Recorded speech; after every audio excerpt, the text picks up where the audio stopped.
Chapter 1. Is time travel fun? In the southwest, there lies a quaint village where at its entrance stands an ancient banyan tree, towering at nearly 10 jong high. Its branches are lush and teeming with a myriad of birds, including doves, white birds, blackbirds, and yellow birds, countless and nameless.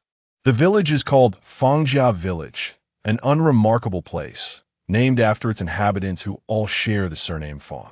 The village comprises 27 households, totaling 159 souls, with the elderly, women, and children constituting over 80% of this number. Among them, there are only 19 adult men, most of whom bear the scars of war, missing limbs. Not far off, a few women sit on the ground, twisting hemp into ropes, their garments patched and tattered gray, blue, and other hues barely revealing any unblemished fabric, reminiscent of the robes worn by the legendary Jikong. As they work, they keep a watchful eye on the children frolicking nearby, occasionally glancing up at a small boy precariously perched on a branch, fearing he might tumble down and injure himself.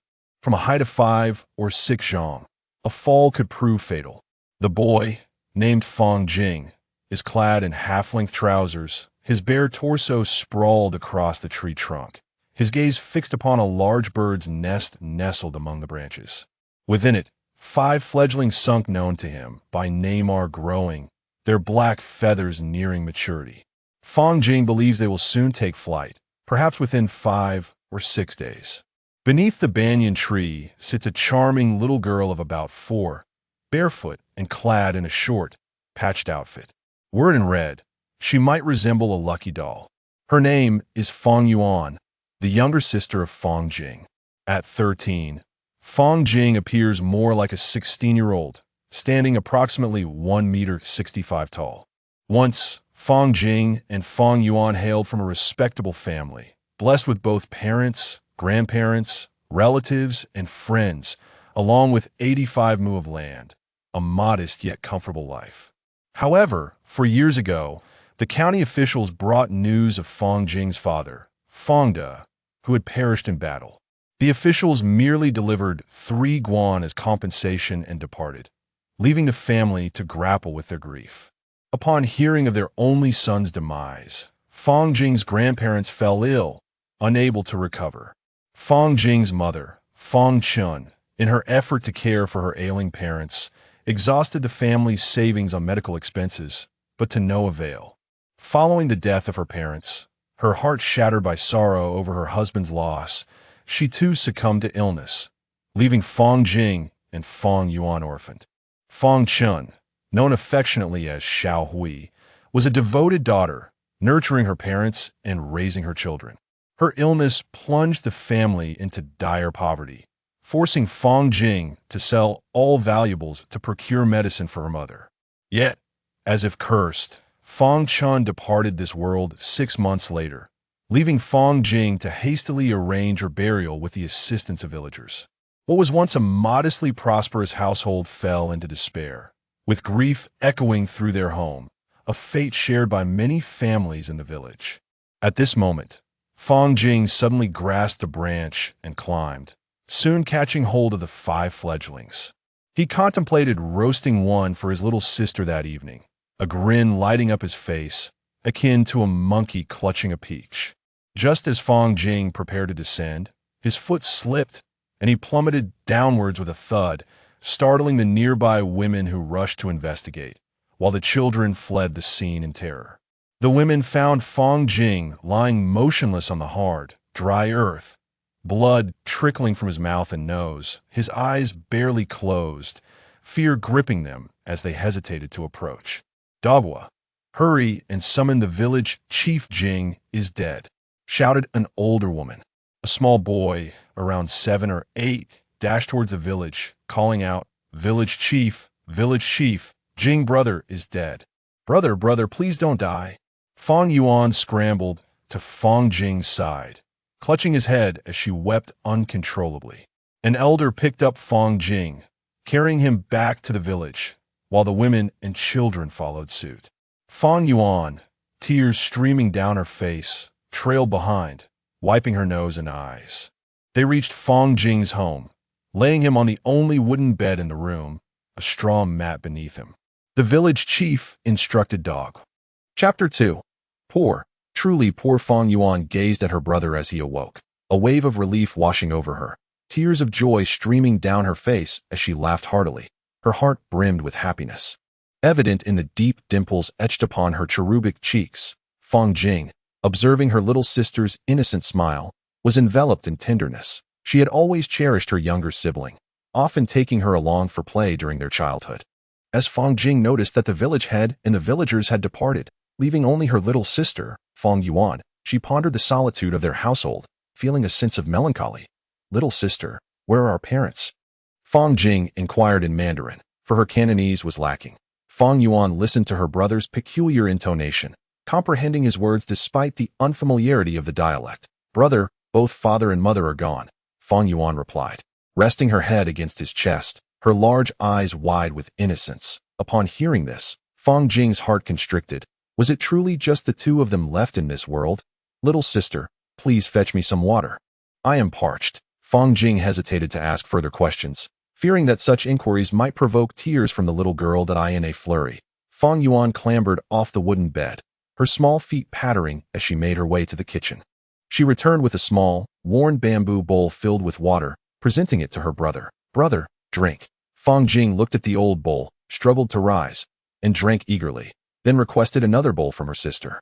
Having quenched her thirst, Feng Jing felt a surge of vitality. Her gaze swept across the modest abode, a small wooden bed adorned with a loosely spread straw mat, accompanied by a tattered quilt that could barely be called such.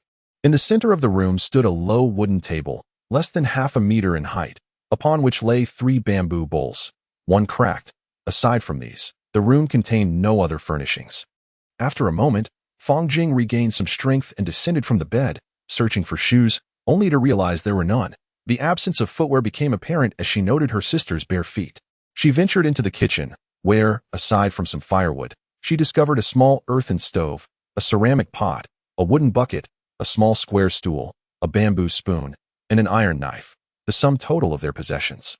Stepping outside the kitchen, she stood at the front of the house and gazed into the distance, realizing that their home was situated in the northwest of the village, perched on the highest ground. Affording a panoramic view of the entire village, the house faced south, with a grand banyan tree approximately 200 to 300 meters to the east, and to the south, a small river meandered through the fields. The western expanse was dominated by sprawling rice paddies, while in the distance, mountains and forests stretched endlessly, the northern slopes adorned predominantly with bamboo, painting the landscape in vibrant shades of green. After a quarter of an hour, an acute hunger pang reminded Feng Jing that she had yet to eat breakfast. Estimating the time to be around 8:30, she turned back towards the house and approached the wooden bucket in the right room. Lifting the lid to find it empty, is there no rice or flour in this house? Feng Jing asked the little girl who had been trailing her, her voice barely above a whisper. What do we usually eat? She inquired calmly, contemplating that aside from what the neighbors provided, there might be other provisions stored elsewhere. Brother works for the village head, and he receives meals in return. The heartache of Feng Jing is palpable.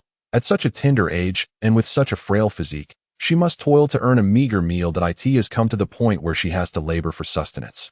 Sharing her scant provisions with her younger sister, is no wonder she appears malnourished, gazing at her frail sibling, who looks as if she has not had a full meal in quite some time. Feng Jing reflects calmly on how she might secure enough food, recognizing that resolving the matter of sustenance must take precedence over concerns of warmth and comfort. Contemplating various options, she ponders the hardships of her past life and how to address the pressing need for food. Farming, a tedious endeavor, indeed. Engaging in trade, alas, she lacks capital. What then can she do? She feels utterly powerless. Feng Jing strides toward the kitchen, grasping the sole iron tool in the household, a knife, testing its weight. She finds it cumbersome. With a wooden handle about half a meter long and dreadfully dull, akin to something that could barely inflict harm, she carries it to the entrance, where she picks up a stone to sharpen the blade. Little sister, please fetch a bowl of water, she instructs. After a few strokes, feeling the blade is too dry, she calls for her sister to bring some water, hoping it will aid in honing the dull knife.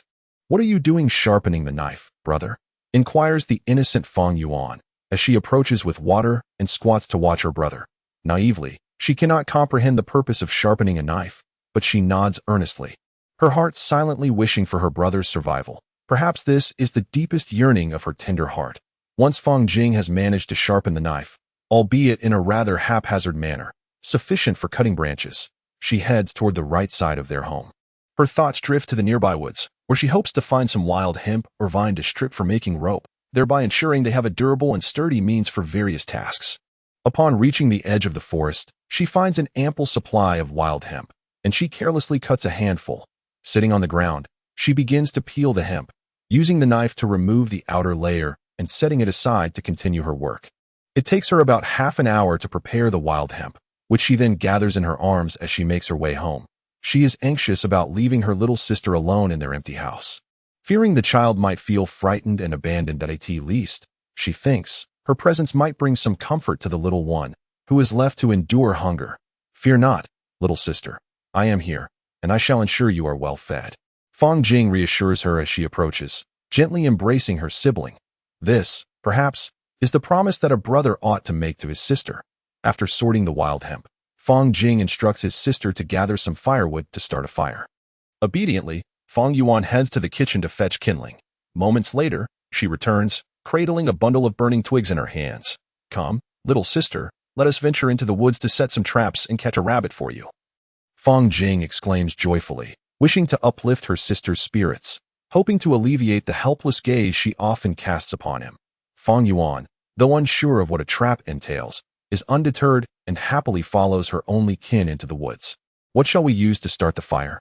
"I see no matches," Fang Jing inquires, searching fruitlessly for matches. "Perhaps a lighter? That seems a distant luxury." Thus, he turns to Fang Yuan for assistance. "Brother, we must use flint to spark a fire." "Matches will not ignite," she patiently explains, demonstrating how to strike the flint to create flames, revealing that in her innocent mind, matches are simply kindling. The kindling crackled as it ignited the earthenware pot, and the water gradually came to a boil. The wild vegetables began to change color in the bubbling water. When they became tender enough, Fang Jing used 2 freshly whittled sticks to extract the greens from the pot. Placing them into 2 bamboo bowls, she contemplated searching for some oil or salt, but then dismissed the thought. In this dilapidated abode, apart from the 2 of them, there was nothing to be found. With that same worn knife, she chopped the wild scallions and garlic into fine pieces, evenly sprinkling them atop the vegetables in the bowls. She then ladled a bit of broth over the scallions and garlic. This meager meal of wild greens would have to suffice. It was all they could manage given their dire poverty, a state so grim it transcended the very definition of being impoverished. Chapter 3. Brother knows everything. Fang Jing called Fang Yuan to the table. As Fang Yuan gazed at the 2 bowls of wild vegetables, the aroma wafted pleasantly, and their vibrant hues of green and purple were visually appealing. Grasping the chopsticks her brother had just prepared for her, she eagerly picked up the greens and took a hearty bite. The strong flavor of scallion and garlic filled her mouth, and she relished it without concern for any potential harm from her brother's cooking. After all, she had never seen anyone in the village consume such wild vegetables before. Fang Jing, too, devoured her share, and despite their empty bellies, the warmth of the soup made it feel like a feast. Suddenly, the village head, Fang Zhong, entered Fang Jing's home and beheld the siblings eating the wild greens. With alarm in his eyes, he shouted, "You 2 are risking your lives. Do you dare eat those toxic greens? Quickly, pour them out and spit out what you've consumed." The abruptness of his outcry startled Fang Jing and Fang Yuan, nearly causing them to drop their bowls. "Village head, these greens are safe to eat as long as they are boiled thoroughly," Fang Jing explained, her tone unusual, yet hopeful that she could later concoct an excuse about having banged her head to avoid further scrutiny. Many had consumed these wild vegetables in the past, only to meet tragic ends, a cautionary tale passed down through generations, warning against their consumption. As Fang Zhong listened to her peculiar pronunciation, he sensed something was amiss, yet he earnestly cautioned the siblings.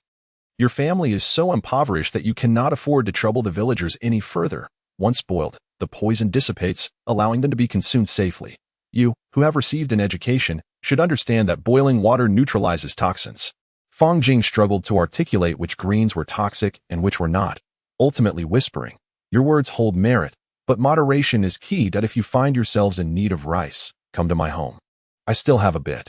Upon hearing Fang Jing acknowledge his literacy, Fang Zhong stroked his beard and nodded in agreement. "Should you require assistance, my siblings and I will not hesitate to seek your guidance," Fang Jing affirmed. The The village head felt a sense of helplessness, aware that every household was enduring hardship, often having one meal without assurance of the next. Taxes were high, yields were low, and the fields were primarily of middling quality, yielding but a single harvest of rice per season, with each acre producing barely a stone. Every family was struggling, and with a heavy sigh, Fang Zhong left Fang Jing's home. Brother, eat quickly, it will get cold. And cold food is unappealing. My stomach is uneasy, Fang Jing murmured, her gaze vacant as she watched the village head's retreating figure. Fang Yuan, standing beside her, quietly commented, prompting Fang Jing to silently lament the harshness of their circumstances. The wild vegetables prepared by my elder brother are exceptionally delicious. I have never tasted such exquisite wild greens before. Will my brother be making more in the afternoon? The little girl exclaimed excitedly. We won't be making wild vegetables this afternoon. Instead, we shall see if we can prepare something different. You will find out soon enough. Fang Jing reassured the little girl, reflecting on how the child could find contentment in eating greens devoid of oil and salt. Sighing inwardly. Thus, the siblings sat eagerly by the entrance, with Fang Yuan leaning against Fang Jing, their eyes vacant as they gazed into the distance, their thoughts wandering far away. Gradually, both siblings began to doze off with their eyes half closed. After an indeterminate amount of time, Fang Jing awoke and glanced at the sky, estimating it to be around 3 or 4 in the afternoon. Fang Jing found it quite vexing to be without a mobile phone or a clock to tell the time. Relying on the sky to gauge the hour was a habit of rural folk, especially in a world, an era where timepieces were non-existent, forcing one to depend on the natural light to discern the hours. What's the matter, brother? Is it time to eat? Fang Jing called to Fang Yuan, who, still groggy from sleep, looked at her with eager eyes. Fang Yuan joyfully rose and followed his brother, while Fang Jing continued to carry the worn knife. Whistling a cheerful tune, which the little sister attempted to mimic, though she produced no sound, yet her spirit remained undeterred as she continued her joyful tune. Upon reaching the first snare, they saw no prey. And Fang Jing did not linger. They proceeded to the second snare, situated about 20 meters away. Clearing the underbrush with her hands, Fang Jing discovered a sizable rat ensnared, a hefty creature, weighing approximately 2 to 3 pounds. Excitedly, she dashed over, stomped on the rat's head, then unfastened the snare and reset it, holding the rat triumphantly. Little sister, this rat meat is quite delectable. This evening, I shall prepare a stew for you, Fang Jing exclaimed enthusiastically. Sharing her culinary plans for the night, the little sister nodded vigorously, her face alight with joy, her eyes nearly disappearing in her delight at the prospect of having meat for dinner. They continued to the third, fourth, and fifth snares, all of which were empty. Turning towards the sixth position, they heard commotion from a distance. Fang Jing instructed Fang Yuan to remain still and silent while she crouched and stealthily approached. Upon reaching a pine tree, she spotted a wild chicken caught in the snare, quite a large one, likely weighing 5 to 6 pounds. Fang Jing rushed over, twisted the chicken's head to free it from the snare, and triumphantly made her way back to her sister. Fang Yuan looked at the wild chicken in Fang Jing's hands, her excitement rendering her hands flustered as she clamored to carry it. Fang Jing obliged, allowing her little sister to grasp the chicken's feet, which brought her immense joy as she gazed at the fowl, likely envisioning the drumsticks, reminiscent of a child in her past life gazing upon the chicken legs at KFC. Fang Jing swiftly took her worn knife and rushed towards a badger, striking its head with a decisive blow, rendering it unconscious. With a few more strikes, the badger met its demise. Look, little sister, isn't this badger rather large? It will sustain us for many days. Ha ha, Fang Jing declared, unfastening the badger from the snare, resetting it, and joyfully approaching her sister with the catch in hand. Brother, you are truly remarkable. You are the most formidable of all. The little girl, her cheeks flushed with excitement, danced about with glee. Fang Jing bound the body of the badger with a hemp rope, carrying 30 to 40 pounds upon her back, wielding a broken knife and a mouse in hand. Fang Yuan, cradling a mountain chicken, made her way toward the forest, resembling a triumphant warrior returning from battle, while the siblings chatted joyously. The badger, also known as the mountain badger, boasts a stout neck and short, sturdy limbs. It is an omnivorous creature that inhabits fields, mountains, and the shores of lakes, known for its fierce temperament, weighing up to nearly 20 kilograms and measuring close to 1 meter in length. It is classified as a second-class protected species. Brother, shall we prepare mountain chicken or badger meat for dinner? The younger sister inquired repeatedly, pondering whether to savor the chicken first or the badger meat. She felt both should be cooked together, lest they spoil. Let us opt for badger meat tonight. It will give half to Uncle Tsunjing and in turn, fetch some salt from his place. The mountain chicken will go to Dogwa's family. And we'll save the mouse for later, roasting it for consumption in a few days. Listening to her brother, Fong Yuan agreed. Uncle Tsunjing sometimes offered her a meal, treating her kindly, so sharing half of the meat with his family felt right. The mountain chicken for Dogwa's family was also appropriate, as Aunt Xiao occasionally served her a bowl of rice. Demonstrating her kindness on their way home, the siblings picked some wild vegetables, as Fong Jing realized that a meal solely of meat would be insufficient. A touch of wild greens was necessary to balance the oiliness. By the time they returned home, the sun was nearly perched atop the mountain. Fong Jing used the broken knife to skin the badger by the water ditch. Splitting it in two, she instructed her sister to deliver the mountain chicken to Dogwa's house, then carried half of the badger meat toward Uncle Tsunjing's home. Upon arriving at Uncle Tsunjing's house, she found his daughter-in-law preparing a meal. Seeing Fong Jing approach with the meat, she hurriedly called for her father-in-law. Uncle Tsunjing emerged from the house, astonished at the sight of Fong Jing. "Grandfather Fong, I caught this badger and brought half for you to enjoy," she announced. "How did you come to capture a badger? Your health, ice, and tea quite right. Be careful of wild beasts. You need tea, bring it to me. Keep it for your own family, as your supplies are dwindling," Uncle Tsunjing insisted, attempting to refuse the offering. "Grandfather, I caught this using traps. It weighs around 30 to 40 pounds that I've kept half for my family and brought the other half for you as a token of gratitude for your kindness to us. Additionally, I would like to request some salt, as it has been quite a while since we last had any." Fong Jing expressed her gratitude while also asking for salt. "Salt is precious, and we don't have much left. Here, take this amount, but use it sparingly. It should last you about 10 days, Uncle Tsunjing replied, and promptly called for his daughter-in-law to bring some salt. She returned with a few ounces in a bamboo bowl, which Uncle Tsunjing handed to Fong Jing. Upon returning home, Fong Jing noticed her sister staring longingly at the badger meat. She quickly rushed over, placing the meat on a small stool and chopping it into smaller pieces. While asking her sister to stoke the fire and inquiring whether the mountain chicken had been delivered, lifting the earthen pot filled with meat, I placed it on the small stove to simmer.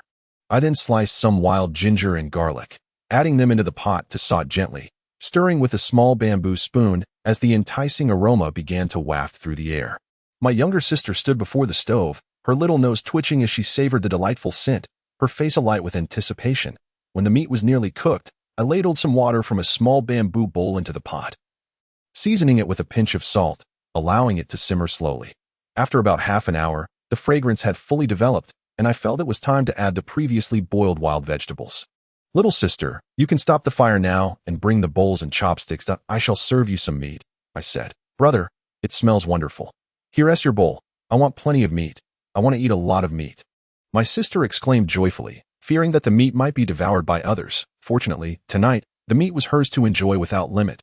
"Brother, it's so fragrant and delicious. You should eat more meat too," she said, stuffing her mouth with meat and mumbling her words. "Why is it that your cooking is so delectable, fragrant, and delightful, and Xiao's meat has flavor, but it pales in comparison to yours?" As she munched on the meat, she praised her brother's culinary skills. "Brother, can we have badger meat again tomorrow?" she asked eagerly, hoping to indulge in more of my cooking. "All right, I will prepare meat for you again tomorrow if you enjoy it. Then eat your fill. When you grow taller, you can help me wash the dishes," I replied, content as I savored the meat alongside the wild vegetables. Brother, when I grow up, I will also make delicious food for you. The best in the world," she declared. "Brother, how is it that you can do everything? You can identify wild vegetables, make wild vegetable soup, catch game, and prepare such tasty meat." Listening to the little girl's words warmed my heart, and I pondered whether she would remember these moments when she grew up. My thoughts drifted to the past, reflecting on the myriad of wild delicacies I had experienced, here, in this time and place.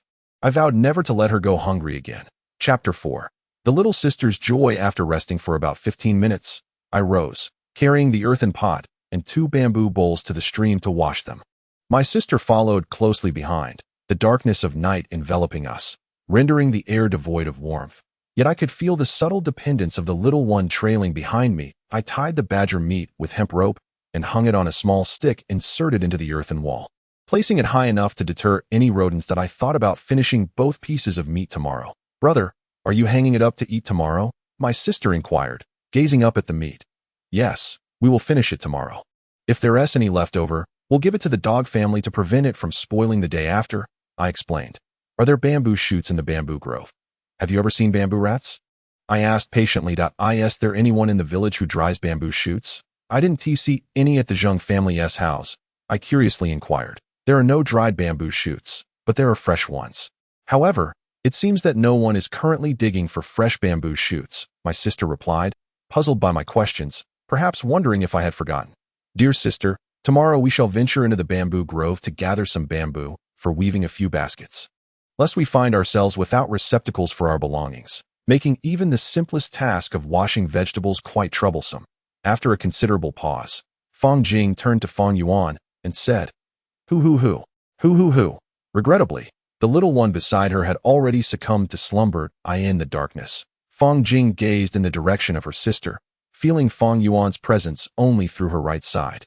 While her mind wandered, unaware that her sister's dreams were filled with a plethora of delectable delights, tenderly, Fang Jing pulled over a tattered quilt to cover Fang Yuan, also draping a corner over her own navel to ward off the chill. Fang Jing reflected on the previous day's revelry with a group of subordinates, and now she found herself transported to this unfamiliar world and era. Though she could not ascertain the nature of this realm, whether it was a different dimension or simply a time long past, she speculated that she must still be on Earth. For the speech of the inhabitants bore resemblance to the dialects of ancient Huaxia. She listened to the villagers, including her sister, conversing in a manner that resembled Cantonese. She noted that it was about 60 to 70% similar. Fang Jing found solace in the years spent in GD, where she had acquired some familiarity with Cantonese, which would serve her well in this situation. Had she not learned the language, she would surely be at a loss. Thus, she drifted into a hazy slumber. In the midst of the night, Fang Yuan shifted, one leg resting on Fang Jing's head and the other on her chest. Should anyone witness the siblings in such a pose, they might easily mistake it for the innocent repose of a daughter beside her father. As dawn broke, the sky gradually illuminated, and the rising sun cast a gentle glow upon the earth. Fang Jing lay on the wooden bed, her eyes half closed, when in her dream, a heavy stone pressed down upon her chest, rendering her unable to escape. Struggling desperately, she suddenly awoke, only to find herself confronted by the reality of the situation. Connecting her dream to the present moment, it became clear why she felt as though a stone were suffocating her. Fang Yuan's legs were draped across her chest, gazing out the window at the brightening sky. She gently shook her sister to rouse her from sleep. Little sister, it's time to wake up. The sun is up. Soon, I shall take you to find something to eat. Fang Jing knew that enticing her sister with the promise of food would do the trick, though perhaps no persuasion was necessary, as Fang Yuan would naturally rise at the prospect. Fang Jing made her way to the kitchen, casually rummaging through the wild vegetables and plucking some dandelion leaves. After rinsing them in a bamboo bowl filled with water, she popped them into her mouth, intending to use the dandelion's juice to clean her teeth, and encouraged her sister to follow suit. Sister, chew on this dandelion. Keep chewing until it's thoroughly mashed, but do not swallow it. Once you're done, spit it out. This was the most convenient method Fang Jing could conceive for dental hygiene, perhaps even beneficial against oral inflammation. Her sister cheerfully complied, mimicking Fang Jing's actions, and after rinsing her mouth with water, the brushing ritual came to an end. Fang Jing then took up a worn knife and called for Fang Yuan to accompany her to the bamboo grove, where she intended to harvest some bamboo for basket making.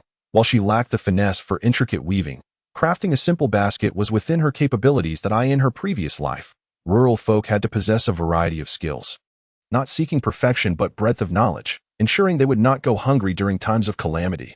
Fang Yuan, filled with joy, followed Fang Jing, convinced that her brother was the most formidable sibling in the world. She anticipated that a delightful meal awaited them, whether it be a hearty feast or perhaps a few birds to roast. Such thoughts epitomized the child's most practical and realistic desires.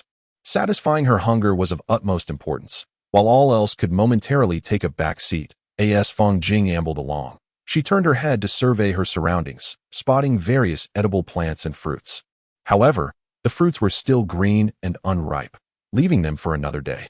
Venturing into the bamboo grove, she was greeted by a vast expanse of bamboo, where her gaze fell upon some bamboo shoots piercing through the earth with their pointed tops. Curiously, she mused that these were supposed to be spring and winter shoots. How could they possibly grow in the summer of this world? As she contemplated the shoots at her feet, her thoughts wandered. And upon deeper reflection, she realized that bamboo shoots could indeed thrive in spring and winter, and even flourish in summer and autumn. Understanding this, she acknowledged the value of such a delicacy. While it may not be feasible to consume them daily, she could certainly indulge in them on occasion. Thank you. And Shio. I'm feeling much better now, so there is no need to trouble Go. I can borrow a hoe and dig for myself. Fang Jing politely declined, hoping to avoid causing any inconvenience. Very well then, I shall fetch it for you. Just be careful while digging for the shoots and don't overexert yourself. And Go expressed her concern for Fang Jing. Thank you for the reminder, and Shio. I will be cautious. Fang Jing replied gratefully as she took the hoe and hurried towards the bamboo grove. Brother, bamboo shoots taste bitter and are not enjoyable. But the meat is delicious, Fang Yuan asserted, expressing her discontent with the bitterness of the bamboo shoots, emphasizing that meat was far superior. Little sister, the bamboo shoots I prepare for you will not have a bitter taste. And when cooked with meat, they will be even more delectable. Trust me, Fang Jing reassured her, her fondness for bamboo shoots and the smoked variety from her previous life shining through as she extolled their virtues. Yes, I believe you, brother. The wild vegetables you make are tasty, and the meat is even better, Fang Yuan responded, her face lighting up with joy, signaling her approval of Fang Jing's culinary skills, observing Fang Yuan's beaming countenance. It was clear that she was filled with delight, her large eyes narrowing into joyful slits. Fang Jing hurriedly set about digging for the bamboo shoots, the hoe proving somewhat inadequate. The head of the hoe was merely a wooden handle encased in iron, supported by a wooden stick, making the task laborious. Unlike the hoes of her past life, which were entirely iron and perfectly suited for the job, this one required considerable effort. Nevertheless, driven by the desire for a meal of bamboo shoots and meat, she persevered. Fortunately, the soil was relatively loose, making the endeavor less strenuous. After laboring for nearly half an hour, she managed to unearth 7 or 8 sizable bamboo shoots. Chapter 5. With meat and bamboo having gathered the bamboo shoots, Fang Jing sat on the ground, peeling them, while Fang Yuan joined her in the task. If anyone were to witness this scene, they would undoubtedly find it enchanting. Modern onlookers might wonder what these two siblings had endured to arrive at such a moment. Little sister, start a fire. I'll prepare bamboo shoots and meat for you shortly, Fang Jing called out, as she was not particularly adept at striking flint. She relished this experience, despite the bitterness. The thought of preparing a meal that her sister would enjoy and savor was immensely gratifying. As I observed the water within the earthen pot come to a boil, a quarter of an hour later, I grasped the pot with both hands and made my way to the edge of the ditch. Repeating the process of preparing badger meat as I had done the previous evening. Little sister, add some firewood to keep it burning. Just don't let it die down, Fang Jing advised while glancing at Fang Yuan, who was tending the flames. After a while, could you please take 2 bowls filled with bamboo shoots and meat over to Go-Wa's family? Fang Jing pondered how she had borrowed a hoe from Go-Wa's household today and felt compelled to reciprocate with a gesture of goodwill. All right, brother, the little sister replied, noticing that the pot was brimming with bamboo shoots and badger meat, likely more than they could consume. After approximately another quarter of an hour, Fang Jing assessed that the bamboo shoots and meat were nearing completion. She extinguished the fire with ash, stood up, and tasted the dish with a pair of chopsticks, finding it quite satisfactory. She filled 2 bamboo bowls with a portion of the meat and bamboo shoots, sprinkled chopped wild onions on top, and ladled some broth over it, achieving a fragrant and rich dish. Indeed commendable, Fang Jing mused inwardly.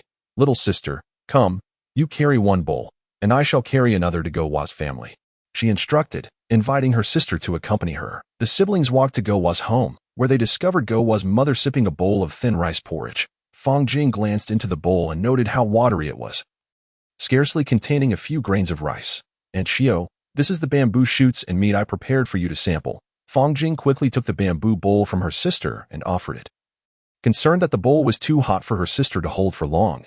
Jinghua, why do you bring us food when your own family has no rice or provisions? You and your sister should keep it for yourselves.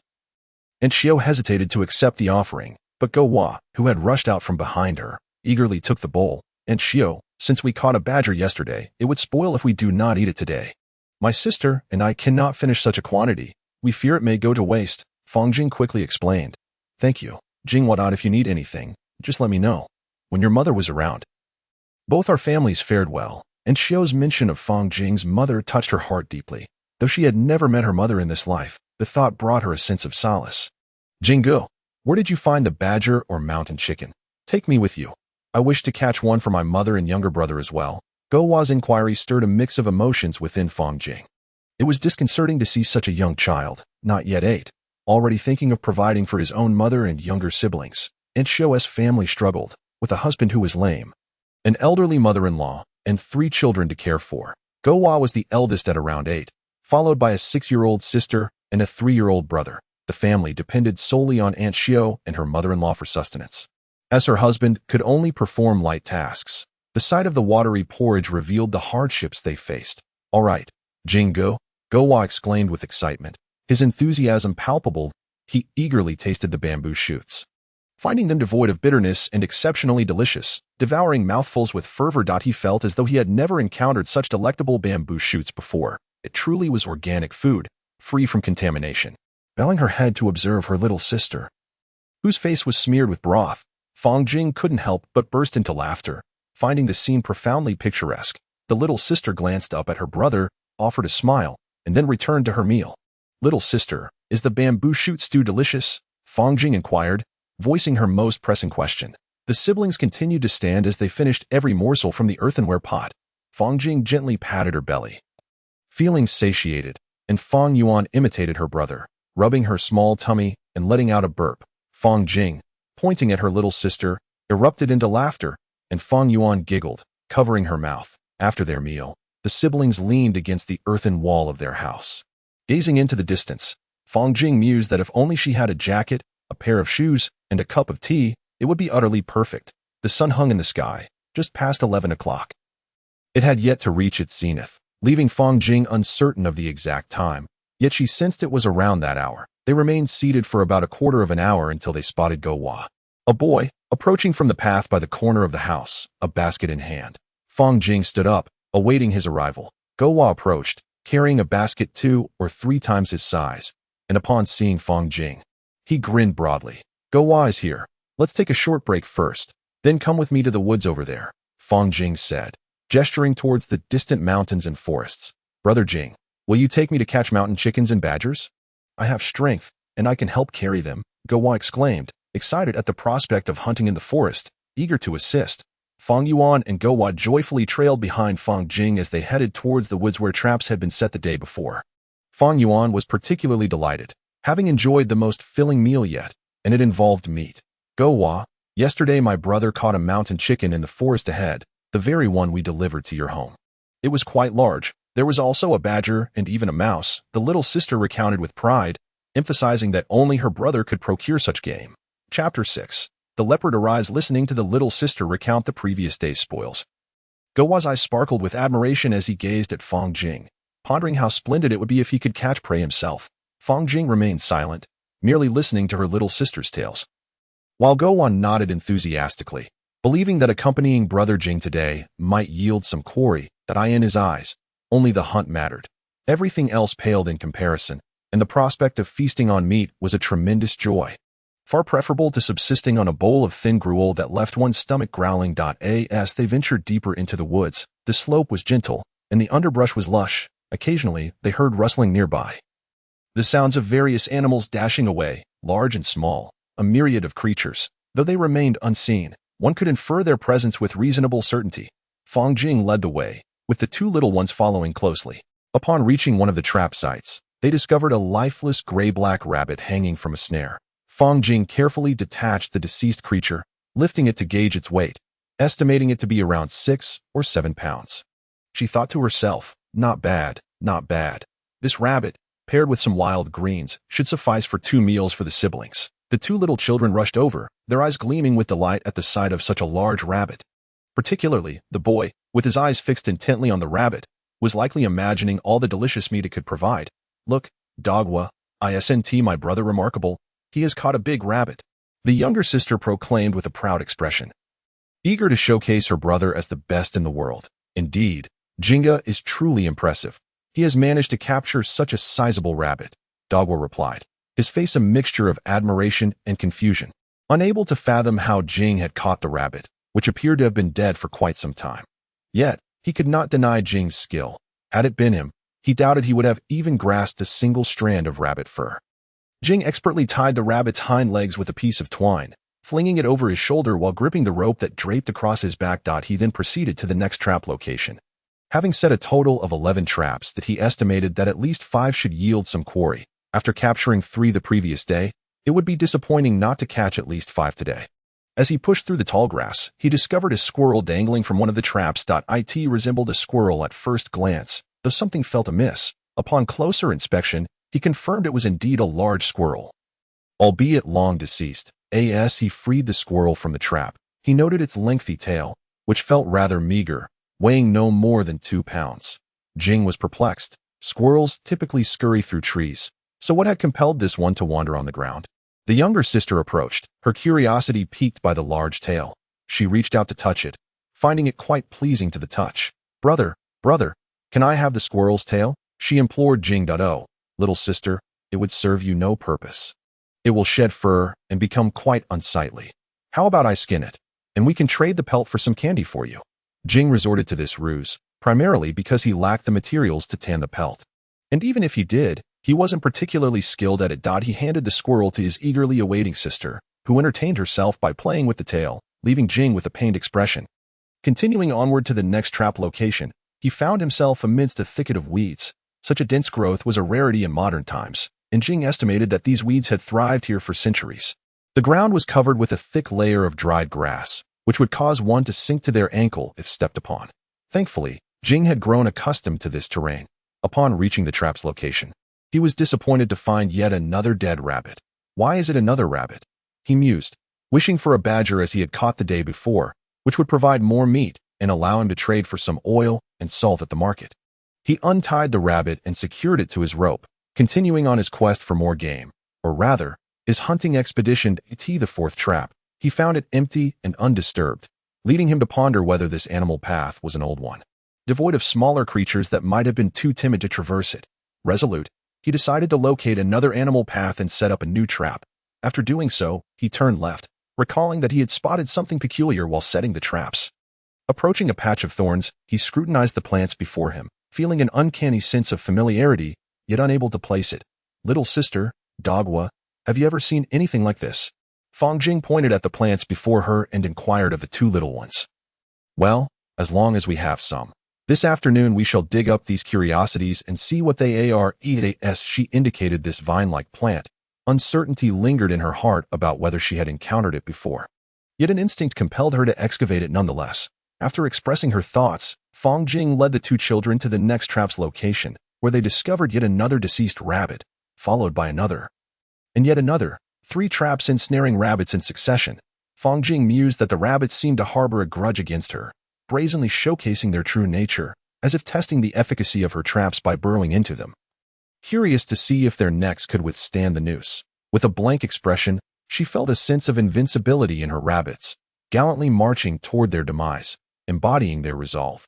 Yet, she was left speechless, contemplating that the stripped hides of the rabbits held little value. While rabbit meat might satiate hunger, the pressing need for clothing and shoes must also be addressed. Thus, Fang Jing found herself once again entangled in thoughts of garments and footwear. Dogwa, can you manage to carry them? 3 rabbits are rather heavy. If you can't, I'll carry them for you. Observing the 3 rabbits nestled in Dogwa's bamboo basket, she couldn't bear the thought of a small child laboring for a meager meal. So she inquired with genuine concern, Brother Jing, I can do it. Look, I can carry it. Dogwa, eager to display his strength, hoisted the basket higher. Fang Jing recognized the challenge. 3 rabbits must weigh nearly 20 pounds.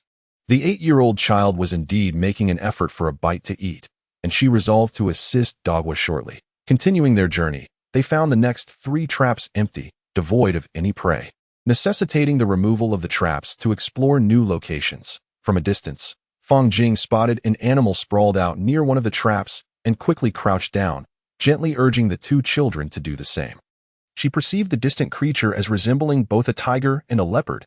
Sensing it was still alive, fearing a sudden outburst might injure the 2 little ones, she hastily instructed them to remain silent and still, advising them to climb the nearby pine tree should the prey approach. Fang Jing crept forward cautiously, mindful not to rouse the quarry, and only when she was over 10 meters away did she realize the trap had ensnared a leopard. Its spotted coat misleading her into thinking it was a tiger from afar, nearly causing her spirit to flee in terror. As she approached slowly, she noted that the leopard was not yet deceased. But its demise seemed imminent, with the trap's coarse rope tightly constricting its neck, suffocating it more with each struggle, draining its strength and life. Fang Jing seized her battered knife and dashed toward the leopard with all her might, delivering powerful blows to its head, striking 4 or 5 times. She observed blood oozing from its mouth and the impacted area, its limbs twitching, leading her to believe it might be dead. With renewed determination, she raised her knife once more and struck the trap neck 7 or 8 times until she was certain the leopard had succumbed, finally allowing herself to sit on the ground. Breathless and relieved, 2 small children scampered over, chattering excitedly, and upon seeing Fang Jing burst into laughter, they assumed she had lost her senses. The younger sister hurried to her side and gently tapped her with her small hand, causing Fang Jing to pause her laughter and gaze blankly at the girl. "What is it, little sister? What's wrong?" Fang Jing, slightly dazed from Fang Yuan's antics, inquired. "Do, just now, my brother was thinking about how a leopard could fetch a good price. And he felt so delighted that he started laughing. I'm not possessed, so don't worry, little sister," she fibbed, sniffling a bit to soothe the younger girl. "But brother, please don't laugh like that anymore. It frightens me," the little sister replied, her eyes brimming with tears as she looked up at her brother. "Fear not. I am here that I shall refrain from such laughter in the future.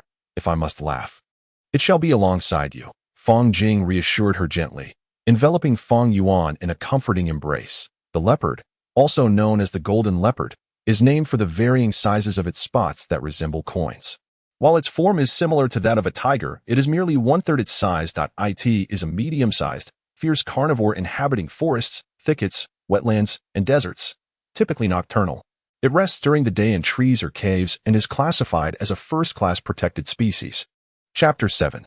The difficult journey. After releasing the snare, I sought a nearby spot to set up a foot trap, hoping some animals might be lured by the scent of blood and become ensnared.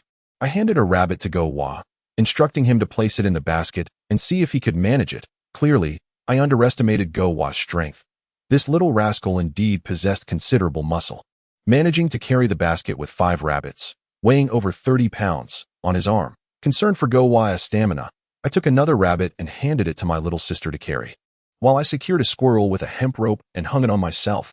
Observing the leopard on the ground, I fell silent, crouching down to bind its 4 legs with hemp rope. With great effort, I hoisted it onto my shoulder, feeling its weight, which I estimated to be over 120 pounds. The 2 small children were quite curious about the leopard.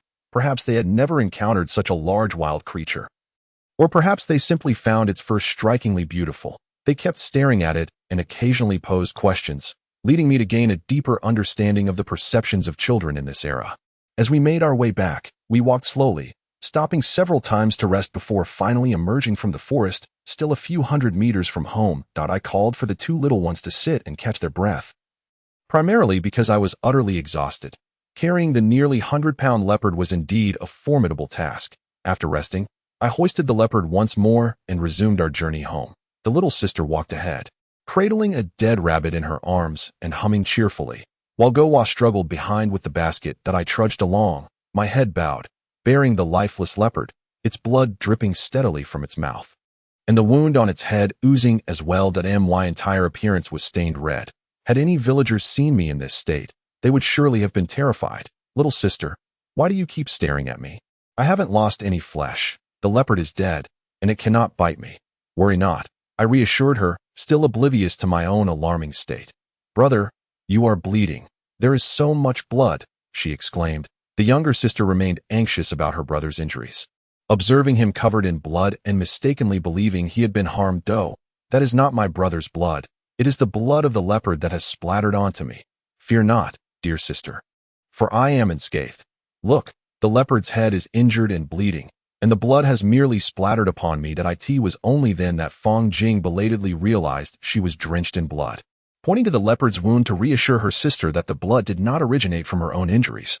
After resting for a while, Fang Jing rose and dashed towards the ditch, rolling within it to cleanse her body of the blood, and upon examining herself, she felt quite youthful. She hadn't given herself much thought the previous day, and if not for washing away the blood in the ditch, she might not have contemplated her own appearance at all. Once cleaned, she emerged from the ditch, her pants dripping with water. Fortunately, she was not wearing any clothing that would also be soaked. Otherwise, she would have been drenched entirely, which brought her amusement. Arriving at the open area in front of her home, She noticed Go-wa sitting on the ground, gazing at the leopard with a silly grin, while her younger sister also stared at the leopard, her face beaming with joy. "Thank you, dear brother Jing," she said. Go-wa stood up, lifting the basket and expressing his gratitude to Fong Jing, happily carrying the basket home. "Go-wa, where did you get this rabbit? Did you dare to venture into the woods to catch prey? Have you lost your mind? What would you do if you encountered tigers or wolves? Would you still have your life?" Go-wa's father, alarmed, searched for a stick to discipline him. "I am going to visit Jingwa's house. You should come along." "I refuse to believe you." Although Go-wa's father listened to his son's explanation, he remained skeptical, doubting that his son could help carry something and somehow acquire 2 rabbits. "Father, I still need to go call Si Yun-jung over. I will go first to fetch him. You head to brother Jing's house," Go-wa declared before sprinting towards Si Yun-jang's house, disregarding his father's concerns.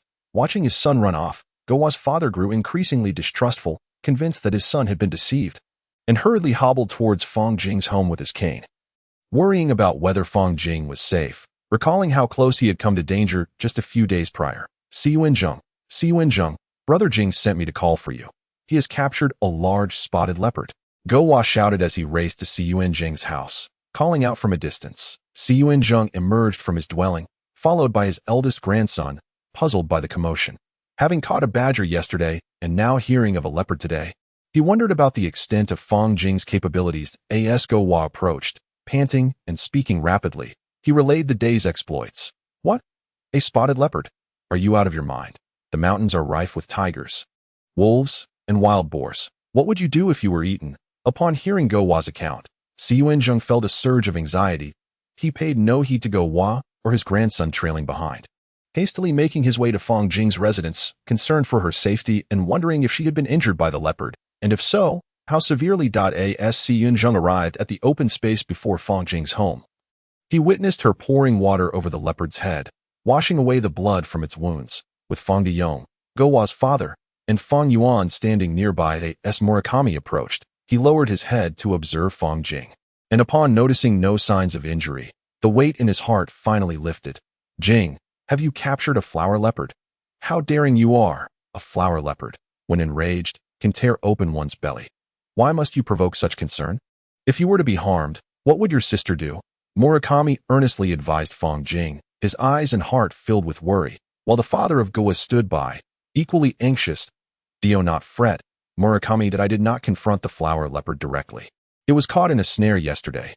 The noose had ensnared its neck, and by the time I arrived, it was nearly dead, which is how I managed to dispatch it. Otherwise, I wouldn't dare hunt such a formidable creature." Fong Jing calmly explained the situation to Murakami and the concerned father, hoping to dispel any misunderstandings.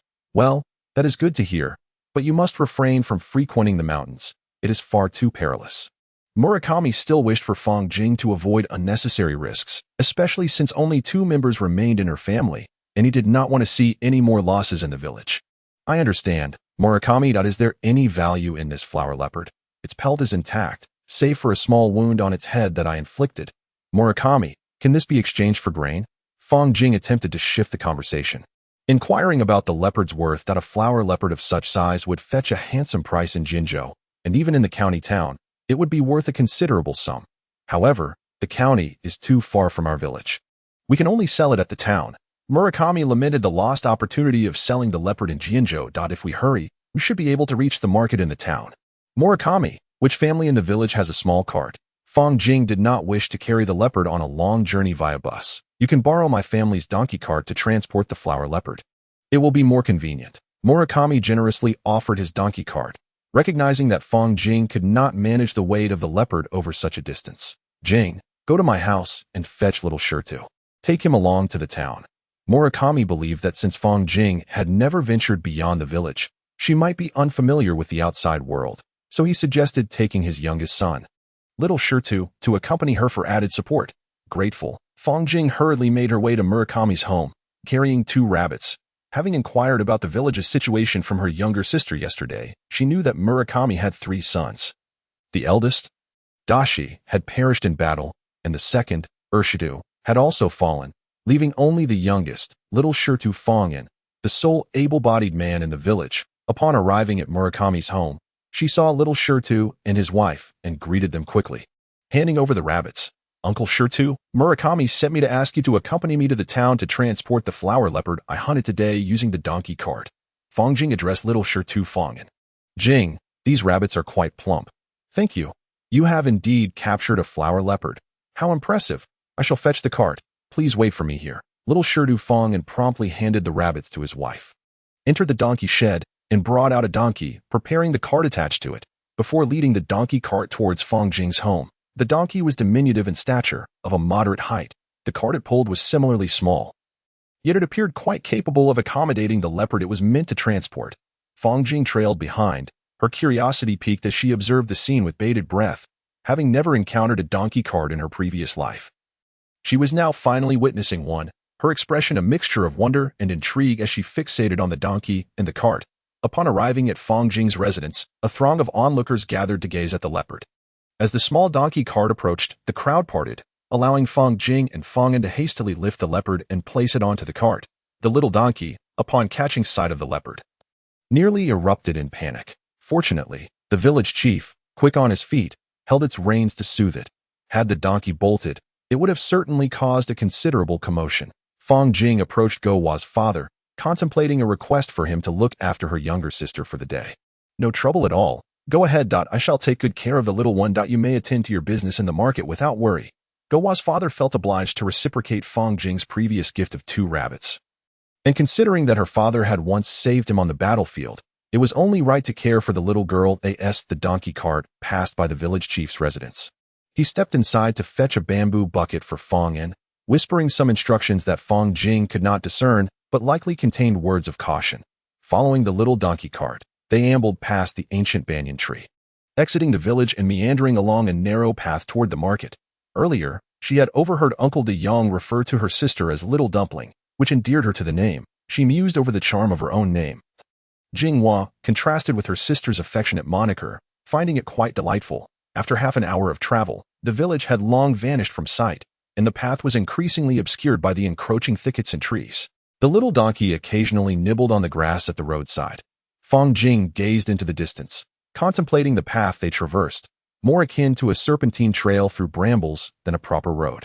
Though perhaps exaggerated, it was not far from the truth. The trees swayed gently with the breeze, and the greenery flourished, making the journey arduous, yet it did not impede the progress of the trio. The little donkey, guided by a small stone, trudged forward, pulling the cart, while Fang Jing leisurely followed, her head swiveling to take in her surroundings. Chapter 8. Wealth has arrived. Time flowed steadily, and the sun was nearing its descent. The road stretched interminably, and Fang Jing felt as if her feet were forged of iron.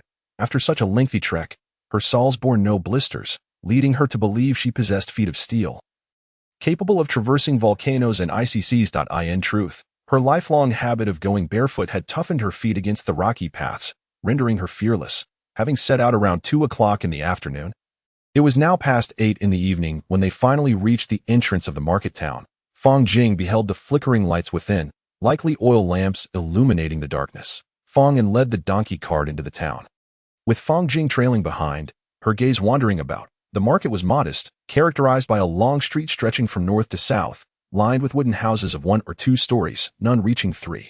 Due to the encroaching night, she could not discern the town's full character. Fangen steered the donkey cart into a narrow alley, halting at the threshold of a courtyard. He knocked on the door, and footsteps echoed from within, followed by the creaking of the door as it swung open, revealing a head peering out curiously. It is Brotherin. Why have you arrived so late? Come in, come in. The person inside the door spoke to Fangen, though Fang Jing could not discern the features of the individual within. Oh, you have hunted a flower leopard. How extraordinary. Brotherin, you truly possess great skill. Where is the flower leopard? I wish to see it. The person inside was anxious to catch a glimpse of the flower leopard. Fair, who has come? A woman's voice resounded from the courtyard. Brotherin, come in quickly. The person inside opened the large door, and after everyone had entered, closed it behind them. After Fangen expressed his gratitude, he led the donkey cart into the courtyard, with Fang Jing silently following behind. Surveying the surroundings, the courtyard was modest, square in shape, with the main entrance directly facing the main house. An oil lamp flickered in the hall, and by the door stood a middle-aged woman. Fang Jing surmised that she must be the mistress of the house, the one who had spoken earlier. It is you, Fangen. You have come so late. It must have been a difficult journey. You haven't eaten yet, have you? The middle-aged woman approached Fangin, inquiring with concern. Ain't you? I apologize for the disturbance. We had to make haste and travel at night. We brought our own provisions, so there is no need to trouble you. Fangin bowed to express his gratitude for the hospitality. Brethren, did you hunt this flower leopard? You were truly remarkable. If only I had your prowess, I could hunt a flower leopard too. Xiao Fei exclaimed, gazing at Fangin with envy. Xiao Fei, it was not I who hunted it, but this young lady, Fang Jing, over here. Fangin quickly shook his head and pointed towards Fang Jing. Oh, such a large flower leopard was hunted by you, young brother. You certainly don't appear more skilled than me. Why is it I cannot catch a flower leopard? Fang Jing found herself at a loss for words at this bout of self-adoration. It was not a hunt. It was caught in a trap. I could never overpower a flower leopard. They are formidable creatures. Fang Jing candidly explained to this slightly younger child that I thought as much. How could you possibly defeat a flower leopard? They are as swift as a bird. To best a flower leopard, one must possess truly exceptional abilities. Xiao Fei regarded Fang Jing with a hint of disdain. Upon returning to the room, Fangin took out a flint to light the oil lamp, retrieved a bamboo bucket, and poured out the rice balls contained within, sharing them with Fang Jing. As Fang Jing looked at the rice ball in her hand, she felt quite conflicted. The rice ball was dark with hints of gray, tinged with green, and speckled with white, unappetizing to behold. However, seeing Fangin devour his with gusto, she had no choice but to close her eyes and consume the rice ball in her hand. After all, the journey had left her rather hungry. Once finished, she wiped her hands on her trousers, deeming it sufficient cleanliness. Lying on the wooden bed in the room, Fang Jing wished to inquire about Fang An's relationship with the Yu family, but decided against it. After all, her curiosity from her past life had followed her into this one, which felt inappropriate. Thus, Fang Jing succumbed to slumber amidst a haze of questions. As dawn broke, the braying of the obstinate donkey roused them from sleep. Fangin and Fang Jing quickly rose, exited the room, and secured the door behind them. Fangin entered the shed to lead the donkey out, preparing to harness it to the cart. At this moment, the main door of the house opened, revealing an elderly man. Uncle Yu, greetings. Fangin bowed respectfully to the man and spoke, with Fang Jing mimicking his greeting. Shaoan, last night Uncle Yu got quite drunk. This morning, I heard your aunt say you came over. I thought I should come and see how your father is doing. Is he well? Uncle Yu inquired while looking at Fangin upon noticing the leopard on the donkey cart. Uncle Yu was genuinely startled. His gaze shifted to Fangin and the young man beside him, who both appeared remarkably composed. He quickly composed himself and spoke. Is this the spotted leopard you all hunted? Such a large specimen.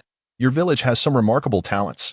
Uncle Yu, this leopard was caught in a snare, not shot. If someone were to shoot it, they wouldn't even manage to catch up to a leopard. Fangin clarified, no wonder. Indeed, the fur of this leopard is quite intact. It could fetch several dozen coins, Uncle Yu remarked, nodding towards Fang Un and his companion. Well then, I will accompany you shortly. Others won't lowball the price too harshly. Uncle Yu consented to Fang An's subtle suggestion. Fangin promptly led the donkey cart, while Fang Jing hurried to the entrance to open the door. As Fangin guided the donkey through the gate, Uncle Yu followed behind, closing the door with a swift motion. The three of them, along with the cart and donkey, made their way towards the town square. Upon reaching the center of the street, they found a tavern directly opposite, a two-story wooden building with its doors ajar. There were hardly any patrons inside, especially early in the morning when few would come to drink or dine. Everyone, come take a look at the magnificent spotted leopard we hunted yesterday. Its fur is intact, and we are open to offers. Fangin shouted. It wasn't that Fang Jing was reluctant to call out, but her pronunciation differed somewhat from the current vernacular. Had she taken the lead in calling out, there certainly would have been questions, which is why they had agreed beforehand on this arrangement. Otherwise, Fangin wouldn't have exerted himself so vocally. Two individuals emerged from the tavern, and a crowd began to gather around Fang Jing and her companions. Little brother, how much do you want for this leopard? Inquired a tavern keeper, eyeing the leopard with interest. Esteemed keeper, this leopard has pristine fur and weighs over 100 pounds. What do you think it's worth? Fangin replied, addressing the price inquiry. The fur is rather loose. Though intact, it must have been poisoned to death. The meat is likely inedible. I'll offer you 10 coins, the tavern keeper stated, attempting to negotiate. Esteemed keeper, this leopard was not poisoned. It was caught in a snare and asphyxiated. Fang Jing interjected quickly. She was keen to clarify the circumstances of the leopard's demise, not wanting it to be perceived as having been poisoned, which would hinder its sale. So, it was asphyxiated by the snare. Since it wasn't poisoned, I can offer you 13 coins, The keeper continued to press his offer. Esteemed keeper, the leopard's fur is indeed intact, and it was not poisoned. 13 coins is rather low. Uncle Yu chimed in to support their case. Then let us settle on 15 coins. That is already a generous offer, the keeper replied, increasing the price by 2 coins after hearing Uncle Yu's words. Well aware of his reputation in the town, 15 coins is still too low. I'll sell it to you for 30 coins. Fang Jing calmly analyzed the situation, proposing a minimum acceptable price. The 30 guan is excessively high. I shall only offer 15 guan. Will you sell it at that price? If not, then so be it. The shopkeeper stubbornly reiterated the price of 15 guan, refusing to budge. If you refuse to sell, I shall not insist. Such methods of negotiation with the peasant folk are invariably effective. Uncle An, let us take it to the county town. After all, it is still early. 15 guan is far too little. This was Fang Jing's strategy, employing a retreat to compel the shopkeeper to accept her offer. Upon concluding her statement, she grasped the donkey's reins, preparing to depart for the county town. My employer has declared that 30 guan is excessive. 20 guan shall suffice. The shopkeeper, observing Fang Jing and her companions, once again pressed the price downwards. Fang Jing, remaining silent, began to lead the donkey cart away. The shopkeeper, witnessing the young man truly intent on heading to the county town, felt an urgent anxiety. Just moments ago, my employer had specified that he would purchase this beautifully furred leopard for 30 or 40 guan. How could he not be anxious watching the young man prepare to leave for the county? Shopkeeper, we agreed that 30 guan is the price. It cannot be less, with so many witnesses present. Do not deceive us. Fang Jing halted the donkey cart and addressed the shopkeeper. It shall not be less. I assure you, it remains 30 guan. First, let us bring the leopard into the shop, and I shall retrieve the copper coin shortly. The shopkeeper, fearing Fang Jing might doubt him, anxiously called for assistance to bring the leopard inside. Before long, the shop's attendants emerged, bearing 2 baskets filled with copper coins, placing them onto the donkey cart. Fang Jing's heart swelled with joy upon seeing the gleaming coins. Now, he had money to purchase some fabric for a new garment, perhaps even a pair of shoes, and he intended to buy a pair for his younger sister as well. Imagining her delight upon receiving them. Chapter 9. With clothes and shoes, roaming the hills, Fang and counted the coins in the baskets. Upon confirming the amount, he nodded to Fang Jing, signifying that the transaction was satisfactory. With money and goods exchanged, Fang Jing steered the donkey cart towards the fabric shop. Inside, he selected 2 lengths of ordinary cotton linen fabric and purchased a well-fitted garment for himself, contemplating making clothes and quilts for his younger sister, while also offering half a length of fabric to the villagers, thereby drawing them closer to his heart. The clothing cost 800 won, and the 2 lengths of fabric 5 guan. It seemed reasonable, not too expensive, yet not overly cheap. Upon exiting the shoe store, Fang Jing placed the shoes for his sister and himself onto the donkey cart and handed a pair of cloth shoes to Fang An. Uncle Shirtu, these are shoes I bought for you. Do see if they fit. Why are you buying me shoes? We must be prudent with our money. Your family has no rice or flour to eat. Fang An protested, declining the shoes offered by Fang Jing. Uncle Shirtu, you have diligently accompanied me in selling the leopard. It is only right that I buy you a pair of shoes, Fang Jing insisted. Placing the shoes into Fang An's hands, Fang An felt a wave of comfort wash over him, tears welling in his eyes. The families in the village were struggling to get by, scraping to make ends meet. No one would indulge in purchasing shoes or clothing. A few feet of fabric to make a garment. Scraps turned into shoes. That was the reality for the peasant families. Now, Fang Jing had gifted him a pair of shoes, stirring a deep sense of gratitude within him. Xiaoan, do accept them. This young man has a kind heart. Do not let his spirit be dampened. Uncle Yu chimed in, witnessing the exchange. Thank you, Jing Wazi. Fang An replied, tucking the cloth shoes into his bosom. The donkey cart continued towards the grain shop, and upon entering, Fang Jing inquired of the attendants about the available grains. Good sir, what kind of grains do you sell? And what are the prices? The shopkeeper replied, fine rice is 5 coins per stone, ordinary rice is 1 coin per stone, coarse flour is 6 coins per stone, fine flour is 2 coins and 2 pennies per stone, and millet is 9 pennies per stone. Which type would you prefer, and how much would you like? The shopkeeper inquired, glancing at Fang Jing. Very well, how shall I package the grains for you? Good sir, if you do not have a bag, our humble shop provides cloth bags at the cost of 1 penny each, seeing that the young man had no means to carry the grains. The shopkeeper's business acumen kicked in. I have no cloth bags with me. Please procure a few sturdy ones. Make sure they are not easily torn, for if any grains spill, I shall hold you accountable. Fang Jing replied, exasperated, addressing the shopkeeper. After a considerable time, the shopkeeper finished weighing the grains, and Fang Un, observing from the side, nodded at Fang Jing. The shopkeeper hoisted the bags of grain and carried them to the entrance, placing them on a small donkey cart, the cart creaking under the weight of 3 bags of grain. Coarse salt is 2 coins and 7 pennies per pound, while fine salt is 6 coins and 3 pennies per pound. Which would you prefer? Fang Jing, contemplating the lack of a container for the salt, asked the shopkeeper to hold on a moment and turned to head towards a nearby general store. In truth, Fang Jing intended to purchase some needles, threads, and perhaps some food items. Upon entering the general store, he inquired about the price of a bundle of needles and scissors, as well as a jar of powdered sugar. Fang Jing then entered the salt shop, holding an iron pot, and instructed the shopkeeper, please fill this pot with 3 pounds of coarse salt. The shopkeeper nodded, measuring out 3 pounds of coarse salt into the pot. And 2 buckets of sauce as well, Fang Jing added, pointing to a nearby ceramic jar, noticing there were bamboo buckets available. What is the total cost? He asked generously. After paying, Fang Jing placed all the items onto the donkey cart. With the iron pot nestled among the 3 bags of grain, concerned about spillage, he considered tying everything securely with some rope for added safety. Around 3 o'clock in the afternoon, the donkey cart arrived beneath the large banyan tree at the village entrance. There, several women sat, accompanied by their children, engaged in weaving and seeking respite from the heat. Upon seeing the cart approach, they exclaimed in surprise at its contents. Fang Jing spotted his younger sister trailing behind Go Hua. Calling out, little sister, brother, brother, his sister called out to Fang Jing, sister, sister, I'm here, slow down, don't trip. Fang Jing cautioned as he observed her running toward him. Brother, I want to drink thin porridge, and I want to eat rabbit meat. Fang Yuan said, clutching Fang Jing's arm. It was not a mishearing. Indeed, his little sister expressed her desire for thin porridge, which perhaps was the sweetest rice she had ever tasted. Fang Jing felt a pang of discomfort, but chose not to reveal his emotions. The villagers endured hardships, with scarce grains. Being able to drink a bowl of thin porridge was a mark of wealth to them. In the past, when Fang Jing assisted the village head, he was often served only a bowl of thin porridge, frequently going hungry. Sister, this is called powdered sugar. You can use a bamboo stick to scoop some out. It's quite sweet, Fang Jing explained, having never tasted powdered sugar himself. Fang Yuan, holding the jar of powdered sugar, opened the lid, scooped some with chopsticks, and placed it in her mouth. Brother, brother, it's so sweet.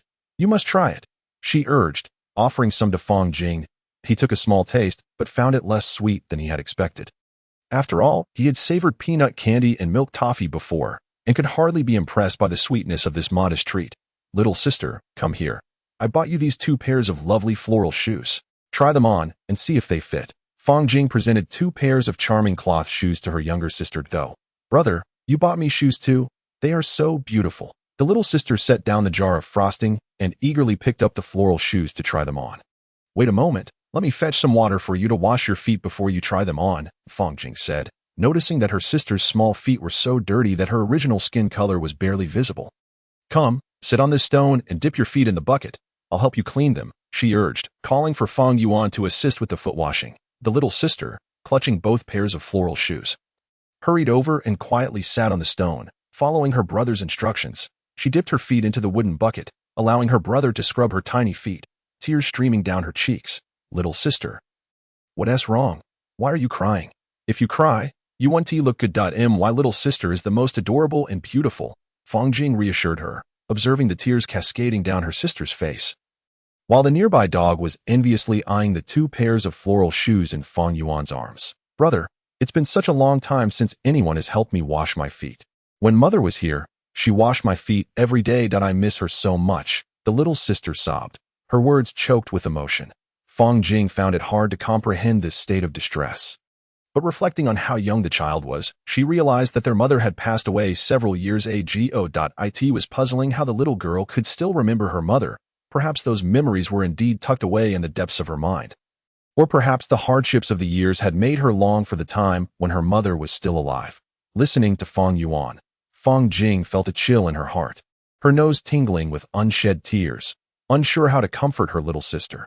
She thought about what a good mother the little girl's mother must have been and recalled her own parents from her past life. Wondering how they were faring now, lost in thought, she too began to cry alongside her sister. Brother, I won't cry anymore. You shouldn't cry either. The little sister turned to comfort Fong Jing, who looked at Fong Yuan with a heart full of tenderness. She thought, the past is behind us. Let us cherish this life. From now on, this little one will be my dear sister, and her mother in this life will be my mother as well.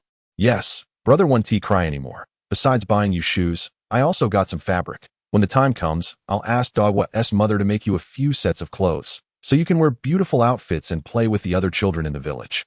Fong Jing shared her dreams of seeing her little sister in new clothes and shoes, softly speaking to comfort Fong Yuan, hoping to bring a smile to her sister's face. Chapter 10. So fragrant. So delicious. After washing Fong Yuan's feet, Fong Jing dried them with her own garment and took the floral shoes from her sister's hands to help her put them on. Come, little sister, stand up and take a few steps to see if they fit well. Fong Jing stood up and stepped back a few paces. Fong Yuan rose from the stone and walked a few steps. Fong Jing observed that the shoes were slightly large, but she estimated that with a thicker pair of socks, they would fit perfectly. However, at that moment, there were no extra pieces of fabric, so she would have to wait until the clothes were made to see if there were any remnants to craft a pair of socks for her sister. Brother, the shoes are beautiful and fit well. I can wear them, the little sister exclaimed, never having worn such lovely floral shoes before. She jumped on the open ground, eager to express to her brother just how wonderful the shoes were. The scene was indeed picturesque, albeit slightly larger than expected. However, the younger sister still had room to grow, and the shoes could still be worn. Fong Jing believed it best to reveal the truth to her sister, lest she worry about the fate of her floral cloth shoes. Thank you, brother. You are the best, Fong Yuan exclaimed with a joyful smile. All right, brother, she added, feeling that the sugar frosting was exceptionally sweet. She pondered why her brother would share it with others. Yet recalling how Dogwa's family had once fed her, she reluctantly took a bamboo bowl and poured some sugar frosting into it to share with Dogwa. Brother, are you going to wash the wild vegetables? Let me help you, Fong Yuan offered, noticing her brother preparing to cook and eager to assist. The little sister is now helping her brother. She has grown up, Fong Jing teased. The siblings approached the edge of the water ditch, where Fong Jing began to gut a rabbit on the stones nearby, while the little sister squatted at a distance, washing the wild vegetables. Fong Jing found it amusing to watch her sister's careful handling of her new shoes, a sign of her newfound affection for them. Striking a fire with flint proved to be a troublesome affair, but after much effort, Fong Jing managed to ignite it and placed it in the small earthen stove. Adding twigs and firewood to ensure the flames did not extinguish, he discarded the nearly singed mouse into a ceramic jar and headed towards the water ditch. Brother, I finished washing. The shoes won't get wet, Fong Yuan said with an adorable smile directed at Fong Jing. Sister, move some of the fire to the other stove hole for a larger flame. I'm about to start cooking. Don't let the fire in the smaller hole die out. Fong Jing instructed his sister, preparing to saute the vegetables. Brother, won't this jar be used for cooking? Fong Yuan inquired with curiosity. The small stove had two openings, one large and one small. The smaller was just right for the ceramic jar, while the larger fit the iron pot perfectly. Fong Jing reminisced, wondering if there once had been an iron pot at this very spot, lost in thought. As Fong Jing sought the rabbit meat in the iron pot, Fong Yuan stoked the fire beneath the earthen stove, and soon the enticing aroma of the meat wafted through the air. The speed of the iron pot far surpassed that of the ceramic jar, and Fong Jing added wild ginger and garlic, stirring gently. When it was nearly done, he ladled water from the wooden barrel into the pot and covered it, allowing it to simmer, taking a moment to relax. Fong Jing sat beside his sister, casually adding more firewood to the stove that he gazed at the ceramic jar and the iron pot, feeling an unusual sense of tranquility wash over him as he contemplated a future where he could finally enjoy a full meal, no longer plagued by hunger, and perhaps even savor delicious food. This, he thought, was the essence of life. Fong Yuan leaned against Fong Jing, her eyes fixed on the flames, inhaling the mouth-watering scent from the pot. She felt proud of her brother's newfound prowess in cooking. Though he had always been kind to her, he was now even more attentive. Lost in her innocent thoughts, she found comfort in leaning against him. What is Jingwazi doing? It smells so good. The aroma fills the air, village chief Zhu Zheng remarked as he entered the kitchen, noticing the sibling duo chatting merrily. Jingwazi, I brought you a large plate, he said, presenting a sizable dish as he stepped into the kitchen. Thank you, Zhu Zheng, Fong Jing replied gratefully, accepting the large plate and placing it beside the earthen stove. He lifted the pot's lid, releasing a cloud of steam and a delightful fragrance that permeated the kitchen. Fong Yuan stood up to peer into the pot, her nose twitching in anticipation. "Jingwazi, is this rabbit meat? It smells divine," Zhu Zheng exclaimed, watching Fang Jing as he prepared the dishes, unable to resist the enticing aroma wafting through the air. "Suanjing, this is rabbit meat, but the preparation differs from what you are accustomed to. I have also added a touch of sauce to enhance the aroma." Fang Jing carefully plated the bamboo shoots and rabbit meat into a large dish, filling it to the brim. She then placed the rat meat into the pan. "Saute it with some wild ginger and garlic. Little sister, turn up the heat. We will be dining shortly." "Jingwazi, this is remarkable. The dish smells exquisite," Suanjing remarked as he observed Fang Jing's unique cooking style, which was entirely different from their usual methods, not to mention the enticing aroma. "Shitu uncle, Xunyang aunt, Damao, Ermao, come quickly. The meal is ready, and we can eat now." Fang Jing noticed that the entire family had each brought a bamboo bowl and chopsticks. Fortunately, she had informed Suanjing to bring utensils. Otherwise, they would have struggled with only 3 bamboo bowls and 2 pairs of chopsticks. "Suanjing, Shitu uncle, Xunyang aunt, everyone, let us begin. In our home, we do not adhere to such formalities. Feel free to indulge." Fang Jing spoke first to ease any tension, ensuring that everyone felt comfortable to eat heartily. "Then we shall heed Jingwazi's words. Let us enjoy this meal." Unable to resist the sight of the dishes, they commenced eating. Suanjing was the first to pick up a piece of meat, prompting everyone else to follow suit. Reaching for the vegetables with their chopsticks, Fang Jing served her little sister several pieces of meat, while she herself took a bamboo shoot. "Delicious, exquisite, truly delightful. After so many years away, I have never tasted such delectable fare. Jingwazi, your cooking is simply outstanding," Suanjing exclaimed. His family savored the meat, and none felt that his words were exaggerated. The food was indeed remarkable, and their chopsticks never ceased moving. Fang Jing felt that all her efforts were worthwhile. As a cook, the greatest satisfaction lies in hearing others praise her culinary skills. Watching Damao, Ermao, and her little sister, she felt confident that they found the meal delightful. Although she was not a professional chef, in that moment, Fang Jing firmly believed she embodied the essence of one. Chapter 11. The mountains adorned with golden armor. After the meal, everyone sat back to rest. Having eaten their fill, the 3 little ones were particularly stuffed. It was around 6 o'clock, just the right time for darkness to descend and for sleep to beckon. The villagers typically dined around 10 in the morning and again at 3 or 4 in the afternoon. Enjoying 2 meals a day by the time dinner concluded, it was nearly dark, and with no entertainment options available, they could only curl up in bed to sleep. Fang Jing gazed at the empty ceramic jar and the equally vacant plates on the table. Unable to fathom how such a large jar of rice and 2 substantial platters of dishes could have vanished into the bellies of just a few individuals, she felt she had consumed only 2 bowls of rice along with some vegetables.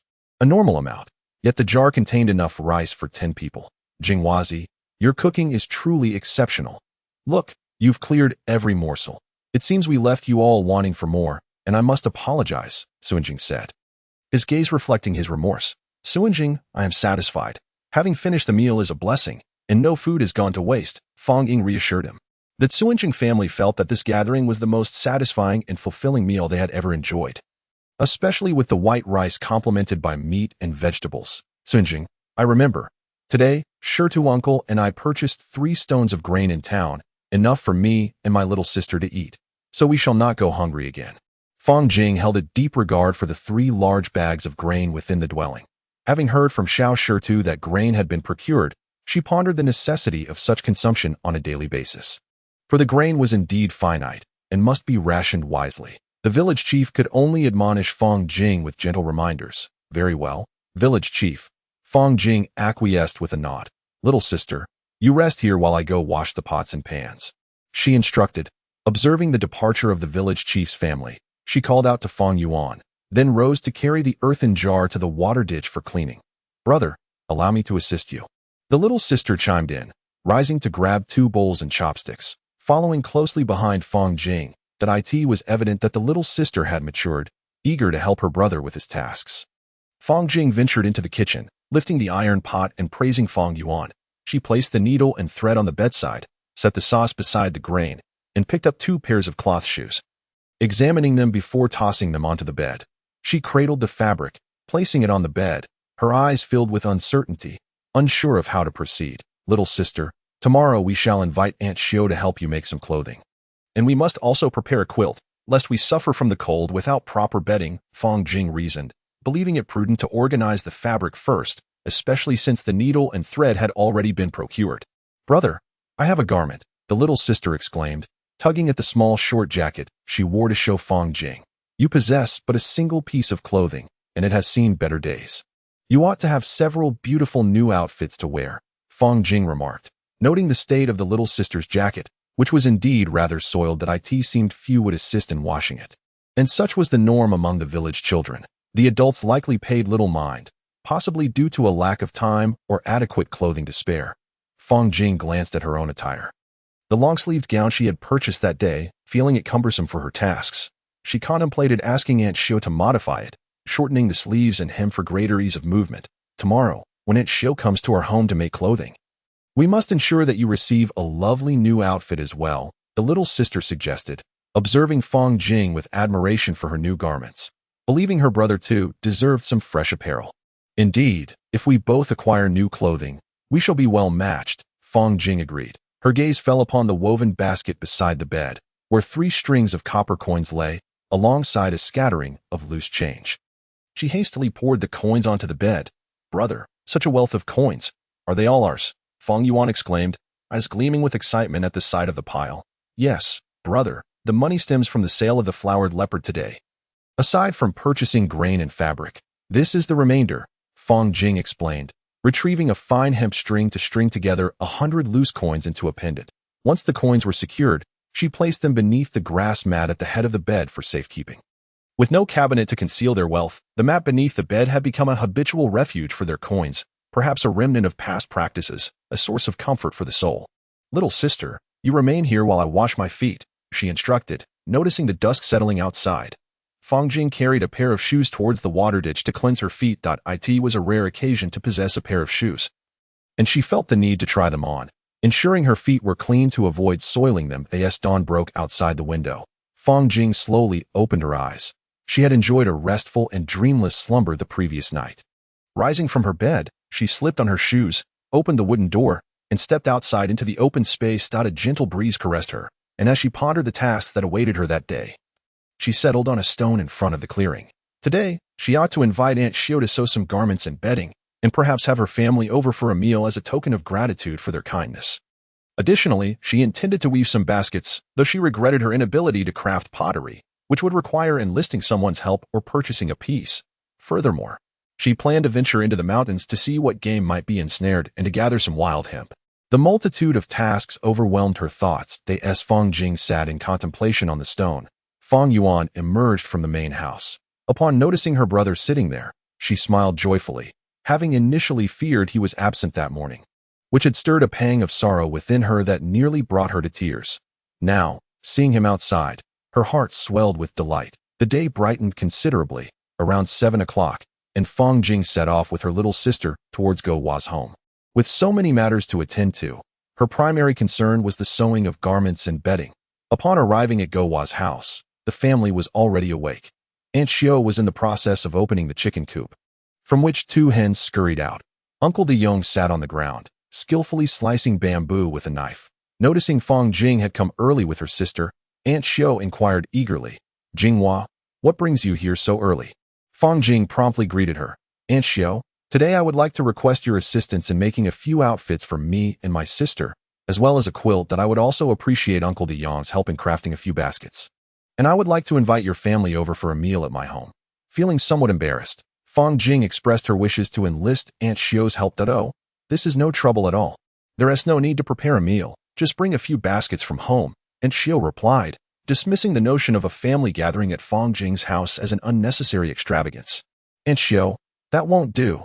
The baskets Uncle De Yong weaves are meant for sale. If I take up his time for a few days, he will have crafted fewer, resulting in a loss of income.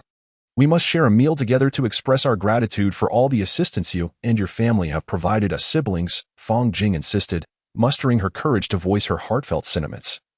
Hoping only for Aunt Xiao's help with the garments and bedding, and Uncle De Yong's assistance with the baskets. "Very well then, I shall accompany you and Uncle De Yong shortly," Aunt Xiao conceded, feeling content to lend a helping hand. "Thank you, Aunt Xiao and Uncle De Yong. Please invite Go Wa and the others to join us as well. If Grandma is home and free, she should come too." Fang Jing thought it wise to summon Go Wa, as it would be pleasant to explore the forest together. Soon enough, Aunt Xiao's family arrived, consisting of 3 adults and 3 children. Fang Jing busily arranged a wicker basket in front of the clearing, and then brought out a wooden table. Aunt Xiao, could you please make 2 or 3 pairs of long trousers and short jackets for me and my sister, along with a quilt? If we run short, there is more fabric inside. Uncle De Yong, here are the bamboo stalks I chopped the day before yesterday. If they are insufficient, I can go cut a couple more. Indeed, we likely one team need an entire bolt of fabric for the clothing and bedding. Let me take some measurements first, and Xiao responded as she began measuring the siblings' heights in their chest and waist sizes. Jinghua, it's best to chop 2 more stalks. 1 tea suffice. I'll have Go-Wa assist you shortly. Uncle Daong felt that one was insufficient and expressed his opinion to Fang Jing. Very well, Uncle Daong. I shall go chop one immediately. After measuring her height, Fang Jing picked up a broken knife and ventured into the bamboo forest, with Go-Wa following closely behind. This moment, Aunt Xiao and the old lady were busy cutting fabric, while 3 little ones watched on. Fang Yuan, Go-Wa's younger sister, and Go-Wa's younger brother, Uncle Daong, had already begun splitting bamboo. Fang Jing felt that there was nothing more for her to do there, so she took the broken knife and hemp rope. Calling Go-Wa to prepare for the hunt in the woods, the Chinese pangolin, a unique subspecies, is protected by its light golden yellow scales, which shield its body from harm, though there are also brown variations.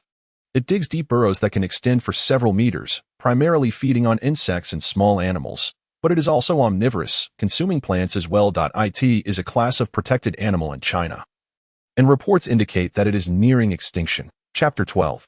There are delicacies underground. Go-Wa gazed at the large animal and the 2 smaller ones before him, having never seen anything like them before. Uncertain about what they were and whether they were edible, he found them quite intimidating, his little face paling.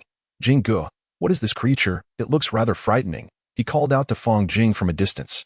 Fear not, Go-Wa. This is called a pangolin, also known as the burrowing beast. It may seem quite fearsome, but it does not bite.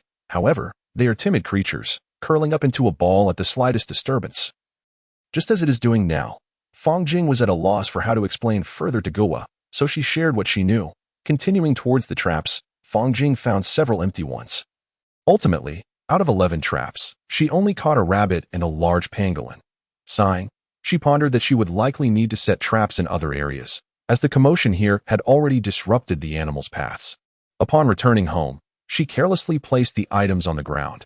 Aunt Xiao and her family looked at the contents of the basket with curiosity, having never seen such things before, finding them rather peculiar with their scaly bodies. Jingwazi, what are these creatures? Are they edible? They look quite alarming. And Xiao inquired from a distance, eyeing the small beings in the basket. Why have we never seen them before? They have armor-like scales. Much like soldiers, Daong asked, equally astonished as he looked at Fang Jing. Uncle Daong, it is normal not to have seen them before, just like carp, which are rarely encountered unless one goes fishing or drains the water. They remain hidden beneath the surface. The dragon carp behaves similarly, preferring to rest in deep holes during the day and emerging at night to forage for food, which is why they are seldom seen. Furthermore, these scales serve to protect them from harm. As you can see, it is currently curled up, concealing its underside from view. The scales are quite hard, making it difficult for even tigers and wolves to harm them. Fang Jing explained to Uncle Daong with her insights. The iron pot was placed directly on the wooden table, and the clay jar was brought over. As they sat on the floor, Fang Jing felt speechless, contemplating that in the near future, she would need to acquire a proper table and chairs, as sitting on the ground, though not uncomfortable, was still an adjustment. Everyone, please eat without hesitation. Make yourselves at home. There is plenty of rice, Fang Jing said, as she cooked a pot full of white rice, fearing that her guests might not be satisfied and wanting to warm their hearts with her hospitality. As everyone gathered to partake in the meal, it was evident from the aroma of the dishes that they were delectable. The elder matriarch spoke, prompting everyone to extend their chopsticks to grab the food. Devouring it heartily, Fang Jing, having picked up a worn knife from the kitchen, prepared to gather some wild hemp to craft into rope, intending to set more traps in the woods later that afternoon. Supplemented by some rabbit entrails, which would surely attract a greater catch.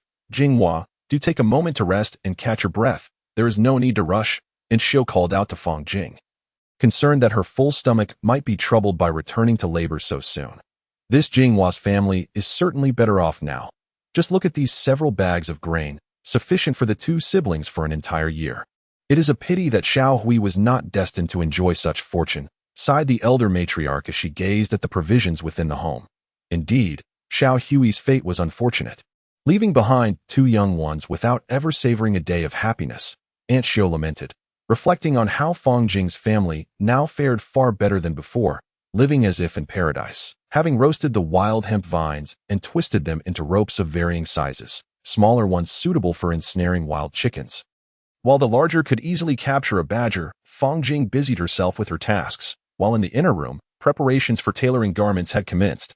Fang Daon was in the cool shade of a corner, weaving bamboo baskets. "Dog Hua, come with me to forage for some food," Fang Jing said, clutching a hoe and the old knife, with a bundle of hemp rope draped over her shoulder. "What are we digging for?" "Jingji, wild vegetables?" Dog Hua now held Fang Jing in high regard, admiring her ability to procure game. Fang Jing led Dog Hua into the depths of the left side of the forest, navigating through the underbrush without a clear path, progressing for about 4 or 5 li before beginning to set traps along animal trails. This location was several li away from where they typically set traps. Yet Fang Jing was confident that they would ensnare something. She placed some rabbit entrails in the traps, believing it would entice gluttonous creatures. After successfully setting 10 traps, she ventured a bit further to establish a larger snare. The hemp rope was thick, and Fang Jing contemplated the possibility of capturing a wild boar, as this path bore signs of their passage to it seemed worth a try. So she placed the final rabbit entrails within the snare, carefully erased her tracks, and retreated, holding the hoe and worn knife as Dog Hua followed closely, bewildered by Fang Jing's intentions. Upon exiting the forest, Fang Jing sought the plant she had spotted a few days prior in the mountains, convinced that she had encountered it in a past life, but the name eluded her. Upon locating the plant, she examined its leaves and flowers, feeling a sense of familiarity. Following the vines, she still could not recall its identity. So she took up her hoe and began to dig. After a quarter of an hour, she had excavated over half a meter deep, finally uncovering the root beneath. Fang Jing felt a surge of joy, pondering how this find would stave off hunger. However, she found the hoe inadequate for the task, as the plant grew deeply entrenched in the soil, making extraction laborious. Using her hands to sift through the earth, she grasped a root the size of a copper coin, and with further digging, she unearthed the entire root. Dog Hua, observing Fang Jing hoisting the half-arm length, copper coin-sized object, was puzzled about its nature. "Jingji, what is this? Can it be eaten? It looks rather peculiar." Dog Hua had never encountered such a thing, and neither had anyone in the village. Dog Hua, this is a splendid find. It is indeed edible, and when cooked, it is quite delicious. Fang Jing placed the stems into the basket and continued to dig, offering no further explanation to Go Hua. Digging and digging, she unearthed a treasure, a veritable world of wonders. Go Hua assisted by clearing the soil beside her, while Fang Jing remained focused on her task. She was unaware of how long she had been digging, but upon seeing the basket brimming with her finds, she deemed it sufficient and ceased her efforts. With the hoe resting against her shoulder and the basket suspended from it, she began her journey home, followed eagerly by Go Hua, who clutched a broken knife. Sharing in Fang Jing's sense of wonder at the world, "Can it truly be eaten? Is it not poisonous?" the old woman queried anxiously. "Grandma, this yam is a common food for ordinary folk in the south. It is entirely safe to consume and can even enhance one's health," Fang Jing explained using language that the Xiao family would comprehend. The Xiao family was wholly unfamiliar with this yam, and upon hearing Fang Jing's words, they were taken aback. Food that could sustain life was indeed a remarkable discovery, though they were curious about how Fang Jing had acquired such knowledge and her skills in hunting. The current bounty left them in awe. Are there many more by the edge of the forest? If it can be eaten, it is indeed a life-sustaining gift. The old woman expressed her fondness for edible provisions. Having endured hunger throughout her youth, the sight of the filling yams brought her joy that transcended mere words. In the vicinity of the forest, there are some. I did not search meticulously, but they are certainly edible. Fang Jing reassured the old woman with understandable words. Everyone began to eat. Savoring the flavor, Fang Jing fell silent, carrying the basket towards the water ditch. She was reluctant to witness such scenes and dared not voice her thoughts, for she had little experience in these matters. Fang Jing meticulously cleaned the yams, their luscious appearance tempting her to contemplate what dish to prepare for dinner. With no game to speak of, she resolved to forage for wild vegetables to complement the yams, considering it a dish in its own right. While digging for wild vegetables at the forest's edge, she pondered how long the traps had been set. Surely they must have ensnared something by now. Carrying only the basket, she made her way toward the traps, leaving the hoe and wild vegetables by the roadside. Go-Wa, watching her intently, sparkled with anticipation, hoping for a substantial catch that would allow them to enjoy the delectable meats crafted by Jing-Gu. Hastening towards the location of the traps, Fang Jing found her progress hindered by rampant weeds, forcing her to navigate carefully to avoid scratches on her face. After half an hour, she finally reached the trap site and spotted a wild chicken flapping about. Approaching swiftly, she grasped the chicken's neck and, with a decisive movement, dispatched it, tossing it into the basket before proceeding to the next trap, reminding Go-Wa to be cautious. Fang Jing inspected each foot trap in turn and collected 3 wild chickens, a rabbit, and a half-dead fawn, weighing approximately 30 pounds. Its coloration was a muted grayish-black, unlike the mottled yellow creatures typically seen in the animal kingdom of her past life. Fang Jing felt a sense of satisfaction. This fawn would provide sustenance for several days. Jinghua is indeed skilled. She can procure wild game with ease, and this meat will allow us to dine well every day, Shouant remarked, enviously eyeing the wild chickens, rabbit, and fawn that lay before them. Jinghuazi, do refrain from overindulgence. You and your siblings should save some for later, rather than consuming everything ourselves. Fang Daong believes it unwise to devour it all, suggesting we reserve some for future needs. Uncle Daong, should we not consume all the meat, it may spoil. However, I shall later prepare the rabbit, curing it with salt for preservation, thus ensuring we have sustenance through the winter. Fang Jing still envisions transforming it into cured meat. After Dog-Wa brought a small basin, Fang Jing steadied the deer with her leg, deftly severing its head. The blood flowed into the basin until it nearly filled. Once sufficient, Fang Jing carried the deer to the ditch for dissection, instructing Dog-Wa to fetch a basket to accompany her. Lacking an abundance of condiments for a grand feast, she resolved to prepare braised deer meat accompanied by wild greens. A large pot would contain nearly half a deer's worth. Fang Jing intended to salt the remaining meat for later drying. As the sun perched atop the mountain, Fang Jing entered the inner room with the iron pot. Calling on Aunt Xiao to assist in clearing the table, she placed the pot on the square table and brought over a clay jar, summoning everyone to prepare for the meal. Although the hour of 5 or 6 felt slightly tardy for Aunt Xiao's family, their hunger was not acute. A slight delay was inconsequential. The scene remained unchanged, marked by ravenous consumption and the sounds of hearty eating. With little conversation exchanged, Fang Jing pondered the adage from her past life, that one should not speak while eating or sleeping. Such notions were not exclusive to scholars, but reflected the daily life of rural folk. When one is famished and faced with food, there exists little time or energy for conversation. This was Fang Jing's insight. After the meal, the pot was emptied, and the bowls were spotless, with several small children still licking theirs clean. Fang Jing recalled a film from her previous life, 1944, which she had struggled to comprehend at the time. Yet now, witnessing such a scenario before her, she felt a deep resonance. The memories of hunger from her past resurfaced. Where had she ever seen such a state of deprivation? In stark contrast, her previous life seemed a period of abundance. Both Grandma and Aunt Xiao possessed commendable skills, crafting well-fitting garments for the siblings.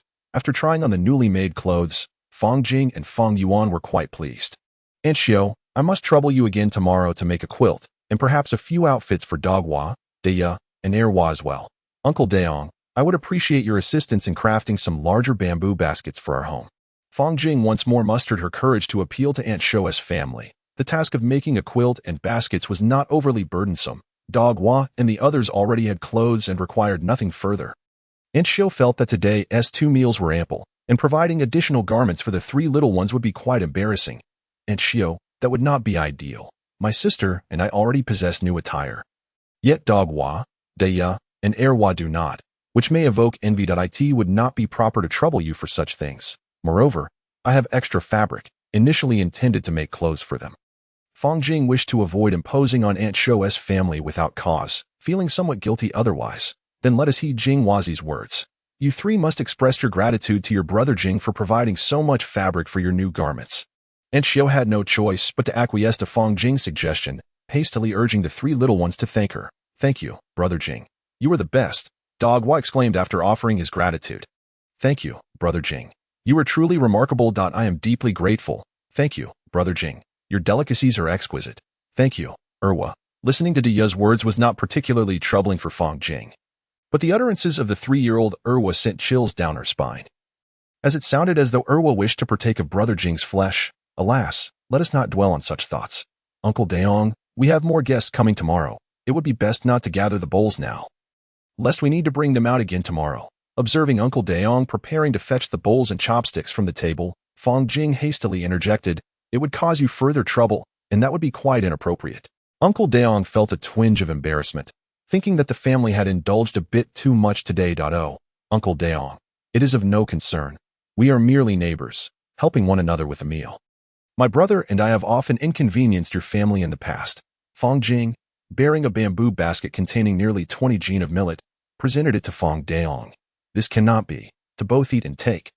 Do you think we are such people?" Aunt Xiao, witnessing the scene, hurriedly declined. "Aunt Xiao, this is precisely where you are mistaken. My brother and I have dined at your table many times and have caused you no small amount of trouble. Have we not?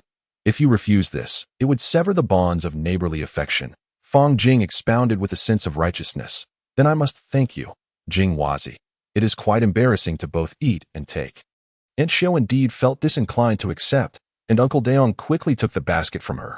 "Well then, Uncle Daong, I shall not see you off any further. Granny, be cautious of your footing on this dark and slippery path. Do not fall." Dagwa assisted Granny as Fong Jing escorted Uncle Daong's family to the door, not forgetting to offer her advice. Chapter 14. A celestial being, Fong Jing pondered certain matters and events from her past life. Uncertain of how the days ahead would unfold, feeling somewhat lost about whether to remain in Fongjia village or pursue another course, as she lacked any clear direction. Do not worry, little sister, I will never abandon you. Wherever you are, I shall be there too. Fong Jing gently embraced her little sister, hoping to convey warmth to dispel the icy silence that lay within the child's heart, a silence she could not express to others. "Little sister, in the future, I will take you to enjoy more delicious food, to wear more beautiful clothes, and to behold the most breathtaking scenery." Fong Jing envisioned that, should circumstances permit, she would certainly take her little sister to explore every corner of the great Tang. Indulging in the world's culinary delights, although the present Tang may not offer much in the way of exquisite cuisine, she could surely prepare meals herself. "Brother, are there even more delectable delights?" Fong Yuan softly inquired of her brother. Convinced that the finest food in the world was that which he prepared, "Little sister, this world is vast, beyond your imagination, filled with things we have yet to see and taste. One day, I will take you to experience them." Fong Jing was uncertain of the culinary offerings of this era, but she believed there would be some, albeit perhaps not in abundance. "Little sister, tell me about our grandparents and parents after I fell from the tree. I seem to have forgotten many things." Fong Jing wished to learn more about their past and hoped to glean some insights from her little sister's words. "Brother, are you hurt? Are you all right?" Fong Yuan, filled with concern, clung tightly to Fong Jing, wishing for his well-being. "Rest assured, dear sister, I am well and in good health. I have merely forgotten many things from the past." Fong Jing, with her benevolent lies, deceives her younger sister. Thus, as the younger sister softly recounts her thoughts, Fong Jing gradually gains a general understanding of her family and the villagers, realizing that her perspective, gleaned from Fong Yuan's words, may differ from her own. Fong Jing listens intently, calmly analyzing in her heart that the village remains united and amicable, devoid of malice among its inhabitants. The villagers share familial ties, stemming from the relocation of Fong family village from the north over a century ago, which has since developed into its current scale. Although impoverished, the villagers support one another, regardless of the magnitude of the issue, a stark contrast to Fong Jing's previous life. As time passes, Fong Yuan drifts off to sleep, and Fong Jing, too, succumbs to a drowsy slumber. After an indeterminate duration, Fong Jing finds herself in a vast expanse within her dreams, surrounded by an overwhelming whiteness, devoid of any other hue. She is uncertain of her whereabouts and calls out, "Is anyone there?" Yet, all she receives is an echoing void, with no one to inform her of her location or to appear before her. Fong Jing has long since grown numb to this white realm. If anyone were to witness her, they would see her eyes entirely devoid of pupils, merely the whites, having become blind long ago. Time continues to elapse, and along her path, she encounters a pool filled with an unknown liquid. A delicate blend of light blue and faint gold, strikingly beautiful in a daze. She steps forward, inadvertently plunging into the pool, the water choking her as she struggles fiercely, writhing until the pool lies still. Minutes pass, then an hour, a day, a year, a century, until suddenly, a pristine hand emerges from the tranquil surface of the pool, and a figure leaps forth, eyes wide open, filled with a dazed brilliance gazing into the distance. The one who surfaces from the depths of the pool is none other than Fong Jing.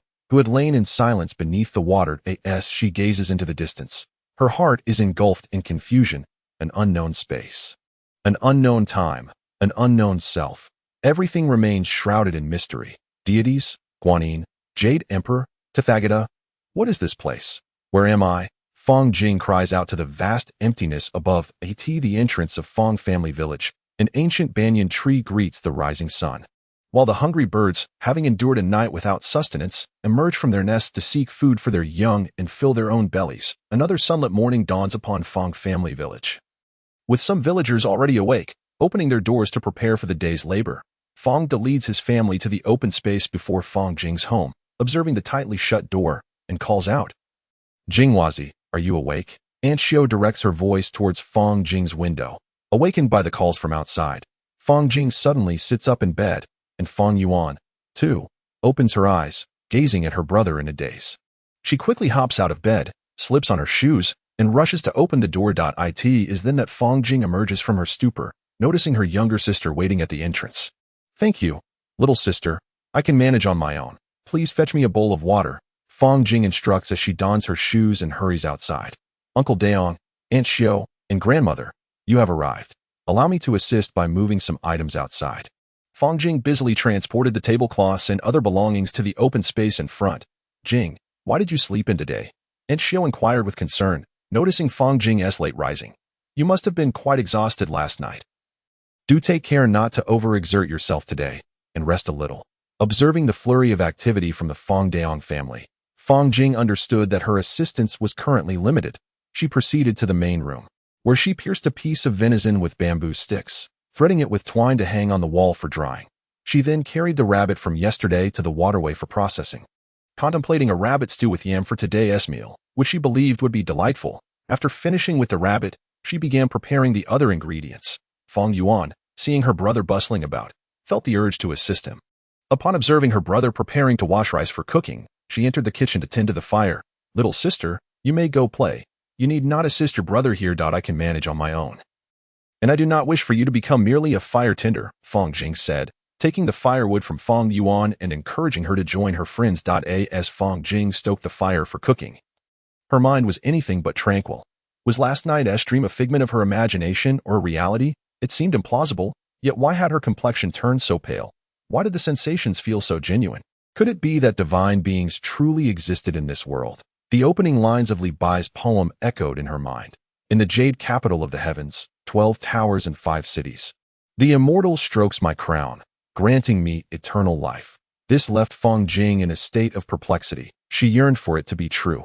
After all, her soul traversing to the Tang Dynasty was already an unscientific phenomenon, making the existence of deities more comprehensible. Perhaps it was the Ksitigarbha Bodhisattva who had guided her to this place. Fong Jing stared blankly at the flames, lost in contemplation of the causal relationships surrounding her. Convinced that divine beings might be lurking in some corner, secretly observing her or having cast her into the Tang Dynasty without a care for her fate. At that moment, she felt an urge to point to the heavens and curse those irresponsible deities for casting her here in silence, wondering if such callousness could truly satisfy their twisted desires. Yet, she refrained from cursing, fearing that the foolish entity might unleash a thunderous punishment, which would likely land her back in the underworld to report in. A prospect she found unappealing. "Dogwa, come help me with the fire," she called to the idly loitering Dogwa outside. "Brother Jing, are you preparing to cook? You can trust me with the fire," Dogwa replied, excitedly eyeing the ingredients laid out in the small bamboo basket on the stove. "Very well, you tend to the fire, and I shall cook. Soon, we shall feast on yam stew with rabbit. Be sure to indulge." With Dogwa tending to the flames, Fong Jing began her culinary endeavors. As the rabbit meat sizzled in the high heat, a delectable aroma quickly filled the air. She added water, coarse salt, and sauce, simmering it over medium heat, before introducing the yam and covering the pot to let it stew. As time passed, the yam stew with rabbit was ready, much like the day before. The iron pot was placed on the table, and everyone gathered around to share the meal, a familiar scene that filled Fong Jing, the chef, with a sense of accomplishment. "Jing, today's rabbit is even more delicious. This yam is splendid, just right for my old teeth," grandmother praised Fong Jing. "Grandmother, while this yam is suitable for people of all ages, it is particularly favorable for the elderly and children. You may indulge in it a bit more. And if it runs out, You can venture to the mountains to gather some. As long as you possess a modicum of strength, it will suffice. I am even contemplating planting some next year. Fang Jing hopes that everyone will cultivate a bit next year, as this could help alleviate some food shortages. Chapter 15. Have you ever tasted braised pork? After today's meal, everyone was left with round, full bellies, and Fang Jing too had overeaten. The yam was simply exquisite. Fang Jing had never tasted such delightful yam before. It was truly delicious, and thus she sat on the ground, her stomach full. Taking a moment to digest. As for the Fang family, they were just as voracious as before, leaving no grain of rice or morsel of vegetable untouched. Traditionally, grandmother's teeth weren't in the best condition. But today she feasted on yam alongside Fang Jing, both of them sitting on the ground, breathing heavily from their indulgence. Once Fang Jing felt sufficiently rested, she rose to wash the dishes. Dia also stood up to collect the bowls and chopsticks. Observing Dia's slender frame, Fang Jing said, "Dia, please sit and rest. I can manage this myself.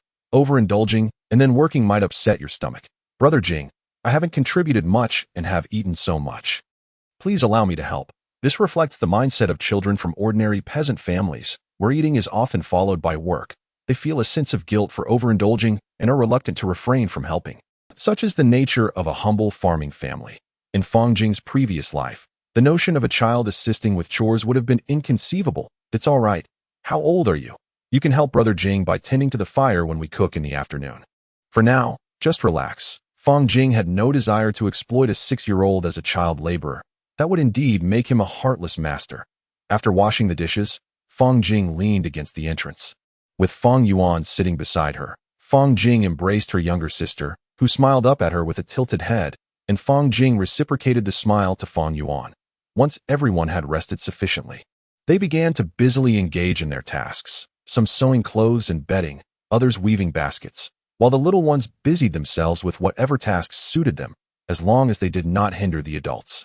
In truth, the children were quite conscientious, mostly observing or tidying up scraps of cloth without disrupting the adults' work. Unfortunately, this was no longer feasible. Fang Jing and Guohua advanced cautiously, hoping for a favorable omen on today's hunting expedition. The sun hung high in the sky, signaling a positive sign. Upon entering the forest, Fang Jing proceeded with calmness and caution. Unlike her earlier carefree demeanor, her ears were now attuned to the myriad sounds around her, wild creatures and birds alike.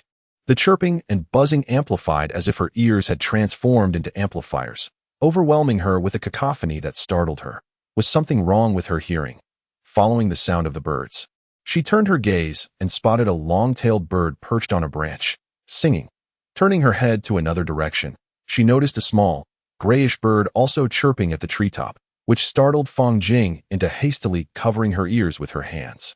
This scene instilled a sense of fear within her. However, her ears could not block out the noise that still penetrated. At that moment, Fang Jing felt as though she had stepped into a rice milling factory, as the din was unbearable, threatening to shatter her mind. Despite her attempts to muffle the sounds, the cacophony continued to assail her senses, becoming increasingly intolerable, as if the noise could drive one to despair. Fang Jing hastily took a seat, her gaze fixed on her nose focused on her heart. Her voice abruptly ceased, restoring tranquility.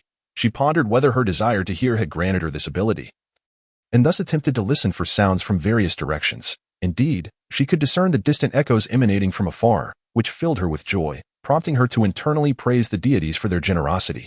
She expressed gratitude to the Jade Emperor, the ancestor of the Upper Clear, the Supreme Lord, the Ksitigarbha Bodhisattva, the party, the nation, and CCTV.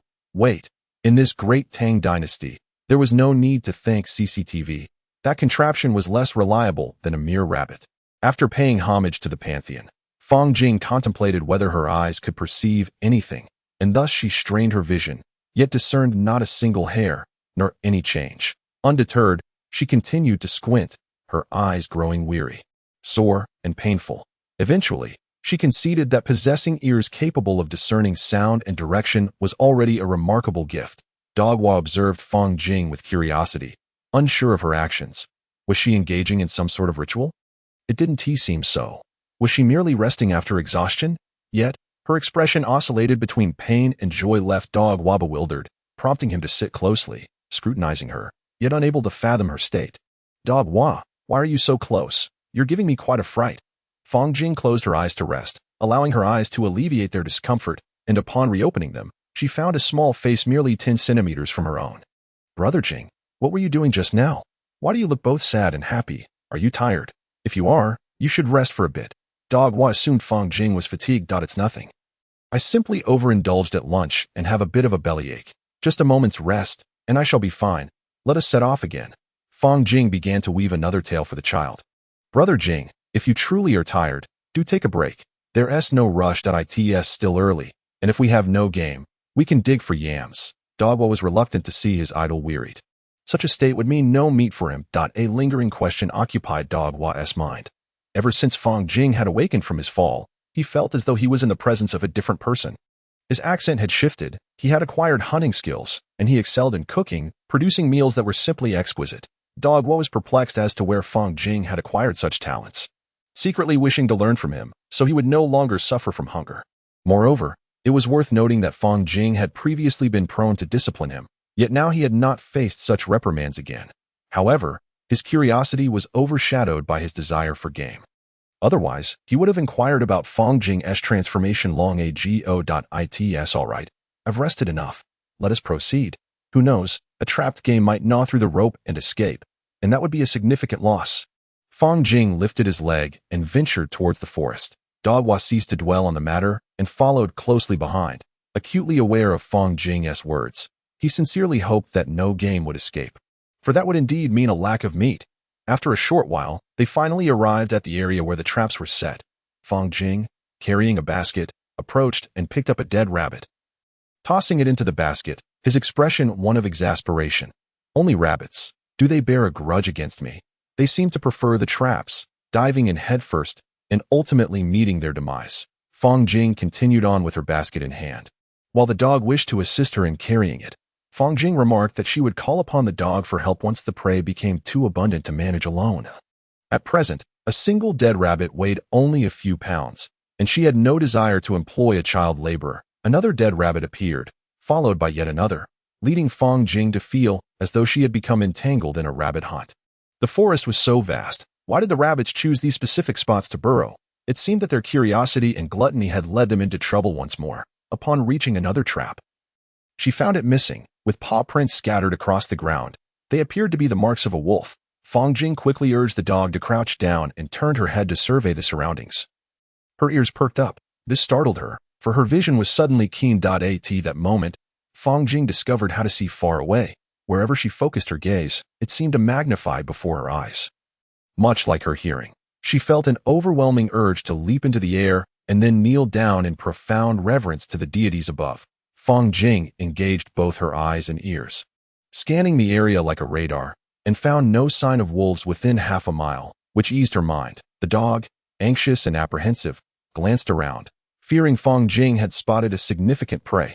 After a while, when she stood up to indicate all was well, he approached her, inquiring, "Jing Gij, what is it? Is there prey?"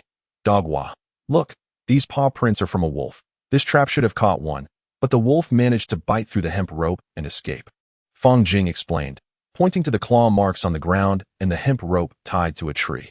"Jing Gij, these are wolf paw prints. They look like dog prints," Dog Wa remarked, having never seen a wolf before, but recognizing the resemblance to the prints left by the only dog in the village. His face filled with confusion. Dog Wa, wolves are somewhat similar to dogs, but dogs wag their tails, whereas wolves do not. The dogs in the village come in various colors: yellow, white, black, and speckled, but wolves are predominantly a mottled gray. Moreover, wolf paws are considerably larger than those of dogs, resulting in much more substantial prints. Wolves are highly aggressive. They typically bite at the neck, and once they latch on, the victim is virtually doomed. Furthermore, ordinary people stand little chance against a pack of wolves. In the future, do not mistake wolves for dogs. Fang Jing imparted the knowledge she possessed, effectively taking on the role of a minner. "Jing Gij, is wolf meat delicious? If it is, let us set a trap for one," Dog Wa suggested, seemingly oblivious to the gravity of her earlier warnings, his mind solely preoccupied with thoughts of meat. Fang Jing, while understanding his enthusiasm, felt exasperated. "Very well, Dog Wa, just remember, when you see a wolf, run," she replied, knowing the boy had to undergo further education. It's good that you understand. You can't go wrong by listening to me. Having said that, she continued on her way. Along their path, 3 traps were found missing, evidently gnawed through by some animal. Fang Jing gritted her teeth in frustration, vowing to seek revenge. As they ventured further, they encountered yet another rabbit and discovered a small, pale red fox that had long since perished. Fang Jing lifted it slightly. It weighed less than 10 pounds. She pondered whether the fox fur held any value. If it did, that would be splendid. If not, it would suffice to have someone process it into a small short coat for her younger sister. Fang Jing prepared to toss both the rabbit and the little fox into the basket, ready to carry them away. As she inadvertently glanced towards the direction of the last snare, she heard a commotion that was rather significant. In a flurry, Fang Jing quickly pulled Dog Hua down, fearing that the prey in the snare might discover their presence. With her eyes and ears fully alert, she beheld a large wild boar ensnared. The snare had caught its head, while 2 additional snares bound one of its front legs and one of its hind legs, each tied to nearby tree trunks. This left the wild boar with no strength to escape, only able to struggle futilely against the increasingly tight bindings of the snares, which were not easily broken. Brother Jing, whereas the wild boar? Whereas the wild boar?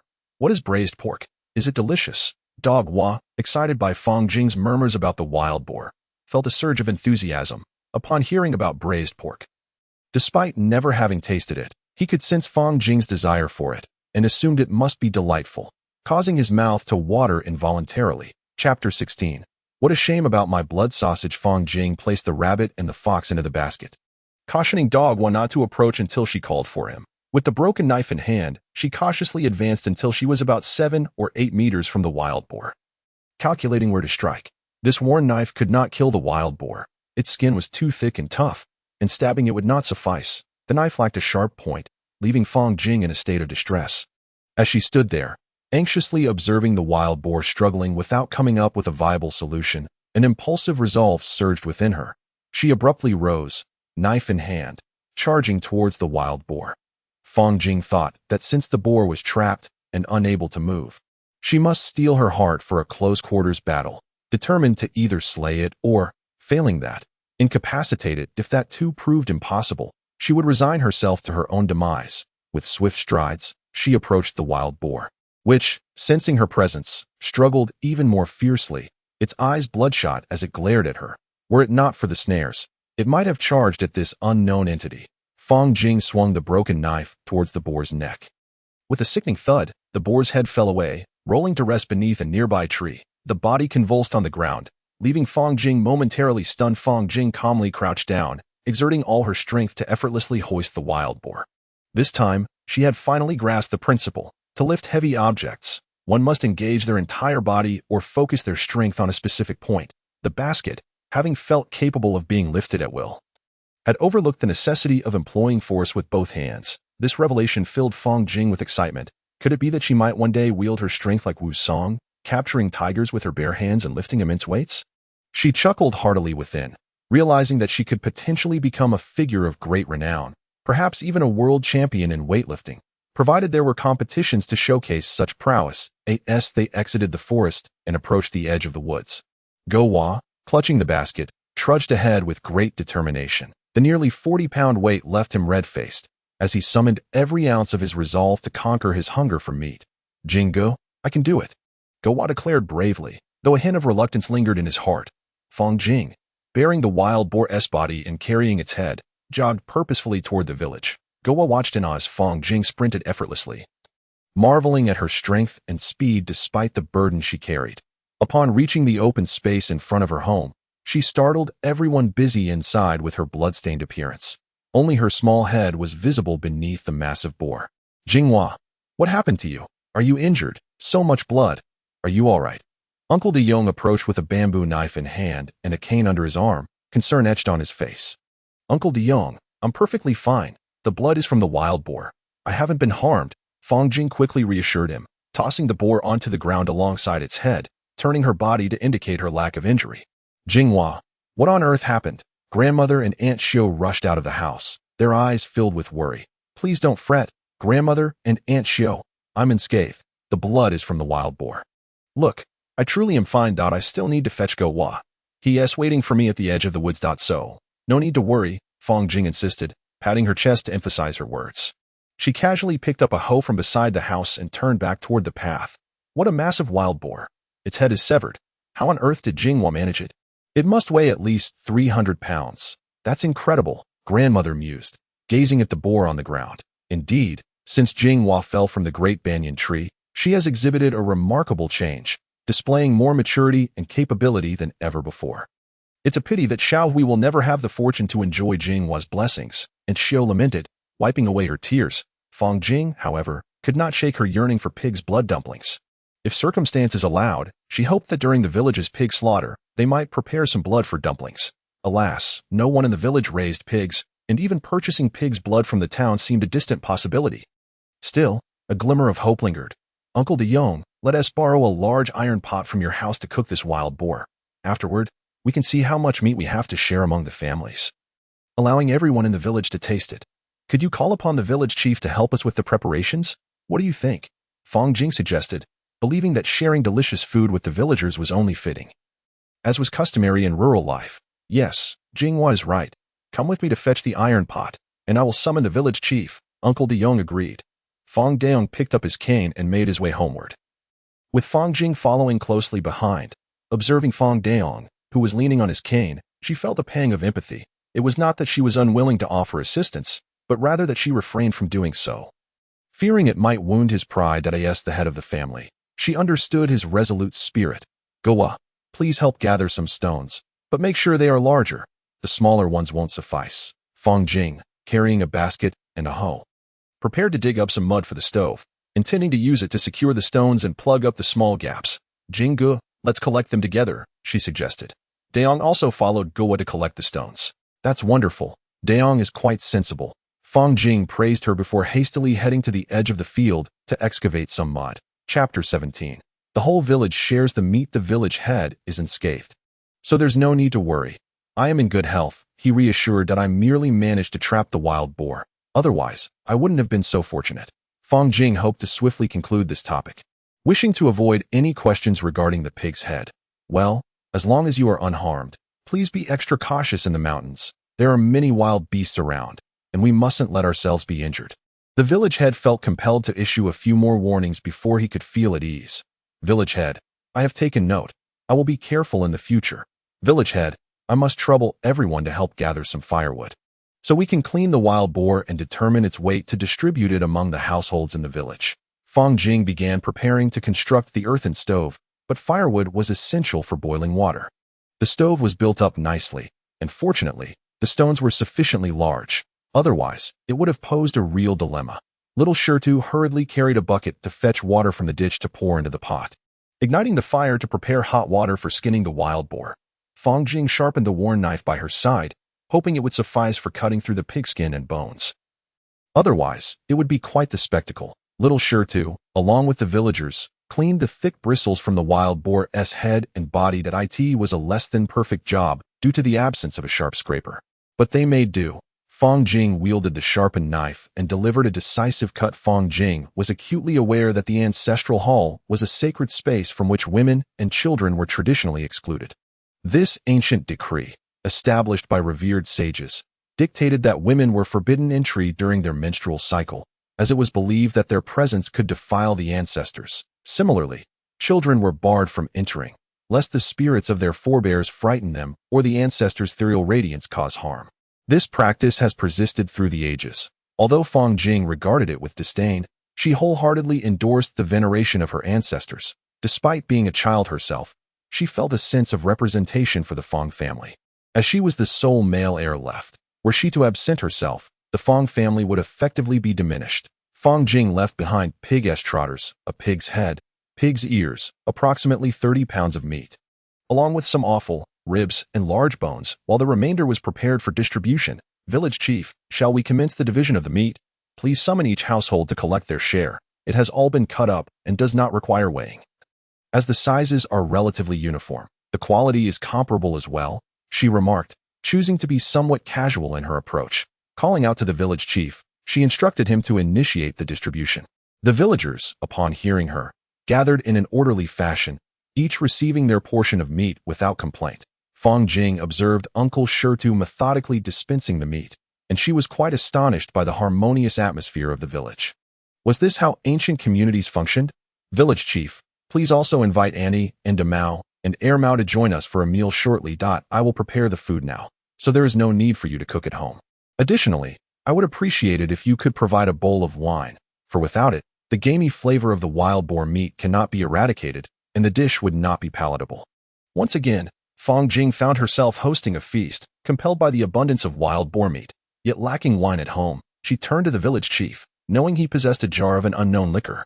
Fang Yuan, witnessing her brother's hard-won wild boar being distributed, felt a pang of sorrow, almost moved to tears. Why must all the meat her brother had hunted be shared? She lamented the absence of any for herself. Oblivious to her younger sister's distress, Fang Jing, after completing the meat distribution, was left with a heap of scraps. She wielded her knife to slice 5 pounds of pork belly, setting aside the remainder in a wooden barrel with salt. While cutting the pork belly into chunks and chopping a few ribs to place in a basket, alongside yam and wild vegetables before heading to the creek to wash them. Dia and her little sister sat by the stove, happily chattering as they tended the fire, while Fang Jing rinsed rice, prepared the meal, cleaned the pot, and added the ribs and meat to remove the blood scum. She chopped ginger, garlic, scallions, and yam, beginning to simmer the yam and ribs together. After 30 minutes, the yam and rib stew was ready, and she turned her attention to a grander dish, braised pork. The very dish she had longed for, the red braised pork, was finally coming to fruition. Fang Jing felt a surge of excitement within her, fervently hoping that she would not falter in her preparation, for if she did, it would surely become a jest among the celestial beings above. In a heated pot, the meat was stir-fried until excess oil was released. A borrowed earthenware jar was used to collect the rendered lard, albeit a modest amount, yet sufficient to fill a large bowl. The aroma it imparted to future dishes was beyond compare. Next, ginger and garlic were added, followed by a splash of sauce, and the contents were stirred until they achieved an enticing hue. Then, the remaining wine from the bowl was poured in, releasing a fragrant steam that wafted through the air. The two little ones, captivated by the aroma, stood up to watch Fang Jing cook, their mouths watering uncontrollably. "Wipe your mouths, you two. The dish will be ready soon. So there's no need to rush." Fang Jing, unable to withstand their eager gazes, reassured them that patience was essential. Once the stir-frying reached the desired point, water was added to submerge the meat, along with a generous pinch of coarse salt. After a few gentle turns, the lid was placed on the pot to simmer for an hour. When the time elapsed, Fang Jing lifted the lid, gave the contents a quick stir, and added some wild greens to continue the cooking process. No longer merely a side dish, the greens were incorporated directly into the braised pork, enhancing its richness. With ample meat and oil, the addition of the greens balanced the dish beautifully, and after a final stir to meld the flavors, the braised pork was deemed complete. The absence of additional seasonings did not detract from its delectable aroma, and Fang Jing felt a deep sense of satisfaction. The two little ones, having turned off the fire, rushed to Fang Jing's side, their eyes fixated on the pot of braised pork as if they were ravenous wolves eyeing their prey. Fang Jing, slightly intimidated by their intensity, picked up her chopsticks and offered each a piece to taste. As they savored the morsels of braised pork, their gaze remained glued to the pot, prompting Fang Jing to refrain from serving them further. Instead, she wrapped the iron pot with some wild grass and carried it into the main room. Seeing Fang Jing enter with the pot, Aunt Xiao hurriedly cleared the table in preparation for the meal. "Auntie, Grandma, it's almost time to eat, so please set aside your work that you've done enough for now. We can attend to the rest later," Fang Jing said as she placed the iron pot down. Noticing that it was nearly 5:30, she realized that the village chief's family had yet to arrive. Just as she was about to head over and summon them, the 5 members of the village chief's family appeared around the corner, bowls and chopsticks in hand. Fang Jing called out to them to join the meal, lest the dishes grow cold and lose their appeal. "Jing, this braised pork is absolutely delightful," the village chief exclaimed in admiration. "Jing, this yam and rib dish is incredibly fragrant," Grandma praised. "Brother Jing, this braised pork is delicious." The little ones chimed in. "Brother, I want to eat braised pork again, every day," the youngest sister declared, showering her brother with praise for the delectable dish, perhaps enhanced by the splash of wine that deepened its flavor and made it even more appetizing. However, Fang Jing thought that the wild boar meat lacked the tenderness of domestic pork. Without the addition of a touch of sugar, chicken essence, and light soy sauce, it seemed to lack a certain finesse. Chapter 18, which holds more promise, The Great Thief or the Flying Rogue. Tonight's dinner proved to be exceptionally satisfying. Perhaps it was the hunger that had built up, or perhaps the desire not to waste food that drove them. The earthenware jar was clean, the pot was spotless, and the bowls were empty. a true testament to their thorough enjoyment of the meal in a previous life. If the children had refused to eat, the adults would have chased after them with bowls in hand, pleading for them to dine. Yet now, they had eaten their fill and were eager for more, their appetites insatiable, consuming until they could eat no more. If there were still dishes left on the table, they would likely continue until they reached their limit. Although Fang Jing was quite satiated, she did not indulge excessively. At least, she dared not overeat. For the discomfort of being overly full was hardly pleasant. A state of contentment at about 80 or 90% fullness was sufficient. She certainly did not wish to resemble Go Hua, who could consume to the point of bursting, only to feel the need to eat even more, ultimately collapsing in a groan. Observing the group sprawled on the ground, resting and digesting, Fang Jing had grown accustomed to the sight. In an era where many were perpetually hungry, what more could one say? It was a mere lamentation that surviving in this world was no easy feat, in her previous life. Although she cherished reading historical texts, she never regarded any emperor from any era as particularly impressive. While she did peruse official histories, she had little fondness for them, believing they merely chronicled the deeds of contemporary officials, highlighting the good and monumental events of the time, embellishing the mundane into the miraculous, and then embarking on a narrative of the preceding dynasty's transgressions, recounting the worst of them with great fervor. These officials, having read a few books, began to compile various accounts, disparaging the previous dynasty to laud their own. Such was the so-called official history that Fang Jing had encountered, with scant instances of praise for the past by those of the present. Fang Jing naturally held her own perspectives on history, having encountered numerous county annals, unofficial histories, and Taoist records. When it came to history, wisdom varies among the wise, and benevolence among the benevolent. Xiao Ant, please do not trouble yourselves with tidying up. You may come back tomorrow to finish up. Let the pots and bowls remain unwashed for now, as we shall need them again. Just look at this pig's head. It's far too large for my sister and me to finish. Fang Jing suggested, feeling it more appropriate to have Xiao Ant's family return the next day to partake in a communal meal. Jinghua, I appreciate your kindness, but surely I cannot be so shameless. Xiao Ant replied, feeling that her family had already indulged sufficiently in the past few days. They could not continue at such a pace. Otherwise, Fang Jing's provisions would dwindle significantly. Then let tomorrow be the last day. After that, we cannot carry on like this. Allow me to wash the pots and bowls for you, Xiao Ant said, her heart warmed by Fang Jing's words. Jinghua, we cannot accept any more. We have already preserved what we could from the past few days. And you haven't even salted any for me. You should keep it for yourself, Xiao Ant stated, feeling conflicted. Go Hua, Daya, Erhua, you ought to learn from your brother Jing. Look at how capable he is. In the future, once you acquire some skills, your mother will also enjoy the fruits of your labor. Now, express your gratitude to brother Jing, Xiao Ant imparted, wiping away her tears as she addressed the three children. Xiao Ant, I possess no remarkable skills. I merely know a few trivial things. I have no great abilities. The rice and salt I have were exchanged for with a flowery leopard's trade that I in the past. I often went hungry, shamelessly seeking a bowl of rice at Xiao Ant's home. Otherwise, my sister and I would have perished from starvation long ago, Fang Jing humbly remarked, with her sister nodding in agreement. Little sister, these 3 sets of clothes are yours. You may wear them interchangeably in a couple of days. I will prepare water for you to bathe, and then you can don the outfit that Xiao Ant made for you. Fang Jing continued. Though neither sibling had bathed in quite some time, at the very least, Fang Jing had rolled in the water ditch, which could be deemed a form of washing. Brother, I don't need to change.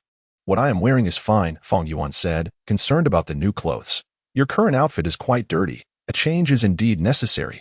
However, it must wait a couple of days, as I am a bit busy at the moment.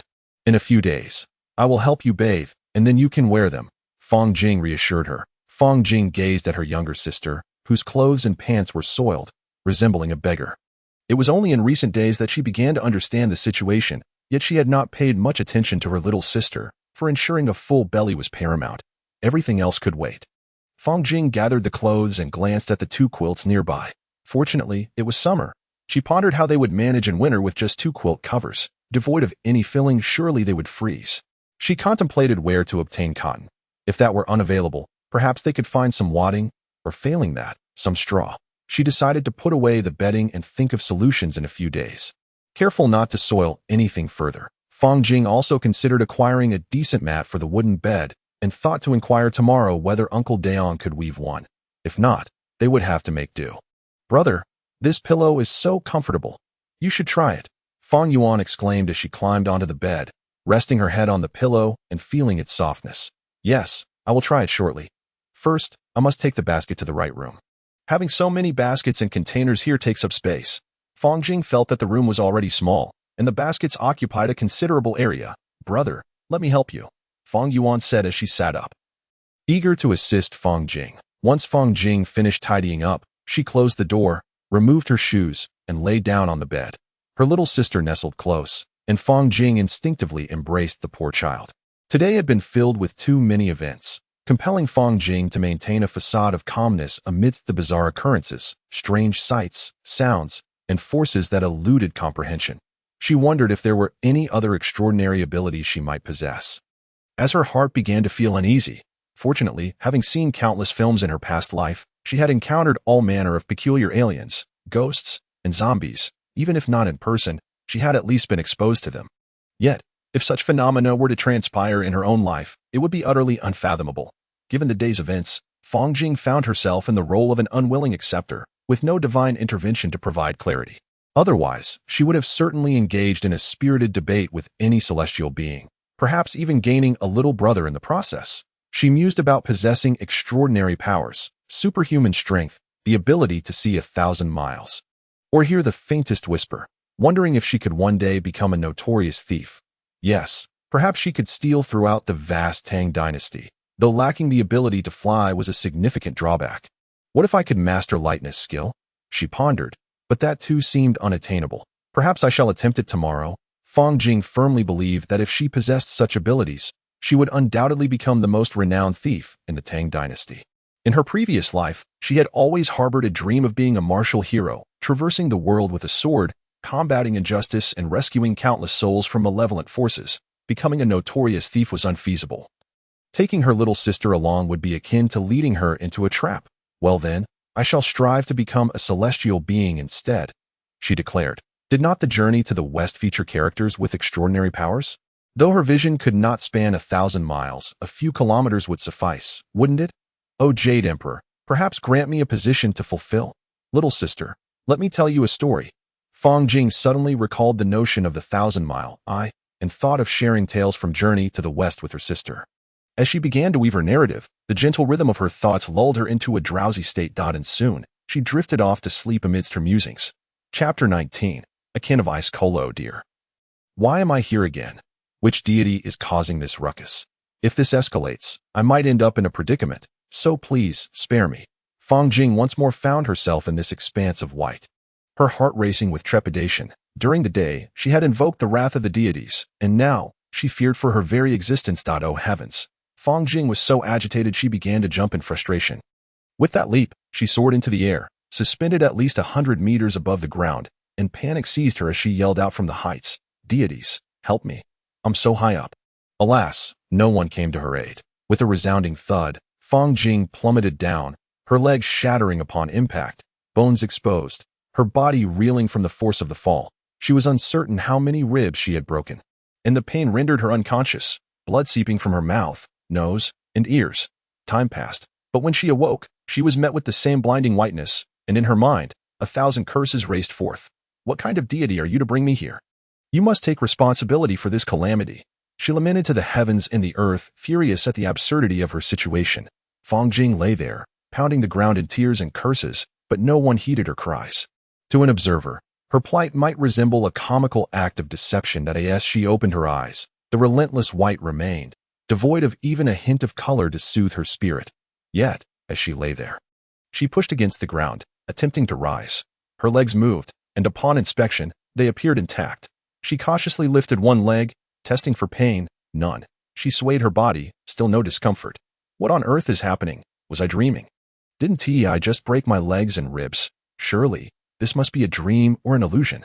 Fang Jing, now standing, felt compelled to recall something, but it seemed as though she truly had slipped into a hallucinatory state. Curiosity overcame her, and she decided to jump lightly, hoping to ascertain whether she had indeed been dreaming. With a hesitant leap, she ascended once more, albeit not high, perhaps 5 or 6 meters. Upon landing, her legs remained uninjured.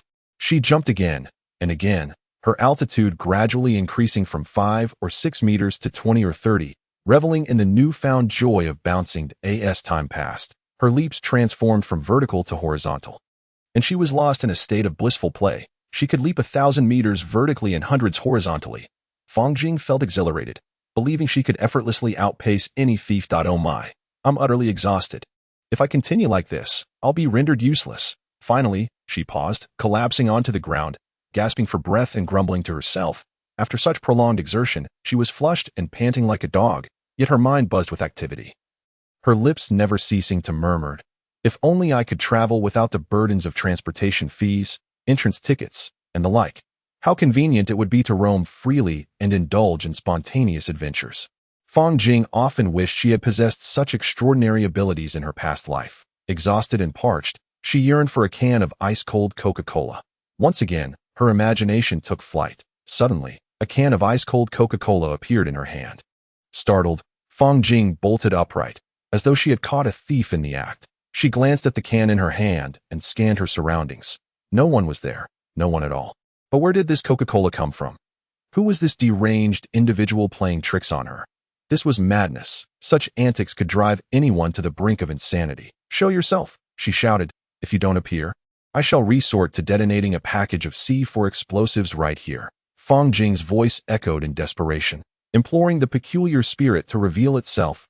Her astonishment. Another package of C4 explosives materialized in her hand. Staring in disbelief at the explosives, she cried out, "You pervert! Show yourself. If you truly refuse to come forth, I shall ignite this." Driven to the edge, she anxiously surveyed her surroundings, her thoughts racing with the desire to eliminate this tormentor. "A lighter. I need a lighter." To her surprise, a lighter appeared atop the can of Coca-Cola she held. Without hesitation, she discarded the can and clutched the lighter firmly. "Come on, you wretched pervert. Dare to toy with me? Let us see if I have the courage to blow this place to smithereens."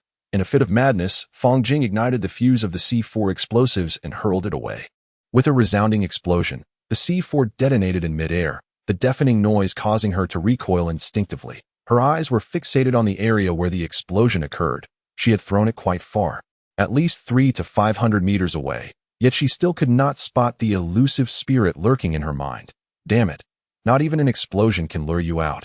Are you invisible? If you remain hidden, I shall set this place ablaze." Fang Jing had yet to see any hidden spirit, merely attempting to tease it out, curious if this eccentric entity could be tricked into revealing itself. After pondering for a moment without any clarity, she hastily picked up the fallen can of Coca-Cola, opened it, and took a sip. The icy refreshment sent chills down her throat, a sensation so invigorating it felt as if it could freeze everything in its path. Delightful, absolutely exhilarating. Fang Jing continued to drink the Coca-Cola until it was finished, exhaling a contented sigh as she tossed the empty can aside. The clattering sound of the can was oddly comforting. She mused how one solitary can could satiate her cravings, yet it was all she had. Suddenly, she recalled how the Coca-Cola had appeared in her hand. What had transpired before it manifested? Ah, yes, it was her desire for a can of Coca-Cola. A thought struck her, and she decided to test her luck once more. A can of iced tea. Please. Abracadabra. A can of iced tea appeared in her hand. A bottle of cool tea. Then, abracadabra again. A bottle of cool tea appeared. But how do I escape? Once she calmed down, anxiety began to creep in. She was eager to exit this white void, yet she could not fathom how she had arrived or how she was to leave. She recalled awakening in bed yesterday, only to have dreamed of being trapped in this place. So, I must be dreaming again, she mused. What a revelation. After all this time, it turns out to be merely a dream, a fleeting fantasy. Fang Jing is truly overwhelmed with emotion, feeling as though the joy she recently acquired has been mercilessly taken from her by fate, leaving her heart heavy with despair. If it is merely a dream, then so be it. Let this dream come to an end and allow me to awaken, for I no longer wish to dream. This is far too terrifying. With her eyes closed, Fang Jing reflects deeply. Brother, awaken. Aunt Xiao and the others have arrived. It's been quite some time. Brother, please wake up. Fang Yuan kneels beside the wooden bed, shaking Fang Jing, yet her brother remains in an unyielding slumber, impervious to her calls and shakes. Despite her persistent efforts. What is it, little sister? Has dawn broken? Fang Jing opens her eyes to see the small figure shaking her and calling her name, and she hastily inquires, What is it, little sister? I have called you many times, but you wouldn't wake. And Xiao and the others have been here for a while. Fong Yuan explains the situation that has transpired. Oh, then brother will rise. I must have slept too soundly and failed to hear you calling. I apologize, little sister. Fong Jing offers her apologies to Fong Yuan, hoping her sister does not hold it against her. It's all right, brother, that I will fetch some water for you. Knowing her brother's first task upon waking would be to rinse with some dandelion. Fong Yuan rushes to the water ditch with a bowl in hand. Fong Jing puts on her shoes and heads to the door, where she sees Aunt Xiao's family either standing or sitting in the open space. And she quickly offers her apologies. Grandma, Uncle Daong, Aunt Xiao, I am truly sorry for sleeping so deeply and overshooting my rest. After apologizing, she ushers them into the house, where Grandma and Aunt Xiao begin to take out fabric to prepare for their work. It seems that Jinghua has been quite exhausted these past few days. A bit of extra sleep is a good thing, Grandma reassures Fong Jing. Indeed, Jinghua, do not overexert yourself. Make sure to take breaks.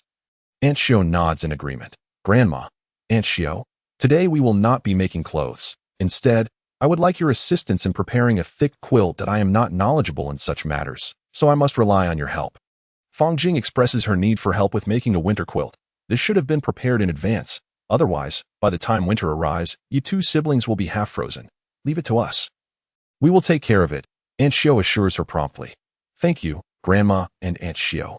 Uncle Daong, we will not be making baskets or winnowing trays today. That I wonder if you could weave a bamboo mat for my brother and me. The one on the bed is in such a state of disrepair. Fong Jing thanks Aunt Xiao and then inquires about the bamboo mat. The bamboo mat can be done, but we are short on bamboo. We will need to cut some more. Uncle Daong responds eagerly. 0.5 pieces should suffice, he calculates in his mind, thinking that 3 pieces would be more than enough. Brother, the water is here. Fong Yuan returns with the water she fetched from the ditch. And Fong Jing hurriedly goes to the kitchen to grab some dandelions to chew on before rinsing her mouth with the water. Fong Yuan follows suit, as they both make it a daily ritual to chew dandelions before rinsing. Upon reaching the bamboo grove, Fong Jing swings her knife, and the bamboo snaps. She selects another stalk and swings again, continuing this process until 5 pieces of bamboo lay before her. Dogwa watches in awe as Fong Jing effortlessly cuts through a bamboo stalk thick as a bowl, marveling at her prowess and idolizing her as if she were a wandering hero. Chapter 20. How about noodles? Fong Jing deftly assisted Fong Daong by splitting bamboo into 16 strips each, facilitating Fong Daong's task of further flattening the pieces. Once completed, she wandered into the kitchen, casually surveying the space before moving to the right room to retrieve the basket containing the pig's head. Contemplating what to prepare for lunch, Fong Jing considered making a meat dish accompanied by rice. Yet after 3 consecutive days of similar meals, she found the prospect rather tiresome, as an overindulgence made visits to the privy increasingly challenging. Thus, she resolved to change her menu. In a flurry of activity, Fong Jing relocated a small table from the main room to the edge of the ditch, washing it thoroughly before placing it by the kitchen door. She then fetched an iron pot from the right room, bringing back a portion of coarse flour, which she poured onto the small table. Adding some water, she gradually kneaded the mixture with her hands until it formed a cohesive dough. After completing the dough, she set it aside to rest, planning to return to it later, and proceeded to saute the pig's head meat. Dia had been observing Fong Jing as she kneaded the coarse flour. Her curiosity piqued. She wondered what delicious dish Jinggu would conjure today, envisioning herself devouring 3 large bowls. Dia entered the kitchen to assist Fong Jing with the fire. Fong Jing poured water into the pot, added the pig's head, and after skimming off the froth, began to stir-fry it with ginger and garlic sauce. Once it was nearly done, she added more water and a sprinkling of coarse salt, covering the pot with a lid. Dia, you can lower the heat. Let it simmer gently, she instructed. Noticing the flames were too high, Dia complied, pulling back some firewood. The little sister was quite intrigued about what her brother would prepare, following him closely and almost bumping into him. Little sister, you mustn't trail behind me. I'm cooking, and if you bump into me, it could end in disaster, Fong Jing cautioned, feeling somewhat inconvenienced by her presence. He genuinely didn't want to hurt her. I just want to watch you cook. I won't follow you too closely, she replied, feeling a bit neglected by her brother's request. Then just stand aside and observe.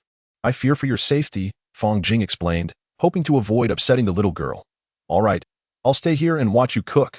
Fong Yuan nodded emphatically in agreement, lifting the pot lid. Fong Jing added wild vegetables, stirring the contents. The broth was plentiful, and the pig's head meat was abundant. He offered a piece to his little sister. Try this and tell me if it's tasty. After sampling a piece himself, He found the flavor satisfactory but decided it required further simmering. He also handed a piece to Dia, who was tending the fire. "Brother, it's delicious, but nothing compares to red braised meat," she exclaimed, revealing her greater fondness for the previous day's dish. "After cooking it a while longer, paired with the broth and pancakes, you'll find it's not much different from red braised meat," Fang Jing remarked, reluctant for his sister to focus solely on the red braised dish. Fearing she might end up as a plump little girl, after approximately 20 minutes of simmering, Fang Jing lifted the clay pot filled with the thoroughly cooked pig's head meat and set it aside. He then poured water into the iron pot. Dia, turn up the heat. We need it boiling now, he instructed, preparing to cook the noodles. The water in the iron pot bubbled vigorously. He added a pinch of coarse salt before pouring in all the noodles. Using 2 freshly sharpened bamboo sticks as long chopsticks to stir the noodles, ensuring they wouldn't stick. A few minutes later, the noodles were about 70 to 80% cooked. Dia, turn off the heat. Stop all the flames, he commanded. Bury it under the stove ash. Fang Jing observed that it was nearly ready, prompting Dia to extinguish the fire. After pouring in a bit of sauce, she continued to stir the noodles in the pot. "Jingwazi, you are unaware. After washing the bamboo leaves and letting them dry, you can knead them and then stuff them into the bedding. In winter, it is both warm and lightweight," Xiaoshan remarked. Noticing Fang Jing's look of confusion. "Oh, it can be done that way. I had no idea. Thank you, Xiaoshan." Fang Jing mused that if paper could provide warmth, then surely bamboo leaves could as well. Marveling at the ingenuity of ancient people who could conceive such ideas. Eagerly, she called for Xiaoshan's family to help themselves to the noodles from the iron pot, while she prepared a bowl for her younger sister. Placing it on the table, she then ladled some broth and meat into the bowl and mixed it with chopsticks. "Little sister, here's a bowl for you. Hold it carefully, and if it's too hot, set it down to eat. Oppo, Xiaoshan, Uncle De Yong, you all just need to mix it a bit. This way, the flavor will be more pronounced," Fang Jing demonstrated for everyone. "Jingwazi, do not concern yourself with us. Just eat, we can manage," Oppo said, observing Fang Jing busily preparing food for the group and instructing them on how to do it. The sounds of slurping were unmistakably reminiscent of someone tasting noodles for the first time. Finishing one bowl and returning for another, the thick noodles were hearty and satisfying. Fang Jing watched this dining spectacle, finding it difficult to express her feelings in words. In the Tang Dynasty, they referred to it as Tang Bing. While in the northwest, it was known as Bu Tuo, in the northeastern regions as Zhu Bing, and in the southern areas as Tang Bing. In her previous life, Fang Jing simply called it noodles, which could be prepared in numerous ways: steamed, boiled, stir-fried, deep-fried, braised, or stewed. Yet in this Tang Dynasty, boiling was the predominant method, with little seasoning, leaving the taste difficult to describe. Divided by the Qinling and Huaihe rivers, Fangjia village belonged to the southern region, thus cultivating rice. Historically, Fangjia village's ancestors primarily consumed wheat products, but after relocating there, rice became the staple. Over a century, wheat-based dishes had all but vanished. Jingwazi, this Tang Bing, is exquisite. When mixed with the pig's head meat and broth, the flavor is simply delightful. Xiaoshan was the first to express her opinion on the taste of the Tang Bing. Indeed, the Tang Bing made by Jingwazi makes me not want to eat rice at all," Oppo, a devoted fan of Tang Bing, exclaimed. With poor dental health, she found the soupy dish, which required no strenuous chewing, utterly delightful. "Jingwazi, this Tang Bing is absolutely delicious." Fang Deyong felt compelled to voice his appreciation. "Brother Jing, if I could eat this Tang Bing every day, you could ask me to do anything," Gowa said, his face smeared with broth, gazing at Fang Jing with admiration. Dia also chimed in to praise her. So delicious. Erwa, too, sought to assert his presence. "Brother's cooking is the best. I want to eat it every day, and also have some red braised meat." Fang Yuan could not forget yesterday's red braised meat, still believing it to be superior. Delicious. Everyone finished the Tang Bing and dishes from the pot. Fang Jing, the chef, was immensely gratified, her face beaming with joy at the praise for her creation. Feeling genuinely happy from the bottom of her heart, the noodles have been devoured, the vegetables consumed, and once again, the scene culminates in a sprawled-out position on the ground, a familiar tableau of indulgence. The little ones show no concern for appearances, lying scattered about, while the adults attempt to maintain an air of decorum, albeit with a slight discomfort from their own overindulgence. Fang Jing rises to tidy up the pots and bowls, aware that she still needs to clean the table, venture into the woods, and perhaps forage for some wild yam and vegetables, while keeping an eye out for other treasures. The little sister, basking in the warmth of her brother's affection, experiences sweetness she has never known before, her heart brimming with delight, a smile of contentment illuminating her face, which only deepens Fang Jing's tenderness towards her. Fang Jing gazes at the vacant plot of land before the house. A space akin to a basketball court, with a narrow path leading towards the mountains on one side, and a road descending into the village on the other. Directly in front of the open area stands a large step, over a meter high, leading down to fields that bear some planted rice. The expanse is truly empty, devoid of trees, save for a few stones near the rice paddies. Fang Jing contemplates planting a few trees to provide shade, sparing her from the confinement of the house. All right then, Jing, you can go by yourself, but do exercise caution that if danger arises, make sure to run swiftly, Aunt Xiao warns, sensing that Fang Jing might venture deeper into the woods. Chapter 21. Is it truly real? Fang Jing approaches the edge of the forest, setting her hoe and basket aside, casually tying a piece of rope around her waist and brandishing a worn knife as she steps into the woods.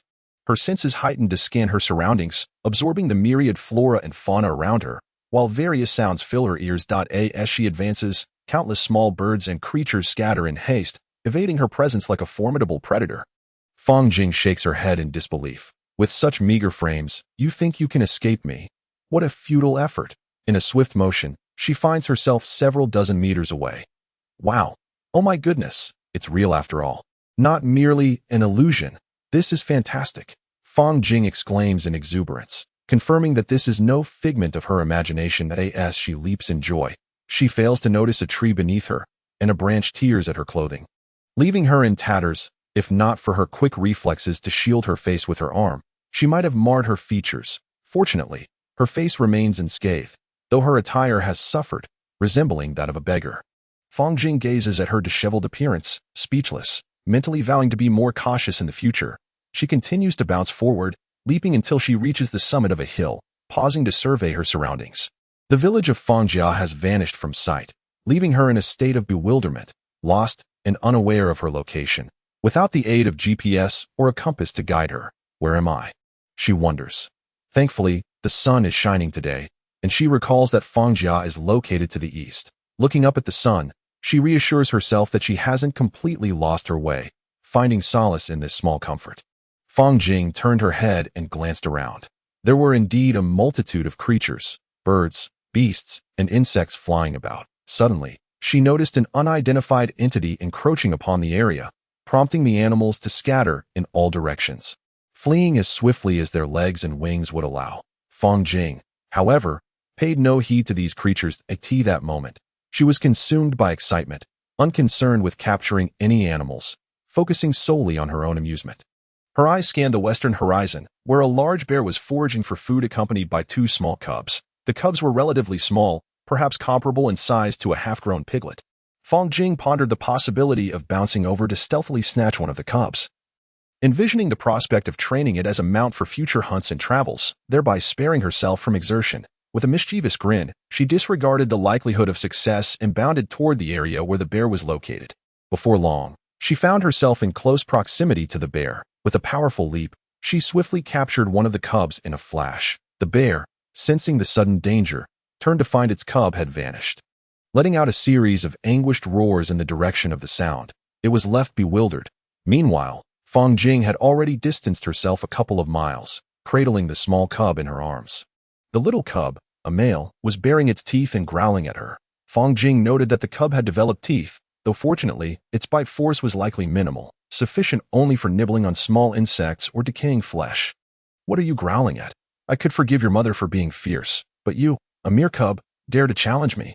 I'll teach you a lesson, she exclaimed as she playfully swatted the cub's bottom. Eliciting a series of pitiful whimpers, she surmised the cub's cries were likely calling for its mother, but it was futile. Its mother would not come for it now. From this point on, you will follow me, and I shall provide for you to be a good mount for me.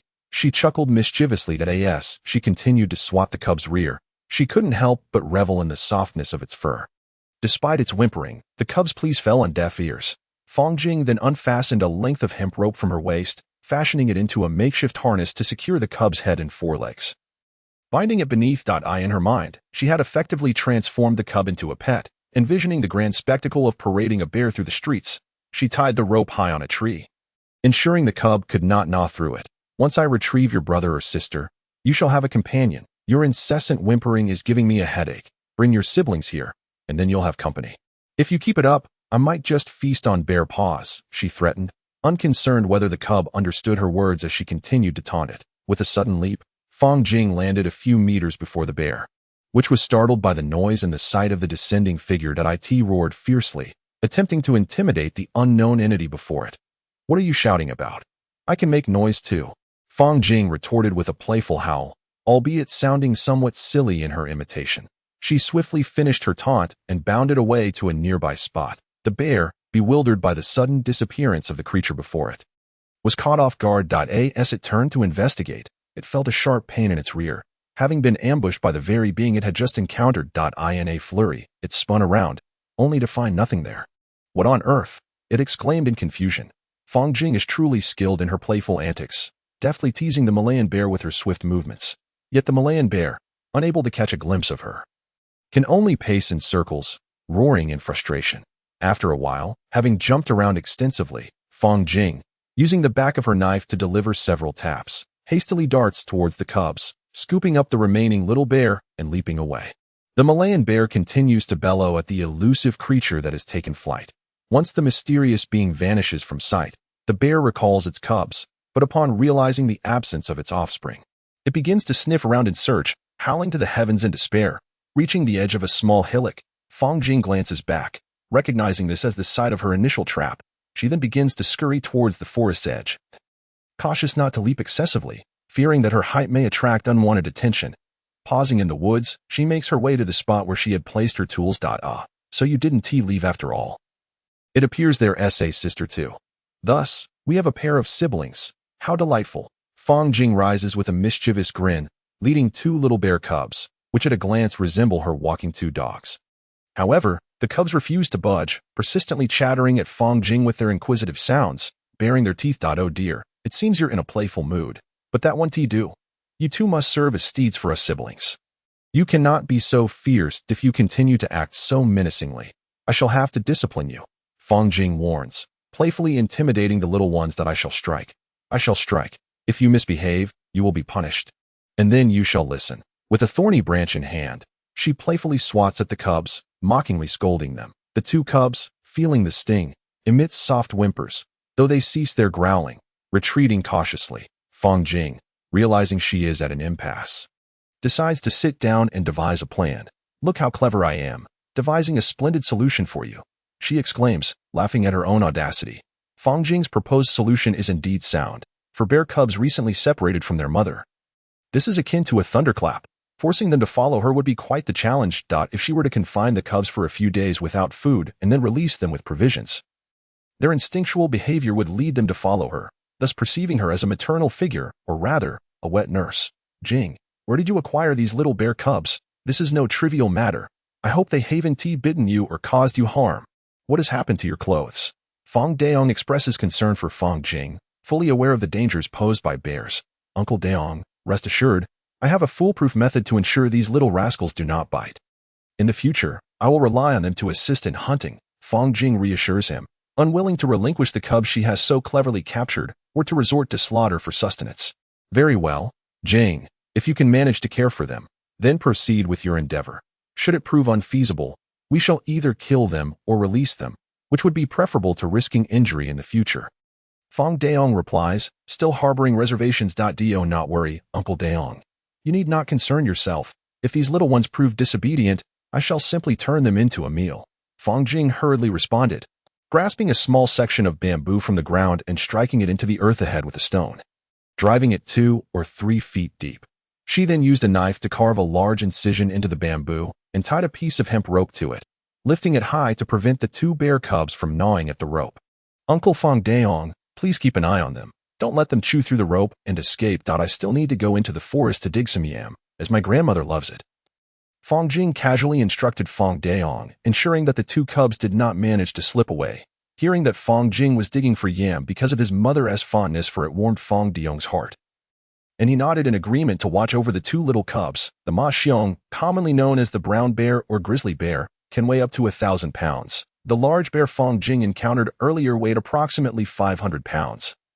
Females are generally lighter than males, with the largest females reaching only 5 to 600 pounds, while male mahxiang can weigh nearly 2,000 pounds. They possess a significant size and length, and a single swipe of their paw could easily disperse a person. Chapter 22. Brother, I want to raise bear cubs. Fang Jing turned and walked towards the forest, arriving at the spot where she had left her hoe.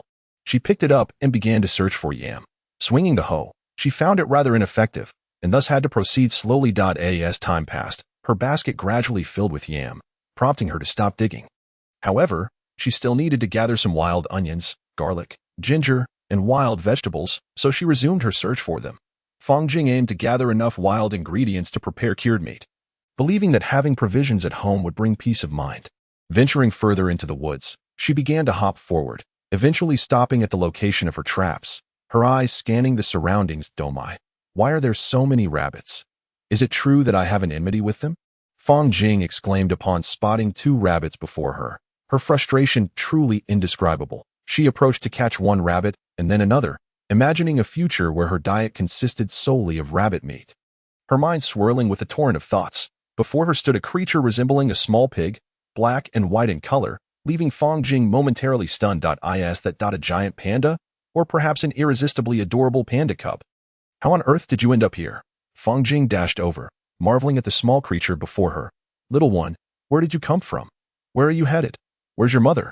How did you get your foot caught? How careless of you. Did your mother abandon you? What shall we do now? I have nothing to feed you, and you can't eat bamboo, can you? What a predicament.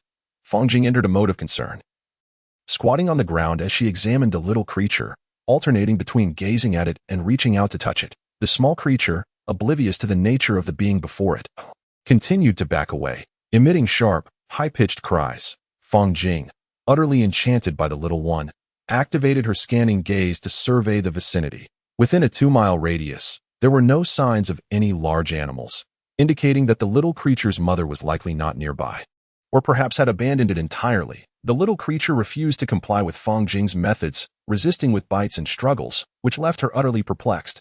After all, this was a national treasure. She couldn't strike it nor scold it without feeling shame. What to do? Fang Jing decided to restrain the little one with her legs, preventing its escape, and hastily retrieved a hemp rope from her waist to fashion a noose for it. Hee, little one. From now on, follow me, and I shall ensure you become delightfully plump and round. Wait, you're both black and white. Should I call you plump or chubby? Regardless of your hues, I promise to make you thrive. She chuckled. Fang Jing's bravado returned, but the little creature gazed at her with a mix of fear and confusion, terrified that this unfamiliar being might devour it. Its tender heart was greatly distressed, and it instinctively retreated, but the hemp rope bound it, leaving no chance for escape. Fang Jing was determined not to let the national treasure, the giant panda, slip from her grasp. She fixed her gaze upon the little one, who was genuinely frightened, emitting soft whimpers. Yet, Fang Jing faced her own challenges. Motherhood was no simple task. Holding the rope gently, she sat down, staring intently at the creature, finding it irresistibly adorable. However, no amount of cuteness could bridge the gap between them. Fang Jing felt a headache coming on. The key lay in luring it. But how to entice it? Food and drink were options, but there was no milk. Suddenly, an idea struck her. What about ice-cold soda? Surely, that should work. Why not give it a try? After all, how would she know if she didn't attempt it? Let us fetch a can of soda, she murmured to herself. Lo and behold, the can of soda appeared in her hand. Could she really have hit the jackpot? She could indulge while lying back, rather than chasing after prey. With her mind wandering, she opened the can with a delightful pop and took a sip. It was refreshing, a heavenly experience under the blazing midday sun. Oh, I almost forgot about you. Little one. Here, have a taste of this soda. Even deities would envy it. She extended the can towards the still retreating creature, but it continued to back away, aggravating Fang Jing to the point where she felt like throwing the can at it. Determined, she tugged the rope, dragging the little one closer to her. With one hand, she restrained its 4 legs, tilting the soda can towards its mouth, attempting to pour a little inside. The creature squirmed away, but even though the soda was cold, it contained sweet ingredients, initially resistant to Fang Jing's offer. The little one soon licked its lips, its curiosity piqued as it leaned forward, mouth agape, eager to taste the soda. Fang Jing carefully tilted the can again, and the little creature eagerly lapped it up. Likely desperate from hunger and thirst, looking around, she noticed a multitude of footprints scattered on the ground, both large and small, indicating that the little one had been ensnared all day. Fang Jing was reluctant to allow the small creature to consume too much ice-cold soda, so she hurriedly finished the drink herself, all the while cradling the squirming little one in her arms, who refused to grant her a moment's peace. After draining the can, she gazed at the empty vessel, uncertain of how to dispose of it. With a casual flick of her wrist, she tossed it to the ground, contemplating the possibility that centuries later, someone might embark on a costly research endeavor regarding this discarded item. She reasoned that it would serve little purpose if retained. This predicament left Fang Jing in a quandary, her mind racing in search of a solution. Wiping her hands, she noticed a box of sweetened milk, just what the little creature had requested moments ago. Fang Jing had never been particularly fond of milk, preferring soybean milk instead. Biting a small hole in the edge of the milk carton, she extended it towards the creature's mouth that it began to sip eagerly. And a tranquil silence enveloped them as she methodically fed it, her thoughts still occupied with the fate of the empty can. Suddenly, the can was no longer in her hands. "Wow, it truly works this way," she exclaimed, excitement bubbling within her. Do you see this, little one? I am a celestial being. Did you know? A deity capable of making you disappear? Just look at me. I am a divine entity, yet you pay me no heed. You are destined to be a mere animal, devoid of intellect, lacking in joy, and certainly not a bird. Oh, how I forget, you are not a bird, but a female. Fang Jing was overwhelmed with exhilaration, her emotions soaring. Finding everything around her to be delightful, the little creature, the caterpillar nearby, the distant birds, and the trees, all seemed charming. However, once the euphoria subsided, she was confronted with the reality that the little one had yet to drink its fill of milk. Still wriggling and vocalizing in its distress. In a flurry, she angled the milk carton to facilitate a slow flow, and the creature resumed feeding, its eyes fixed on her with unwavering attention. Curiosity enveloped Fang Jing. She had never had the chance to closely observe or touch such a creature in her past life, and now she finally had the opportunity. Once the little one had finished the milk, she placed it on the ground to see if it would scamper away or linger. Having tasted both the soda and the milk, the creature was not inclined to abandon its newfound benefactor and promptly climbed up Fang Jing's leg. Drawn to the delightful scent of milk that lingered in its memory, arriving home, she found several children amusing themselves with a bear cub tethered to a bamboo stick, bursting into laughter and exclamations. Fang Jing paused to watch for a moment. "Brother, what is that thing you are holding?" Fang Yuan inquired, noticing the black and white creature in her brother's arms and rushing over with curiosity. It is a pangolin, also known as a white bear. See how its fur alternates between black and white. Isn't it adorable? Fang Jing explained, intending to hand the little creature to her sister, but the creature recoiled, evading her outstretched hands. "It doesn't want me to hold it," the younger sister pouted, feeling disheartened and turning to Fang Jing for comfort. In a few days, once it becomes familiar with you, you'll be able to play with it. Fang Jing reassured her. "Brother, will we be able to play with it too?" The three children exclaimed in unison, their eyes sparkling with longing as they gazed at the little creature in Fang Jing's embrace. "Indeed, you will, but only after it has grown accustomed to your presence," she replied, promising them the joy of companionship in due time. Fang Jing harbored hopes that the little creature would not grow up to bite people. Thus she must nurture it gradually. "Uncle Daong, do not fret. This iron-eating beast is far more gentle than a bear. As long as it is well fed and watered, it will not pose a threat to humans. Rest assured, Uncle Daong, I shall train it diligently to ensure it remains harmless." Fang Jing believed that by allowing the creature to coexist with humans, it would naturally learn not to attack, forming a habit that would enable it to roam freely in the village. "Brother, please let me raise this white bear. I promise to nurture it to maturity." Fang Yuan assured Fang Jing that he would take care of the little creature. Fang Jing felt that if it were entrusted to her younger sister, it would likely not thrive, yet she found it difficult to refuse. "Very well, little sister, you must feed it, clean up after it, and prepare its meals, as well as maintain its living space." Fang Jing informed her sister of the responsibilities involved in caring for the creature, hoping she would reconsider. "Thank you, brother," Fang Yuan replied earnestly, nodding in agreement, thus thwarting Fang Jing's plans. She had anticipated her sister's retreat, but the outcome was unexpected. Chapter 23. Who knew vegetables could be so delicious? Fang Jing placed the little creature on the ground, similarly tethered to a bamboo stick. The two small bears sniffed at the little creature, while it returned the gesture with curious sounds. Fang Jing watched, relieved as long as they did not engage in a scuffle. They could frolic as they pleased, provided it did not turn into a two-on-one brawl, for the thought of a chaotic scene with claws and teeth was daunting. "Grandmother, rest assured, I will ensure it does not harm anyone. I promise to train it well. Grandmother, my clothes are in tatters. Even if mended, they would be unwearable. I shall save them for other uses, Fang Jing assured her grandmother, also implying that the clothes need not be repaired. Thank you, grandmother and Aunt Xiao. I shall go dig up a tree to plant in the clearing. It lacks a shaded area, and Uncle Daong has been exposed to the sun all this time. Fang Jing observed Uncle Fang Daong move several times to escape the sun while weaving bamboo mats, feeling quite remorseful. Very well, go about your business. Do not mind us, Aunt Xiao concurred, thinking it would be better to plant a tree in the clearing for some shade. Fang Jing took a hoe and a broken knife towards the forest. Dogwa, seeing nothing to occupy himself with, followed along. Upon reaching the edge of the woods, Fang Jing scanned the mountainside for a suitable tree. In the distance, she spotted a wild orange tree that seemed just right, and she hurried in its direction, with Dogwa trotting after her, approaching the tree, which stood about 10 meters tall with branches spreading over an area of roughly 20 to 30 square meters. She observed it adorned with numerous small blossoms. Fang Jing deemed this fruit tree ideal. It was tall enough to provide shade, and once the fruit ripened, they could enjoy fresh oranges. However, she was uncertain whether it would survive the transplanting process. Fortunately, Fang Jing possessed great strength and speed, and within half an hour, she had uprooted the wild orange tree, digging over a meter deep without reaching the main root, ultimately having to pull it out with sheer force. Her tremendous strength was fully displayed in that moment.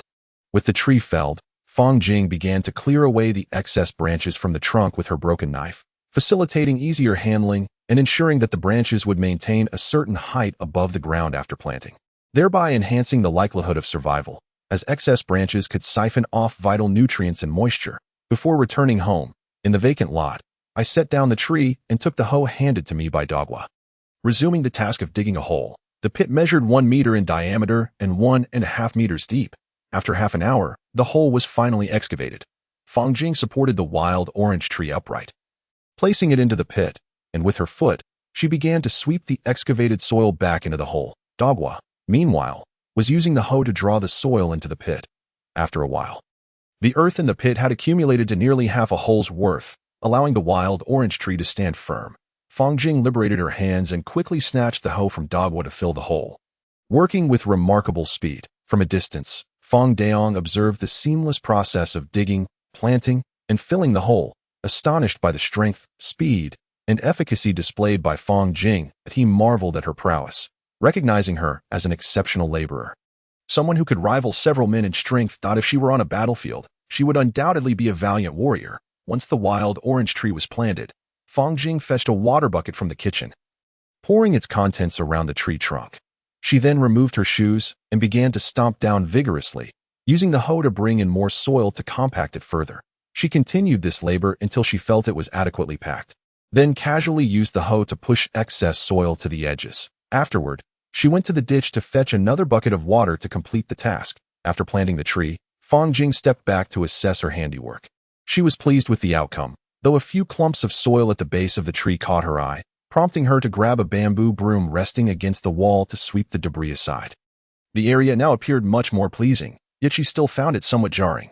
Setting down the broom, she hurried to the edge of the lot to collect some stones, arranging them into a circle and pressing them firmly into the soil, creating a flower bed that was now visually satisfying.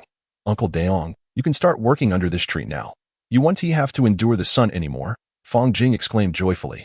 Indeed, Jingzi, you are quite adept at farming as well. You are truly a force to be reckoned with, Fang Daong replied, leaning on his cane as he moved to the base of the tree, not forgetting to praise Fang Jing. Fang Jing then relocated everything that Uncle Daong would need for weaving bamboo mats, even bringing over a somewhat flat stone for him to sit on. Uncle Daong, please refrain from praising me. I merely possess a bit of strength and can handle some labor. I'm not skilled like you, who can do everything, she humbly responded, knowing she must be modest in the presence of her elder. Uncle Daong, as you can see, I have very little at home, not even a place to sit. How about I invite you to help me make a few tables and chairs? I can offer you 50 won daily to support your household, ensuring it doesn't interfere with your bamboo weaving for sale. Fang Jing proposed, considering it feasible to acquire some furniture, knowing that Fang Daong was quite skilled. Jingzi, are you jesting at my expense? Do you consider me a stranger to make a few tables and chairs for your home while expecting payment? That would certainly be laughable.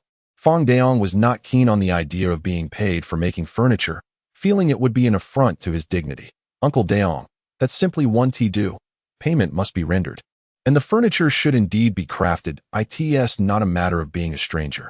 It's about fairness, Fong Jing insisted, believing that compensation was only right. No, absolutely not. You are insulting my dignity. Fong Daong retorted, visibly angered. Aunt Xiao, please come over and listen to my reasoning and see if I am correct. Fong Jing eagerly called Aunt Xiao, who had just walked out from the inner room. To hear her out, I asked Uncle Daong to help me make some tables and chairs, offering him 51 a day. I calculated that it would take about 10 days, which means I would be delaying Uncle Daong for that time. The bamboo crafts he could produce in 10 days should be worth around 300 to 500 won, so paying him 51 a day seems justifiable, right? Fong Jing meticulously laid out her analysis, leaving Uncle Daong's family astonished. However, there is no need for 51 each day. If Uncle Daong can sell his bamboo crafts for 100 or 81, I would be pleased. Bamboo crafts cannot fetch such high prices. And even if produced, they may not necessarily sell. Granny, who had been listening from the side, interjected, suggesting that Fong Jing need not compensate Uncle Daong. Those people do not understand the quality and craftsmanship of Uncle Daong's bamboo work. Has this matter been settled then? Let us not discuss it further. Otherwise, I will hire someone else. Fong Jing, having misjudged the price of the bamboo crafts, resorted to a bit of petty stubbornness to finalize the arrangement. This is unreasonable. 51 a day is excessive. The going rate for hiring someone is merely 10 won a day, which includes 2 meals, and without meals, it is only 15 won. Jing, you need only offer 5 won.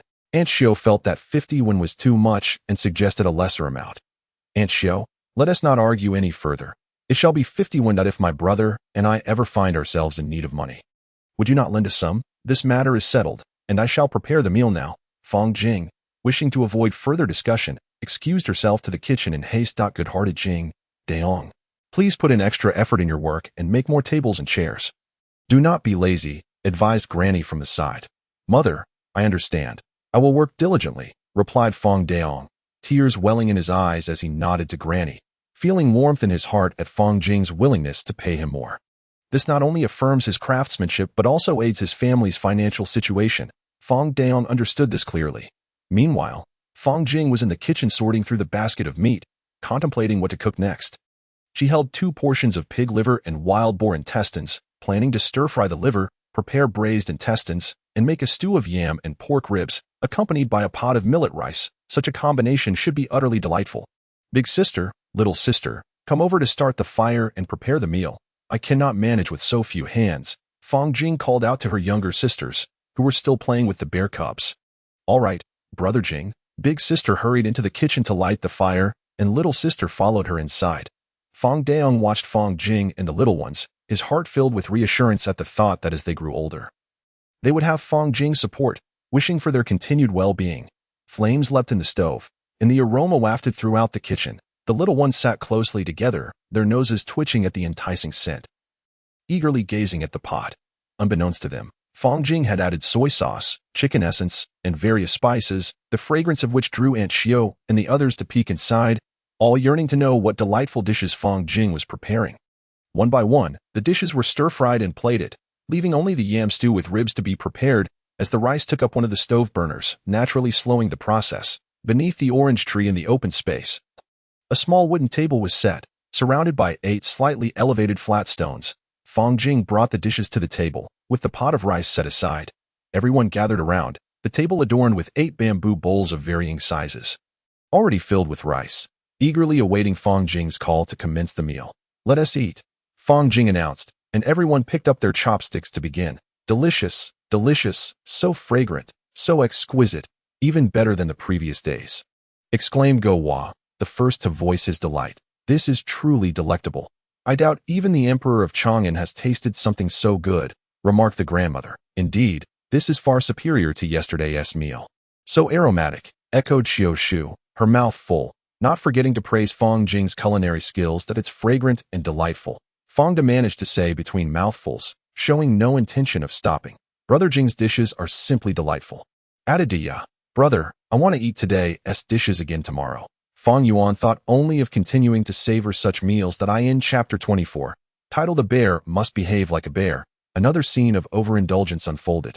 With everyone burping, the little ones sprawled on the ground, while the adults stretched their legs, no longer sitting upright to avoid pressing on their full bellies. Fang Jing fetched a bowl of water for her little sister, concerned she might choke, while Fang Yuan took a few sips before stopping, her stomach filled with food, leaving her to her whims, urging her to rest for a while. Fang Jing noticed there were still some leftovers on the table. Today, they hadn't finished everything, primarily because her 3 dishes had been overly generous, resulting in everyone unable to finish. This was also due to Fang Jing's awareness of their previous hunger, prompting her to prepare a little extra. Now, it seemed there was enough left over for her to enjoy 2 more meals. Not far off, 3 little bear cubs, tethered to a bamboo pole, were drawn by the aroma, desperately trying to inch closer, but alas, they were restrained. Fang Jing intended to keep the 2 little bear cubs confined for a few days, letting them experience a bit of hunger to temper their tempers. She dared not feed them just yet, for it would not only waste time but also energy. However, the young panda could have a little to eat, though she feared that giving it leftover food might upset its stomach, which would be counterproductive. It was wiser to be cautious. If it wanted to eat, she could offer a bit, but not enough to fill it, lest it become a waste. Observing this little creature, Fang Jing was left speechless. In her past life, she had watched numerous documentaries about giant pandas, which depicted their diet of various fruits, bamboo shoots, and processed foods. Yet, today, she witnessed this little one not only consuming rice and yam, but also indulging in pig liver, clearly a meat eater. Fang Jing then picked a piece of meat-laden rib from the pot and placed it in the bowl. The little creature immediately seized it, gnawing away before spitting out the bone, leaving Fang Jing utterly bewildered. This was no ordinary panda. It was undoubtedly a faux panda, one that could eat meat and still spit out bones. Fang Jing observed the small creature finish all the food in its bowl, even licking it clean, before looking up at her. She was utterly charmed by its dark-ringed eyes. It was simply adorable. Fang Jing then gently patted its head, picked up the bowl, and served another helping of rice, adding some broth, vegetables, and meat to mix in. Throughout the process of serving the rice and vegetables, the little creature's eyes followed the bamboo bowl's every movement, its body fidgeting as it crawled towards the small table, emitting eager sounds of indicating its impatience and urging Fang Jing to feed it more quickly. Once she finished preparing the meal, she placed it on the ground for it to eat, and it devoured 4 bowls in succession before Fang Jing halted, fearing that if she continued, this little creature would soon learn to lie on the ground like the others. She then fetched a bowl of water for the small creature, which, no longer shy, drank it all before settling down on the floor to rest. Fang Jing surmised that the little creature had eaten to its heart's content and was now reluctant to move. While Fang Jing was feeding the little one, the children all watched with curiosity, fascinated by how it ate and drank, wondering why the small creature was so obedient to Fang Jing's feeding. Just moments ago, when they had tried to play with it, it had shown little interest in them. The 3 adults also looked on with intrigue as they witnessed Fang Jing feeding the little creature, which resembled a small dog, and they no longer regarded this iron eater as a harmful animal. Instead, they found it irresistibly charming. Fang Jing stood up to clear the leftover food from the table, pouring it all into a ceramic jar that still contained some rice, and then gathered all the plates and utensils into a basket to take to the ditch for washing. She also cleaned the iron pot and the items borrowed from Fang Da's family, bringing closure to the day's events. With both arms wrapped around the basket, which was filled with a substantial amount of yams, she approached Aunt Xiao's family. "How can I accept this? I can manage with the yams myself." "You should keep the rest," she protested, feeling quite embarrassed. "Aunt Xiao, this is the last half-bolt of cloth I have left. I intended to give it to you when I bought it. The money I owe ISNT for you. It's for the clothes of Dogwa, Dei, and Erwa. You must accept it. Look at how few decent clothes they have. This money is for buying fabric to make them clothes. It's a token of my goodwill as their older brother. If you refuse, it's as if you don't wish for me to be their brother," Fang Jing playfully insisted, seeking an excuse to give the items away. Regardless of the circumstances, she knew she could not withhold the money, as the assistance she received from them had been invaluable, and the sum was indeed modest in comparison. "Jing, you're making Aunt Xiao feel quite awkward. Our whole family has been eating and drinking at your place these past few days. Aunt Xiao feels she cannot come again," she admitted reluctantly. Ultimately, Aunt Xiao had no choice but to accept Fang Jing's proposal, feeling deeply moved and at a loss for words. "Aunt Xiao, you know how things were between us siblings before. If it weren't for your support, we would have been lost long ago. Not to mention my mother and you. You two share everything, don't you? My family's troubles caused my mother to fall ill, and it was your family that frequently came to our aid. That we siblings hold this in our hearts. We are like one family now, so let us not speak of separate households. Fang Jing felt a deep sense of gratitude towards Aunt Xiao and her family's past assistance. Although he had not experienced it firsthand in the present, it did not hinder his goodwill towards Aunt Xiao's household. Jing Wazi, you are right. We are one family and do not speak of two households.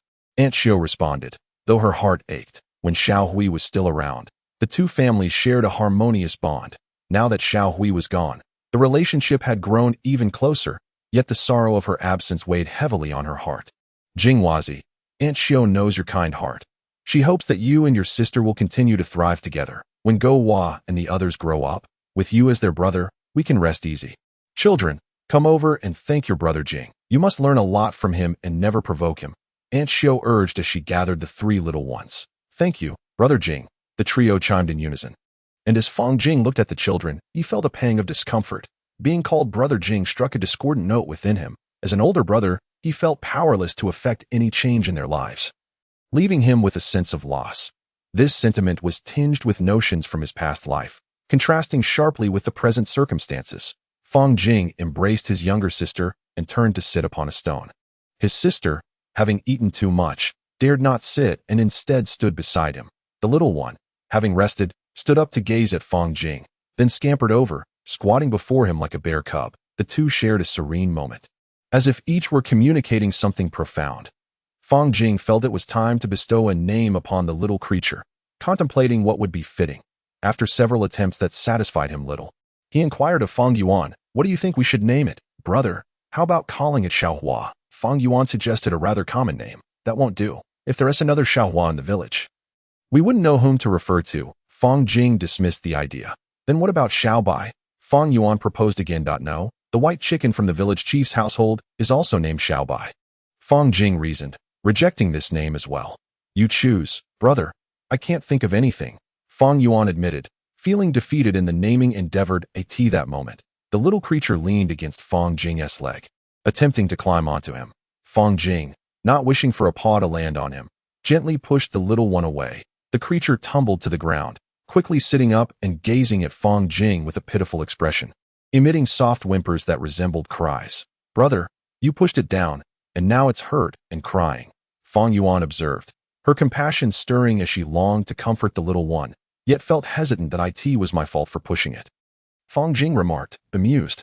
Must he apologize to this little creature? It was just a bear. A gentle push had led to tears. What do you think of naming it Xiong Air?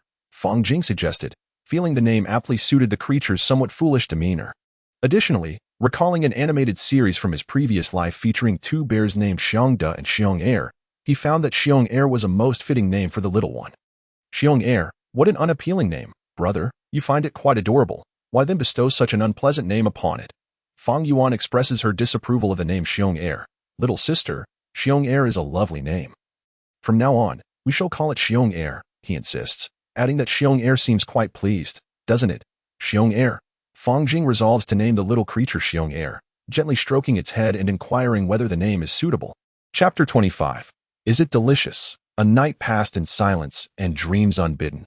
As dawn broke, the siblings were roused by the cacophony created by Xiong Air. Fang Yuan sat up, gazing vacantly at Xiong Air, who was scurrying about the room, chattering excitedly. Fang Jing rose to the ground, preparing to put on her shoes, only to discover they were missing. Her eyes scanned the room, realizing that the two shoes had long since parted ways. Fang Jing took a pair of chopsticks to stir the contents of a ceramic pot, ladling some into a bowl before carrying it to the door. Upon opening the door, light flooded in, illuminating the room's condition. Hearing the commotion and catching a whiff of the aroma, Xiong Air dashed toward the entrance. Fang Jing hastily set the bowl on the ground. Xiong Air, evidently famished, devoured the food eagerly, allowing Fang Jing to finally attend to her morning routine. Fang Jing believed it prudent to construct a nest for Xiong Air in the open space outside. Otherwise, remaining indoors daily would surely lead to a suffocating atmosphere. Moreover, she considered making a nest for the two little pony bears. However, as she lifted her gaze to the open area, she exclaimed, "Oh no, where is the little pony bear? There should be another one." "Little sister, one little pony bear is missing," Fang Yuan responded, dashing towards the open space. Observing a bamboo stick tied with a rope, she noted the absence of any severed rope, concluding that it had likely escaped due to an insufficient knot. There were no large bear footprints on the ground, indicating that a larger bear had not come to rescue the two little cubs. "Brother, has the little bear run away?" Fang Yuan's voice echoed as she emerged from the inner room. Spotting only one little pony bear tied to the bamboo stick. "One has escaped. It must have been my fault for not securing it properly yesterday, so it fled during the night. I will search for it," she said. Fang Jing activated her scanning vision, yet saw no trace of the little bear. Resigning herself to the thought that it had likely scampered into the forest, she untied the rope and retied it securely. Ensuring that escape would be unlikely this time, the little cub struggled vigorously in protest, but Fang Jing paid it no mind, deciding to wait until it grew hungry again. After Fang Yuan had completed her morning routine, she sat beside her brother, watching Xiong Er enjoy breakfast, her eyes sparkling with delight. Observing the adorable Xiong Er in the early morning was a pleasure that melted her heart. "Brother, yesterday Uncle De Young mentioned that Xiong Er needs iron to eat, but we have none at home." Fang Yuan relayed her concerns to Fang Jing. "Little sister, Xiong Er does not eat iron. It was merely because someone saw a white bear licking the residue left in an iron pot after cooking, which contained some salt. That observer mistakenly concluded the bear craved iron, and thus the notion spread that white bears require iron as sustenance." Fang Jing sought to reassure her sister, elucidating the misconception surrounding Xiong Er's dietary needs. "Does Xiong Er not eat iron? Does it not eat the same food we do?" Fang Yuan pondered aloud. "It consumes so much. Can our family afford to feed it?" Fang Yuan's lingering doubts and concerns resurfaced. Given their previous circumstances, they indeed could not afford to raise Xiong Er. However, at present, Fang Jing felt that caring for as many Xiong Er as they desired posed no problem at all. She made her way to the right room, retrieving a basket filled with meat, which she then placed in the kitchen, preparing to make noodles for breakfast. Transitioning from 3 meals a day in her past life to 2 meals now did not trouble Fang Jing.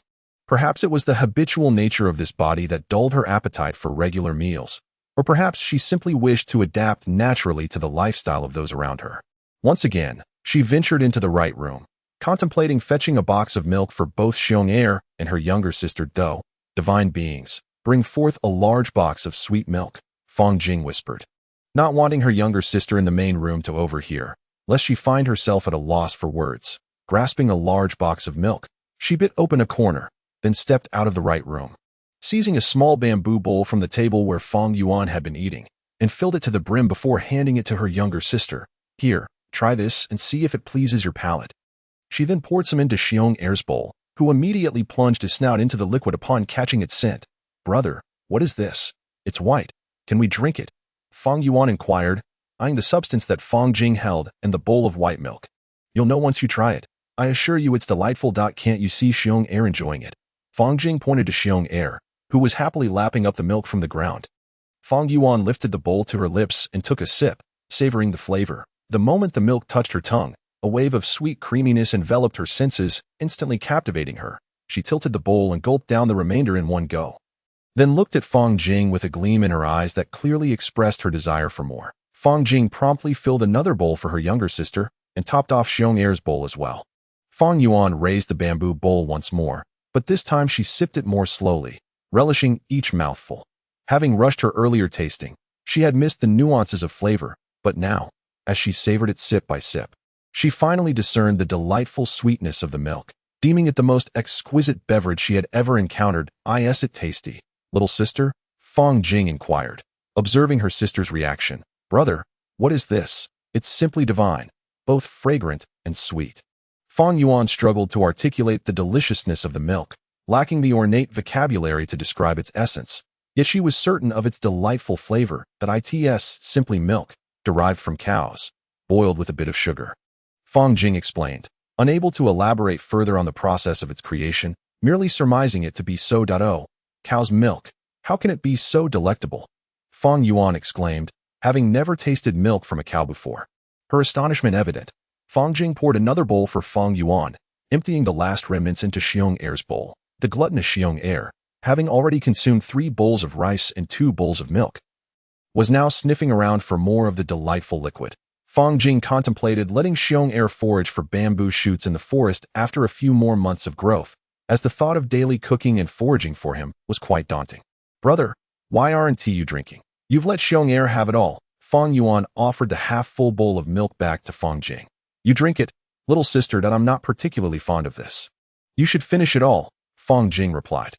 She had indeed tasted milk before, but simply preferred soy milk instead. All right, brother. Fong Yuan held a half bowl of milk and responded to Fong Jing, continuing to gaze at the bear named Xiong Air on the ground. After taking another sip of milk, he playfully teased Xiong Air once more. Fong Jing observed the scene as if it were a child amusing another child.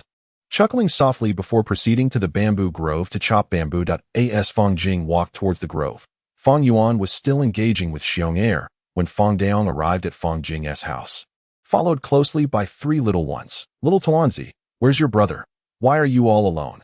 Fong Daong inquired, noticing Fong Jing was absent and turning his gaze towards Fong Yuan. Fong Yuan promptly greeted Fong Daong. Oh, that's fine. You all have fun, but don't run off. After learning where Fong Jing had gone, Fong Daong reminded the little ones, Daya, come here and have a sip. Fong Yuan held the bowl and offered it to Daya, who took a sip. Delicious. It's so fragrant and sweet. What is this? After tasting, Daya fixed her gaze on the bowl in Fong Yuan's hand, questioning him. Beside her, Erwa was drooling, yearning to taste the contents of Fong Yuan's bowl. And Fong Yuan obliged by letting Erwa have a sip as well. This is something my brother brought me. He said it's called milk, made from cow's milk boiled with sugared, it's fragrant and sweet. Even sweeter than powdered sugar. Fong Yuan took another sip of milk and, with a hint of pride, remarked to the 3 little ones, Little Tuanzi, have a sip. Hearing Fong Yuan's words, Gowa, who was nearby, became anxious.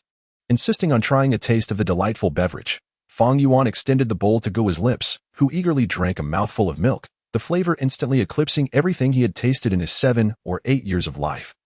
It was the most exquisite drink he had ever encountered. The little ones joyfully shared the milk, taking turns until the bowl was emptied, their camaraderie burning brightly. United like kindling, none would be left out until the last drop was consumed, causing Xiong Air, at their feet, to pace restlessly. Fong Daong, witnessing this scene of affectionate friendship, felt deeply moved, reminiscing about how Fong Da had cared for him in battle, always offering guidance and concern.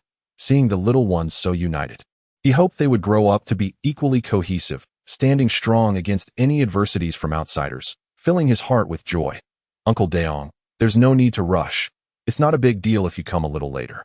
After all, this is not something that can be hurried, Fong Jing thought to herself, feeling somewhat guilty that Fong Daong had arrived so early, long before the sun had even risen.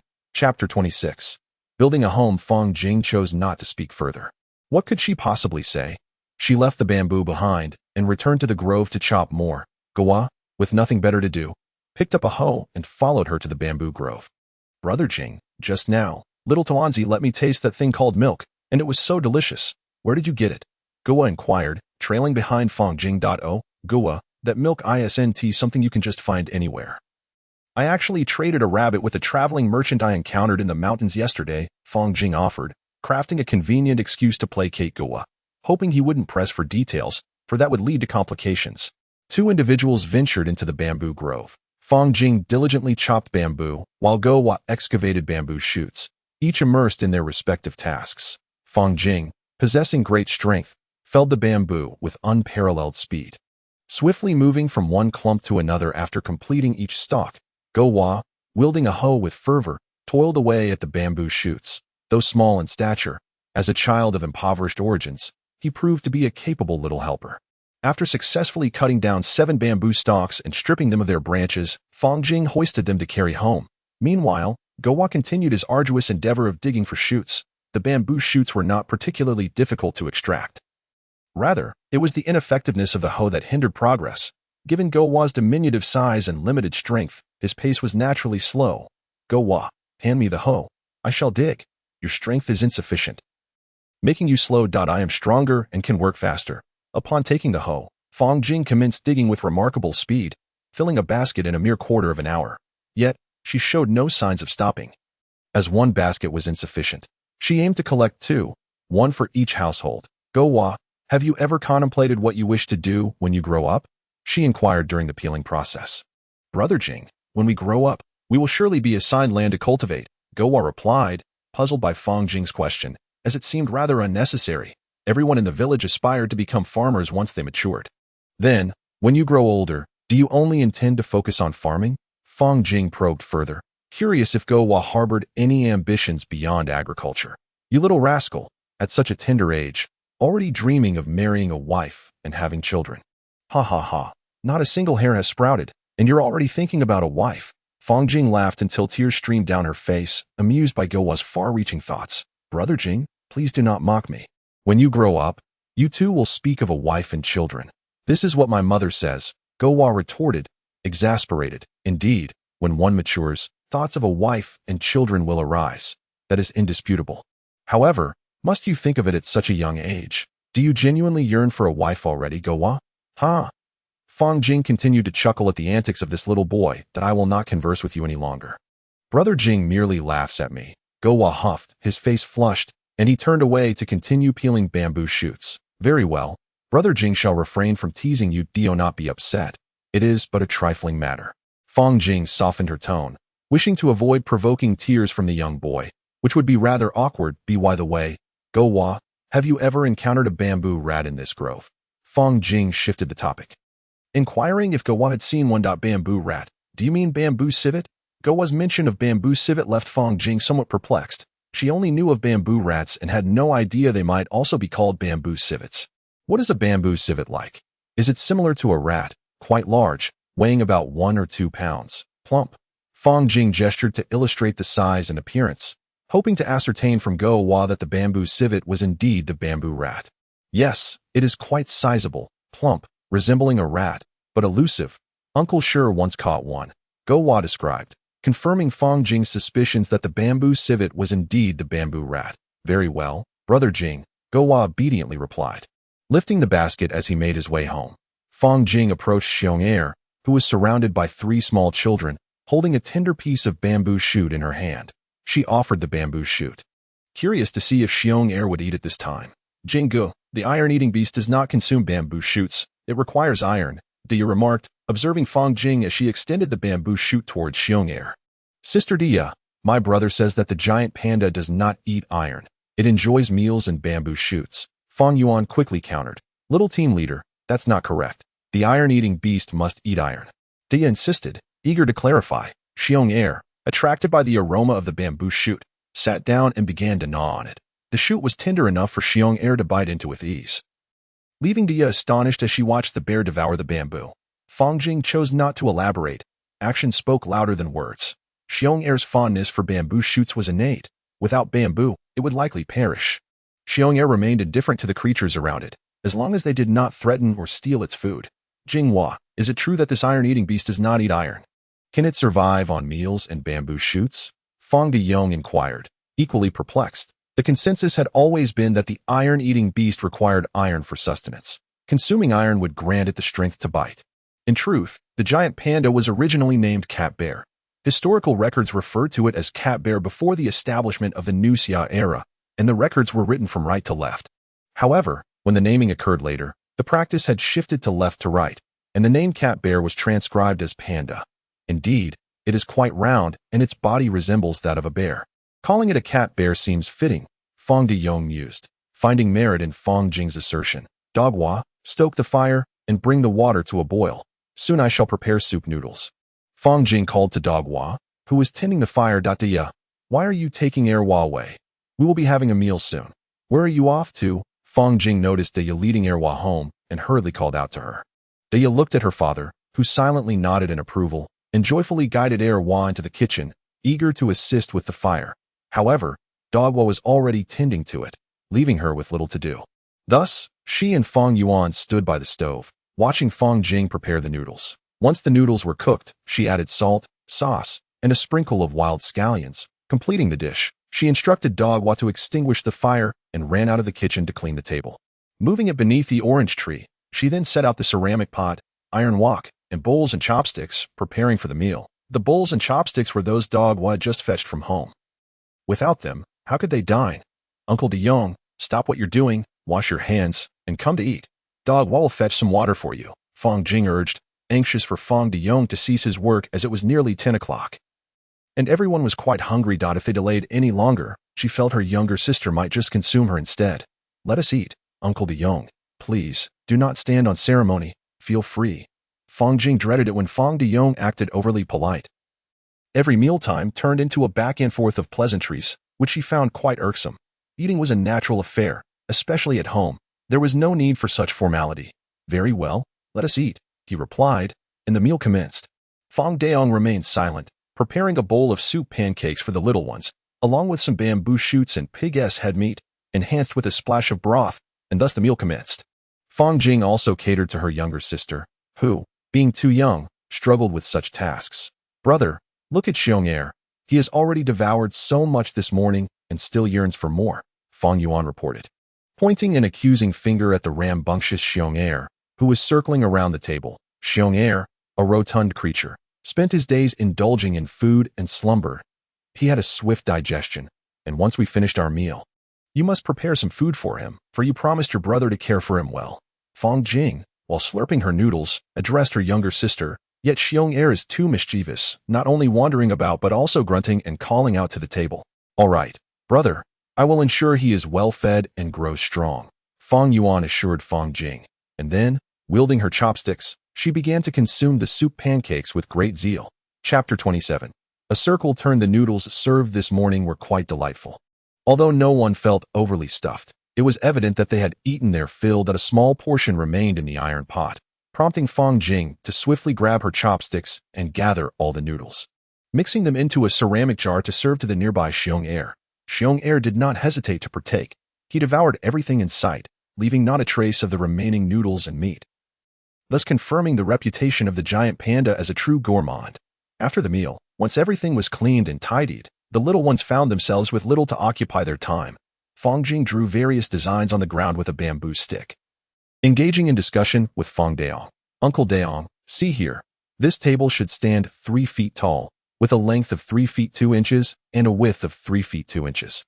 At each corner, there should be a pillar, and at the 1-foot mark from the top of each pillar, a crossbeam should be added, ensuring it remains stable and does not easily topple over. Fang Jing explained as she pointed to the designs on the ground. Jinghua, if you make the table that tall, won't everyone have to stand? Fang Daong expressed his skepticism regarding the height of the table. Uncle Daong, as for the chair, it should be 1 foot 2 inches high, with a length and width of 1 foot 2 inches. Similarly, a crossbeam should be added in the center of the chair, following the same principle as the table to prevent it from toppling. Fang Jing continued to elaborate on the dimensions of the chair, referring to the sketches on the ground. That seems reasonable, Fang Daong conceded, though lingering doubts remained in his mind. Consider this. A taller square table paired with these small square chairs would accommodate both adults and children.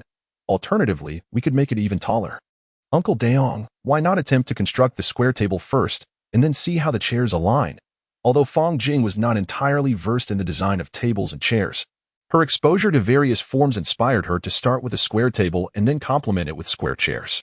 Jinghua, do take care not to overexert yourself. There's no need to rush. Proceed with caution, Fang Daong cautioned her that as Fang Jing ventured into the forest, she encountered not only pine trees, wild tea trees, oak, birch, and cedar, but also some unfamiliar trees. She was eager to explore further, seeking which type of wood would be most suitable for crafting a table. With great vigor, Fang Jing began to leap across the mountains, darting eastward, then westward, bounding south and north. Unbeknownst to her, she had strayed far from her intended path. Upon pausing to catch her breath, she realized she was truly lost, utterly unaware of her whereabouts. Even the sun provided no guidance, compelling her to calm her mind and ponder a method for discerning direction. Observing the growth pattern of the trees proved insightful. Thus, Fang Jing ascended to the mountain peak. There, she noticed that the branches of the trees predominantly extended in one direction, leading her to conclude that this was southward. Knowing that Fangjia village lay to the west of the sun, she deduced that by heading left of the trees, she would eventually find her way back to Fangjia village. Without further contemplation, Fang Jing set off to the left, and within half an hour, she encountered fields and a settlement. No, it was a town. To her astonishment, she exclaimed, "Isn't this a bustling town? How did I end up here?" Realizing she had taken a wrong turn, she felt exasperated with her sense of direction. She resolved to improve her ability to navigate, for losing oneself without any awareness of one's location would be catastrophic. Before her stood a magnificent spruce tree, nearly 20 meters tall and boasting a diameter of 30 to 40 centimeters. Fang Jing mused that this spruce could be transformed into planks for a square table. As it was sufficiently wide. No problem, I can still manage, she thought, but any larger would be unmanageable. She dropped the spruce to the ground, sending up clouds of dust. Uncle Daong, does anyone have a saw? Fong Jing inquired of Fong Daong regarding the saw. Jinghua, this would needs to dry for a few days before it can be sawn. It's not suitable for making a table just yet. The material must be drier, as wetwood is challenging for furniture making, Fong Daong advised, urging Fong Jing not to rush into sawing the lumber. In truth, while wetwood is not entirely unsuitable for furniture, it is less convenient to work with compared to dry wood. Furthermore, if wetwood is subjected to intense sunlight or dries too quickly, it may develop cracks, rendering it unusable for furniture. Of course, some sturdy woods remain crack-free regardless of moisture content, but such woods are exceedingly rare, and even when available, they are typically small in size. Fong Jing felt a twinge of foolishness for hastily planning to craft tables and chairs without fully understanding the situation. Fortunately, Fong Daong's counsel prevented what could have become a rather embarrassing predicament. Having furniture that would splinter within days, spruce, a cold-resistant tree, grows slowly, reaching heights of nearly 50 meters and diameters of up to 1 meter. It thrives in higher altitudes, capable of withstanding both drought and cold conditions. This tree serves as a primary material for industrial purposes, including the manufacture of aircraft, vehicles, furniture, and musical instruments, and is classified as a Category 2 protected wild plant. Uncle Daong, let us start by making a few bamboo chairs, Fong Jing suggested, identifying her most urgent need. Very well, let's begin with bamboo chairs, Fong Daong agreed, following Fong Jing's lead. Fong Jing took her worn knife and headed towards the bamboo grove. Intent on finding the largest bamboo stalks, she planned to cut the lowest segments to craft a few bamboo bowls, thus reducing the need to purchase ceramic bowls from the town. After searching the grove for some time, she spotted several substantial bamboo stalks, some nearly 30 centimeters in diameter, and others close to 20 centimeters. Fong Jing noted that these would suffice for making a basin. The bamboo was ample enough for crafting bowls. Fong Daong also felt that Fong Jing's family was indeed lacking in bowls and suggested that they ought to craft a few more instead of spending money to purchase them. At this moment, Fong Jing was busily sawing away, while several little ones observed curiously, eager to see what the bamboo plates and bowls crafted by Fong Jing would look like. Once she completed one, she proceeded to the next, and after diligently working for 3 hours, she finally finished all the plates and bowls. The sun had begun its descent in the west. Fong Jing looked up at the sky, noting that it was around 3 o'clock in the afternoon, likely not yet 4. Little sister, where is Xiong Er? Why is he not around? Fong Jing inquired, having not spotted Xiong Er anywhere. Brother, Xiong Er is sleeping in the house. He was quite tired from running around earlier, and we even dug up a few bamboo shoots for him to eat. Fong Yuan replied, eager to share this news with Fong Jing. Oh, that's good. It's fine to give Xiong Er some bamboo shoots, but do ensure you don't wander too far into the bamboo grove. Although Fong Jing had encountered any large animals around the grove, squirrels and rabbits were still present, and who could guarantee that larger creatures wouldn't stray into the bamboo thicket? Brother, we won't venture too far, that we're just digging bamboo shoots at the edge of the grove. Fong Yuan assured Fong Jing. Fong Jing entered the kitchen and surveyed the remaining pig ears, fatty intestines, and half a pig's head in the bamboo basket. She realized that if they didn't consume them today, they would spoil by tomorrow, and dinner would consist solely of the leftover meat prepared into a few dishes, at the very least. This would ensure that the meat wouldn't go to waste, and that everyone would have a hearty meal.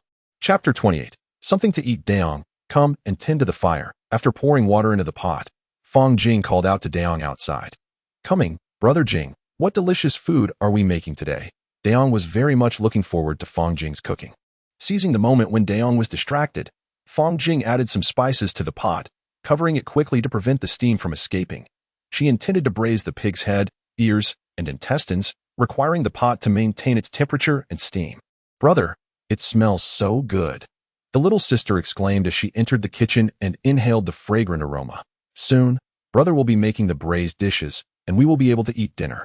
Though it will take a bit of time, as braising requires patience. Concerned that the little ones might grow hungry, Fong Jing had to endure their impatience. The fire in the stove blazed brightly, and the pot bubbled vigorously for half an hour. Fong Jing then began cooking rice in a clay pot, which would pair beautifully with the braised dishes. The pig's head and meat were placed into a large bamboo dish, and she began first frying the pig ears with a bit of wild greens, tossing them casually before plating them. Next, she stir-fried the fatty intestines, adding more ginger and wild garlic shoots. And once done, they were also plated. This marked the completion of her culinary endeavors. Dagwa had already set the small table and prepared the clay pot of rice, and Fang Jing placed the dishes onto the table. Uncle Daong, today's dishes are quite plentiful. If we finish all this, it will spoil by tomorrow, Fang Jing remarked, noticing the astonished expression on Fang Daong's face, prompting her to explain why there was such an abundance of food today. Well, that's good. If we don't eat it, it will spoil. Wasting food may bring misfortune, Fang Daong concurred. Hearing this, Fang Jing thought it rather unfair, as she had prepared so much precisely to avoid waste. Dinner is served, Fang Jing announced. Regardless, in traditional customs of Huaxia, guests must wait for the host to signal the commencement of the meal.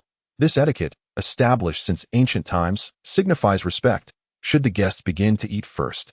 It implies a lack of regard for the host, while if the host eats before the guests, it suggests that the host is unwelcoming. Although Fang Jing's marinated dishes are not entirely orthodox, she has made do with what time permits, hastily preparing these delicacies, the taste of which is secondary, as the table is filled with eager patrons devouring the food with fervor.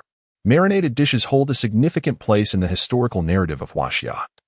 Originating from the brine used since the Qing Dynasty, evolving through the Han Dynasty with the extensive extraction of well salt in the Sichuan region, which facilitated the crafting of brine with various seasonings. This practice further developed during the three kingdoms, Sui, Tang, and Song dynasties, culminating in the Ming dynasty's incorporation of medicinal herbs and exotic spices into the brine, thereby solidifying the identity of marinated cuisine. Sister, please bring out Xiong air. It must be starving by now, and if we delay any longer, it might wreak havoc, Fang Jing said while clearing the table. Brother, Xiong air has made quite a mess in the house. It stinks terribly, Fang Yuan complained, dragging Xiong air out and lamenting its lack of hygiene. Then you take care of feeding Xiong air while I clean up the mess, Fang Jing replied, handing a bowl to her sister. Given Xiong air's unsanitary habits, Fang Jing was reluctant to keep it indoors today and decided to tether it by the tree, regardless of whether Xiong air would accept this arrangement, for she had neglected to prepare a proper nest for it. Upon returning indoors and shutting the door, Fang Jing helped her sister remove her shoes and settled her on the bed before sitting at the edge, contemplating how her thoughts had been consumed with the desire for a full meal. Without engaging in much else, she planned to construct a nest for Xiong air the next day and venture into the mountains for a hunt, as their supplies consisted merely of some grains, a few pieces of cured meat hanging on the wall, and some dried bamboo shoots, leaving little else to sustain them. Fang Jing felt despondent, pondering how to legitimately procure provisions from the celestial beings. As she could not continue to operate in secrecy, such a course would surely drive her to madness. She needed to devise a clever plan, but what could it be? Had she encountered a celestial being herself? Nonsense. No one has ever laid eyes on such entities. To claim to be a celestial being was equally absurd. Could she transform into a dog to prove her divinity? The notion of a celestial descending without a retinue of fairies was ludicrous. The idea of reincarnation as a celestial being yielded no viable solution, as it could not save her grandparents or her mother. Ultimately, Fang Jing found herself at an impasse, unable to conjure a better excuse. Sister, would you like to hear a story? There's still time before bed, she proposed. After removing her shoes and lying on the bed, she stared at the dark ceiling, utterly bored, and chose to entertain her sister with a tale. Yes. What story will you tell, brother? Fang Yuan eagerly inquired, leaning closer and grasping Fang Jing's hand. Once upon a time, in the primordial chaos, the world was empty, with no one in sight. It was Pangu who split the cosmos, distinguishing between the clear and the turbid, with the heavens above and the earth below, as time flowed. Fang Jing began to narrate the story of the journey to the west, recalling only fragments, yet improvising well enough for her sister to understand. As time progressed, the tale of Journey to the West recounted how the Monkey King ascended to the heavens to assume an official position, at which point Fang Jing ceased her narration, preparing to retire for the night. Brother, please continue, Fang Yuan implored eagerly, yearning for more of the story. It's getting late. We shall continue tomorrow. You must rest, or else you won't awaken in the morning, and I shall have to administer a spanking, Fang Jing threatened, not wishing to continue. Very well, but you must promise to resume the tale tomorrow, Fang Yuan replied, a mixture of reluctance and earnestness in his voice. All right, now sleep, Fang Jing concluded, closing her eyes. The light streamed through the window into the room, as the siblings lay soundly asleep, oblivious to their surroundings. In front of them, Fang Daong had already commenced his labor, while the three little ones had not accompanied him today. Nonetheless, This did not diminish Fong Daong's ardor for work. He had no intention of rousing the siblings. They deserved their rest after the arduous days they had endured. Since their fall from the tree, they had not ceased their efforts, bringing some benefit to their family. Fong Daong felt a stirring of gratitude in his heart. Remembering both Fong Jing and the already deceased Fong Das, the sun gradually ascended.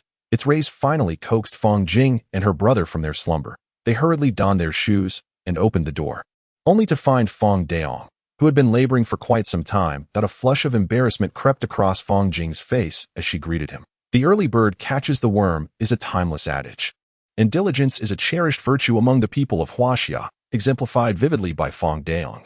However, Fong Jing felt as though this was a rebuke to her own efforts. After washing up, the siblings prepared some leftover food for Xiong Er. Adding a bit of broth and a scant amount of vegetables, Fong Jing was eager to satiate Xiong Er, fearing that he might become a nuisance if left hungry. "Uncle Daong, I shall go explore the forest." She instructed her younger sister to keep an eye on Xiong Er, then bid farewell to Fong Daong before dashing towards the woods. Upon entering the forest, Fong Jing activated her scanning vision. Fixating on a rabbit that hopped about. In a mere blink, she had captured the creature, an impressive feat accomplished in just a second or two. This swift method, honed through countless leaps, allowed her to evade the snags of branches while swiftly seizing her prey, landing precisely where she intended. Were anyone to witness this spectacle, they would undoubtedly cry out in astonishment. Though the human eye could catch a glimpse of Fong Jing's agile form, the average person could scarcely comprehend such speed, unless they too had indulged in numerous films and television shows. Holding the rabbit by its ears, she pondered how best to prepare it. Should she stew the rabbit, or perhaps a quick stir-fry? No, she decided, a braised rabbit would suffice, or perhaps a spicy stir-fry instead. Yes, a spicy stir-fry it would be. Just as she was about to draw her knife, a sudden roar erupted from afar, startling her. In a solitary forest, such a sound would catch anyone off guard, and Fong Jing was no exception.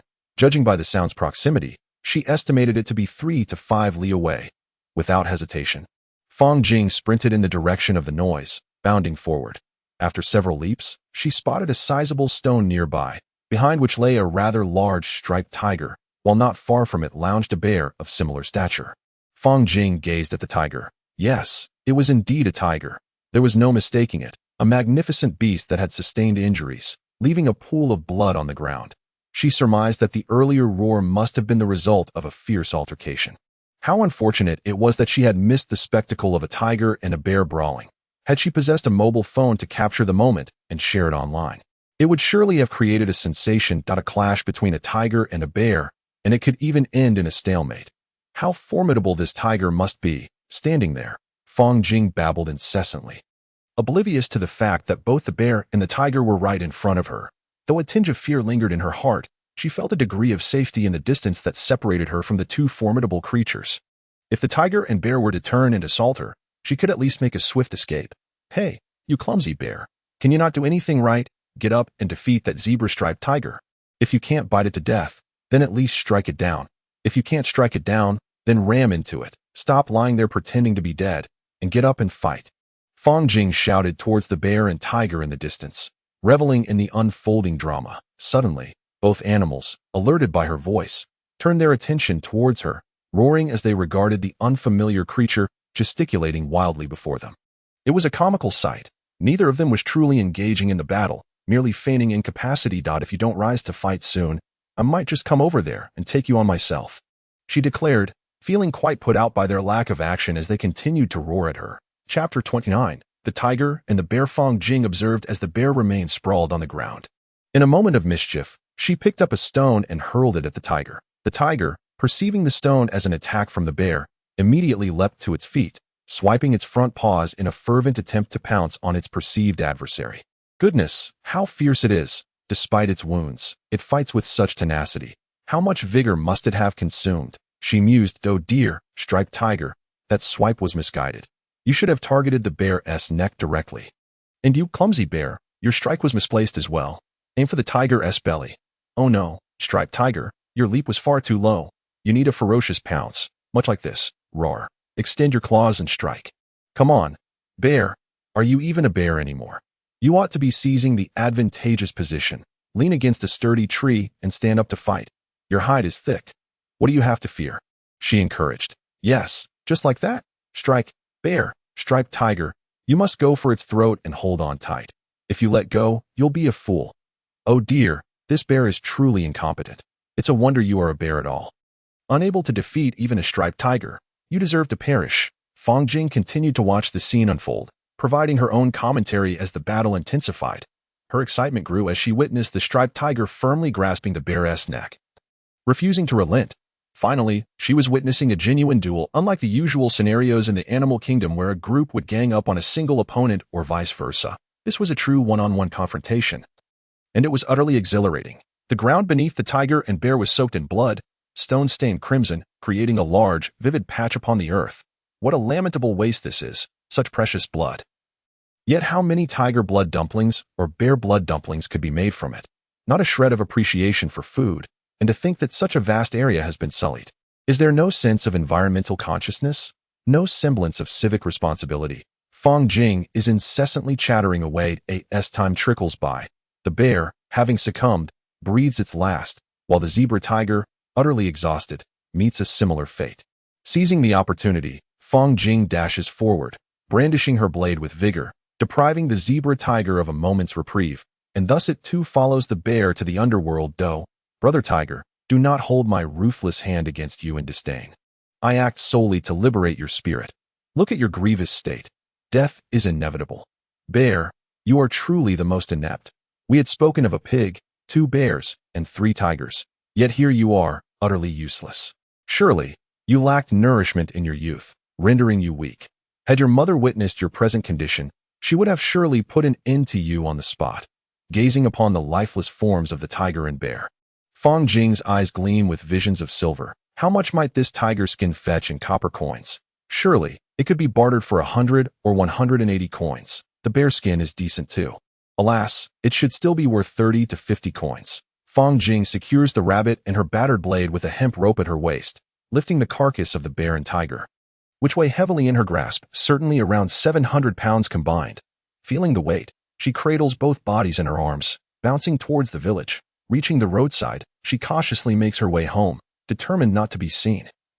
Discovery would spell disaster. Uncle Daong, I am unscathed. They fought, and the tiger killed the bear, but the tiger was close to death too. I merely went over to finish it off. I was unharmed, so do not fret. Fang Jing wishes to ease Uncle Daong's worries, and even more, to spare her little sister's concern. She drops the tiger and bear carcasses onto the ground, while the distant bear heir is terrified, retreating in haste, and the young bear cub also scurries backward. She removes the battered blade and rabbit and places them in the kitchen. Jingwazi, I recognize your good heart, yet this tiger and bear you have captured, selling them for coin to exchange for grain, may not be easily shared among all. This is worth a substantial sum. Uncle Daong feels this is not the most prudent course of action. After all, the tiger and bear could yield a significant profit. Very well, you decide for yourself. I know Jingwazi bears goodwill and does not forget the others. Go summon the village chief to take a look. Uncle Daong expresses his agreement with Fang Jing's approach, acknowledging he has no better solution. Fang Jing jogs to the village chief's residence, and shortly thereafter, the chief, Xiao Shitu, follows her back to Fang Jing's home. Xiao Shitu, you and Jingwazi shall take these tiger and bear carcasses to the town for sale. If that fails, proceed to the county. The village chief, having assessed the situation, gives his instructions. Father, these 2 are far too large. They cannot fit in the donkey cart. Xiao Shitu fears their cart may not withstand the weight of both tiger and bear. Fang Jing places the bear on the topmost fork of the cart, securing it, and then positions the tiger beneath the bear, binding it as well. There we go. A makeshift sled is complete, ready to be dragged to town, efficient, time-saving, and requiring no tools. Can this truly work? Such a heavy load? Will it be manageable? Everyone was perplexed by the recently completed task, questioning whether it could be dragged over such a long distance without falling apart after prolonged effort. Worry not, Zhang assured Fang De, I can manage the load. Even if it were to disassemble along the way, I could easily bind it together with some grass found by the roadside. Fang Jing lifted the bamboo rake and took a few steps forward. Zhang, you should go ahead and not worry about home. Leave those matters to me. Little Tuanzi, fret not. I shall take good care of her. With that, Fang Jing hoisted the bamboo rake and continued on her way, while little Shitu followed closely behind. The pair hastened toward the market town, with little Shitu trailing, panting like a dog from exhaustion. Fang Jing maintained a brisk pace, having been on the move for over an hour. Little Shirtu struggled to comprehend Fang Jing's strength and stamina, finding himself at a loss for words to describe her tenacity. "Jiang, let us take a break, please," Little Shirtu finally gasped, utterly fatigued and in need of respite. After quenching their thirst and munching on the rice balls he had brought, they rested for a while. Once sufficiently rejuvenated, Fang Jing lifted the bamboo rake once more and walked briskly, with Little Shirtu hurrying to keep pace. She no longer rushed, fearing that her speed might overwhelm him, which would be counterproductive. In the distance, the outline of the market town emerged. Ignoring the condition of the path ahead, they continued along the winding road toward the town. Fang Jing pondered whether anyone in the market would be willing to pay a handsome price for the tiger and bear he had captured. Should there be no takers, they would have to make their way to the county town, which, at their current pace, would likely mean arriving late into the night. Typically, the journey from Fangjia village to the market would take 3 to 4 hours, yet today, Fang Jing and his companion managed to arrive in just over 2. As they approached the market, townsfolk observed a young man dragging a bamboo rake toward the main street, upon which rested a tiger and a bear that a sturdy man followed closely behind. The crowd marveled at the sight, speculating on how these two had managed to capture such formidable creatures, all the while admiring their impressive skills. Fang Jing set the bamboo rake down and sat on the ground to rest. Little Shirtu, equally fatigued, did not let his exhaustion dampen his hopes for the future. With a loud voice, he declared, "This morning's freshly hunted tiger and bear are priced at 230 guan. Please come forward if interested." Little Shirtu panted heavily, hoping someone might bid on the two animals to spare them a trip to the county town. "Jiang, it seems we must indeed venture to the county town. It appears no one here desires the tiger and bear," Little Shirtu informed Fang Jing. He, too, felt disheartened by the lack of interest, and they began to head toward the county town, with Fang Jing now moving more deliberately, wary of drawing suspicion with his extraordinary strength. Chapter 30. 230 guan beneath the blazing sun, they jogged along the official road toward the county town. After inquiring with Little Shirtu, Fang Jing learned that the journey from the market town to the county would take 2 to 3 hours. He aimed to arrive before sunset, lest they find the city gates closed and be forced to camp outside. Little Shirtu, utterly exhausted, pressed on with sheer determination. The towering city walls came into view, and the few travelers on the official road either hurried toward the gates or exited the city. At last, Fang Jing, dragging the bamboo rake, arrived at the county town just before sunset. Fang Jing dragged a bamboo rake towards the city gate, while Xiao Shirtu hurried to catch up, following closely behind. Upon reaching the entrance, Fang Jing gazed up at the two large characters pingly displayed above the gate. Lost in thought, two soldiers clad in armor, wielding long spears and sheathed swords, noticed Fang Jing approaching with 2 tiger pelts in tow, and turned to observe. "From where do you come, and what purpose brings you to the city? Did you hunt these tigers?" One soldier inquired of Fang Jing and Xiao Shirtu. "You possess quite the strength, young man. These tigers appear substantial indeed, and your ability to drag them reveals your remarkable power," the soldier acknowledged, expressing admiration for Fang Jing's strength. "Thank you for your praise, soldier. Might we be permitted to enter the city and sell these tiger pelts?" Fang Jing, eager to expedite the sale and procure some food, reflected on his hunger after a long day of labor. "You may enter, but be mindful not to cause any trouble," the soldier warned Fang Jing and Xiao Shirtu. After expressing their gratitude, they proceeded into the city with the bamboo rake and TOW. Fang Jing surveyed the county town. He noted the towering buildings, far more prosperous than the market town he had previously known. The bustling streets were filled with diverse pedestrians who stepped aside to make way for Fang Jing and his tiger pelts, whispering and pointing as they passed. Unfazed by their chatter, Fang Jing followed Xiao Shita's lead. Pressing onward, amidst this journey, Fang Jing pondered, Pingli County.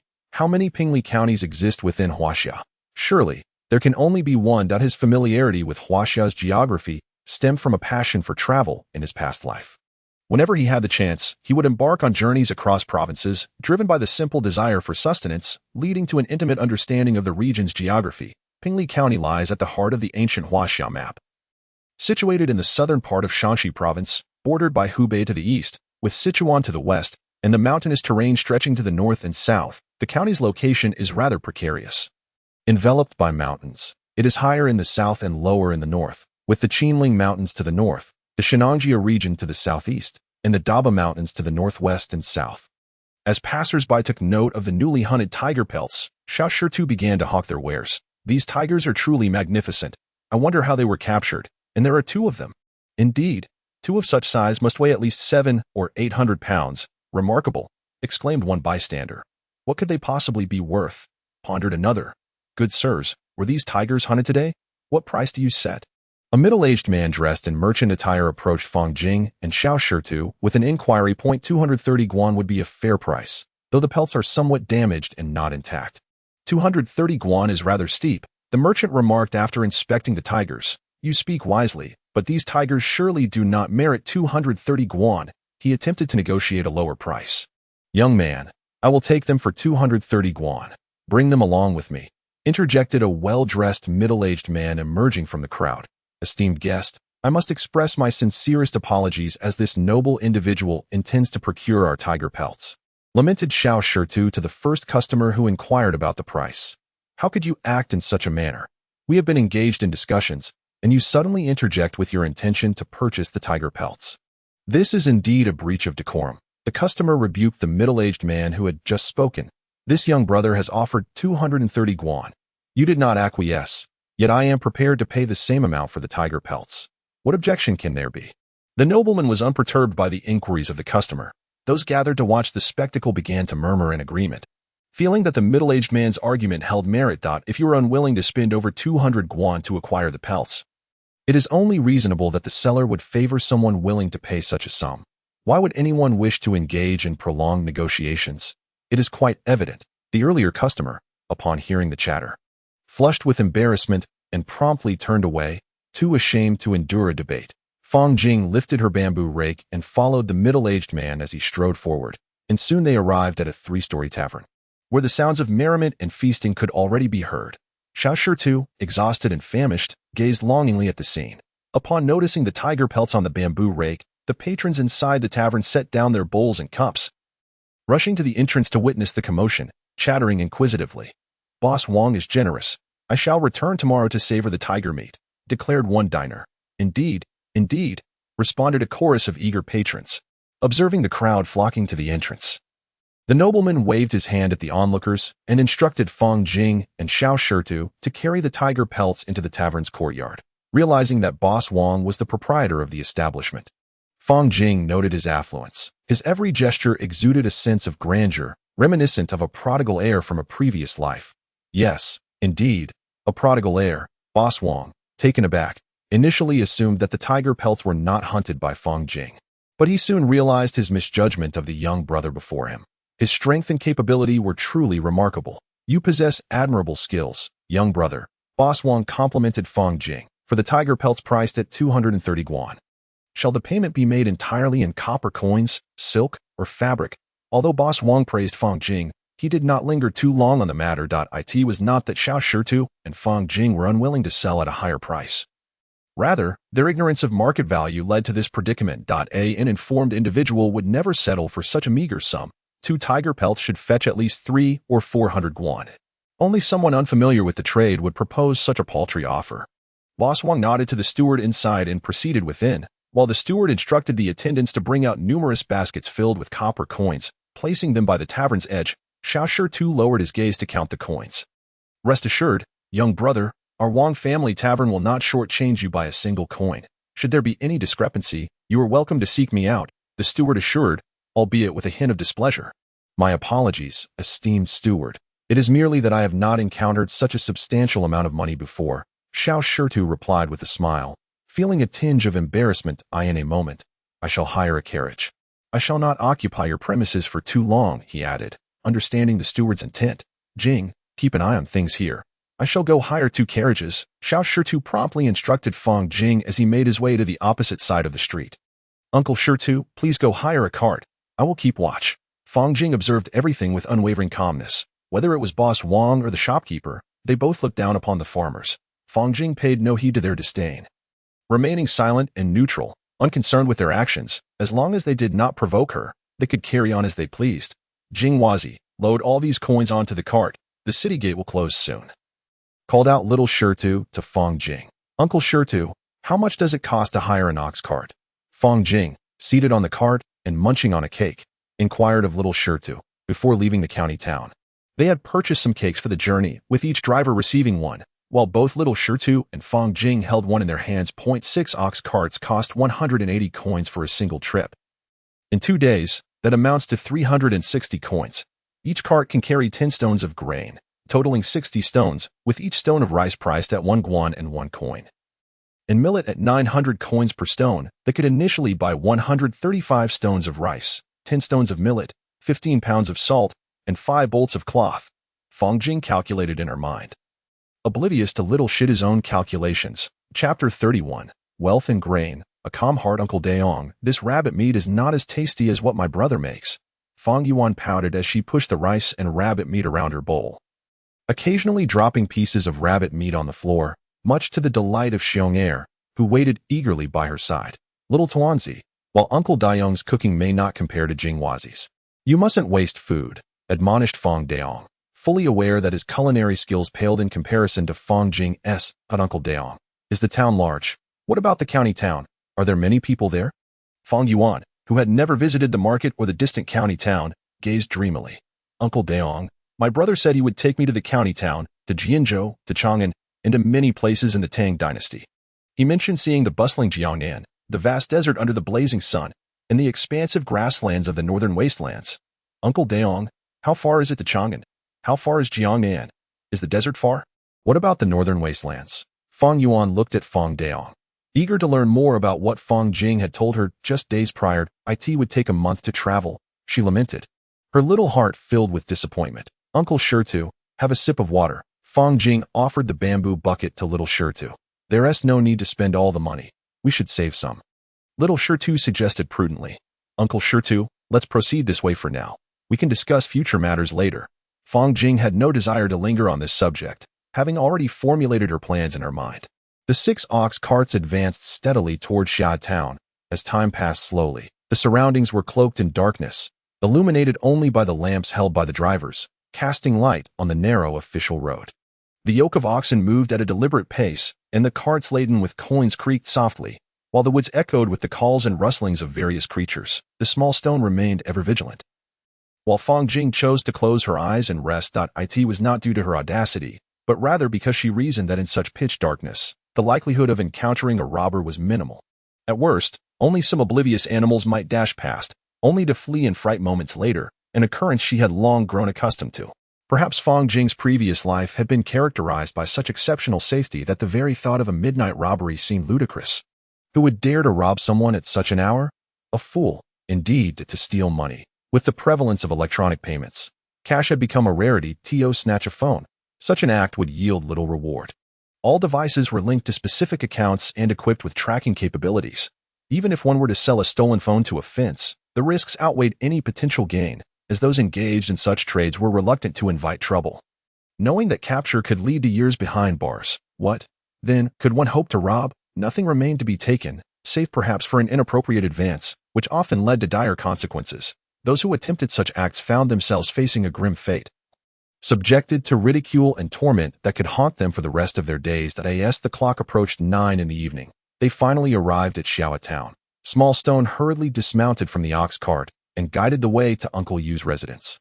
Marking the second time he had brought Fong Jing to this place, he raised his hand to knock on the door. Who is it? Came a voice from within the courtyard. Uncle Yu, it's me. Xiao Stone, Fong'an, he replied to the voice inside. Xiao Stone, what brings you here at such an hour? And why so many ox carts? Uncle Yu inquired, surprised at the sight before him. Today's South chatter on the street about the tiger pelt. You caught it. Didn't you? I wonder why I hadn't seen you. Turns out you went to the county town to sell it. Come in, Uncle Yu, intrigued by the discussion surrounding the tiger pelt, welcomed them inside. Once in the courtyard, the 6 ox carts filled the space, prompting Xiao Stone to instruct the drivers to lead their oxen into a nearby shed, concerned that the animals might damage the yard overnight. While leaving the carts in the courtyard. So many coins, this must amount to over 200 strings, Uncle Yu remarked, his eyes gleaming with envy as he gazed at the baskets in the carts. Uncle Yu, we sold 2 tiger pelts for a total of 230 strings at the Wang family tavern in the county town, Xiao Stone explained, standing before Uncle Yu. That's quite a sum. The Wang family tavern is the largest in the county. Only they could afford such a purchase, Uncle Yu mused, acknowledging the tavern's purchasing power. You all may rest in that room. I, too, am tired and shall retire early. he added before entering the main house and closing the door behind him to sleep. Xiao Stone led Fang Jing and the 3 drivers into the room they had occupied previously. The bed was the same, yet it could only accommodate 4, making it impossible for all 5 to rest comfortably. "Uncle Stone, you take the bed. I shall manage with this board for the night," Fang Jing said as she moved a wooden plank the size of a door onto the floor. "Very well, then, let us rest," replied Xiao Stone, falling silent as he climbed onto the bed. The 3 drivers joined him. Unfortunately, the bed was spacious enough. Otherwise, accommodating 4 people would have been quite a challenge, for which they had to credit the grandeur of the Tang Dynasty's furnishings. In the Tang Dynasty, beds varied in size, with larger ones such as the high couch capable of accommodating 7 or 8 individuals without difficulty, alongside smaller couches suitable for 2. Naturally, such grand couches were the privilege of officials, aristocrats, or affluent families. There were also designs akin to tea tables, sufficient for a single sleeper, as well as some resembling modern wooden beds, constructed from simple wooden planks. Fang Jing's small bed was of this latter sort. Alongside beds and board beds, which were predominantly possessed by families with a modicum of wealth. In contrast, rural households typically had either board beds or those cobbled together from wooden planks, with the majority resorting to sleeping directly on the ground, a practice that eventually made its way to Japan. Fang Jing found herself lost in thought, eventually drifting into a hazy slumber. Upon awakening in the morning, she discovered that Xiao Shirtu and the carriage driver had already departed. Hastily, she rose and made her way to the courtyard. At that moment, Xiao Shirtu was engaged in conversation with Yufei, whom she had last encountered. While Yufei kept sneaking glances at Fang Jing, causing her to wonder if something were amiss with her appearance. She raised her hand to her face several times. Perplexed, the drivers busied themselves harnessing the oxen to the cart, offering the animals some beans from their traveling bags, and subsequently filling wooden buckets with water for them. Time was of the essence, and soon everyone, along with the ox cart, exited the courtyard heading toward the granary. "Shopkeeper, I would like 135 shur of rice and 10 shur of millet," Fang Jing called out as soon as she arrived at the granary. The young shopkeeper, intrigued, inquired, "To where do you intend to transport such a large quantity of grain? Do you provide ox carts?" Fang Jing asked, considering the considerable distance from town to Fangjia village. Noting that she did not have enough carts at her disposal, she thought to herself that 6 carts would hardly suffice for such a substantial load of grain. "Certainly, we do provide carts at 30 cash per cart," the shopkeeper replied, recognizing the lucrative nature of the transaction. "Then please provide me with 10 carts, load the grain, and let me know the total cost," Fang Jing instructed firmly. The shopkeeper calculated and promptly informed her, "The total comes to 157 guan and 8 cash. Could you possibly reduce the price? Perhaps offer a discount?" Fang Jing requested, reasoning that with such a large purchase, a concession would be reasonable. "My dear, I assure you that I have not increased the price, which in itself is a concession. If you purchase this much grain, I may find myself without stock to sell later, incurring a loss." The shopkeeper declined her request for a discount. "Very well, let us proceed with the loading.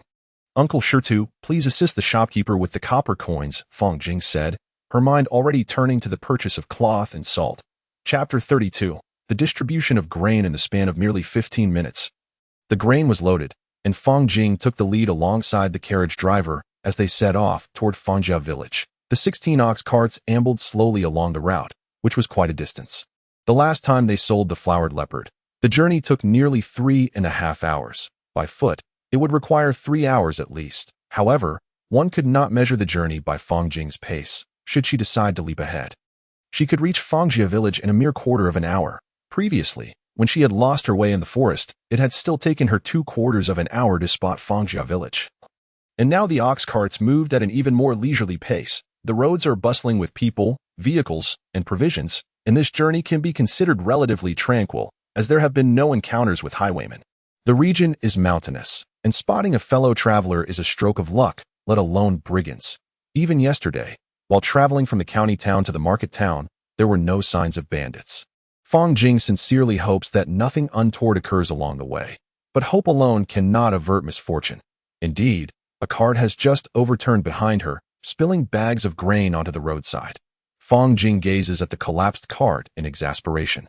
This is a grain merchant's bullock cart, and instead of conducting proper business, it seems they have resorted to dealing in worthless goods. Within a mere quarter of an hour, villagers of all ages, regardless of their agility, gather beneath the banyan tree to behold the grain from the several overturned carts, their expressions akin to famished wolves eyeing an injured calf. Jinghua, are you truly planning to distribute all this grain to everyone? The village head expresses disbelief at Fang Jing's generosity, for this grain is worth over 200 guan, not merely 200 coins. Nearly every household in Fangjia village has gathered, as the grain from these carts was acquired by Jinghua in exchange for selling tiger pelts. And now, with their own supplies depleted, she intends to share the provisions she purchased with the funds from the sale.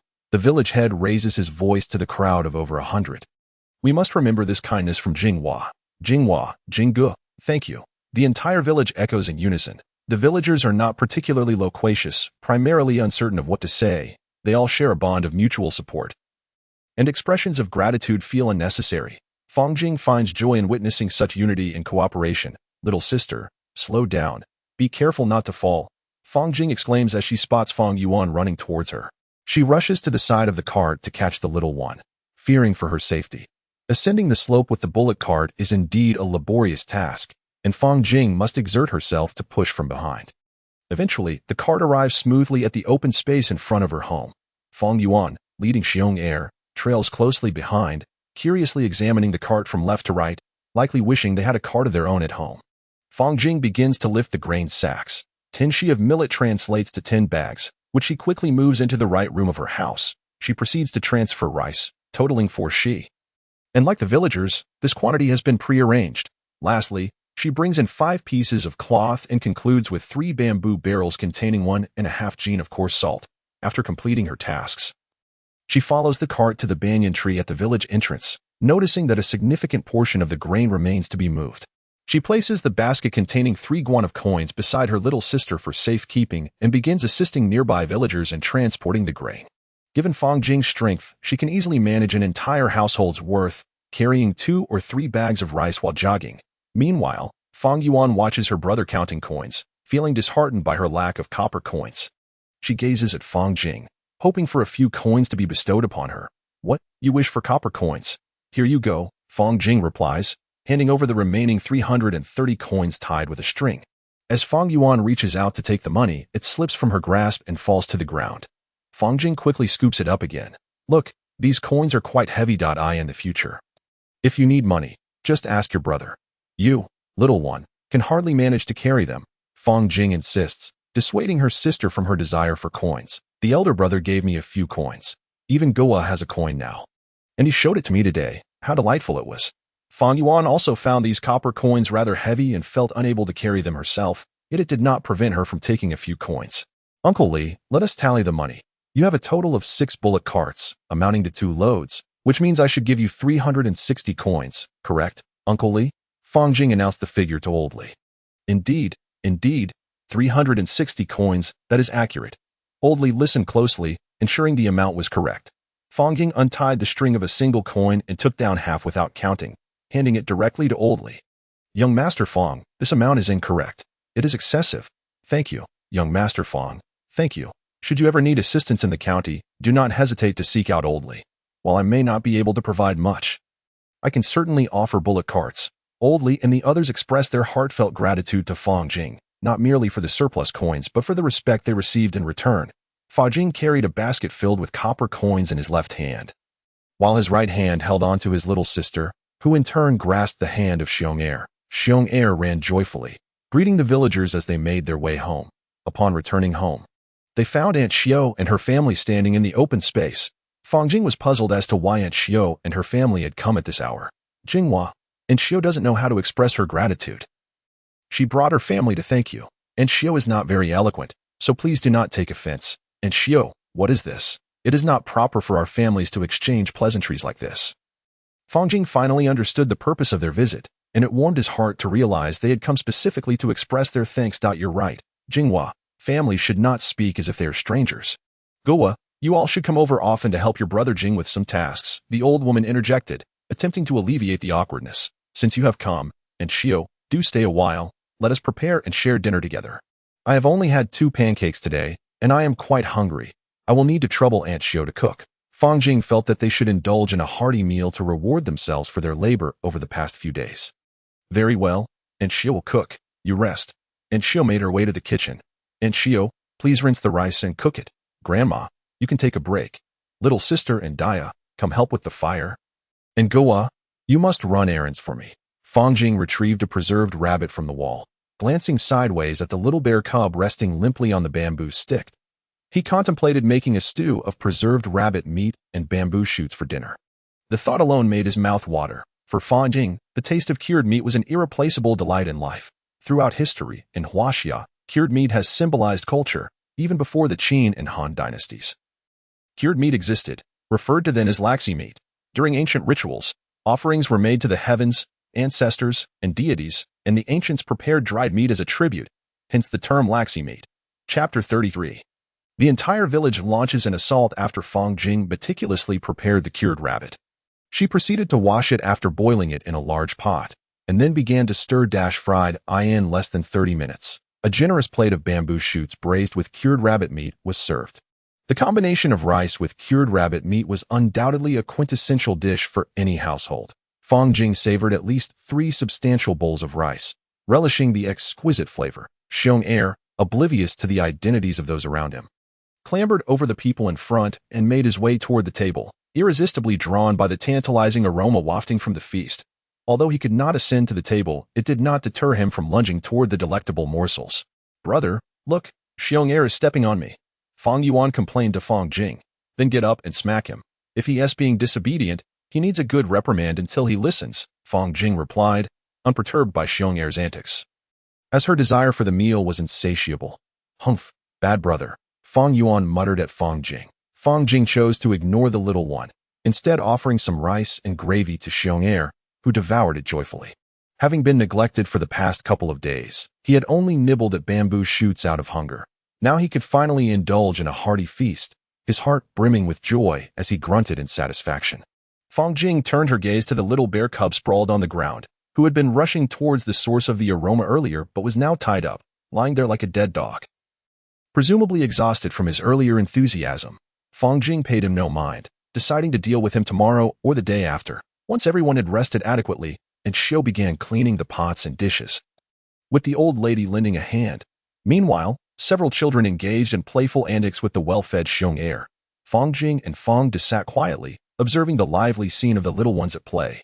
The only aspect of summer that drove Fang Jing to distraction was the incessant mosquitoes. As night fell, the mosquitoes activated their assault mode, and the incessant buzzing in her ears made her wish to incinerate them all in flames.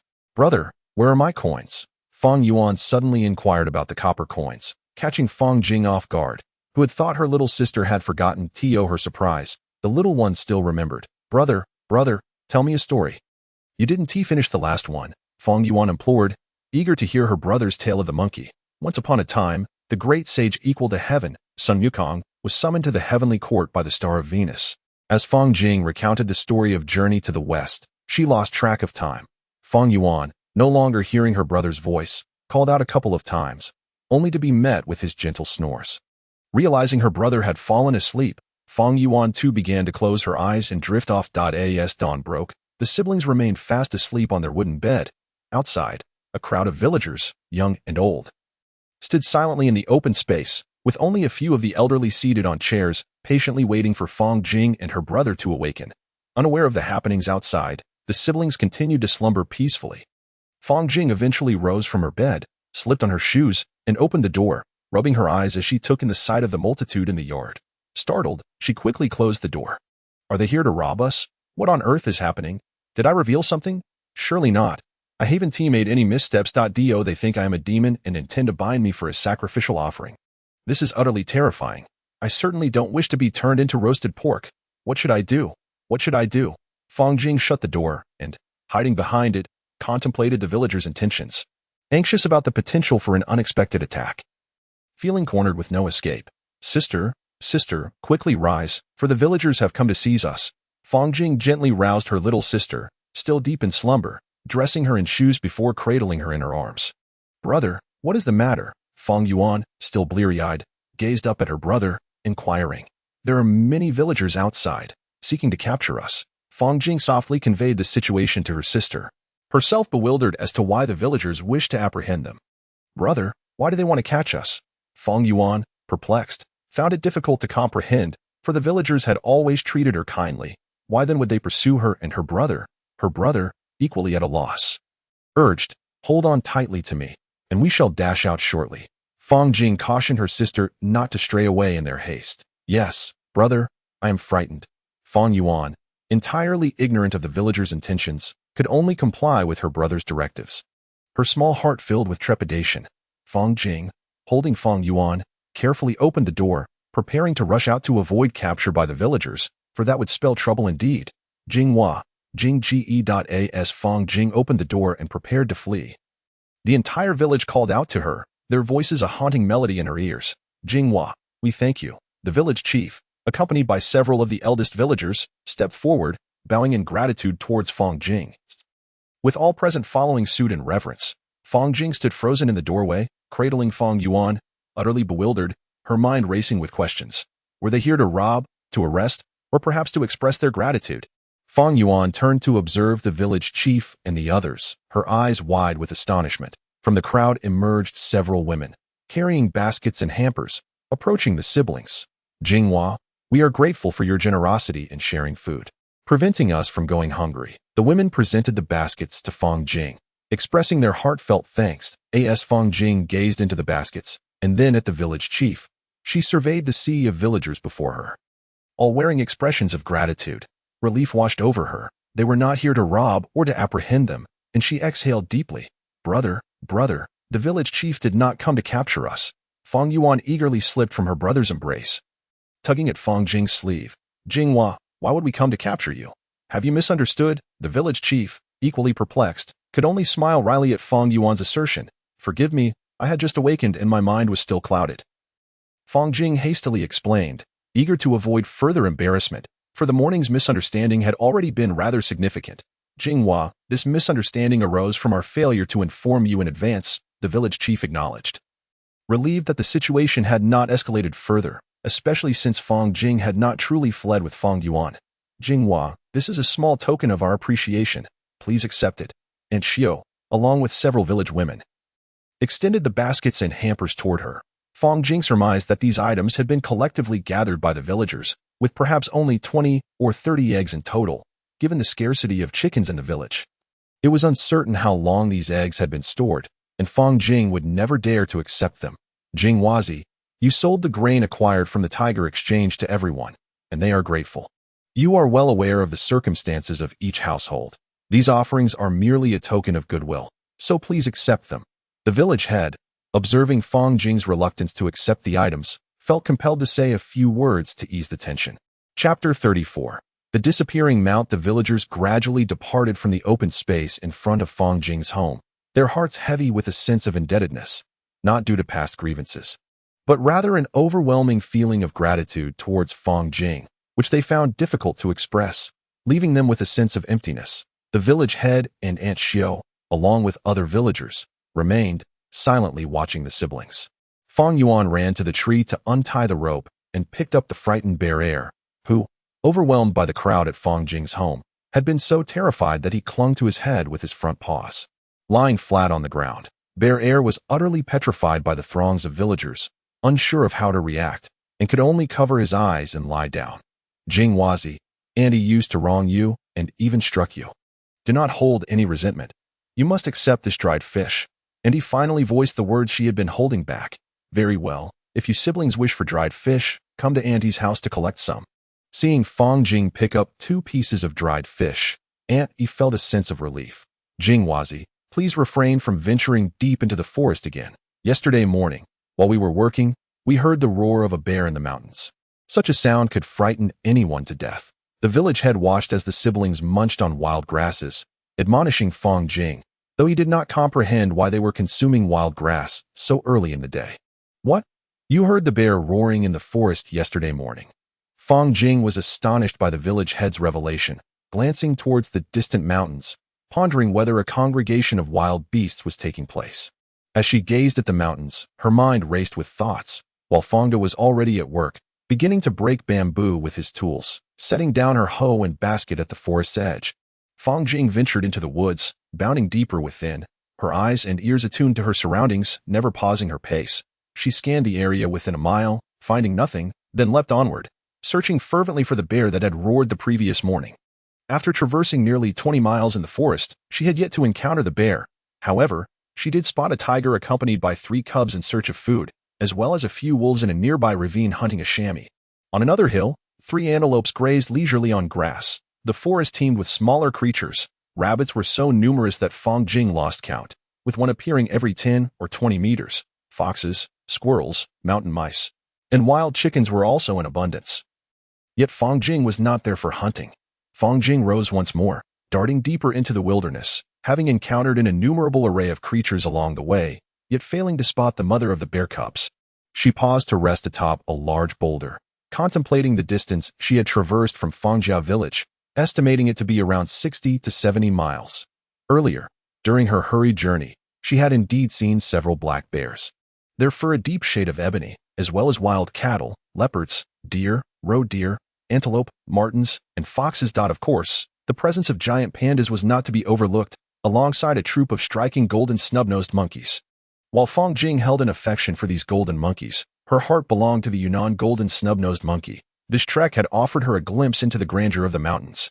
Having traversed such a distance, the sheer number of animals already encountered was astounding, not to mention the birds and smaller creatures like rabbits and mice that went unmentioned. It was evident that the depths of the mountains were teeming with life. Reluctantly, Fang Jing decided against venturing further. Though she had not found the mother bear, she had nonetheless experienced the breathtaking scenery of the mountains, not to mention the wildlife. In her previous life, Fang Jing had been surrounded by houses, cars, and people, with the population soaring to 14 billion. To observe animals, one had to visit a wildlife park for a rare glimpse. Now, she found herself a curiosity among the creatures of the forest.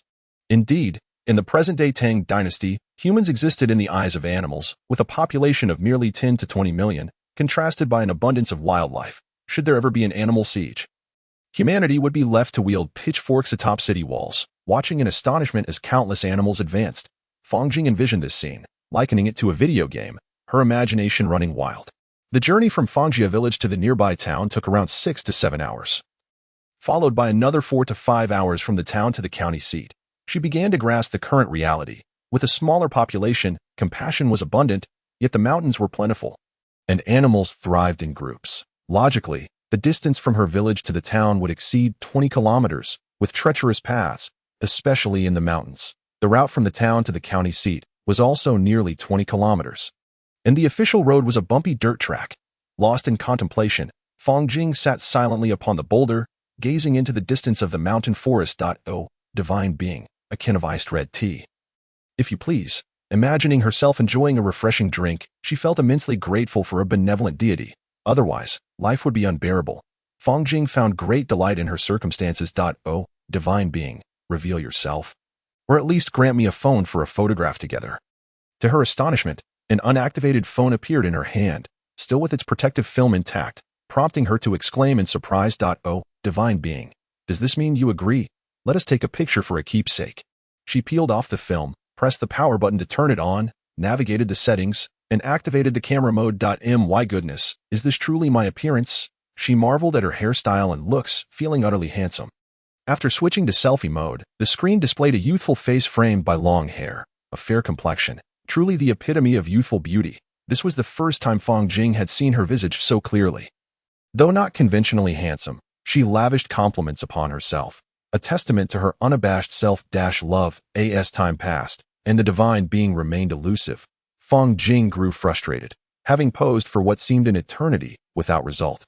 Oh, come on, are you a ghost? Just a simple photo, and yet you refuse to manifest. How stingy.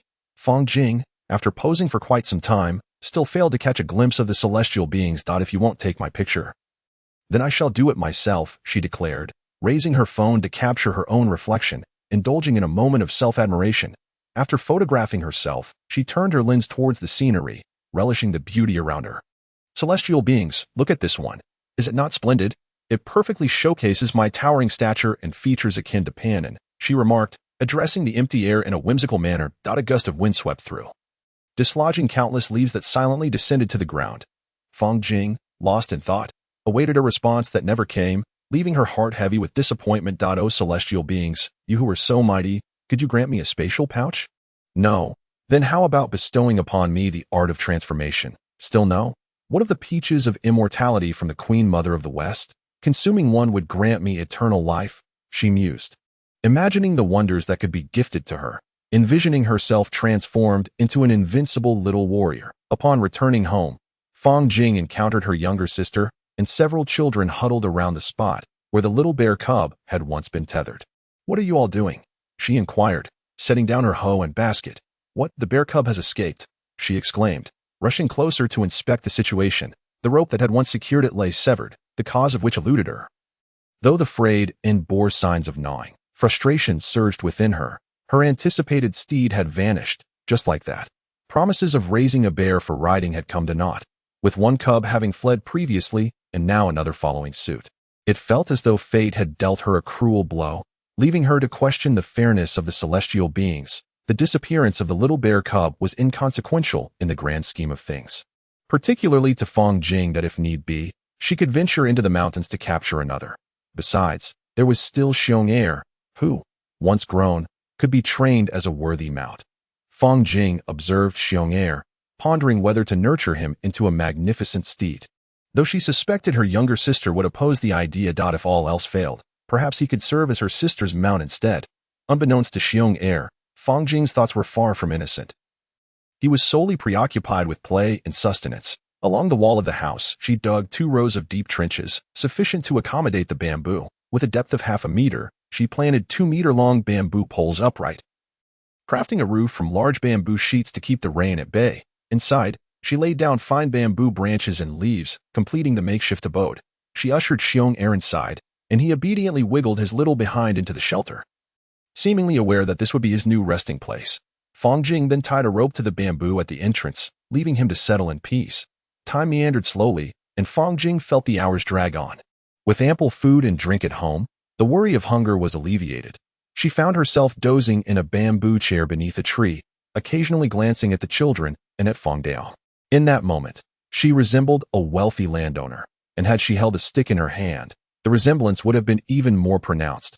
Boredom soon crept in, prompting her to contemplate enclosing the empty space into a courtyard, complete with a bamboo gate, which would lend an air of poetic charm to the surroundings. Without further deliberation, she grasped a worn knife and set about gathering wild hemp, followed by a venture into the grand enterprise of bamboo crafting.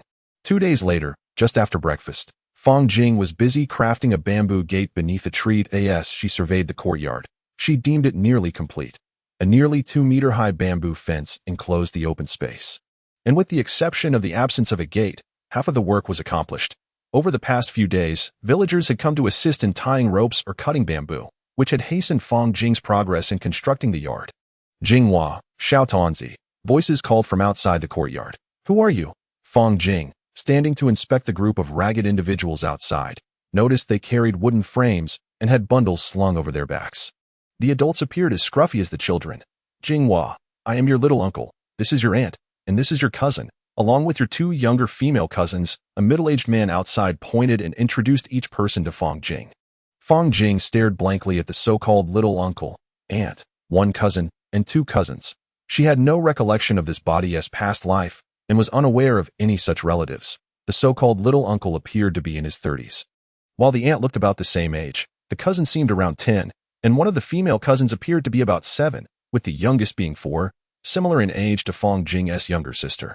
Fang Jing understood that she could not judge the ages of people in this world through the lens of her past life.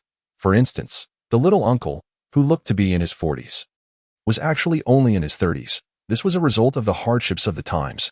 Children, too, should not be judged solely by their height, as the youngsters in this era were generally shorter than those in her previous life. Observing the likes of Go Hua and others confirmed this. Only she and her brother Fang Yuan appeared somewhat taller and more normally proportioned. "Have the Chen family brothers arrived? What brings you here?" Fang Deyong, leaning on his cane, approached Deyong. "How have you fared in these past years?" The little uncle, upon seeing Fang Deyong, hurriedly set down the wooden frame and unburdened himself of the bundle to converse with him. The wooden frame contained an iron pot and some cooking utensils. "I am well, I am well. What has happened to the Chen family?" Fang Deyong insisted on inviting the little uncle to sit, inquiring about the questions lingering in Fang Jing's mind. "Ahem, 2 years ago, Chen Jia once suffered a calamity, and everyone scattered to seek their livelihoods, leaving only a few behind. Half a month ago, we were beset by bandits, some perished, others fled. My mother and elder brother's family are gone too. The village is nearly deserted. We came here first to find refuge at your second sister's home. Then we will see about finding work in the county to support this family. The little uncle recounted his tribulations of the past few years after sitting down. Jinghua, this is your little uncle and aunt. They visited when your mother passed away. Do you not remember? Fang Diyong remarked to Fang Jing, who stood nearby. Uncle Diyong, you know I fell from the big banyan tree and hurt my head. So I have forgotten many things, Fang Jing replied, rubbing the back of her head in exasperation. I see that I had forgotten. Do not hold it against me. Your little uncle's family has faced misfortune and has come here for refuge. Fang Diyong explained to Fang Jing, then recounted some past events, which helped her gain a better understanding of her little uncle's family. Fang Jing quickly greeted the little uncle's family, acknowledging them as relatives, and encouraged everyone to set down their belongings and rest, for it would be rude to send them away, especially since they were her mother's brother. Little sister, come over and meet your little uncle. Aunt and cousins. Fang Jing called for her younger sister to come meet her uncle's family. This the little dumpling? It's been years, and you've grown so much. Alas, my poor sister is no longer with us. Her uncle sighed heavily after speaking. Uncle, do not grieve. The past is behind us, and my sister and I are doing rather well. Fang Jing attempted to offer some comfort to her uncle. I pity you both. I had intended to take you to Qinjiawan, but you stubbornly refused. Now that I see you thriving, my heart finds some solace, her uncle replied.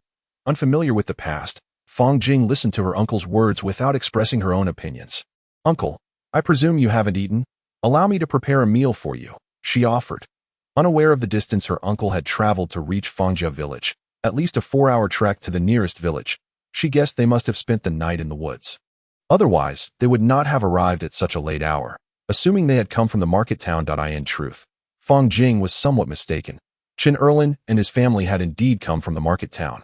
Having arrived the previous evening and stayed just outside Fangjia village, Qin Erlin wished to spare Fang Jing and her brother the trouble, opting to camp by the forest for the night. Preferring not to arrive too early to avoid the village gossip regarding his family's lack of propriety by arriving at mealtime. In fact, Qin Erlin was unaware that every household in Fangjia village had ample grain, and they would not suffer from a lack of food, but this reflected the mindset of rural folk. No trouble at all. We have already eaten, Qin Erlin's family replied, though they hadn't had a proper meal for several days. Subsisting on foraged wild vegetables and fruits, they were starved, their eyes nearly glazed over with hunger, yet they felt compelled to claim they had eaten, fearing they might waste Fang Jing's family's provisions. Qin Erlin was well aware that since his sister's passing, the household had been bereft of adults, making life increasingly difficult, especially considering his nephew was merely a child, and it was unlikely they had any food, save for wild greens. Why would it be a bother? Just sit here. I will prepare the meal. Guwa, help me with the fire, Fang Jing instructed, taking a piece of preserved meat from the wall, cutting a generous chunk, and fetching some bamboo shoots from the basket to boil in water while she filled a clay pot with millet for washing. In less than 15 minutes, the meal was ready, placed on a table under a tree, alongside small bamboo bowls and chopsticks. Uncle, aunt, cousin, please eat. The dishes may be few, but there is plenty of rice. I shall prepare more dishes for you in the evening to ensure you are well fed, Fang Jing said, offering a bowl of water to her sister, addressing her uncle's family. Jingwazi, is there truly grain in your home? Which family in the village provided this? We cannot indulge like this. A bowl of thin porridge would suffice. Think of how much grain this wastes, Qin Erlin exclaimed, gazing at the clay pot filled with millet. This is dry millet, not porridge. Only wealthy families eat like this. Uncle, please enjoy your meal without concern for the grain. We have plenty at home, but do not worry. Eat heartily, for if this is insufficient, there is more within, Fang Jing insisted, not wishing to be lectured even while offering a meal. Jingwazi, where does the grain in your home come from? Qin Erlin continued to inquire of Fang Jing. Very well, let us first partake in a meal. Xiaoxia, Dachu, Deng, and Xiaoji, do indulge, for these dishes have been prepared by your cousin Jing. Qin Erlin, with tears streaming down his face, calls everyone to the table. The Qin family devoured every morsel, leaving not a single crumb behind. Fortunately, Fang Jing did not adhere to the previous quantities when cooking the rice. Otherwise, they would have polished off even more. Fang Jing had no desire for them to overindulge and feel unwell. At least for dinner, she could prepare a few more dishes to ensure they had enough to eat. Uncle, Aunt, do have some water. The younger sister, displaying her understanding, fetched a large bamboo bowl filled with water and presented it to her uncle and aunt, who had just finished their meal. Look how much our little dumpling has grown. She is now capable of fetching water for her uncle. When he held you, you only knew how to cry, joked the uncle, reminiscing that at that time, the younger sister was indeed just over a year old. Fangda had been conscripted to war shortly after Chen Xiaohui gave birth to her, only to receive news of his death a few months later. Subsequently, their great-grandmother fell ill and passed away, followed by Chen Xiaohui's own demise. The younger sister was merely a toddler then, aware only of her mother's absence, and left with an elder brother, knowing nothing but to weep for the loss of their mother. Chapter 36. The bamboo cottage. The cousins watching from the side were envious, yet understood that they must remain beside their parents. Although unfamiliar with this cousin's family, they recognized it as a relative who could provide them with sustenance. Dacha had met the younger aunt in the past, but that was long ago, and he could not recall her now. Jing, my dear, your brother and sister have endured hardships over the years, but now things are better. I feel at ease. Tomorrow, your uncle and aunt will venture to the county to seek work, and Dachu, Dang, and Xiaoji can stay with you for a while. Once we find stability, we shall come back for them. Rest assured, Dachu and the others can assist you with some chores. A bowl of thin porridge is all they need. What do you think, Jing? After Chen Erlin and Fang Daong discussed their plans, they turned to Fang Jing. Uncle, Fang Jing called out, clearly troubled. Jing, if it is not feasible, we shall forget it.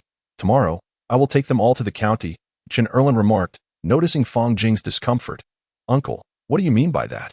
I merely worry that you may have nowhere to stay. The right room is already occupied, and the main room is nearly full as well. There are no extra rooms available. I was considering going to cut some bamboo to build a small cottage nearby. How could I possibly be unwilling? Moreover, you needn't seek work in the county. Our home is not lacking in a few extra bowls of rice. Fang Jing expressed her concerns, primarily regarding the lack of space for guests. Chen family brothers, you should stay. Listen to Jing. This household has been without an adult for too long, lacking the warmth of a family. You are Jing's uncle, and in this village, no one will speak ill of your presence. Your stay will provide support for Jing. See, I am also helping her with chores, Fang Daong chimed in, working while listening to their conversation, turning to Chen Erlin to share his perspective. Indeed, uncle and aunt. Please stay. Constructing a bamboo cottage is a simple task, and it will be done swiftly. We have ample food at home. It will last my sister and me for several years. Fang Jing believed that having her uncle's family remain was the best option, as they were not short of food. Is that truly acceptable? Ultimately, this is the prey you have fought for with your very life, the sustenance you have procured. Although Chen Erlin harbored reservations about this endeavor, he felt deeply moved by Fang Jing's hope for their family to remain. Uncle, this isn't quite right. Hunting shouldn't require such desperation. With a few traps, one can catch some game, though the larger ones may be scarce. The smaller ones are still plentiful. If we set enough traps, the pelts can also be exchanged for some money. Please, uncle, stay with us. I will go cut bamboo to build a bamboo house, and you must lend a hand as well. Fang Jing, wishing to shift away from this topic, promptly stood up, grasped the worn knife leaning against the kitchen wall, and prepared to venture into the bamboo grove. Then let us first construct the bamboo house. Chen Erlin also rose, ready to accompany Fang Jing in harvesting bamboo. In truth, Chen Erlin's family harbored few expectations. Having a bowl of rice to eat and a place to reside was already a blessing. It was far preferable to remaining in Qinjiaban, beset by fear and constantly on guard against bandit attacks. Their arrival in Fangjiakan was initially intended merely to find a temporary refuge for the children. Yet they were unexpectedly welcomed by Fang Jing, who graciously offered to shelter Chen Erlin's entire family. Such kindness was rare among relatives. As Fang Jing led the way, uncle and his family followed into the bamboo forest, with younger siblings and several children trailing behind. This left Fang Jing speechless. What purpose did it serve for so many to accompany her in cutting bamboo? Were they merely there to observe? Upon reaching the bamboo grove, Fang Jing sought out thicker stalks to fell, striking down one after another with single strokes. Not pausing to tend to those that had already fallen, she would carve the branches later. For now, the priority was to cut down as many as possible. Chen Erlin's family watched in astonishment, hardly able to believe their eyes. The younger siblings and Guo were unfazed, accustomed to Fang Jing's method of bamboo cutting. Chen Erlin was Fang Jing's uncle, while his wife was Chun Zhang Xiaoxia, and their children included cousin Chen Dachu, elder cousin Chen Dang, and younger cousin Chen Xiaoji. The name seemed to reflect a casualness, perhaps bestowed by those who could not read or write. Fang Jing, wielding a hoe, began to dig a trench along the edge of the house, 1/2 meter deep and 4 meters long, planning to create 3 such trenches, planting bamboo in each while leaving a 1-meter section near the wall unexcavated for an entrance. Once the bamboo house was completed, a door could be fashioned. Uncle Daong, please assist in making 2 bamboo beds, one large enough for adults and another suitable for children. Fong Jing felt overwhelmed, calculating as she instructed Fong Daong. Very well, I will take care of it, he replied, setting aside his other tasks to consider the dimensions of the bamboo beds.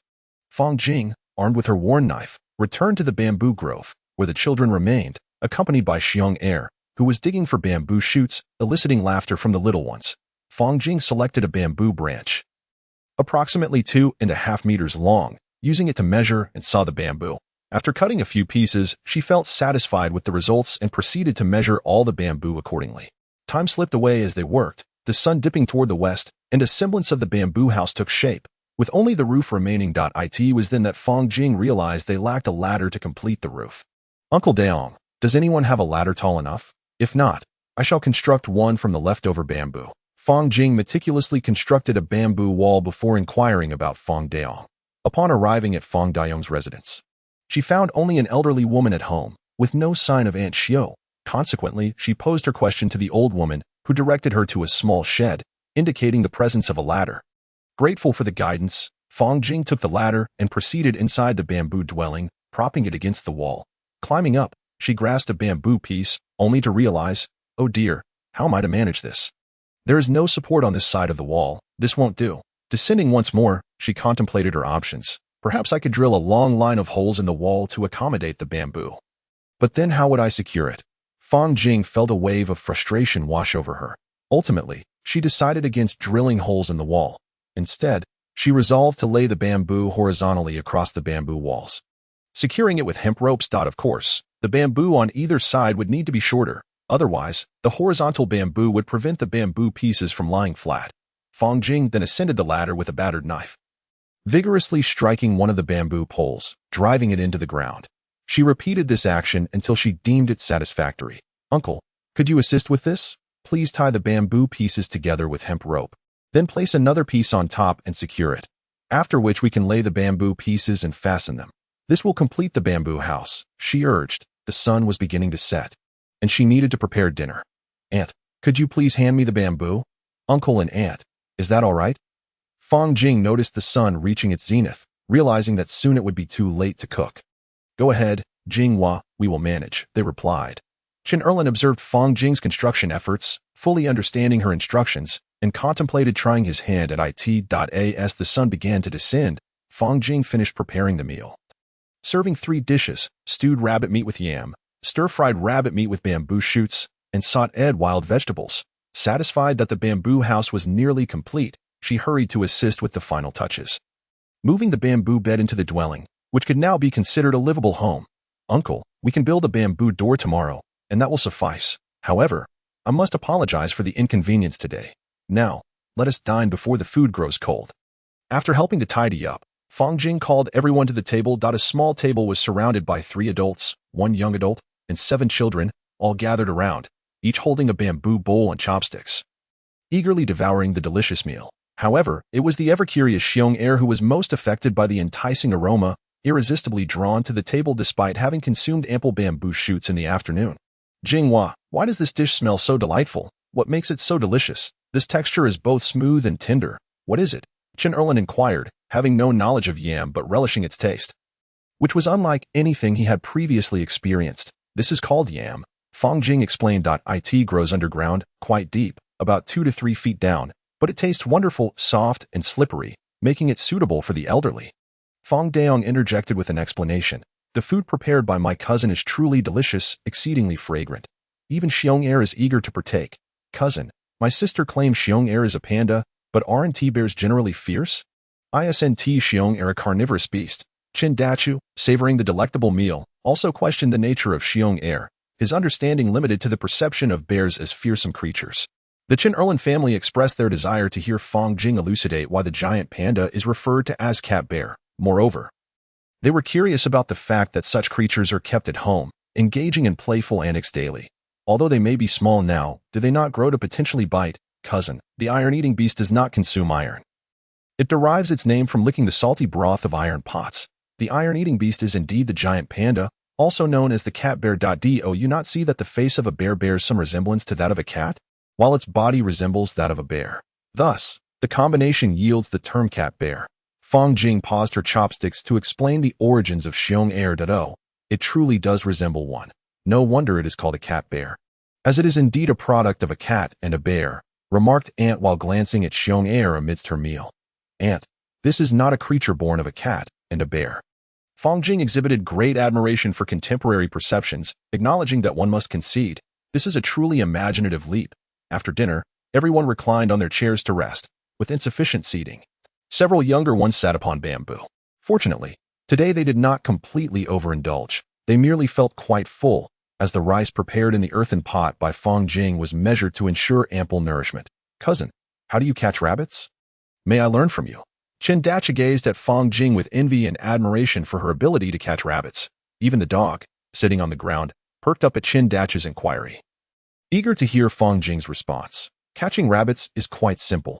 Dogwa has seen the traps I set. One merely needs to craft a good snare, place some of the rabbit's preferred grasses and wild vegetables, and then conceal it properly. The rabbit, lured by its greed, will become ensnared. Of course, the key lies in mastering the art of trap making. Otherwise, one will not succeed. Fang Jing provided a general overview, noting that without practical experience, understanding remains elusive. Brother Jing, however, I did not observe you placing any grasses or wild vegetables last time. Dogwa interjected with curiosity. Brother Jing, how can one discern animal paths? How does one know where animals will traverse? Dogwa activated his inquisitive mode. The three adults were also filled with questions, eager to comprehend the method of identifying animal pathways. This indeed poses a significant challenge, a profound question that cannot be succinctly articulated. One must observe in person to grasp it. Yet, I can only offer a general idea. For larger animals like tigers and wolves, they do not maintain fixed paths, but they do have established activity zones. A defined range of movement. It is not that traps cannot be set for tigers and wolves. Rather, one must employ baited traps. Conversely, smaller animals typically possess established pathways. For instance, rabbits and deer, being diminutive, cannot traverse freely through dense underbrush and must follow previously trodden routes or paths created by other animals. To observe rabbit trails requires meticulous attention, as the paths will be marked by rabbit fur and droppings, which one must be attentive to notice. This knowledge will enable one to accurately determine the pathways of these creatures. Fang Jing could only provide a general outline, for to delve deeper would be futile. Practical observation and hands-on experience are requisite for conclusive results. It is akin to conducting an experiment. How can one ascertain outcomes without engaging in the process?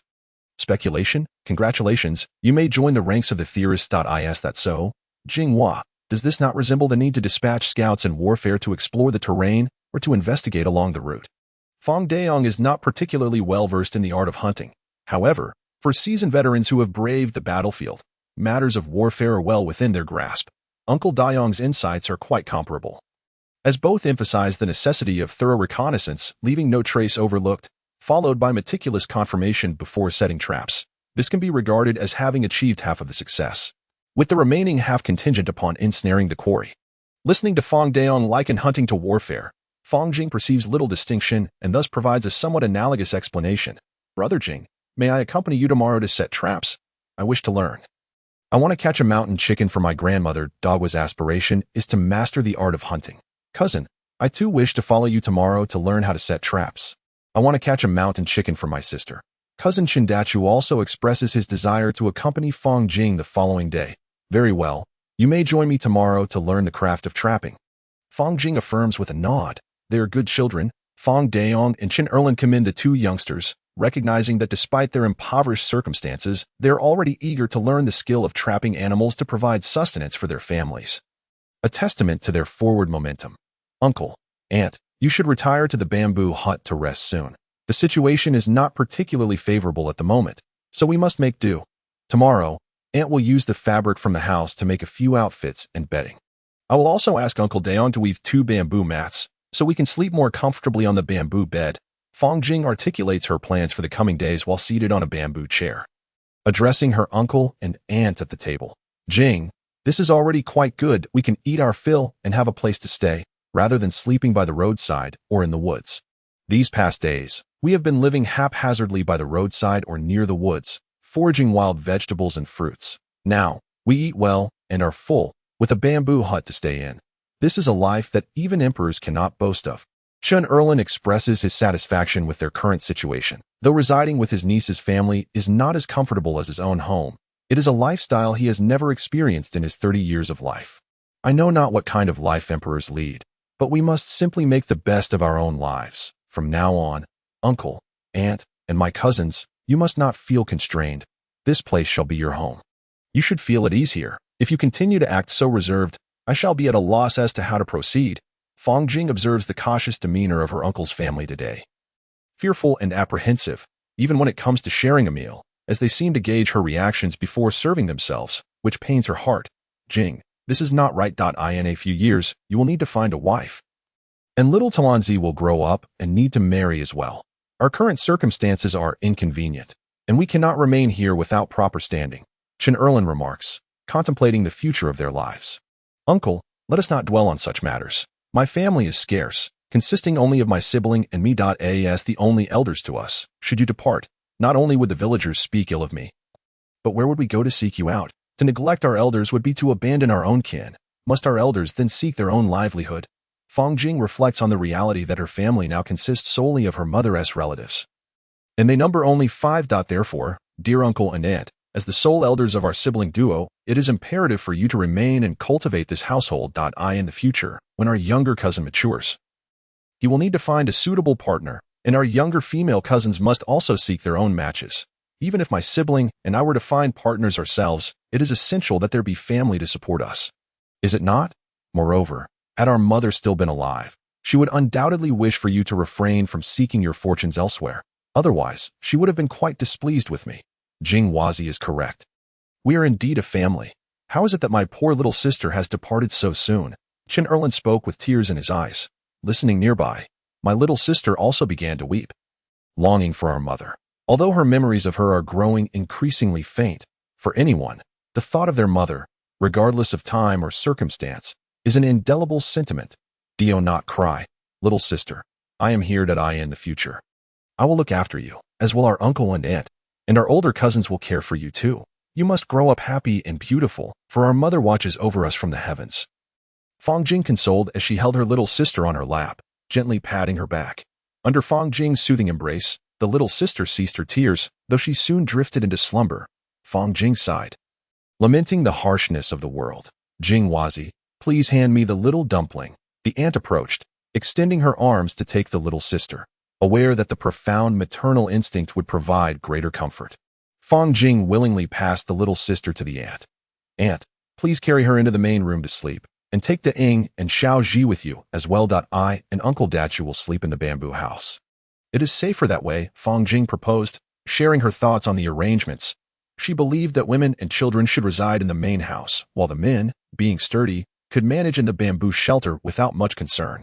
All right, the aunt agreed, taking the little sister into the inner room, followed by the 2 younger cousins. Jing Wazi, Chen Erlin began to speak. Uncle, please refrain from saying anything further, unless you wish for our mother's spirit to be troubled. Fang Jing interjected, preempting Chen Erlin. Very well, I shall remain silent. From now on, this will be our home, and I will strive to provide for everyone. The uncle acquiesced, shouldering the weighty responsibility. That is the correct mindset. Uncle.it is not a matter of great concern. Hunger is inconsequential. We shall find ways to sate our appetites. The lack of grain at home is also trivial. We will devise means to earn sustenance. None of this is insurmountable. Solutions will always present themselves, provided we are willing to think creatively. There is no reason for our bellies to go hungry. Fang Jing boasted, convinced that no challenge is too great for those with determination. Chapter 38. A family. Jing Wazi. When we arrived, we feared that you two might have already left Fangjia village, but thankfully you are here and thriving. This is enough to comfort your mother. Chen Erlin reflected on the journey. Indeed, I hope our mother is faring better than we are in the afterlife. Fang Jing gazed up at the crescent moon hanging in the sky. Fang Jing wished not only to reassure her mother in this world that she was well in the afterlife, but also to beseech the heavens for the well-being of her parents from her past life. Having spent over 10 days in the Tang Dynasty, Memories of her previous life flooded her mind, and she pondered how her former parents would feel upon learning of her absence. What sorrow must they endure? Uncle, cousin, it is late. Let us retreat indoors to rest. Fang Jing rose and entered the inner room, observing that several individuals remained seated on the bed, unable to find slumber. She gathered a blanket and said, "Aunt, you all should retire for the night. Please close the door while I carry this bedding over." With the blanket in her arms, Fang Jing proceeded into the bamboo hut, where her uncle and cousin sat upon a bamboo bed. The hut was illuminated by the light filtering through the bamboo walls. Fang Jing contemplated the need to improve the bamboo structure at a later time, ensuring it was adequately sealed against the cold. For enduring winter's chill would be a formidable ordeal. "Uncle, please make use of this bedding. I seldom require it myself," she remarked, placing the blanket atop Chen Erlin and the other's bamboo bed, before lying down on another bamboo bed, surrendering to sleep. Meanwhile, in the Fang family household, Xiao and grandmother were engaged in embroidery, while Fang Daong sat at the edge of the bed, accompanied by Goa. However, Daong and Erwa were fast asleep. This is an abomination. Those wretched bandits, having failed to steal, resort to murder. The world has descended into chaos, lamented grandmother, vehemently denouncing the despicable bandits. Indeed, these marauders are deserving of their fate. Was it not last year that the Luo family village fell victim to banditry? A once thriving village reduced to naught. Aunt Xiao echoed her sentiments, expressing outrage at the state of lawlessness in such tumultuous times. Why does the Qin Wang's Tian Sufu not intervene to purge these bandits? They wreak havoc on the farming families and deserve to be torn asunder, Fang Daong exclaimed, pounding his thigh in agitation. Daong, do refrain from mentioning the Qin Wang.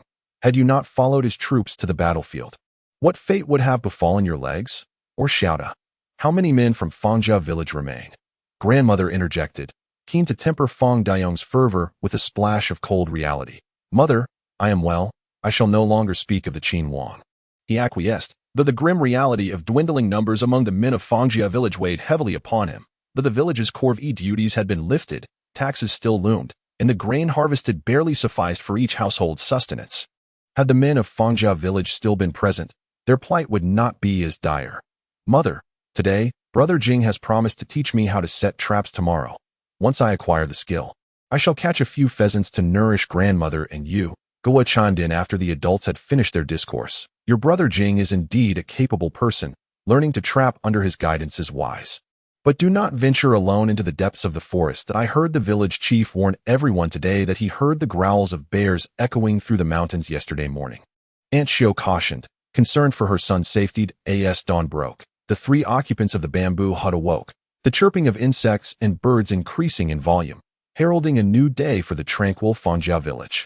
Fang Jing donned her shoes and stepped out of the bamboo hut, gathering dandelions to chew while seated on a bamboo chair. She recalled having forgotten to tether Xiong Er the previous night, who had also slumbered in the bamboo hut, now found in the courtyard gnawing on a slender bamboo stick. Observing Xiong Er's determination to consume bamboo, Fang Jing wondered if his teeth had indeed grown strong enough for such fare. She reached out to retrieve the bamboo from his paws, noticing distinct bite marks upon it. Could it be that his teeth had indeed hardened, allowing him to tackle the tough bamboo? Fang Jing found herself at a loss for words as she faced the rather disgruntled Xiong Er, who, having had his bamboo snatched away, sat there glaring at her as if to say, "Return my bamboo, or I shall fix you with a stare until you relent," with her mouth perpetually chewing. Fang Jing maintained eye contact with Xiong Er, who, feeling the weight of her gaze, lifted his two front paws to shield his eyes. The adorableness of this gesture struck Fang Jing, causing her to inadvertently spray the dandelion fluff from her mouth, which landed squarely on Xiong Er's fur. Startled by the unexpected shower, Xiong Er examined the substance that had fallen upon his legs, picked it up, tasted it, and promptly spat it out, having initially thought it might be a delicacy. Infuriated at the audacity of this human feeding him mere droppings, he raised his front paws and swatted forward, as if to strike Fang Jing. This amusing spectacle only served to further amuse Fang Jing, who reflected on her fortune in having such a delightful creature as a pet. Truly, this national treasure was unmatched in its charm and humor. Not even a husky could compare. "Jinghua, what are you laughing at?" Chen Erlin emerged from the bamboo house, observing Fang Jing and Xiong Er sitting together in a stupor, with Fang Jing still chuckling to herself. "Uncle is awake. He was just entertained by Xiong Er."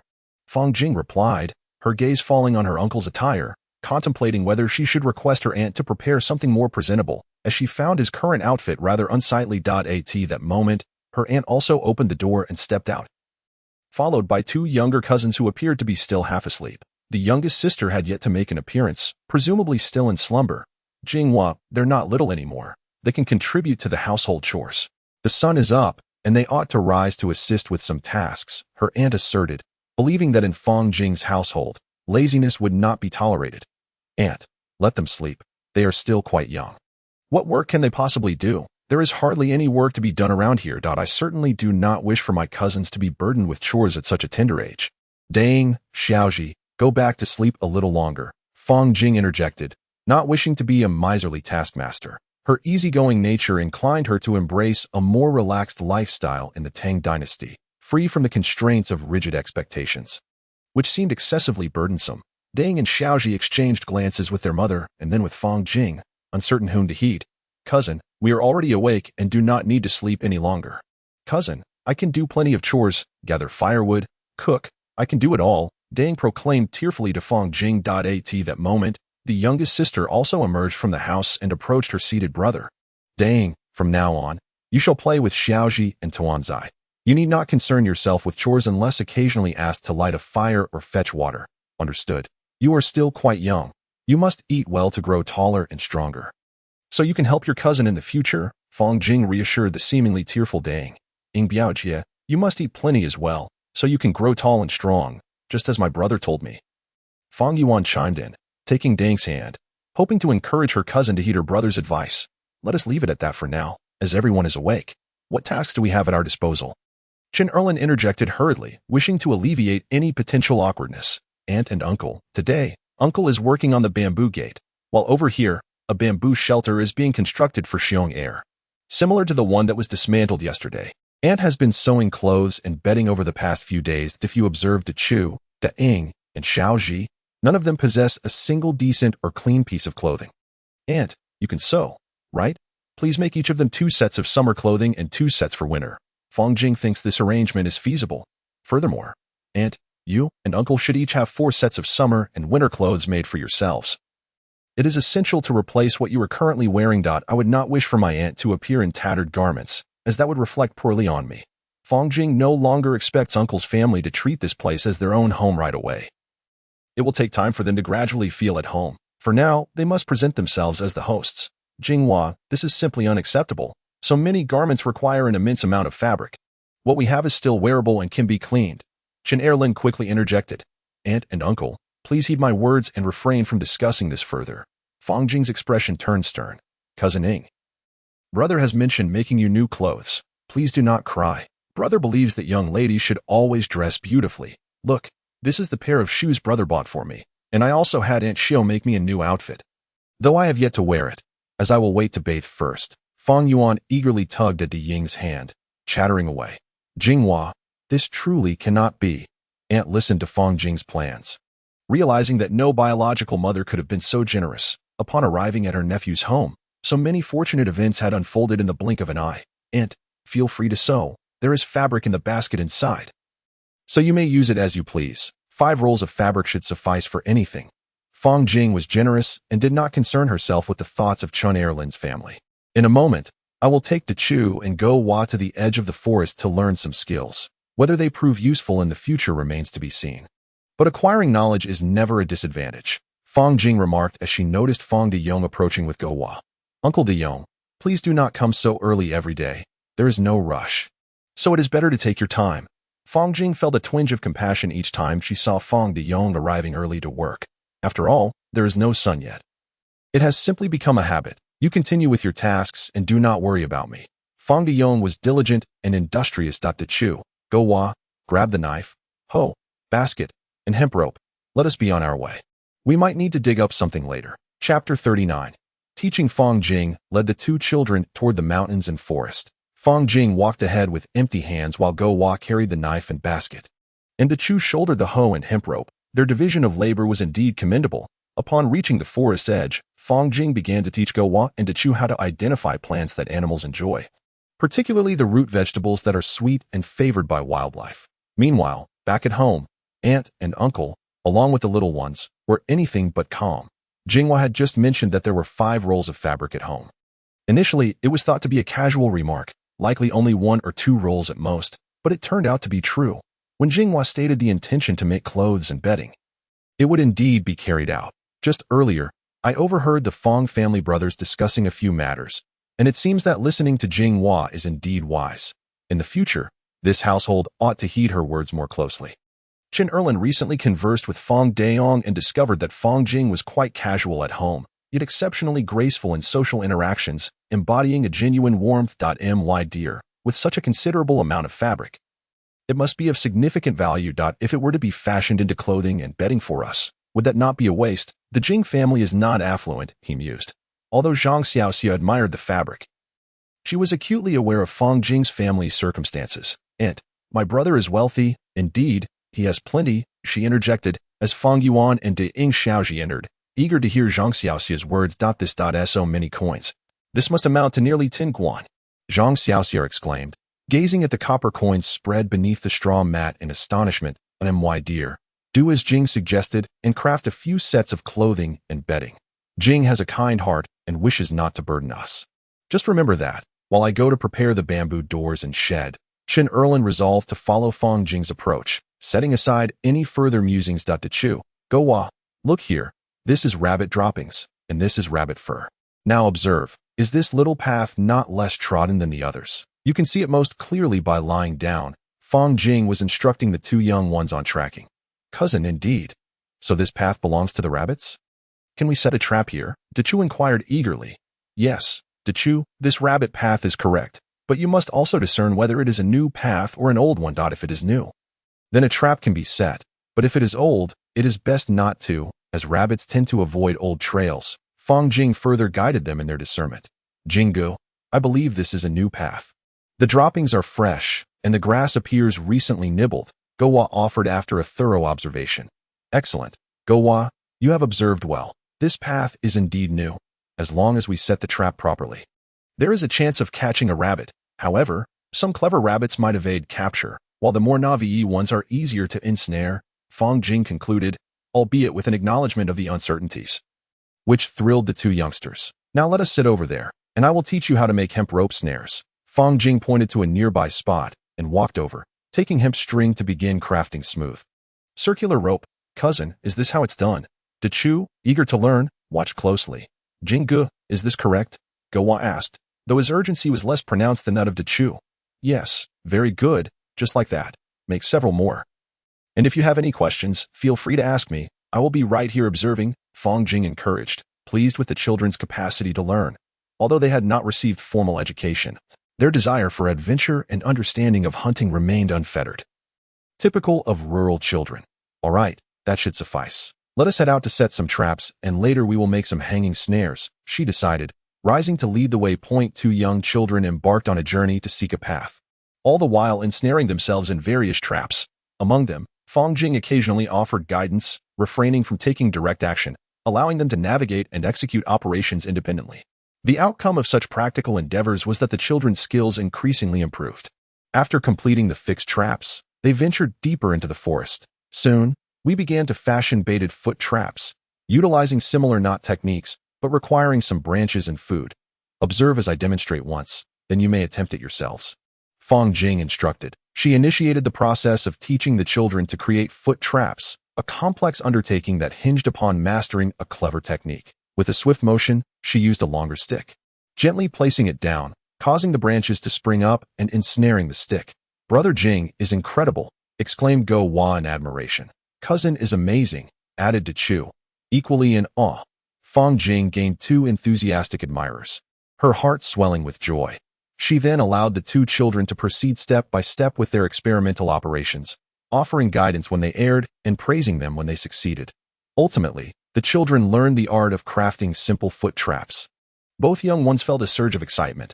What Fong Jing imparted to them were mere trifles and techniques to her, yet for them, these were the skills that would ensure their future sustenance. One could say she was a mentor. Although the children did not express their gratitude in a formal manner, an adult would undoubtedly offer thanks and gifts in return, for no family would casually share their skills. Such knowledge is guarded and passed down through generations that we didn't catch anything. We shall have to wait until the afternoon to be why then. We should be able to catch a rabbit. In the meantime, brother will prepare dinner. And you take Xiong to play, but do not venture into the kitchen, lest Xiong fur be singed, Fang Jing explained, cautioning against allowing Xiong into the kitchen. Just days prior, while Fang Jing was cooking, Xiong, lured by the aroma, darted into the kitchen, nearly tumbling into the stove. Had Go Wan not caught him, his fur would have been scorched. All right, brother, responded Fang Yuan, who was particularly fond of Xiong. Spending nearly every day in his company, avoiding playtime with friends in the village, and neglecting visits to the great banyan tree, likely due to some lingering apprehension, Fang Jing filled a ceramic pot with rice to wash. Placing it over the stove, De-ing, a kind-hearted girl, noticed Fang Jing preparing the meal and voluntarily entered the kitchen to tend the fire, accompanied by Xiaoji. Cousin is cooking. It smells wonderful, remarked Xiaoji, who was captivated by the enticing aroma wafting from the pot, her eyes fixated on the dish, drool pooling at the corners of her mouth. Xiaoji, come here, I have a piece for you, Fang Jing said, using chopsticks to extract a piece of rib and offering it to her. Xiaoji, with her small stature and petite mouth, had to grasp the sizable piece with her teeth. Reaching out to take a bite. Cousin, it's delicious, she exclaimed, her enjoyment evident, confirming that Fang Jing's dish of yam and ribs was indeed delectable. Fang Jing sampled a piece herself, finding it quite satisfactory. Before picking up another piece to offer to De-ing, De-ing hesitated to accept, staring blankly at Fang Jing. Go on, eat. I am your cousin, like a brother to you. You need not be so reserved. Make yourselves at home here, do you understand? Be obedient, she encouraged.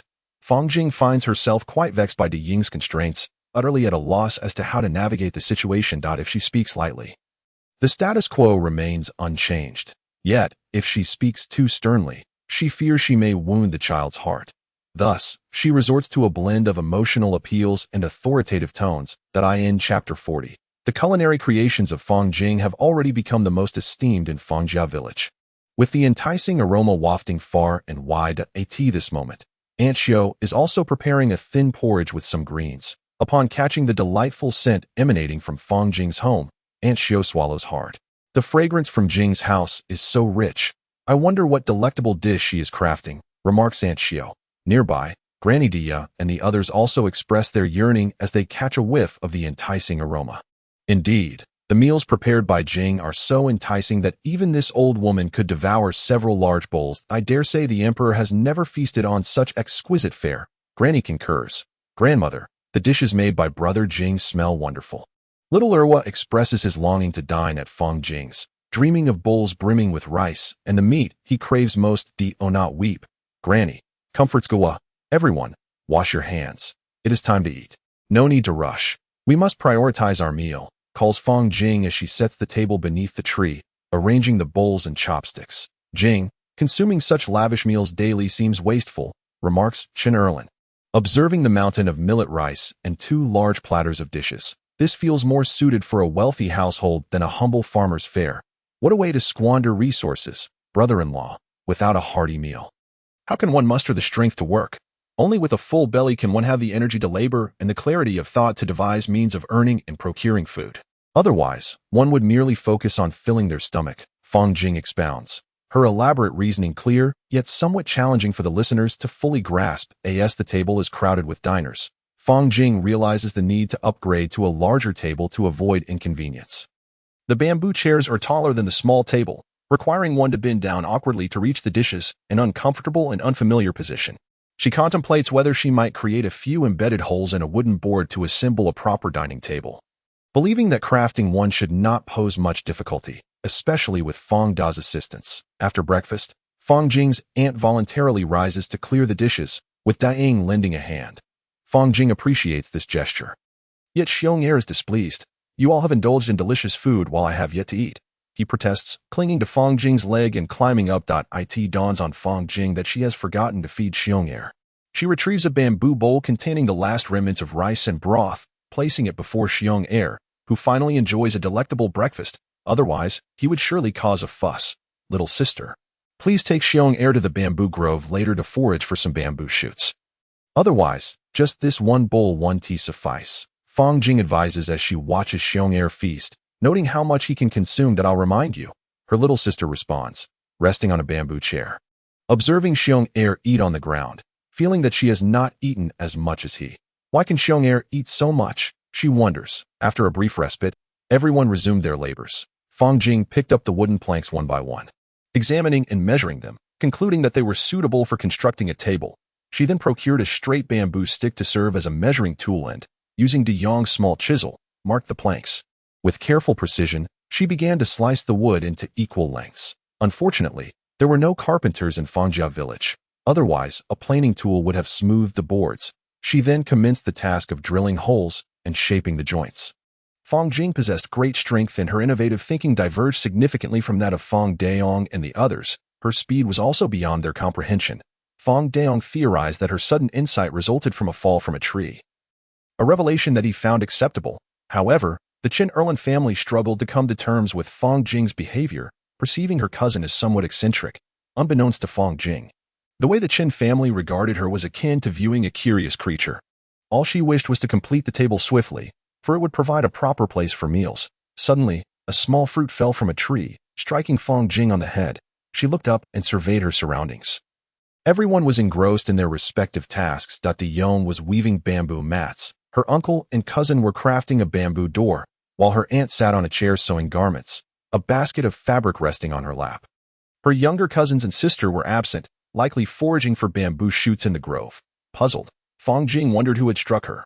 Fang Jing began assembling the wooden planks. Once satisfied with the configuration, she noticed the splinters protruding from the sawed edges, which were quite bothersome. If her hand were to brush against them, it would surely result in injury.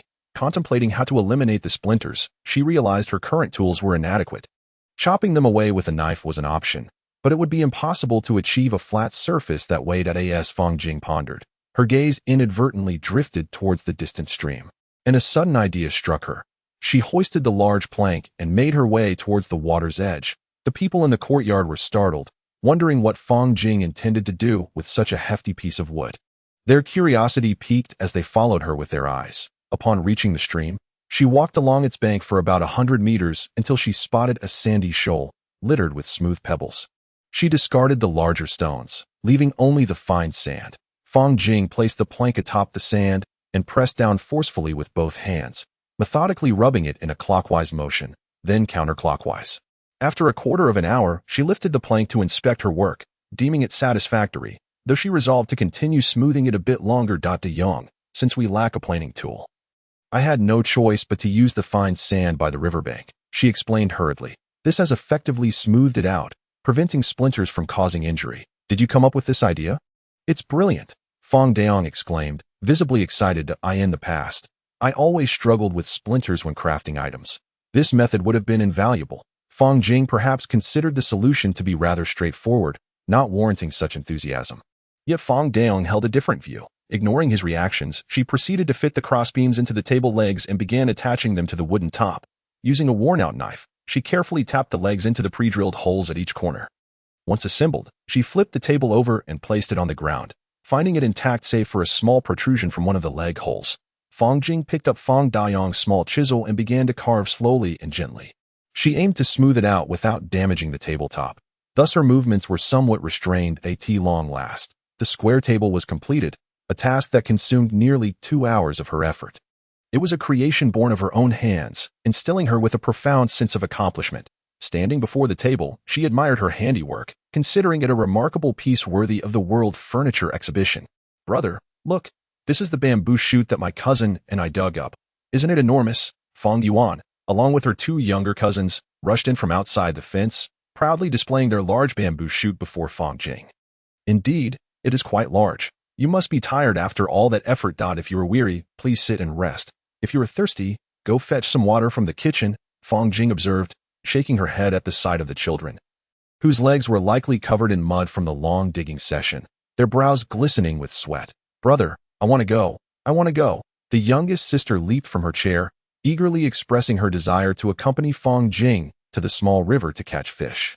Though the adults had often warned against children playing near the river, the presence of her brother made her feel it was now permissible. Chapter 41. Snakes and fish. The small river that flowed through Fangjia village was no wider than 7 or 8 meters. A tributary of the Han River, with a depth of merely 3 to 5 meters, hardly qualifying as a large river, rather a modest stream that meandered alongside the rice fields of the village. with a few waterlogged paddies on the opposite bank.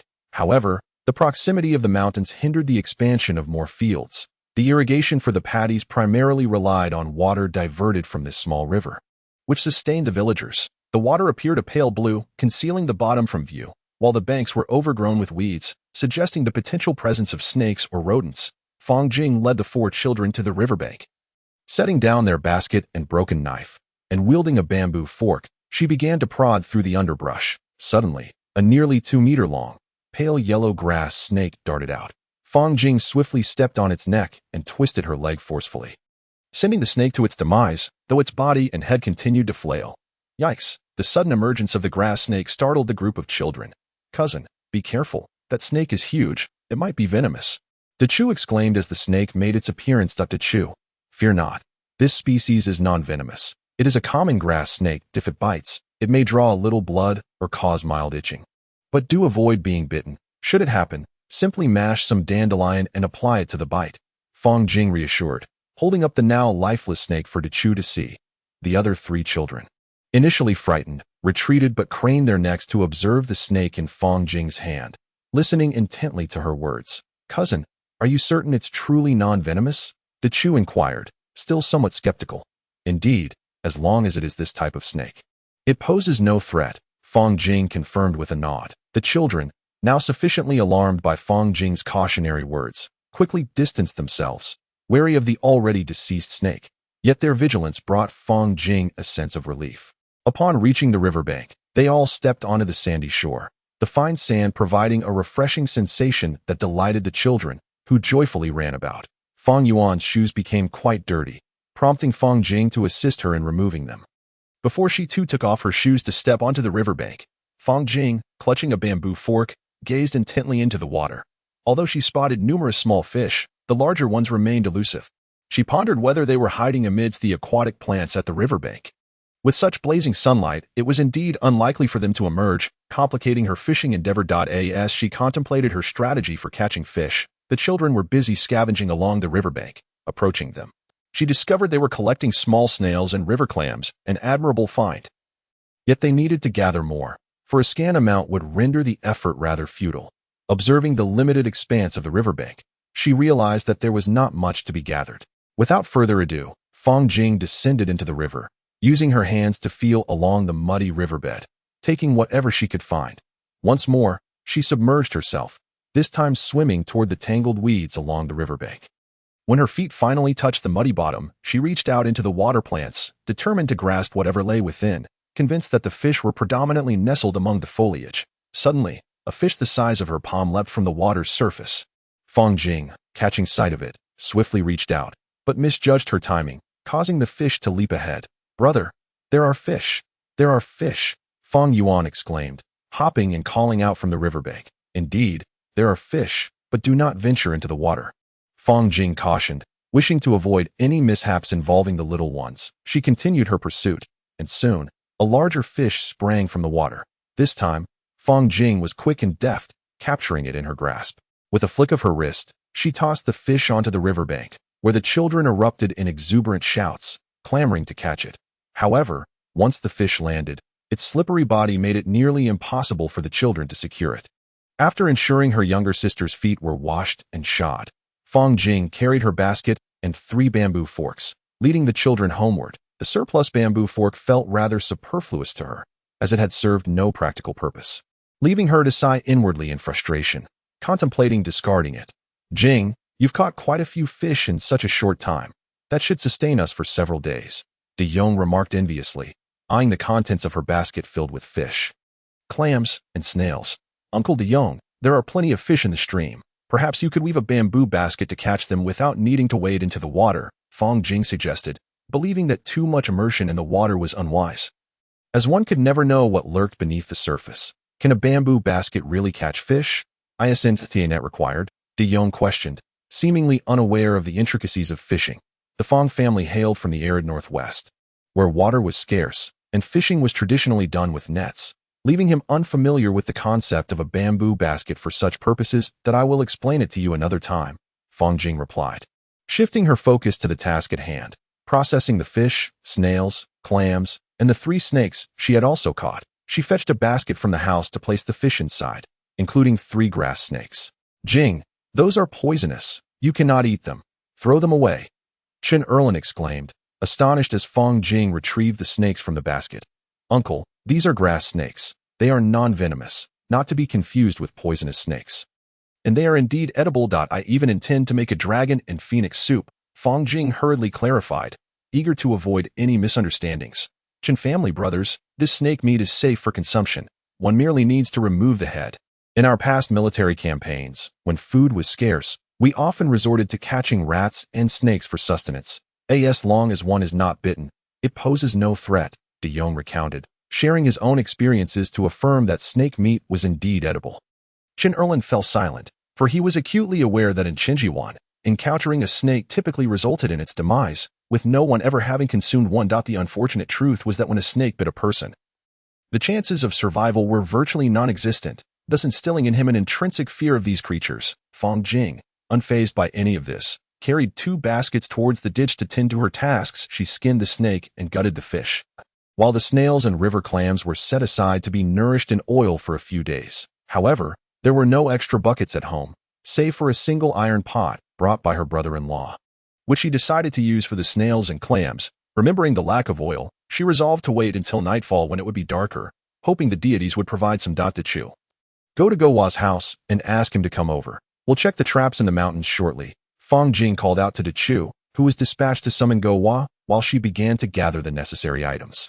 Gowa and Chu entered the courtyard, each carrying a basket, while Fong Jing, armed with a worn knife, ventured into the forest. The trio reached the edge of the woods, proceeding cautiously towards the area where they had set the traps earlier that morning.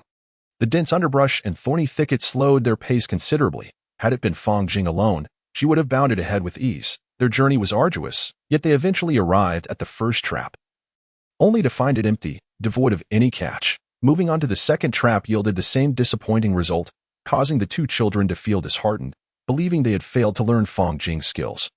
And their spirits dampened. As they approached the third location, a glimmer of hope appeared when they finally spotted a rabbit. The children erupted with joy, jumping in excitement as the last 2 members of their party carefully lifted the rabbit, laughter filling the air. Fong Jing observed their exuberance, which left them momentarily disoriented.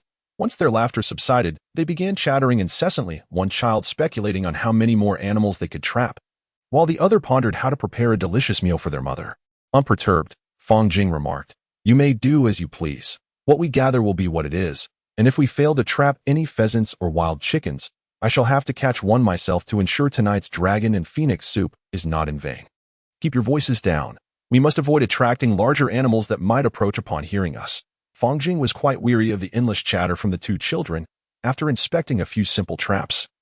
The trio had successfully captured 3 rabbits and a roe deer, and they prepared to advance towards the elevated traps to see if they had any further luck as they neared the edge of the forest.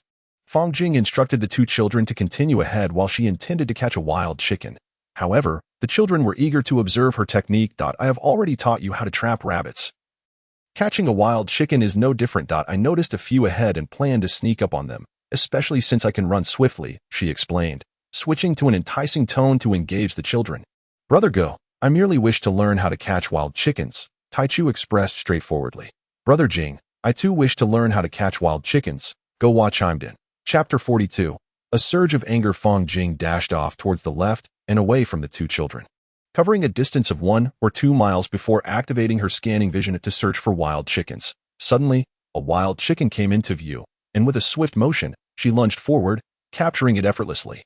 Not wishing to kill it just yet, she sprang up again, and upon landing, her right hand darted out once more, resulting in yet another wild chicken in her grasp. Fong Jing skillfully captured 2 pheasants and decided against pursuing any more.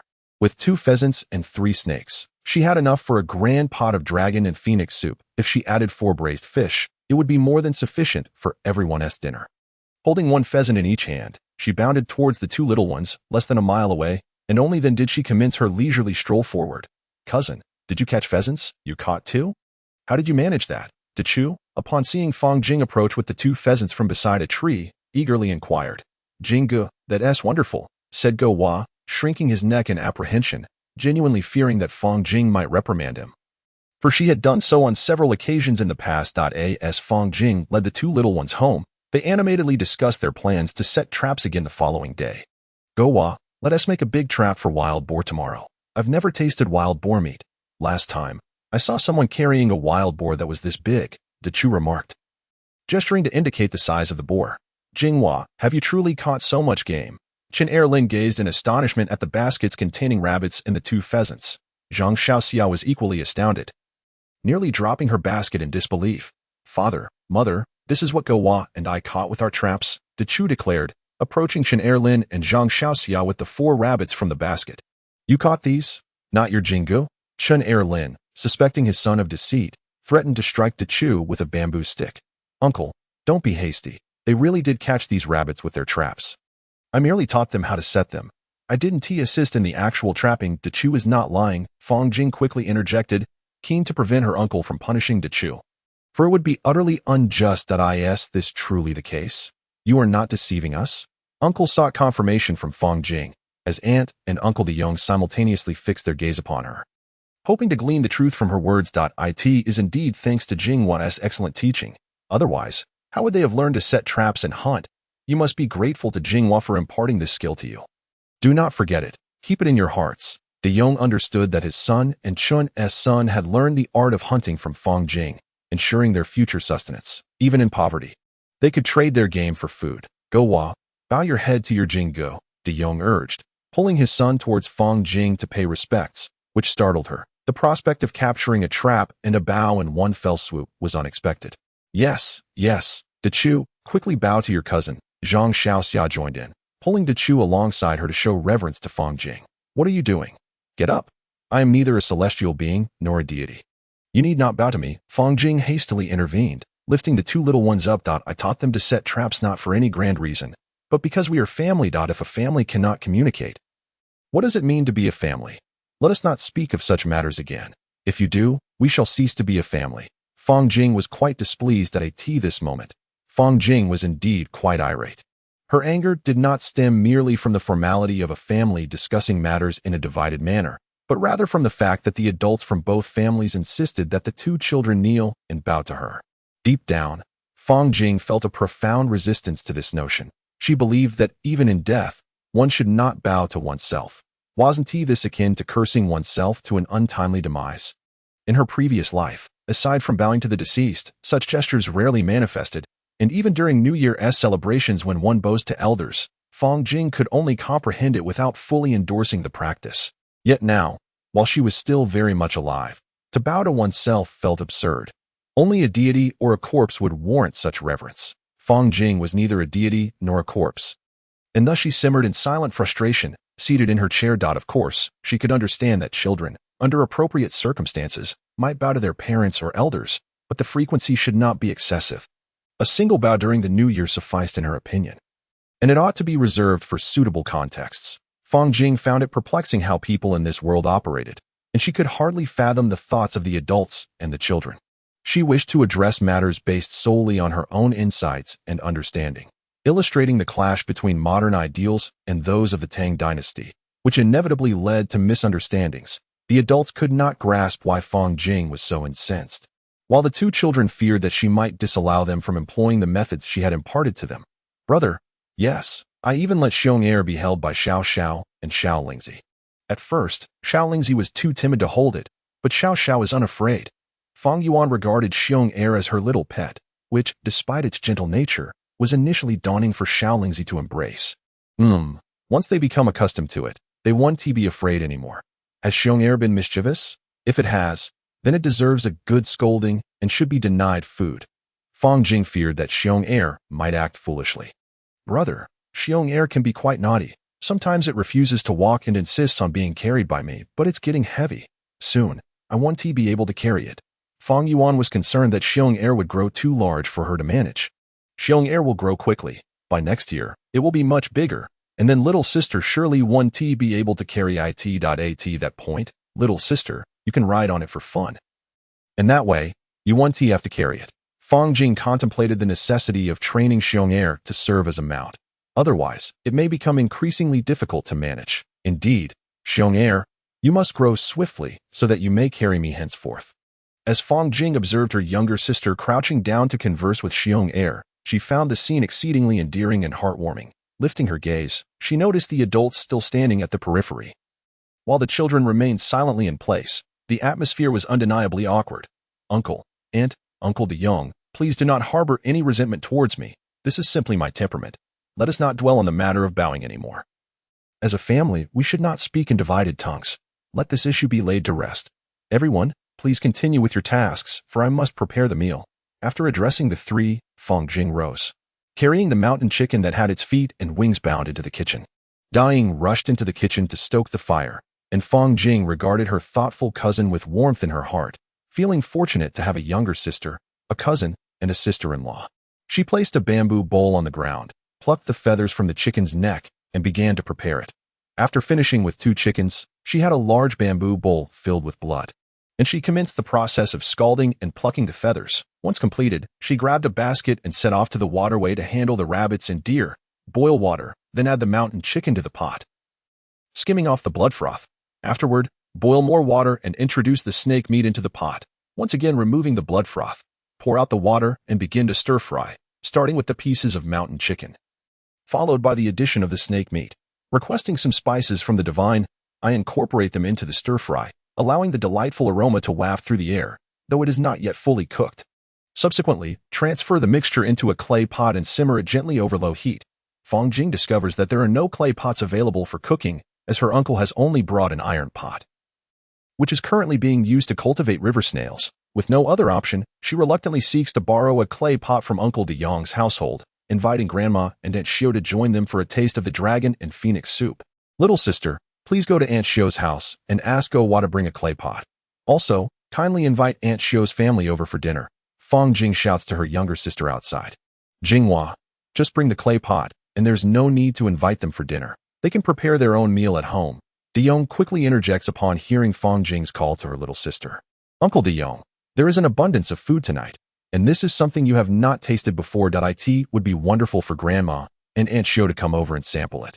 Fang Jing insists, believing that tonight's feast is indeed a grand occasion, featuring a large clay pot of dragon and phoenix soup and a generous platter of braised fish. She has prepared 4 fish, ample enough to fill a large bamboo plate.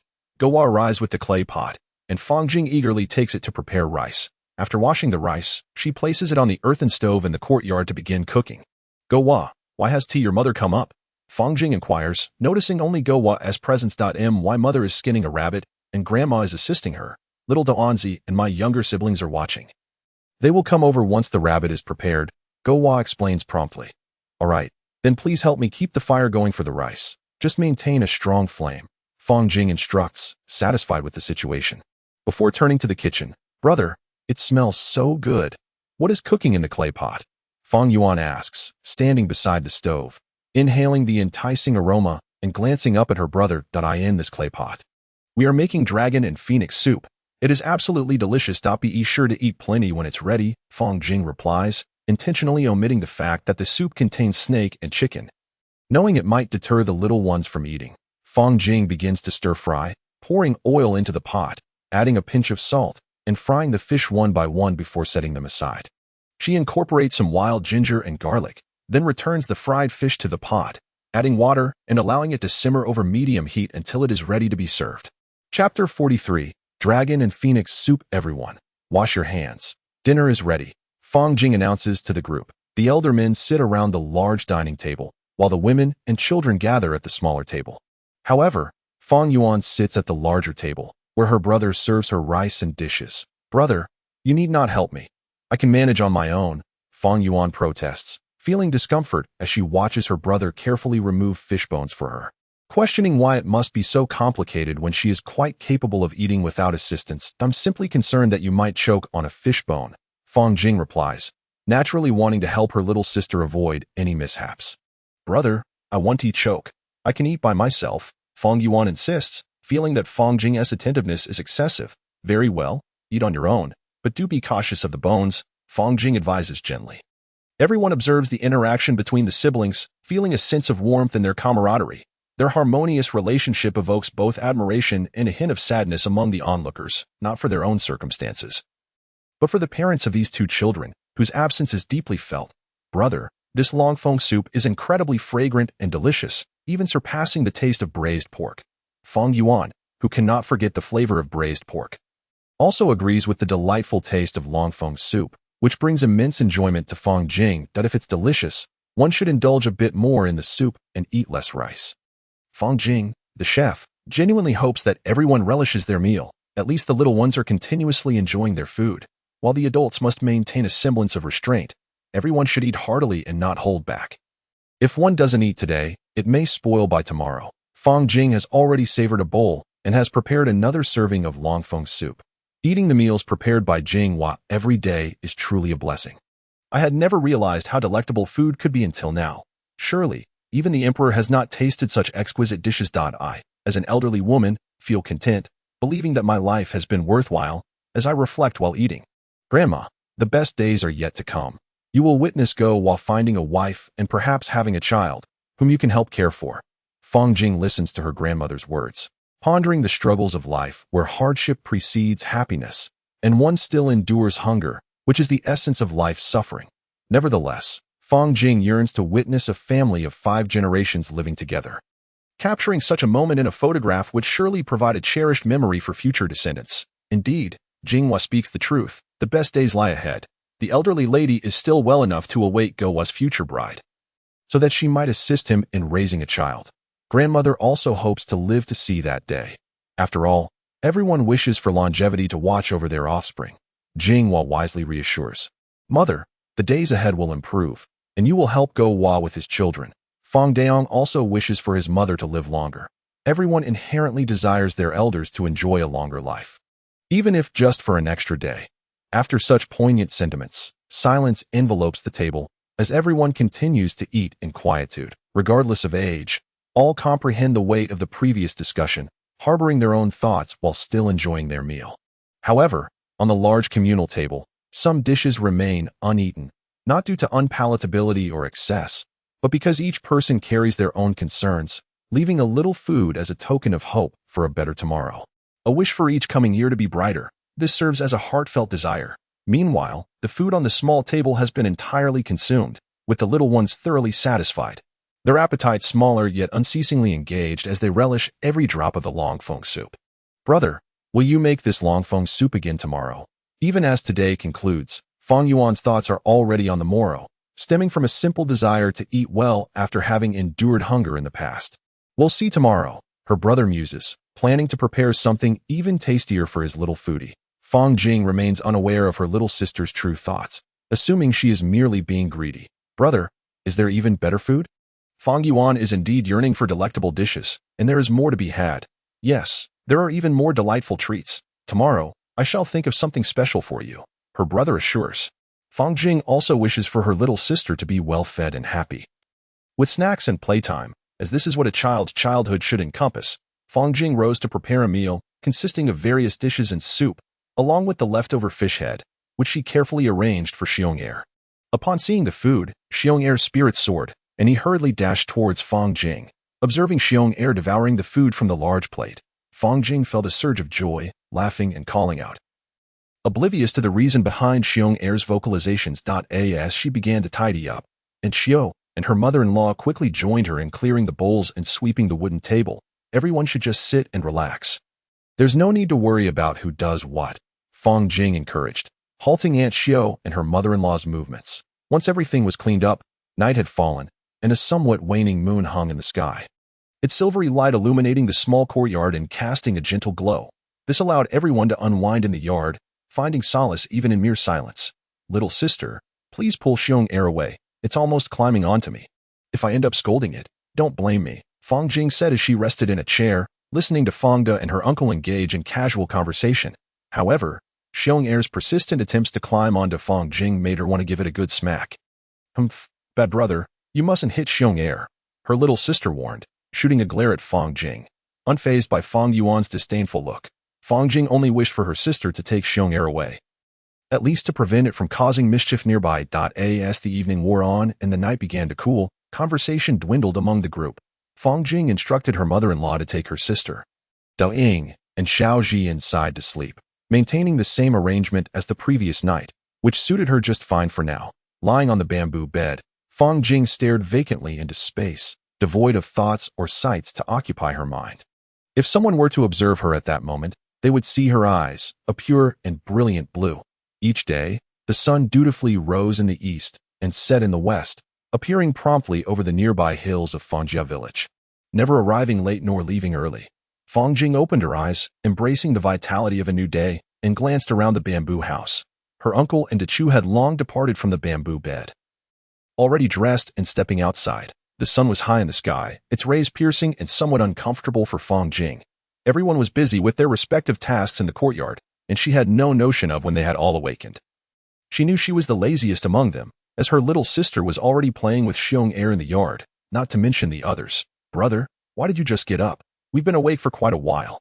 Fang Yuan teased as she noticed her brother finally rising. Fang Jing sometimes felt she should be more industrious, yet the inertia of her past life lingered, leaving her unable to care too much. After all, her time in this great Tang Dynasty had not been long, and such habits could not be altered swiftly. Merely adapting gradually was already a commendable achievement. Dechu, go call Gowa. Let us see if the traps you set last night yielded any results, and maybe we can dig up some yam while we're at it. Fang Jing called out to Dechu, who was busy assisting her father in constructing a bamboo shed. Gowa and Dechu joined Fang Jing, and together they ventured into the mountains, each carrying the items she had prepared. Fang Jing, reminiscent of an elderly gentleman, walked ahead with her hands clasped behind her back. Once they entered the forest and made their way to where the traps had been set the previous day, they were delighted to discover 3 rabbits and a pheasant, their faces flushed with excitement. Realizing that their traps were indeed effective and that their future meat supply was secured, their exhilaration surpassing that of the day before. After finishing their meal, Dechu and Gowa were instructed to return later, as Fang Jing intended to teach them how to set traps for wild boars. She suggested postponing their lesson until after breakfast, advising them to first examine the hanging traps. Fang Jing contemplated letting the 2 young ones handle the task while she relaxed and waited for the meal, reasoning that a master should be honored by their apprentice, a notion she found rather appealing. Upon returning to the roadside, she set down the basket filled with wild fruits and began searching for yam. Armed with a hoe and an empty basket, the spots along the road had been nearly exhausted, prompting her to seek a new location to dig. "Brother, what is this? It tastes wonderful," Fang Yuan exclaimed, having run over to pluck some fruit to eat. "Everyone, feel free to pick and enjoy. It's sweet and tangy, and completely safe. I will first tend to the rabbits and deer, then prepare lunch." Chapter 44. Honey. After breakfast, Fang Jing sensed that everyone was free and began outlining her plans. "Uncle, today please construct a shelter for Xiong Air and make 2 gates for the courtyards. Take your time. I will chop some bamboo shortly. Uncle De Yong, you will continue weaving mats, and Aunt, you will keep making clothes and bedding. Once I finish with the bamboo, I will take Dechu and go out of the forest to teach them how to set snares." Hoping to catch a larger animal for some extra income, the others in the courtyard nodded in agreement, reminding Fang Jing to exercise utmost caution. She led the group of children to the bamboo grove, with Xiong Air following closely behind, primarily to ensure he had some bamboo shoots to eat. Otherwise, the little creature would surely become disgruntled and might devour his own nest. Fang Jing patiently imparted essential knowledge about the wilderness to the 2 young ones: how to discern directions, identify toxic and non-toxic herbs, and recognize various edible items. She also taught them how to track large animals' footprints and utilize trees to construct diverse traps, ultimately instructing them on how to evade danger. Teaching the art of hunting proved challenging for Fang Jing, as her expertise was largely theoretical. However, she found that she could manage to impress the children. The skills she shared were perceived as remarkable by the young ones, who regarded her as an omniscient figure. Although they wondered why she seemed to know so much despite never having learned from a master, they kept their questions to themselves. "Brother, perhaps we should leave this alone. That beehive is far too large and could be deadly," Dechu cautioned, concerned for Fang Jing's safety. The 2 children hurried homeward, and upon seeing them run a considerable distance without any apparent danger nearby, Fang Jing slipped beneath a tree. With a swift motion, she plunged her hands into the hive and darted away in the opposite direction, her speed beyond description.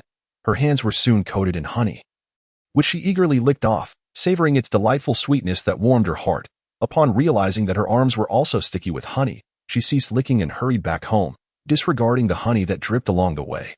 She finally paused at the roadside, clutching the hive tightly as she made her way home. As Fang De Yong and Chun Er Lin scolded Dechu and Go Wa, Fang Jing entered the courtyard, still holding the hive. "Uncle De Yong, do not worry. I ran quickly and was not stung. This honey is incredibly sweet. You must try it, she exclaimed, approaching Fong Diyong with the hive in her arms. How delightful it is, brother. Truly, it is remarkably sweet. Fong Yuan had long since rushed over, eagerly using her finger to scoop a bit and taste it. It is indeed sweet. Jing Wazi, do refrain from such impulsiveness in the future. Fong Dayong reminded Fong Jing. Understood, Uncle Dayong. Fong Jing replied dutifully to that moment. Xiong Air, surrounding Fong Jing, was in a frenzy, desperately trying to climb onto her for a taste of the honey, while Fong Yuan intermittently scooped some to eat. Disregarding Xiong Air's pleas, let us eat later. Aunt, please bring a basket so I can place it inside. We mustn't let it spill, or it would be a waste. Fong Jing called out to Zhang Xiaoxia.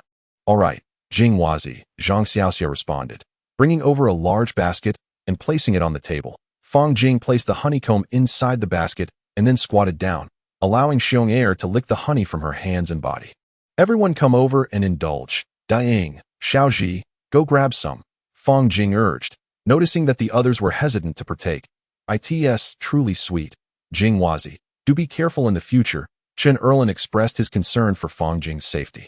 I understand, uncle, Fong Jing assured him. Cousin, it's sweet. Have some, Xiaoxi said, offering a small piece of honey after taking a bite herself, which deeply touched Fong Jing, realizing that Xiaoxi appreciated her kindness. So sweet. Thank you, Xiaoxi. You truly care for your cousin. Are you fond of honey? If so, do enjoy more, Fong Jing said, playfully conversing with Xiaoxi. Zhang Xiaoxia watched with joy, her heart swelling with happiness at the bond forming between Fong Jing and her children. As Fong Jing genuinely cared for them in return. Brother, you eat some. It's so sweet. Fong Yuan, feeling a tinge of jealousy as Xiaoxi seemed to have stolen her brother's attention, hurriedly offered him a piece of honey. Truly sweet. Thank you, little sister. You're quite thoughtful, Fong Jing said, savoring the honey that her sister had offered, while also comforting her slightly envious sibling. After Xiong Air had licked the honey from Fong Jing's hands, he was still restless, prompting her to give him another piece. That it appeared that bears had an innate fondness for honey, and watching Xiong Air relish it brought her immense joy. Once Xiong Air had finished, he looked up at Fong Jing, and she understood the yearning in his eyes. After all, he was a bear, quick to devour whatever came his way, especially honey. Fong Jing broke off another sizable piece for Xiong Air, then turned her attention back to the others, who were happily indulging in the honey. She felt content with the camaraderie around the table. At least they no longer held back when it came to enjoying food. If only they could maintain this warmth during everyday moments, Fong Jing mused, that would truly resemble a family. Gowon had brought a large bamboo bucket from home, and Fong Jing found it quite overwhelming. The issue was that while the bucket could hold honey, it was unclear how they would manage to fit the honeycomb inside without a plan for later consumption. Would they need to append it? Perhaps not. If they wished to eat it, they could simply scoop it out with a bamboo spoon, she thought excessively.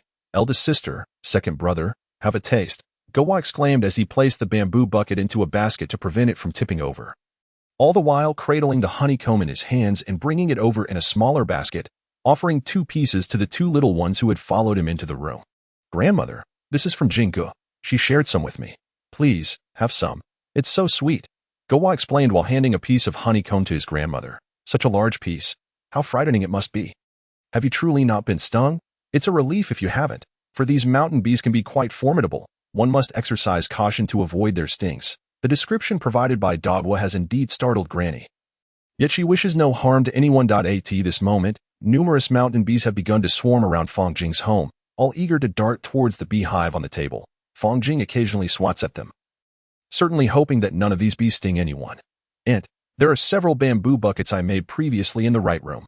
Could you help me bring them over? I intend to save these for future use. Fong Jing, holding a knife, slices the beehive while noticing more mountain bees approaching. Very well. The aunt enters the house and returns with a few bamboo buckets, placing them carefully aside. She gingerly cradles one in her hands as Fong Jing deposits small chunks of the beehive into the bucket. Be careful, you lot. Do not indulge too much, for overindulgence can lead to an upset stomach. After consuming the honey, be sure to wash your hands.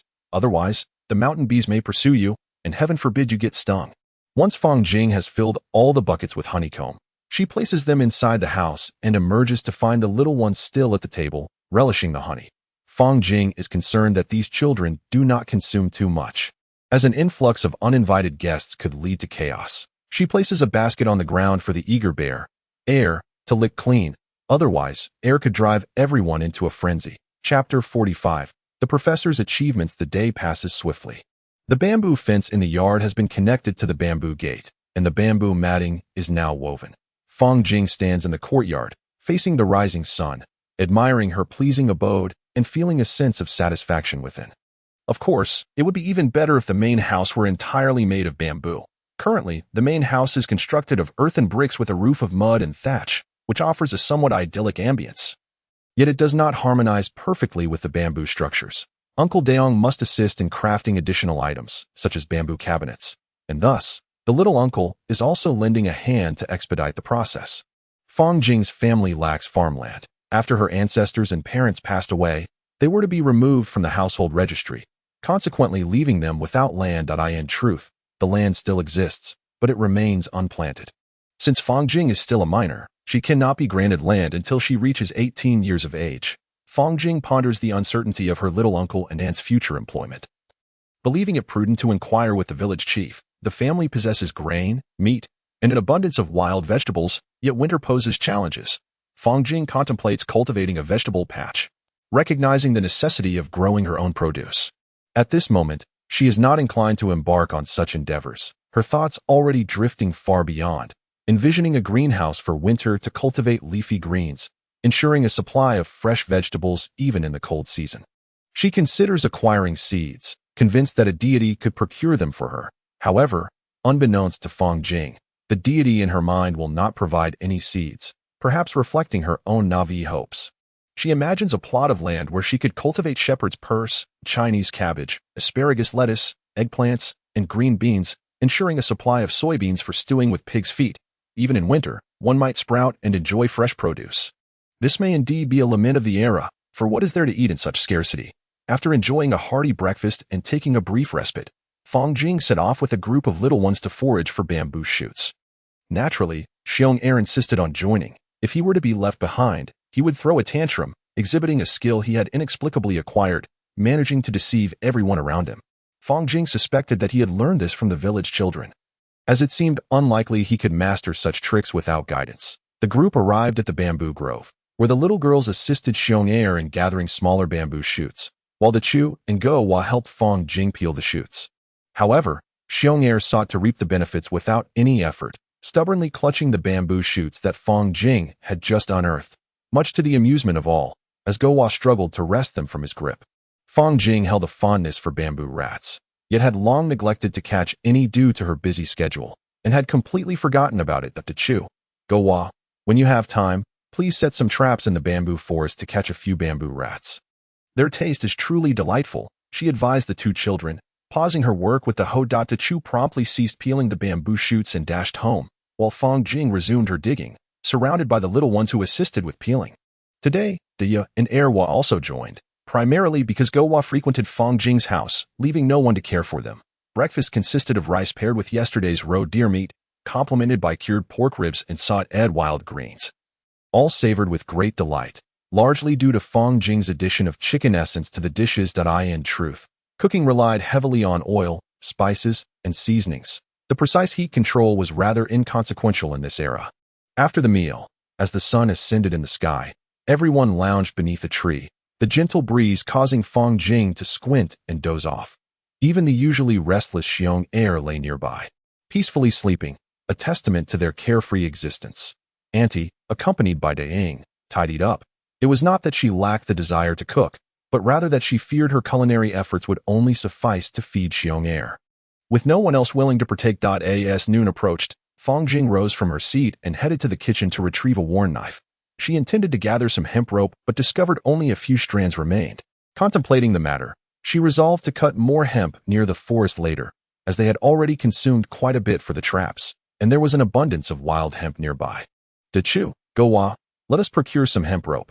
You both carry a basket. Daing and Daya, you take care of your younger siblings. Fang Jing instructed the group of children before setting off towards the mountains. Chu and Go Hua each took a basket and followed Fang Jing into the woods. Thus, the two little ones embarked on another hunting adventure, filled with anticipation of the elaborate trap they had set the previous day. Hoping to ensnare larger prey, upon reaching the forest's edge, Fang Jing searched for wild hemp to cut. peeling the bark without the need for fire or twisting the strands, simply bundling them and placing them into the basket. The tranquil forest was disrupted by the sounds of their footsteps, chatter, and the rustling of thorns. Although the woods were alive with the chirping of birds and the buzzing of insects, the presence of these three uninvited guests sent nearby wildlife fleeing in haste. After more than half an hour of walking, they arrived at the trapping area, where the deeper woods were even quieter. Fang Jing occasionally plucked small fruits to taste, with Dachu and Go-Wa joining in, savoring the delightful flavors without allowing themselves to be distracted from their task, merely sampling the fruits as they went along. The bait on the first snare had been devoured, and there were no signs of larger animals nearby, indicating that it was likely consumed by smaller creatures or birds. Fang Jing quietly explained some essential points to the two little ones, deepening their understanding of the trapping process. She led the way, carrying a basket filled with hemp rope and holding a broken knife in her hand, while the two children followed closely behind, cautious and alert, fearful of disturbing the larger prey lurking in the forest. Fang Jing had already warned them the previous day to be vigilant, to observe and listen attentively. With a swift whoosh, Fang Jing hurled her broken knife towards a large gazelle with remarkable speed, striking down before the creature even realized the danger. The knife severed the gazelle's two front legs, marking Fang Jing's inaugural success in using a concealed weapon to hunt. As the gazelle fell, it struggled to rise, bleeding pitifully. Although Fang Jing did not dwell on the fact that her thrown knife had incapacitated the creature, a flicker of joy surged within her. The two children gazed at her in awe, as if witnessing a divine spectacle, marveling at her skill and hoping she would impart her knowledge to them. Fang Jing set down the basket and swiftly approached the fallen gazelle, retrieving the broken knife from the grass. She raised it high and struck the gazelle's head, delivering a fatal blow. After the strike, the gazelle convulsed for a moment before falling silent, while a smaller goat continued to thrash within the snare, having only ensnared its front legs, still capable of jumping a few times in place. "Jingu, all good," Go-Wa exclaimed as he began to twist the wild hemp strips from the basket. Once he had fashioned the hemp rope, he secured it around the little goat's neck, then released the snare that had trapped its legs. Freed from the restraint, the little goat dashed towards the fallen gazelle, but Go-Wa, with a sense of duty, pulled it back, engaging in a playful tug-of-war. Observing this scene, Fang Jing found it amusing, likening Go-Wa's antics to those of a shepherd boy, and she burst into laughter. Go-Wa, noticing her mirth, was puzzled about the cause but continued to hold onto the little goat. As Fang Jing supported the large gazelle and Dachu carried the basket, they entered Fang Jing's courtyard, where the gathering of villagers, both great and small, were taken aback by the sight of such a large goat. A rarity for them, especially since there were no sheep in Fang's village, with only a few adults having seen them in town or the county. "Uncle, let us keep this little one for now and see if we can raise it. But we need to make a nest by Xiong Er's shed. Otherwise, it won't have a place to stay," Fang Jing proposed. "That sounds feasible. I'll build a pen shortly," Chen Erlin concurred. "Go-Wa, tie the little goat to a tree to prevent it from running away. We'll close the courtyard gate later, so it won't have anywhere to escape," she instructed, pointing at Go-Wa who still held the rope. "Brother, this little goat is unruly," Fang Yuan said, approaching to pet it. "It will behave once it gets used to us, just like Xiong Er. However, we must take it out daily to graze, if it's not familiar with us."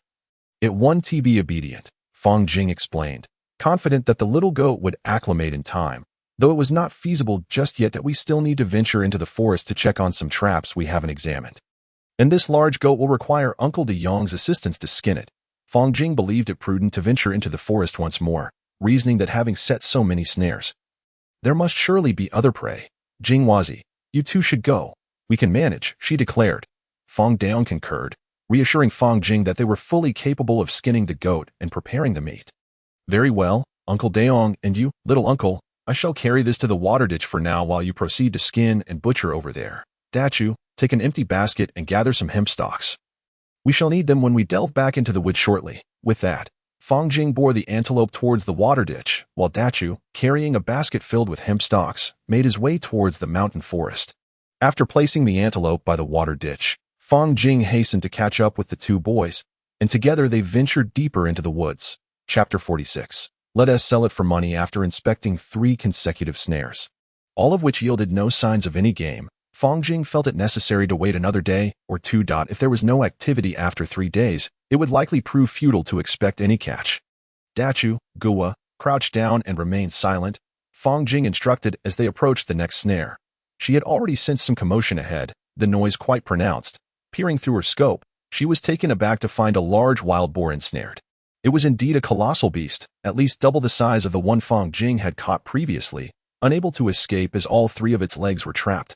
Fang Jing called the two boys over to witness the wild boar, encouraging them to appreciate its ferocity, lest they find themselves alone confronting such a creature in the future. Dachu, Gawa, behold how immense this wild boar is. Do you think you could slay it with your knives? I doubt it. Thus, if you ever ensnare a wild boar, you must summon the adults for assistance. Otherwise, should the beast become enraged, you would stand no chance against it, even if several grown men faced it together. She lectured the two boys. Older cousin, Jinggu, we understand, they replied, visibly intimidated by the size of the wild boar. Although it was already trapped, the thought of it roaming free was terrifying. Even now, ensnared, it was fiercely agitated, howling incessantly and glaring at the trio with murderous intent, causing the boys to freeze in fear. Fang Jing pondered her next move, uncertain of how to proceed, while the boys remained transfixed, paralyzed by fear. She began to twist some hemp stalks from the basket into rope, contemplating how to bind the boar's legs. By inserting a stick between its limbs, she reasoned it would be unable to move. Additionally, she planned to place a stick in its mouth and secure it, tying it together with its front legs, thus rendering the boar incapable of biting. Even if it attempted to retaliate, it could howl all it wanted. The noise was inconsequential. At that moment, the boar, after untying the wild boar from its tether, Fang Jing rose to her feet, gazing at the impressive creature before her, her heart swelling with pride. Look at this magnificent wild boar that I have bound. I, too, can be regarded as an expert in wilderness survival. What does it matter who is superior? I do not consume raw meat. I am a Huaxia person, and we traditionally favor cooked food. Brother, the wild boar. I crave braised pork, braised pork. As Fang Yuan entered from the courtyard, her eyes alighted upon the large wild boar lying on the ground, and she could hardly contain her excitement, incessantly clamoring for the unforgettable braised pork. Indeed, Jing, we cannot fathom how long it would take to consume a goat. It might be more prudent to sell this wild boar for some money, remarked Fang Daong, echoing the sentiment that selling for cash was a sensible choice. Very well then, let us sell it for money. Little sister, the wild boar will be sold, and I shall buy you a new pair of shoes. We have goat meat at home, which is far superior to braised pork, he added. Fang Jing, however, did not wish for the sale of the wild boar to cause discontent in her younger sibling. So she resolved to explain the situation to the little girl. Brother, if we sell it for money, I shall forego the braised pork. The little sister, displaying remarkable understanding, acknowledged the family's previous circumstances, knowing that having money and food was far better than merely indulging in a few meals. Uncle, Aunt, Uncle Daong, I shall set off now, aiming to reach the town today. I am strong and swift, and there is no need to trouble Uncle Shirtu, declared Fang Jing. She believed it was still early, around 3 in the afternoon, and if she traveled alone, she could reach the town in under half an hour. She contemplated a visit to the county. Jing, that sounds feasible. The day is still young. Dachu should accompany you for assistance, Chen Erlin suggested, hoping Fang Jing would have a companion by her side. Uncle, there is no need for Dachu to accompany me. I can manage alone. I do not wish for Dachu to tire from running around. The journey to the town takes about 3 hours, Fang Jing replied, hefting the wild boar and making her way towards the town. Wishing to avoid any unnecessary delays. Be cautious, Jing, do not rush, Zhang Xiaoxia reminded her, not forgetting to offer her advice. With the wild boar slung over her shoulder, Fang Jing jogged swiftly towards the town.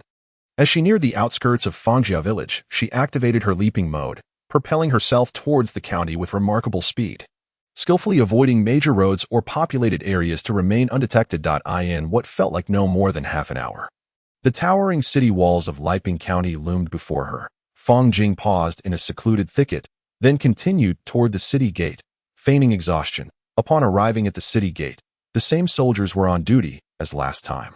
When they beheld Fang Jing bearing such a large wild boar, their jaws dropped in astonishment, and they allowed her to pass through the gate without question. Did I just see correctly? Wasn't that the young man who sold the tiger last time? To carry such a massive wild boar, what strength it must require, one soldier remarked to another.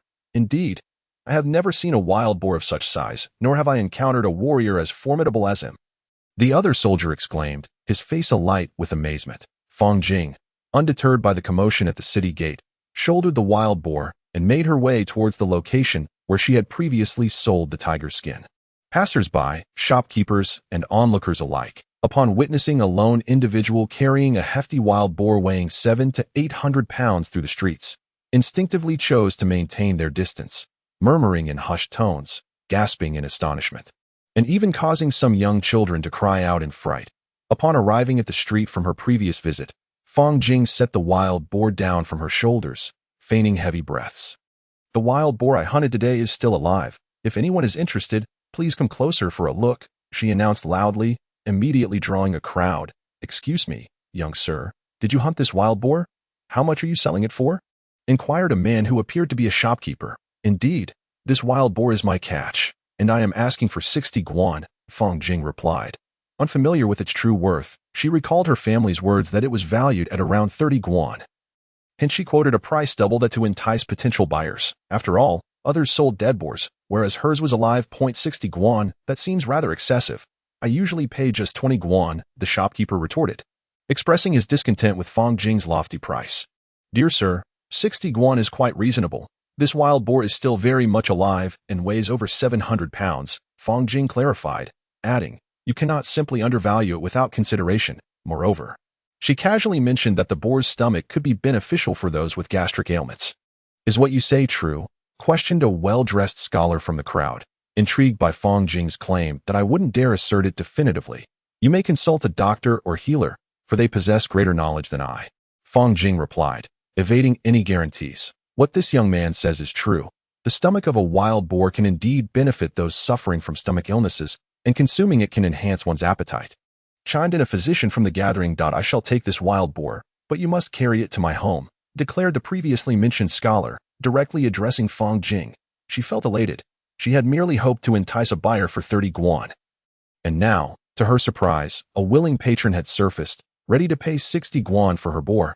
How could she not be pleased? "My good sir, I was just in conversation with this young man regarding the purchase of the wild boar. It seems rather untoward for you to intervene and claim it." The shopkeeper expressed his discontent at the scholar's sudden involvement. "Dear patron, when you inquired about the price and I stated 60 guan, you deemed it too high and offered merely 20 guan. Naturally, I would not sell to you under those circumstances. This gentleman has agreed to my price," Fang Jing retorted. "If you wish to purchase it, you are welcome to make a counteroffer." She remained indifferent to the identity of her interlocutor. Her priority was to sell to whoever was willing to pay. 60 guan is hardly worth my notice. My irritation lies in your unwarranted interference. You shall not sell to him, or there will be consequences," the shopkeeper warned, eliciting a sense of dissatisfaction within Fang Jing.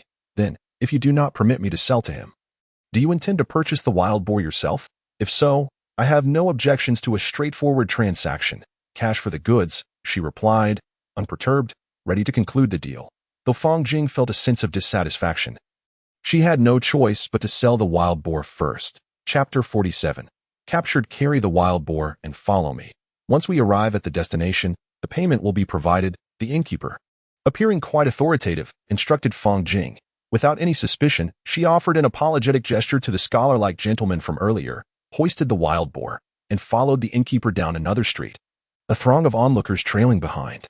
They arrived before a 3-story wooden establishment, a tavern that also served as a restaurant and lodging. Fang Jing peered inside, noting the considerable crowd, people of various sorts, including scholars, merchants, and soldiers. However, ordinary folk would not venture into such an establishment for meals or drinks, as they lacked the means to indulge in such luxuries. Recognizing it prudent to delay her entry, she set the wild boar down beside the tavern. The innkeeper, noticing her pause, hurried over. "Why have you stopped?" "Quickly carry it inside with me," he commanded in an authoritative tone. "Sir, I previously mentioned the principle of cash for goods. We have now arrived. As you can see," Fang Jing was reluctant to step into the tavern, not out of fear, but because she believed that transactions should embody the essence of trade. "Are you afraid I will not pay you? Just carry it inside," the innkeeper insisted, underestimating her resolve and perhaps concerned about his own integrity. He had already calculated that he would offer her no more than half of the agreed sum, believing that within his territory, no one could contest his authority. "Sir, it is not that I doubt your word.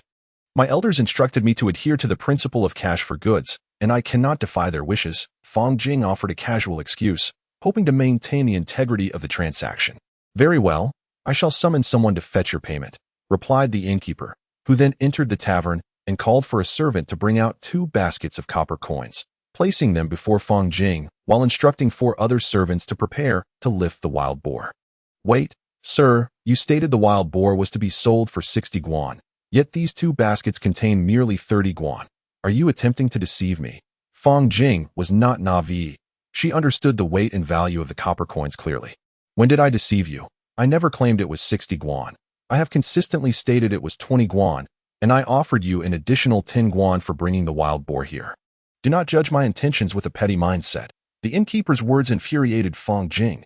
Such shamelessness transcended mere character flaws. It suggested a profound moral deficiency. Since that is the case, I shall not sell it to you, Fang Jing declared, squatting to lift the wild boar and distance herself from the deceitful tavern. What is this? You cannot simply refuse to sell after our agreement. Do you think this is your playground? Coming and going as you please.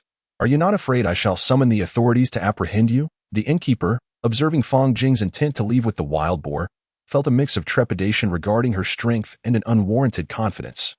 Commanding his servants to block her path, "Pray tell, is it your intention to deceive me and then prevent my departure, seizing my wild boar? Are you not afraid I shall report you to the authorities?"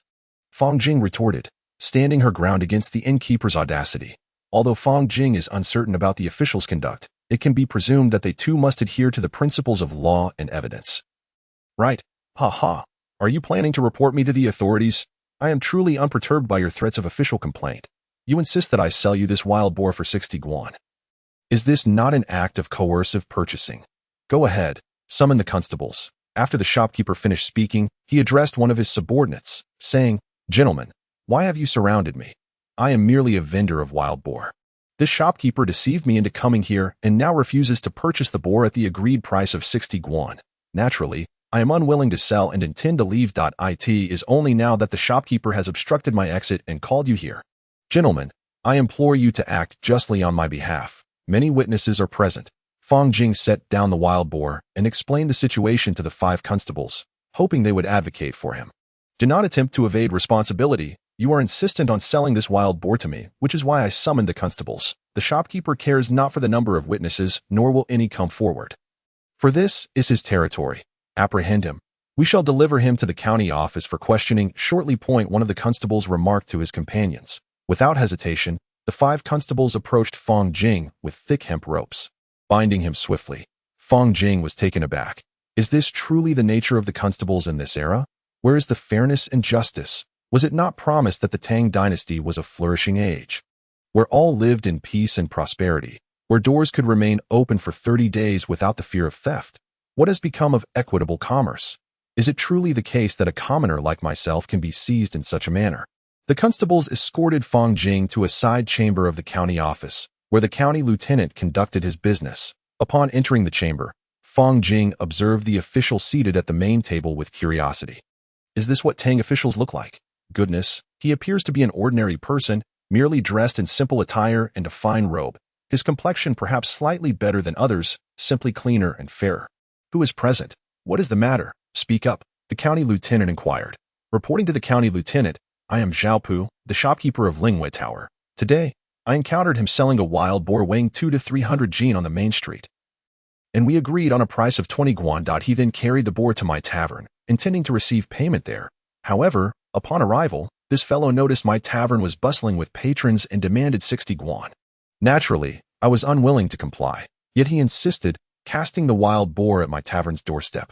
Outraged by his behavior, I refused to pay him 60 guan and thus sought the constable's assistance. The shopkeeper's audacity left Fang Jing speechless. Such shamelessness had reached an extreme. Is it true that no decent person operates a tavern in the Tang Dynasty? And what about you? Is the shopkeeper's claim factual? The county lieutenant queried Fang Jing. At that moment, a middle-aged man approached the county lieutenant and whispered in his ear. Initially, he spoke of matters concerning Fangjia village, but Fang Jing ceased to eavesdrop thereafter. You two have opposing accounts, and I am unable to discern the truth. Where are the constables? How large is the wild boar? Does it weigh 200 to 300 jin or more than 700? Report accurately, the county lieutenant instructed the constables. What a wretched and unscrupulous innkeeper at Lingwei Tower. It is evident that you covet the wild boar belonging to this young lad, claiming that the beast weighs merely 200 to 300 jin, when in truth it exceeds 700. The scholar mentioned by the youth is none other than my second brother, who, upon hearing that the wild boar's stomach can sustain a human, expressed his desire to purchase it. You, a dishonest merchant, dare to engage in such coercive dealings, deceiving the innocent and flouting the law. Summon the constables. I demand 40 strokes of the rod and the confiscation of 50 guan in fines. To exemplify the impartiality of the laws of the Tang Dynasty, the county magistrate paid no heed to the innkeeper's protests, but rather delivered a swift verdict. Initially, the innkeeper cried injustice, only to later plead for mercy. Eventually confessing his intention to swindle Fang Jing out of the wild boar, the constables, unmoved by the innkeeper's lamentations, heeded the magistrate's orders, dragging him aside and administering punishment until his backside and waist were reduced to a bloody pulp. Though his life was spared, it seemed he would require months of recovery, for the constable showed no mercy, treating him as less than human. It was only when the scholar, who sought to purchase Fang Jing's wild boar on the main street, entered that he inquired of Fang Jing, "Did you hunt that wild boar?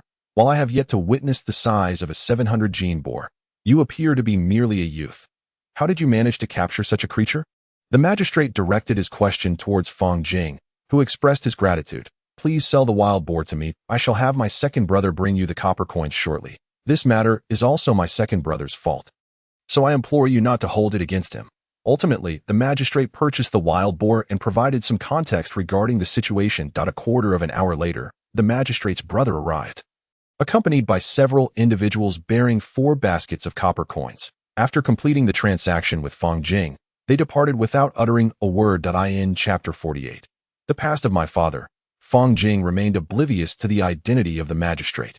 Uncertain whether he acted out of justice or a desire to assist him, he was also perplexed by the mention of warfare.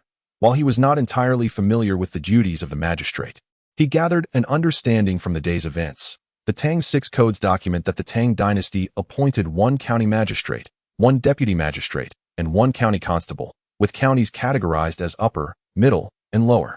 In lower counties, 1 constable was appointed, while middle counties could have 1 or 2, and upper counties might have as many as 6. The county magistrate is referred to as Mingfu, while the county constable is known as Xiaofu, responsible for judicial, administrative, and tax matters. Gazing at the 4 baskets of copper coins before him, Fang Jing could only sigh. Why could they not develop paper currency? Even if paper money were unavailable, they could at least use promissory notes. What an inconvenience! He mused how wonderful it would be to have a bank, where he could deposit funds and withdraw them as needed. However, such a notion seemed implausible at present. A money shop. Fang Jing had previously inquired about it with Xiao Shi too, who had no knowledge of such a thing, let alone how to locate one. He resigned himself to the idea of finding a cart to transport his goods. Fang Jing waited not far from the county office. Spotting a young child passing by, he called out to the boy, requesting his assistance in fetching an ox cart from the carriage shop on the main street, instructing him to ask Oldly to bring it over. However, the price for sending the message was 5 copper coins, which infuriated Fang Jing. Must he exhaust his copper coins merely to send a message? Was he not becoming a wealthy merchant in doing so? How much would they demand for their services next? A quarter of an hour later, Oldly, the carter, arrived driving his ox cart. Upon seeing Fang Jing standing by the 4 bamboo baskets filled with copper coins, he mused to himself how this young fellow truly had a knack for making money. Last time, he had earned over 200 guan. Today, he must have at least 50 or 60 guan. And how delightful it would be if that were his own fortune. As Oldly guided the cart towards an inn, he called out to a modest 2-story building. A woman, appearing to be in her 30s, emerged, clad in a coarse gray garment, her hair neatly pinned up, of average height but slightly slender, with an unremarkable face. Fang Jing surmised she was the innkeeper's wife. "Oldly, have you brought me a guest?" she exclaimed, her voice warm with gratitude. "That's splendid, thank you. Indeed, this young brother, Fang, was once my employer. Today he has once again provided me with work, being a kind-hearted soul, which is why I introduced him to you." "I wouldn't do so for anyone else," Oldly responded. Engaging in conversation with the innkeeper's wife, Fang Jing listened, gathering that the two were likely acquainted and quite familiar with each other. "Meihua, I must drive the cart inside." Quickly, opened the courtyard gate. Oldly called out urgently, Come, this way. Young brother, please enter the house first. I'll fetch you a bowl of water shortly." The innkeeper's wife busily opened the gate. Once the ox cart was inside, she led Fang Jing and Oldly to the hall, pouring each of them a bowl of water. "Master innkeeper, may I inquire how much it costs to stay for a night?" Fang Jing, having set aside the water for the moment, first sought to ascertain the price to avoid being overcharged. In his previous life, he had experienced instances where failing to inquire beforehand led to exorbitant charges the following morning. Young brother, a night in the upper room is 21, the lower room is 10-1, and the common room is 3-1. Meals are charged separately. Which type would you prefer? The innkeeper's wife explained the rates. Turning to Fong Jing for his choice, that I'll take 2 lower rooms, preferably those by the courtyard for convenience as I need to move some items. Oldly will stay with me tonight. We have an early start tomorrow. Fong Jing indicated towards the direction of the courtyard. Very well, young brother. Please follow me this way. If you require food or drink, do let me know so I may prepare it for you. The innkeeper's wife said as she opened the 2 rooms. Thank you, innkeeper. Oldly, you take this room. I'll move the bamboo baskets inside. Fong Jing instructed Oldly, then turned to fetch the baskets, with Oldly assisting him. Oldly, you should rest. You want to be able to manage that. Let me do it. Fong Jing observed Oldly straining to move the baskets, as if mustering all his strength just to lift them from the cart. Fong Jing placed the baskets on the vacant floor space within the room, casually surveying its simplicity. An ordinary bed against the wall, a long low table, and a short stool, with naught else that it was far superior to his own home, which merely had a small wooden bed. What shall we have for dinner, Oldly? Fong Jing inquired, glancing at Oldly seated across from him. You are familiar with this inn. What sort of food do they serve? Fong Jing pressed on. Young brother, I am quite familiar with this inn. The innkeeper is my neighbor, and we have known each other for several years. I treat her as if she were my niece. The fare here is rather ordinary, but the best dish is undoubtedly the lamb. If there is wine, that would indeed be a treat, Oldly replied, his tone filled with familiarity and warmth. Oldly, merely a carter, lived in dire poverty. A modest meal of meat was considered a fortunate day for him, often subsisting on flatbreads and water. Innkeeper, bring a plate of lamb and 2 bowls of soup noodles, along with a pot of wine. Fong Jing called out to the innkeeper's wife behind the counter. In less than a quarter of an hour, a generous platter of lamb, a pot of wine, and 2 earthen bowls of soup noodles, accompanied by 2 pairs of chopsticks, were served, along with 2 small earthen bowls, presumably for the wine. Fong Jing had no penchant for wine and was reluctant to indulge. Thus, the pot was ordered for Oldly, fulfilling a dream of sorts for him. This, my young brother Fong, is a luxury we can scarcely afford. Such provisions are a privilege reserved for the affluent and noble. Us, the impoverished, dare not partake, Oldly exclaimed. Fong Jing poured a bowl of wine for Oldly, encouraging him to enjoy the meal. Yet this left Oldly quite taken aback. It's merely a meal. Nothing extravagant, a pot of wine, a bowl of noodles, a platter of lamb. Eat freely. Your fare will not diminish by a single coin. Worry not. Fong Jing helped himself to the lamb, urging Oldly to relax and savor the meal without further ado. Grateful, Oldly expressed his thanks and began to eat.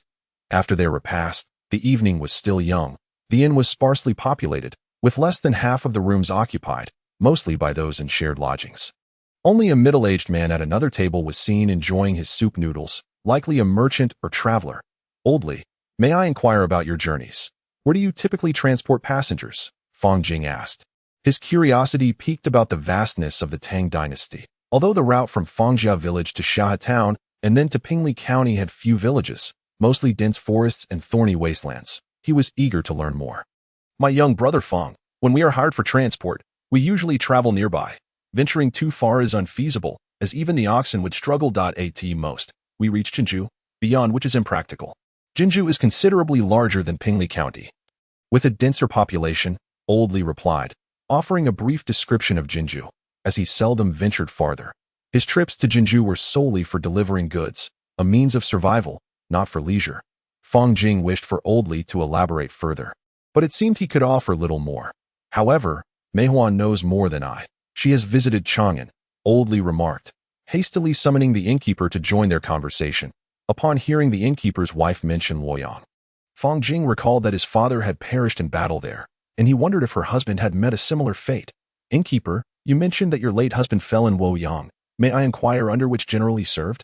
I apologize, but my father also met his end in Luoyang, so I am compelled to ask. Fong Jing inquired with genuine concern, prompting a pained expression from the innkeeper's wife, listening intently to her account. Fong Jing found it peculiarly familiar, as if it echoed the tale of the same general he had heard from Fong Daoing. My father originally served as a guard under General Qin Xiong of the Qin royal court. Half the men from Fangjia village were once guardians for General Qin, and my father likewise fell in battle during the 3rd year of Wuda, on the 1st of September in Luoyang. Named Fangda, Fang Jing recounted, mirroring the information he had gleaned from Fang Daong. What, your father is none other than Fangda, brother Fang, the innkeeper's wife exclaimed, startled. Innkeeper, what troubles you? My father is Fangda from Fangjia village. What of it? Fang Jing is also curious about this proprietress, wondering why she appears so agitated upon hearing my father's name. It turns out that your father is indeed brother Fangda. Heaven is eyes. I have finally encountered a family member of brother Fang. May the heavens bless me. The proprietress hastily rose and knelt at the doorway, murmuring fervent prayers while bowing her head repeatedly. Meihua, what is the matter with you? Do not weep, do not weep. Old Li approached and gently assisted the proprietress, offering her comfort. You are the child of brother Fangda, so you ought to address me as aunt. Your name is Fang Jing, is it not? It is my fault for not inquiring sooner, the proprietress explained, while Fang Jing, somewhat bewildered, pondered how the proprietress knew her name, eagerly awaiting an answer. Chapter 49. Revenge? Who is the enemy? My family did not originally reside in Pingli County. It was only after my husband fell in battle that we moved here. When your father was still alive, he shared a close bond with my husband, supporting each other on the battlefield and thereby averting numerous calamities. Your father was a good man, often visiting our home for drinks and meals during peacetime, sharing countless conversations with my husband. Alas, brother Fang, the proprietress recounted her tale slowly, while Fang Jing listened in silence. Although she knew little of her father's character, she had already embraced him as her own, for their bloodline remained intertwined. My husband informed me that your father did not perish in battle. Nor was he slain by the spies of Wang Shichong. Rather, he was betrayed and killed within the camp. However, after revealing this to me, my husband himself passed away the following day. The soldier who came to deliver the news told me that my husband had been poisoned. Upon finishing her narrative, the proprietress broke into tears. Fang Jing sat there dazed, unaware of how long she had been lost in thought. Night had fallen, and an oil lamp flickered in the hall, where both the proprietress and Old Li sat in quietude. The proprietress, fearing that Fang Jing might not be able to bear the news, remained to ensure her tranquility, while Old Li simply accompanied her in silence. Old Li, you should retire to bed. I wish to converse with Aunt Hua. Fang Jing did not want Old Li to know too much, fearing that certain matters might prove detrimental to him if overheard, and thus urged him to rest. Aunt Hua, I wish to know if my father, like Uncle Wang, was also poisoned. Who was responsible for his demise? Why would anyone poison a soldier still engaged in battle? Surely there must be a reason. Fang Jing posed a flurry of questions, hoping Aunt Hua might shed light on the situation, though she suspected that Aunt Hua was likely aware of much already. Jing Zier, I am not entirely certain of the details, but your father served alongside Uncle Wang under General Qin. It seems there were those who sought to harm General Qin, and your father and Uncle Wang fell victim to this treachery. Aunt Hua, however, could not clarify who was behind it or the motives involved, but that did not hinder Fang Jing from seeking out any clues. Aunt Hua, I am unfamiliar with the circumstances of that time. Please recount to me the conversations you had with Uncle Wang. I wish to hear what he spoke of while he was alive, so that I may discern the cause behind the poisoning of both my father and Uncle Wang. Fang Jing hoped to uncover some insight through Aunt Hua's recollections. As Aunt Hua recounted her story, Fang Jing gradually analyzed the situation in her mind. Yet, she remained oblivious to who sought to harm her father and who had administered the poison. Nevertheless, she discerned two suspicious possibilities, one being that someone had targeted Qin Xiong, with her father and Uncle Wang becoming unwitting scapegoats, the other, that someone harbored ill will towards her father and Uncle Wang, desiring their swift demise. Ultimately, it was clear to Fang Jing that these actions were driven by self-interest. No enmity arises without a motive, a lesson she had learned in her previous life. Aunt Hua. As of now, we cannot ascertain who has wronged my father and Uncle Wang, but I vow to uncover the truth one day and avenge them, Fang Jing declared resolutely. She was not one to beat around the bush. Her thoughts were rather straightforward, and she was not adept at deduction. However, this would not deter her in her quest for the truth. Dear Jing, you speak wisely. By the way, how is your mother faring? Is she well? And what of your grandparents? Are they in good health? Aunt Hua inquired, unaware of Fang Jing's familial circumstances. Fang Jing replied, my grandparents passed away a few months after hearing of my father's demise in battle, and my mother followed suit 6 months later. Now, it is just my younger sister and me. I apologize, dear Jing. I had no idea things would turn out this way. Had I come to seek you sooner, perhaps none of this would have happened, Aunt Hua lamented, feeling a pang of guilt. "Aunt Hua, do not be disheartened. Such is the way of the world." Fang Jing consoled her. "Be why the way. Where is my younger brother? Why is he not here at the inn?" Only then did Fang Jing recall that Aunt Hua had a child of similar age to her sister and inquired eagerly, "Jiji has not come to the inn. He usually stays at home. A distant relative is looking after him, which saves me the expense of hiring help. This inn is barely maintained with the funds left by your Uncle Wang." Aunt Hua explained. To Fang Jing's ears, it seemed Aunt Hua was not faring well. It was a struggle for a woman to manage a child and maintain the inn. "Aunt Hua, we reside in Fangjia village in Xiao Town. You and my brother should visit us whenever you have the chance. Feel free to come by for a visit. Though it may be somewhat distant, at least no one will disturb us." Fang Jing extended an invitation for Aunt Hua and Wang Jiji to visit Fangjia village. Unable to sleep, Fang Jing pondered her father's plight and reflected on the brave men who had perished on the battlefield from Fangjia village. She was unaware of the worthlessness of life during tumultuous times, yet having seen a film set in 1944, she understood that lives in such chaos were worth no more than a bowl of millet. Perhaps it was due to her existence in the new Huaxia, accustomed to comfort, that she lacked understanding of strife and warfare, perceiving life as somewhat illusory, leaving her perpetually detached from reality. The following morning, during the hour of the rabbit, between 5 and 7 a.m., Fang Jing settled the bill for her room and meals before Aunt Hua arrived at the inn. She bid farewell to Aunt Hua and set off for Fangjia village. Aunt Hua, however, repeatedly cautioned Fang Jing to be careful on her journey, urging her to seek her out in the county if she encountered any trouble. She even offered Fang Jing a few flatbreads, which Fang Jing politely declined before departing with Old Li. "I have been quite well behaved.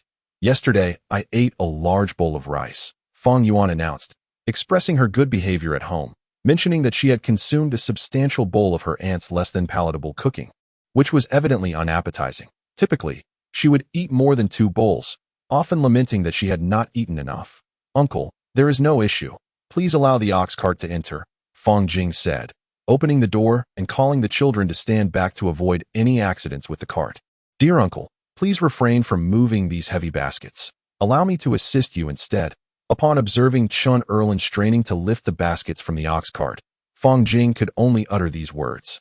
The baskets were obscured by a layer of grass, concealing their contents. After Fang Jing had relocated the baskets, she proceeded to transport 2 earthen jars to the kitchen, casually placing the hoe aside before handing 10 pairs of cloth shoes to her aunt. "These were purchased by Jinghua. Do accept them, lest you dampen her spirits." Chun Erlin nodded towards Zhang Xiaoxia and remarked, "Thank you, Jinghua, but our shoes are still serviceable. To have acquired so many fine shoes seems an extravagant waste of money." Zhang Xiaoxia expressed her gratitude to Fang Jing, but couldn't help adding a few words.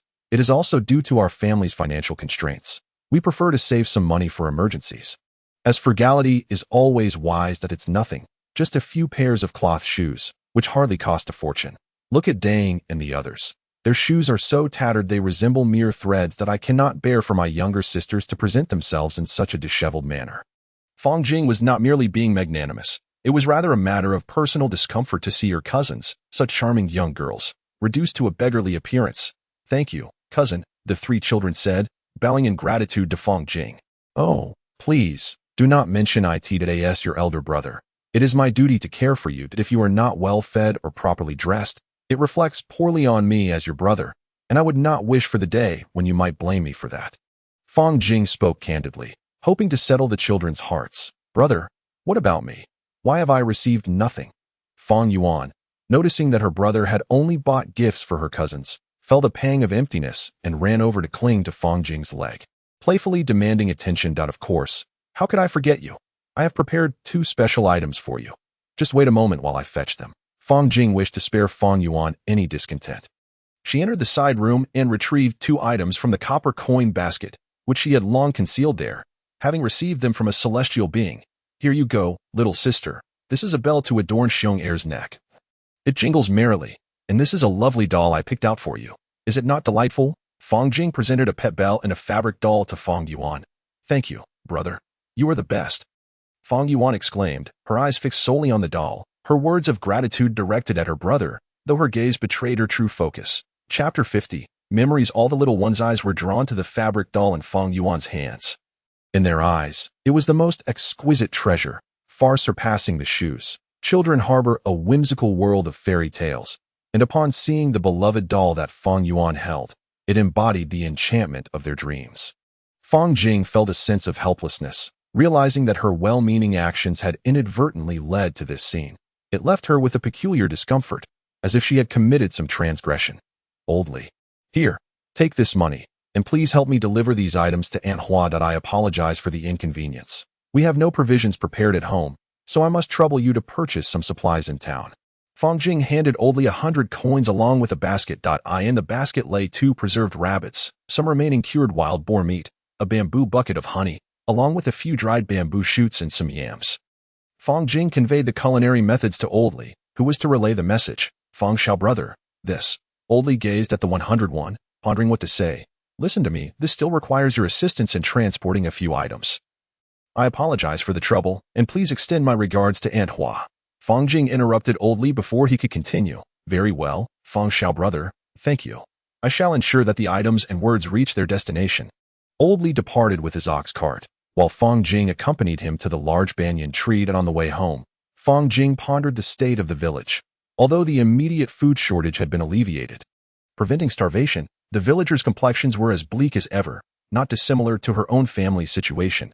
The root of the problem lay in the scarcity of meat, salt, and oil. Without these essentials, how could their faces brighten?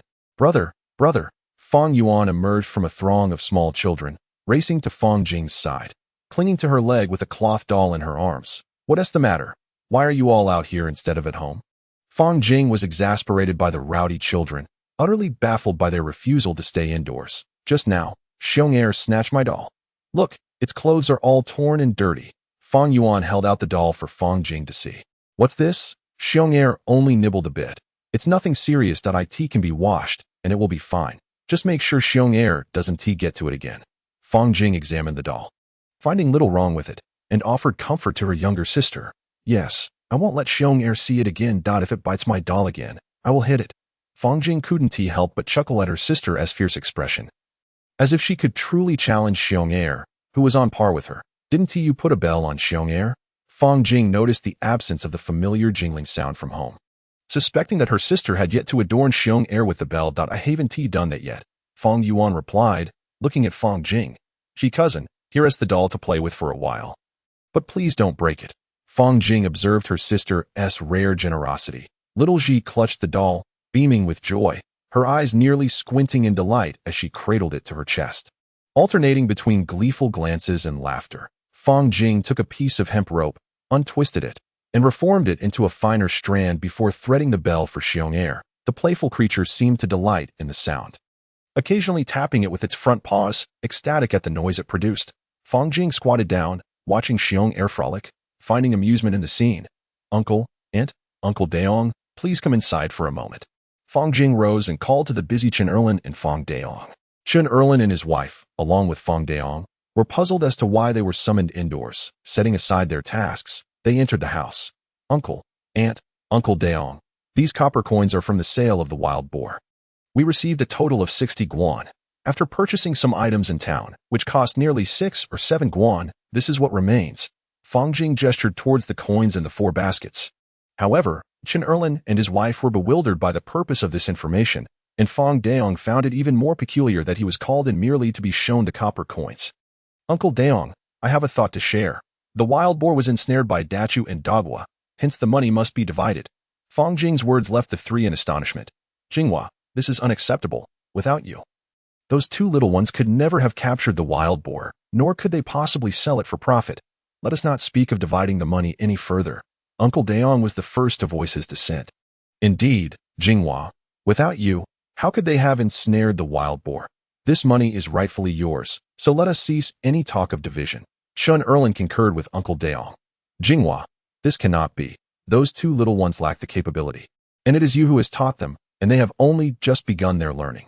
Uncle Daong understood that capturing a large wild boar is no simple task. It cannot be achieved merely by setting traps.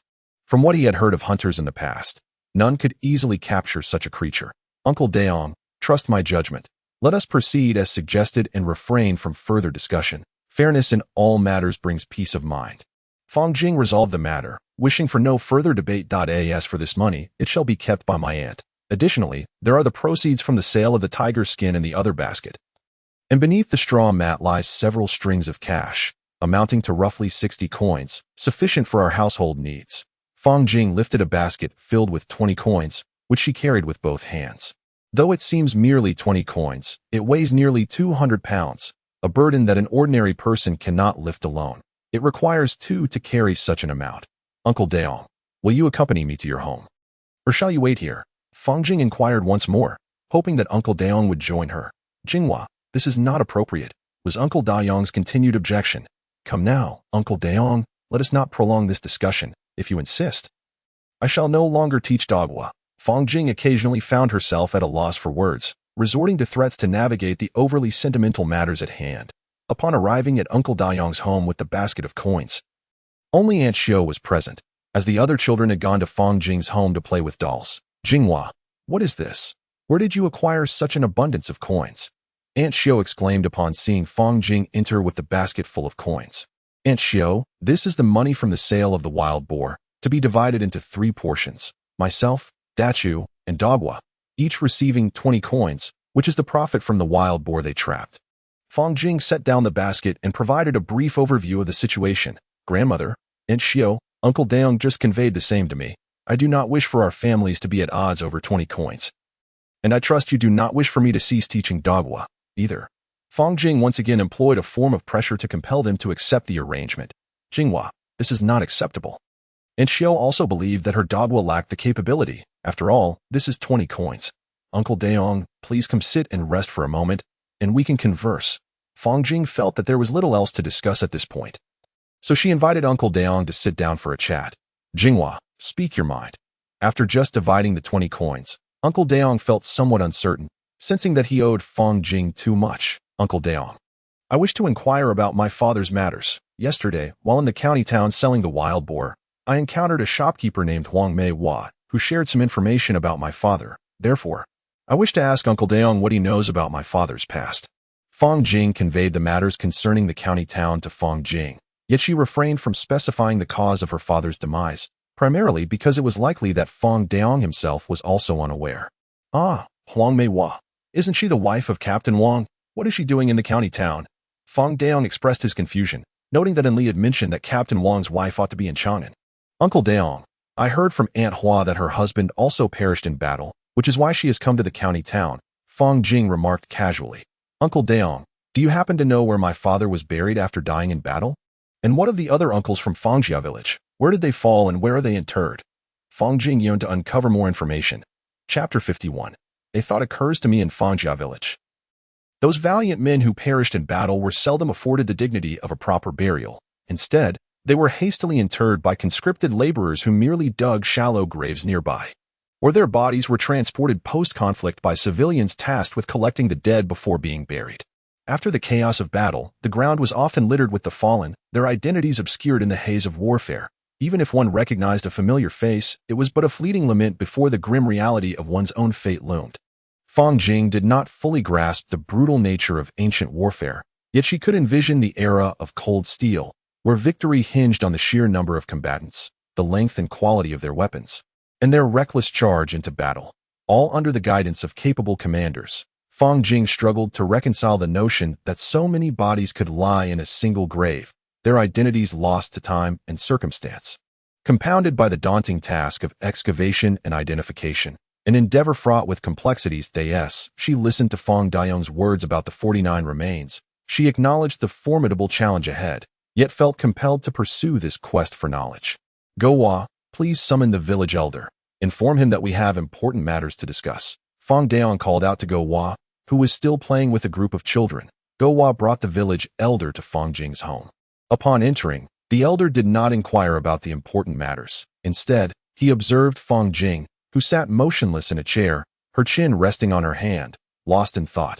Fang Daong gestured for the elder to remain silent. And the elder complied, taking a seat without further questions. Nearby, a group of children surrounded Fang Yuan, taking turns to embrace a cloth doll, eager to examine its craftsmanship and marvel at its beauty. Among them, Xiong Er appeared restless, unsure if he was yearning for the doll or simply curious about the possibility of treats hidden within. Time slipped by, perhaps a quarter of an hour, before Fang Jing emerged from her reverie. Her thoughts a mystery to those around her. The village elder had arrived. And without any formalities, Fang Jing addressed him. "Uncle Daong, please brief the elder. I shall go prepare some water." She retreated to the kitchen. Filling a kettle with water, igniting a fire to boil it. That moment, De-ing, oblivious to Fang Jing's activities, remained preoccupied with the doll. As the water approached a boil, Fang Jing requested some green tea from the heavens. Placing it in the kettle to brew. Once ready, she carried the kettle to the courtyard beneath a tree, setting it on a small table. She then retrieved several of the smallest bamboo bowls from the house. Pouring tea into each one. Suanjing, Uncle Daong, and I indulged in tea, a delightful find from a traveling vendor I encountered in the county town, prompting me to purchase some to savor its flavor. Fang Jing refrained from disclosing the origin of this tea. "Aunt, come and have a cup of tea." Fang Jing called out to the industrious couple, Chen Erlin and his wife, Jingwazi. "Why does this tea appear thus? Was it not brewed?" Suanjing inquired, gazing at the pale yellow liquid in the bowl. "Suanjing, this tea was not brewed. It was steeped in boiling water," Fang Jing explained, taking a generous sip from her small bamboo bowl. The fragrant liquid filled her mouth, liberating her from the monotony of tasteless water. Quite good," she remarked, as everyone joined in, expressing their admiration. For them, tea was a luxury they had never experienced. Even the simplest brewed tea was foreign to their palate. Tea was merely a notion they had heard about, an indulgence beyond the reach of ordinary peasant families, save for those residing in tea-producing regions. Suanjing, however, was a man of experience, surely acquainted with brewed tea. Fang Jing understood that in the Tang Dynasty, tea was typically not steeped. Rather, it was simmered with oil, salt, ginger, garlic, and onions, with the leaves ground into a fine powder. She suspected that such flavors might be too strong for her. Though she had never tasted it, she could imagine the overwhelming essence. Perhaps it was merely unfamiliarity. The method of steeping tea had become popular in the early Ming period, whereas now, simmered tea was likely a privilege reserved for the wealthy and noble. Common folk could scarcely afford tea, a precious commodity, especially given that tea leaves were often traded for livestock. This tea, however, was indeed thirst-quenching. Initially, it bore a slight bitterness, but it left a sweet aftertaste. Suanjing, being knowledgeable and experienced with tea, offered insightful reflections. "Suanjing, Uncle Daong spoke to you earlier, did he not? What are your thoughts?" Fang Jing directly broached the day's topic, eager for Suanjing's perspective. "Jingwazi, you are correct. One must have aspirations. I support you. Yet Fangjia village lacks the means to contribute significantly.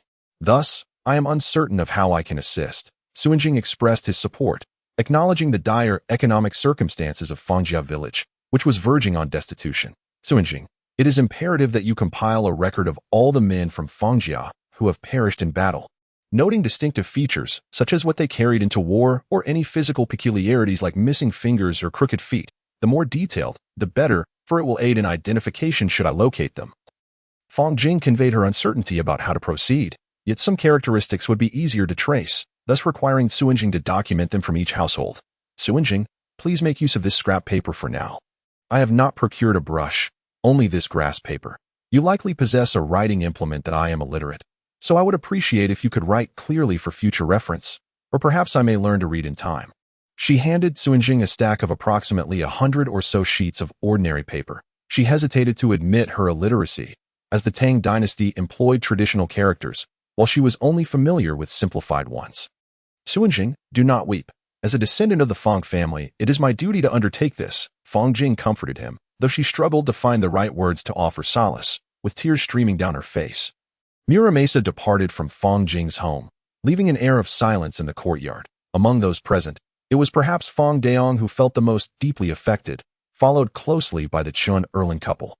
"Tea time, or it will grow cold," Fang Jing called out to the three, rising to retreat to the inner room.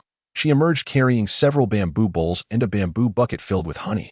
Fang Jing ladled some honey into 5 small bamboo bowls, then poured a bit of tea into each, patiently awaiting the honey to dissolve. "Enough of your play, come over and each have a bowl of honey tea." She called to the group of children still engrossed in their game with the cloth dolls. "Brother, this is delicious. Is it honey?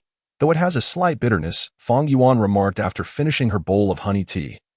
Gazing at Fang Jing, "Yes, once it's gone, it's gone. You can only have one bowl, or you won't be able to eat dinner tonight." After the 5 bamboo bowls were emptied, she prepared 3 more, giving one each to Dechu and Go-Wa. Finally, she offered the remaining bowl to Xiong Er, who had been eagerly sniffing the honey scent, grunting in anticipation until Fang Jing placed the bowl on the ground, at which point he was overjoyed. Once it's finished, there won't be a second bowl. That it's not that Fong Jing is stingy, but this little one shouldn't indulge too much in tea, or he might cause a ruckus tonight. Chapter 52. The planned dinner was no longer prepared by Zhang Xiaoxia. Instead, Fong Jing took charge of the kitchen. Everyone was aware that with Fong Jing present, having anyone else take the helm would feel disheartening. It was far better to let her cook, especially since her meals were a true delight. The antelope hunted yesterday had been cured by her aunt, but the household was running low on salt. In the Tang Dynasty, salt was exorbitantly priced, not that Fong Jing couldn't afford it, but she simply detested the coarse salt that bore a hint of bitterness, making it quite unpalatable. When she cooked, she would typically request some salt from the deities. After finishing dinner, Fong Jing felt it was time for the little ones to take a bath. Their clothes were ready for a change. And besides, she had already had her share of washing, having rolled in the stream several times. Fong Yuan hadn't been thoroughly washed, but today her face and hands were quite clean. Presumably, her aunt had given her a good scrub yesterday. For otherwise, she wouldn't be so spotless today. Come on, little ones, I'll take you for a bath. Bring your new clothes and shoes, but don't let them touch the ground, Fong Jing called out to the group of children. She intended to lead these little beggars to the stream below, where there was a small pond roughly 1 meter wide, sufficient for the children to bathe. Arriving at the edge of the little pond, she discreetly requested a piece of soap from the deities, splitting it in half and handing one portion to the Chu, instructing him to wash Ding first. She carefully undressed her little sister, cradling her like a piglet before placing her in the water. The pond was shallow, with the deepest part being less than a meter. Wetting her sister's hair, she began to wash it. The little sister gazed curiously at the white object in her brother's hand. Unsure of what it was, "Brother, it smells so nice. What is this?" Fong Yuan exclaimed, finding the scent delightful, perhaps thinking it could be eaten. "This is soap, used for bathing and washing clothes. Don't move just yet. Let me clean this little piglet of yours first." When Fong Jing bathes the little sister, she is always fidgeting about, likely a bit ticklish. Fortunately, it is summer now, and although the heat has not yet reached its peak, it is already pleasant enough to bathe in the river. Just a few days ago, while catching fish in the river, Fong Jing noted that the water temperature was quite suitable. Today, she thought it would be a good idea to wash the little ones and change their clothes. After finishing with the little sister, she would wash Xiaoji. This description may not be very elegant, but to Fong Jing, the two little rascals before her can only be aptly described as little creatures. Without their clothes, they resemble tiny pigs, do they not?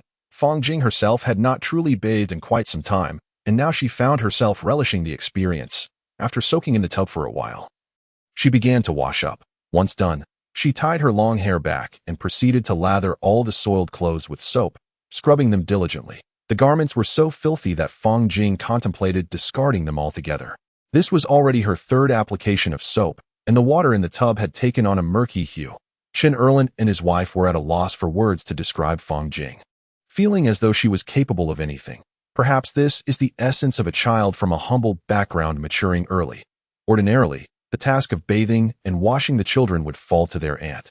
Yet Fong Jing felt a sense of kinship with her cousins, all still children themselves, rendering it inconsequential.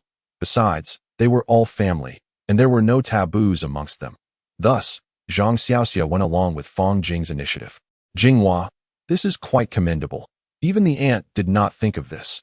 Zhang Xiaoxia had been occupied with making clothing and bedding over the past few days and had indeed overlooked this matter.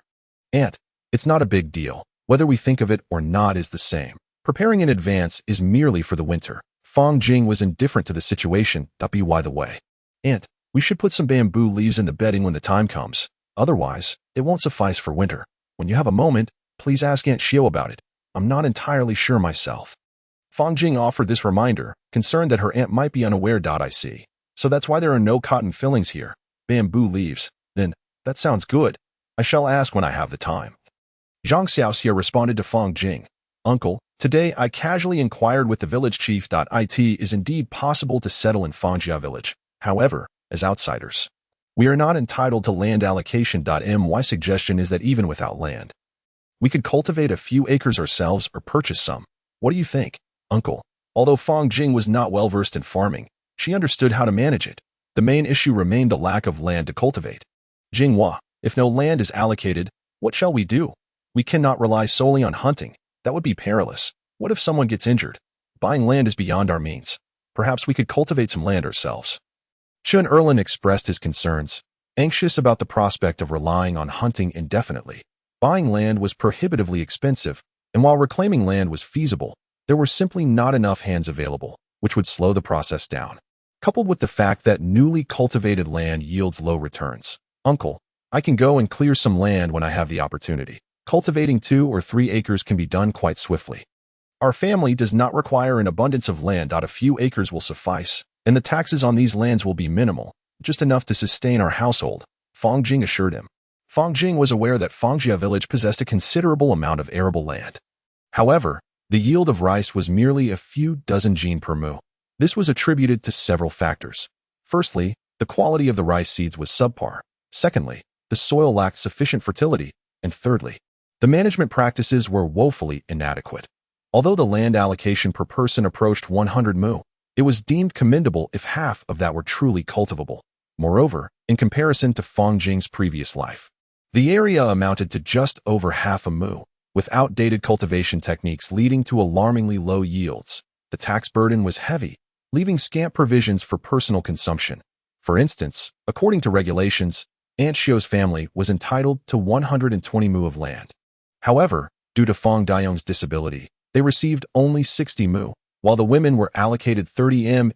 In reality, Aunt Xiu's family only possessed 40 mu, calculating with an average yield of 80 jin per mu. Their total grain output would not exceed 3,200 jin. From this, they were required to pay a grain tax of 2 stones for the adult tax and an additional stone per person for the head tax. Although they were exempt from the corvée labor imposed on Fangjia village, they were still liable for silk, cloth, and hemp taxes, which amounted to at least 10 guan of copper coins when converted. Additionally, they were responsible for a household tax of 701 and land tax, which was designated for the reserve grain, necessitating contributions based on their total 40 mu of land, an obligation of nearly 2 stones. When combining the grain tax, head tax, and land tax, the total deductions amounted to 6 stones. The head tax only accounted for adult individuals, leaving Aunt Xiu's family with a mere 2,600 jin of rice after all taxes were settled. They still had to pay the silk, cloth, and hemp taxes, which constituted a significant portion. Inadequate resources meant they often resorted to using grain to offset monetary debts, as was the case last year when Aunt Xiu's family utilized nearly 10 stones of grain, ultimately leaving them with only 1,600 jin of rice. Given the rice-to-milled ratio in this era, their household would yield less than 1,000 jin of rice for 5 family members, barely sufficient for sustenance. This situation was relatively fortunate compared to families like that of the village chief, while those without male members or with few adults faced even graver shortages. Pingli County, being part of the Shenandoah, allowed for only a single rice-growing season, heavily reliant on favorable weather. Should nature turn unkind, even a bowl of gruel would be out of reach, let alone water. Fang Jing envisioned cultivating 2 or 3 mu of land, whereupon she would only be liable for minimal taxes, thus enabling a more comfortable existence. As for the other tax obligations, she felt indifferent since she had not been allocated land. She resolved to address such matters upon reaching adulthood. Perhaps by then her uncle would be able to allocate land to her as well. For the time being, she would have to make do with the present circumstances. Jinghua, this is the only feasible option for now.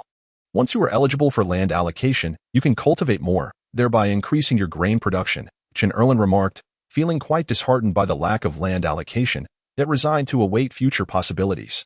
Jinghua. It is impossible to grow vegetables in winter.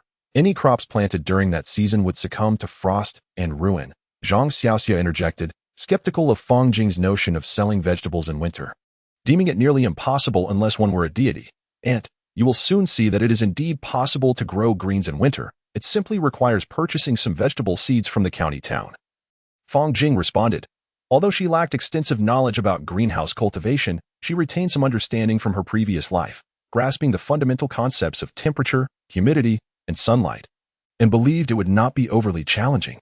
Jinghua, it is alive and well, residing in that bamboo shelter. Every day, Dechu goes to fetch some grass to feed it, Chun Erlin stated, pointing towards the bamboo structure as he spoke to Fang Jing. Oh, Dechu.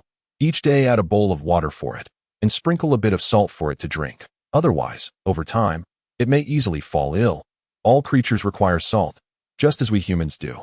Fang Jing instructed Dechu, who sat beside her uncle. All right, cousin, I shall remember. Dechu nodded in response to his cousin's directive. although he felt a twinge of doubt about the necessity of adding salt. Considering its preciousness, after a brief conversation, everyone retired for the night, primarily due to the increasing number of mosquitoes, which became unbearable. Fortunately, Fong Jing had spent the afternoon burning calamus in the bamboo house, effectively driving the mosquitoes away. It was the perfect time to enter the house and sleep without the worry of being bitten all over. On the following day, Fong Jing's family was already awake. They did not have a habit of eating breakfast. Their routine consisted of 2 meals a day, rising to commence work immediately. The household lacked chickens, ducks, or cows, possessing only a single goat and a bear named Xiong, who was quite vocal about his hunger. Chu, being a young lad yet the most sensible, rose early to cut grass to feed the goat, then led Xiong and the little ones to dig bamboo shoots for the bear. Although Xiong longed for the meals prepared by Fong Jing, he understood that it was not yet mealtime and had to settle for bamboo shoots to stave off hunger. Chapter 53. Tilling the land after finishing breakfast. Fong Jing hefted a hoe and carried a worn-out knife, searching for a patch of wasteland near a water source, preparing to cultivate it.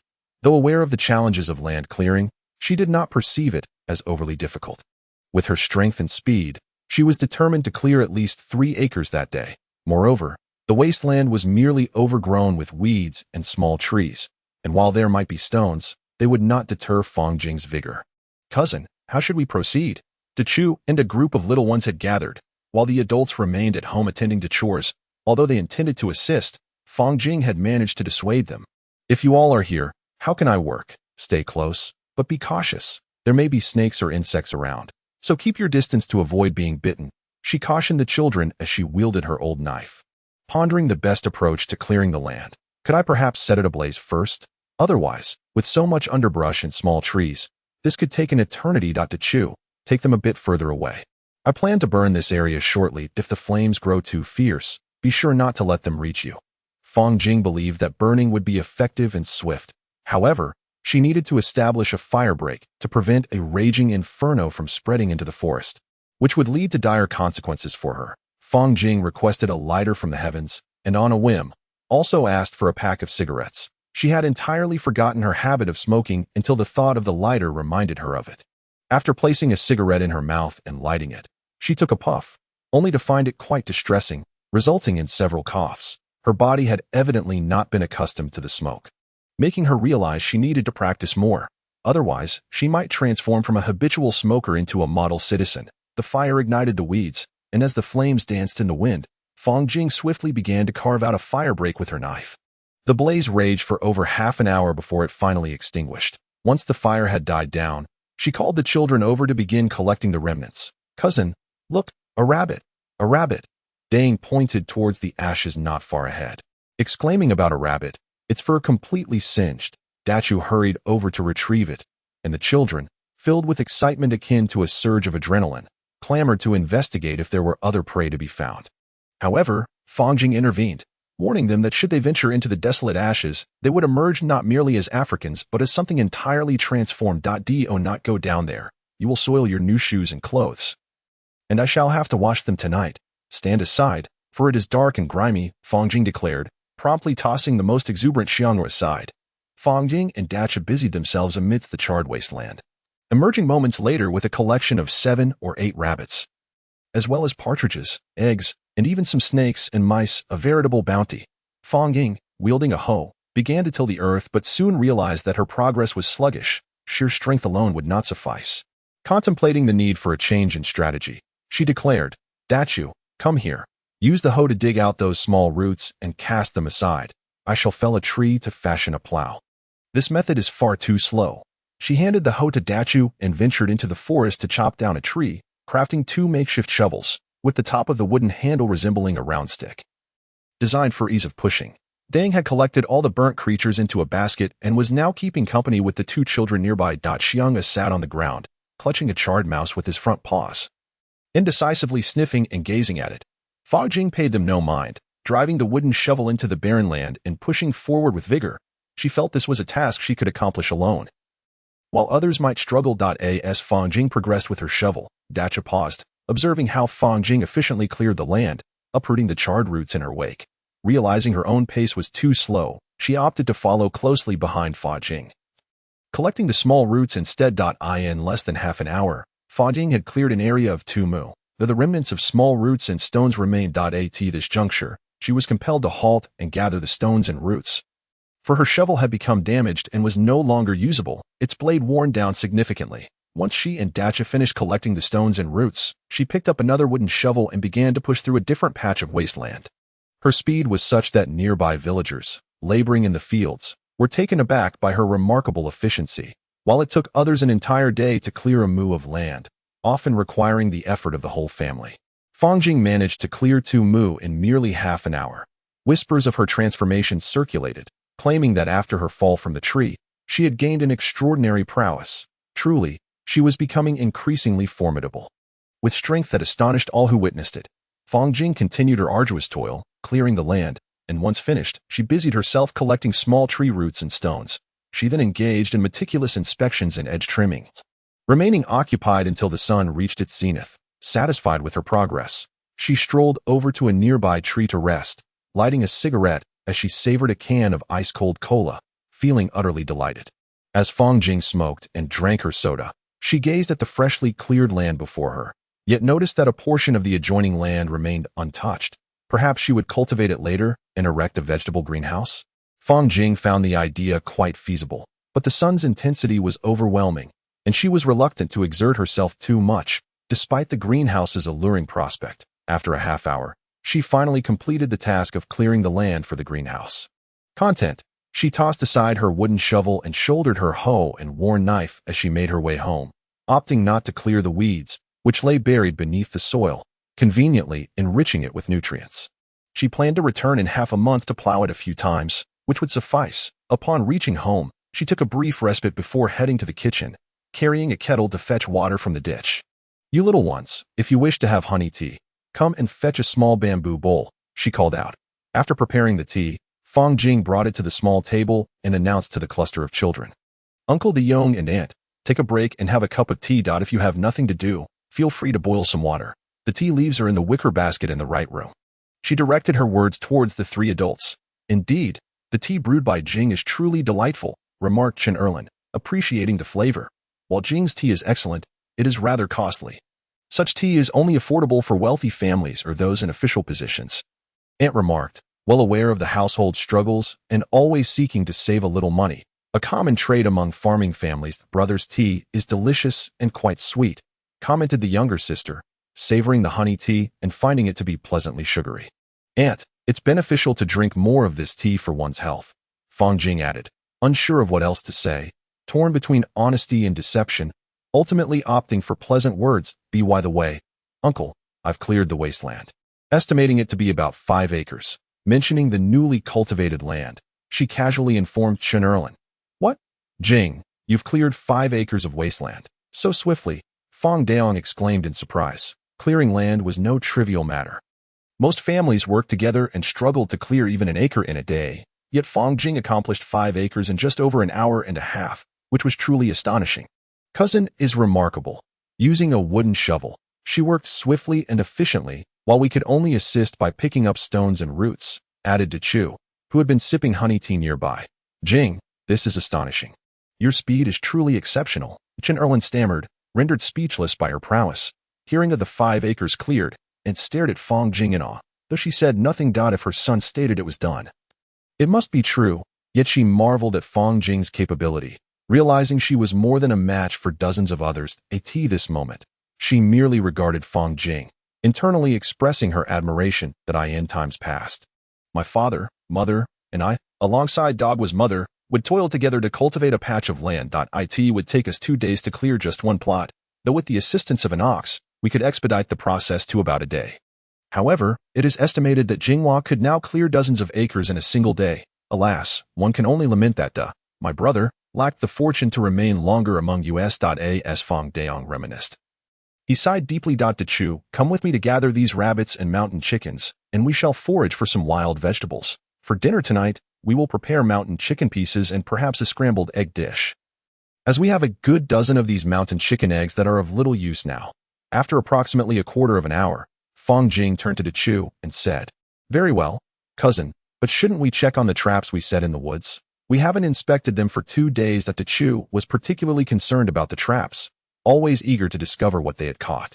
"Let us first check the traps in the bamboo grove. We can examine those in the forest tomorrow," he suggested. Fang Jing, recalling the traps, hoped they might have caught some bamboo rats, envisioning the delightful prospect of bamboo rat meat, which brought her a sense of joy. "All right, cousin, let us proceed to the bamboo grove and perhaps gather some bamboo shoots for Xiong Air as well." Chu was eager to inspect the traps in the bamboo grove to see what they had ensnared. "Very well, you go and call Dagwa, and kindly bring along his younger siblings," Fang Jing thought, realizing it would be best to have Dagwa join them for their expedition to the bamboo grove. Chu summoned Dagwa to the courtyard, followed closely by Diya and Erwa, while Fang Jing busied herself preparing bowls of honey tea for the little ones, leading a group of children towards the bamboo grove. Upon arrival, De-ing and Diya started to dig up bamboo shoots to offer to Xiong Air. Fang Jing, accompanied by Chu and Dagwa, ventured deeper into the grove, leaving De-ing and the others behind primarily due to the treacherous path and the fear of wild beasts lurking deeper within. This way, they could avoid excessive running about, as Xiong Air was the fastest among them at present. Chapter 54. Winter planting in the greenhouse. Fang Jing and her companions ventured into the depths of the bamboo grove, searching for traps. To their delight, they discovered numerous traps adorned with bamboo rats. The three were overjoyed, astonished by the abundance of bamboo rats in the grove. Each of them collected nearly 10 bamboo rats, which, while not large, averaging around 2 pounds, were still a substantial find, unlike the domesticated bamboo rats from Fang Jing's past life. "Jinghua, you have caught so many bamboo rats," exclaimed Fang Daong, well aware of the flavor of bamboo rats. Having grown up in Fangjia village where they were occasionally trapped in his youth, he had indeed dug some up, though he thought their taste inferior to other meats. Yet meat it remained. Uncle Daong. "These little creatures are quite elusive. They only emerge at night and generally remain hidden in their burrows during the day. Attempting to catch them is truly a challenge. Without traps, it would be a headache indeed," Fang Jing explained, fully understanding the nature of the bamboo rat. The Chinese bamboo rat, also known as bamboo li, mang li, or bamboo root rat, primarily feeds on bamboo, being nocturnal and burrowing during the day. With short limbs, a small tail, and sharp claws and teeth, adult bamboo rats can weigh up to 2 pounds and are classified as a protected species. In the evening, the meal consisted of braised bamboo rats, which were further stir-fried after being roasted. The flavor was simply exquisite, entirely different from the taste that Fang Daong had previously experienced. It is no wonder that Fang Jing has been so fondly preoccupied with bamboo rats.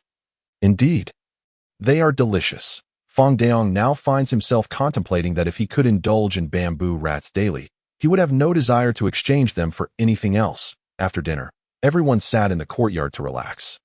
Fang Jing brewed a pot of tea, and each person sipped their share. The little ones were spared from tea, fearing they might struggle to sleep at night. Instead, they were given bowls of honey water as a consolation.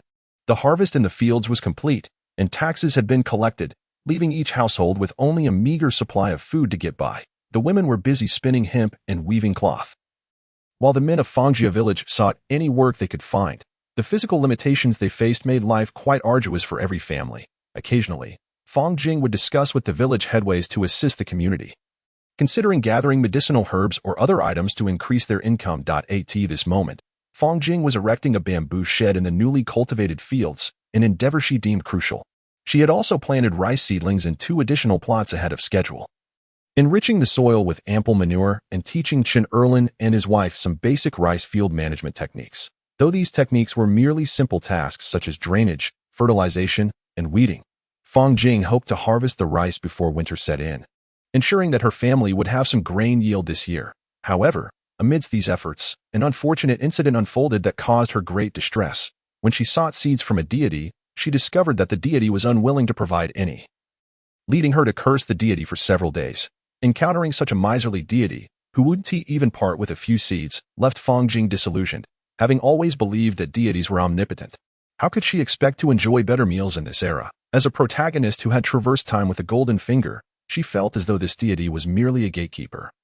Overly frugal in their disposition, Fang Daong had long since ceased working for Fang Jing's family. He had labored for nearly a month, completing all necessary tasks around the house, including mending the gaps in the bamboo house that allowed the wind to seep through. He stacked a pile of bamboo pieces inside to block the wind, making it habitable. Even the bamboo shed for Xiong Air and the little goat was constructed with the intention of providing warmth against the cold. In the end, Fang Jing offered Fang Daong 2 copper coins, but he adamantly refused to accept them. It was only after Fong Jing threw the money into his home that the matter was settled.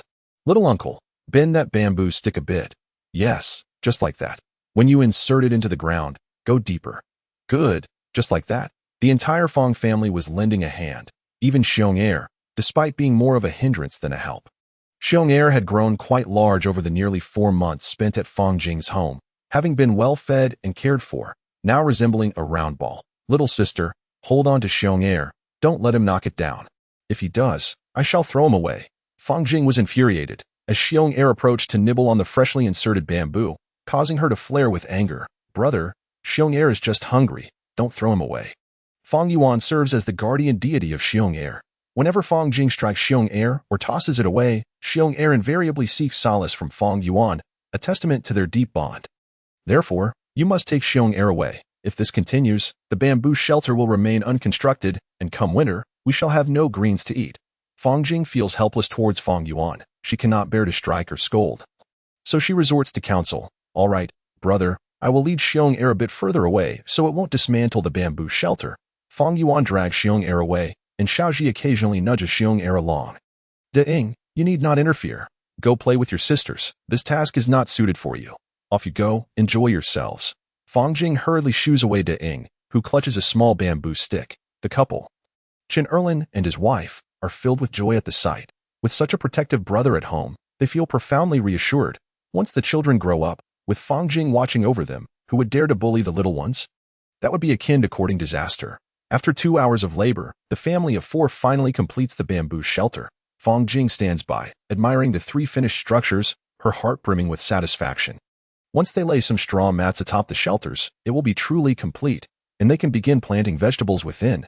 And we just need to cover it with straw mats now, although it can wait until it gets colder. When the time comes, we can sow some vegetable seeds, and by winter, we shall have greens to eat that we could even take some to town to sell, which would earn us a bit of money.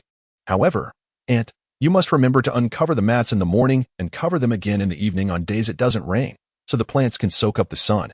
Otherwise, they would either suffocate or freeze. We can discuss the details later. It is not yet time. Fong Jing speaks to her aunt about future plans, her thoughts occupied with the prospect of winter vegetables. The 3 bamboo shelters are not tall, measuring about 2.5 meters, and they are not very wide, just under 2 meters. Jing Wazi, do you truly believe such a bamboo shelter can yield vegetables in winter? Zhang Xiaoxia gazes at the completed structure with skepticism, doubting the efficacy of merely erecting a bamboo shelter and placing some straw mats, thinking it implausible to cultivate greens during winter.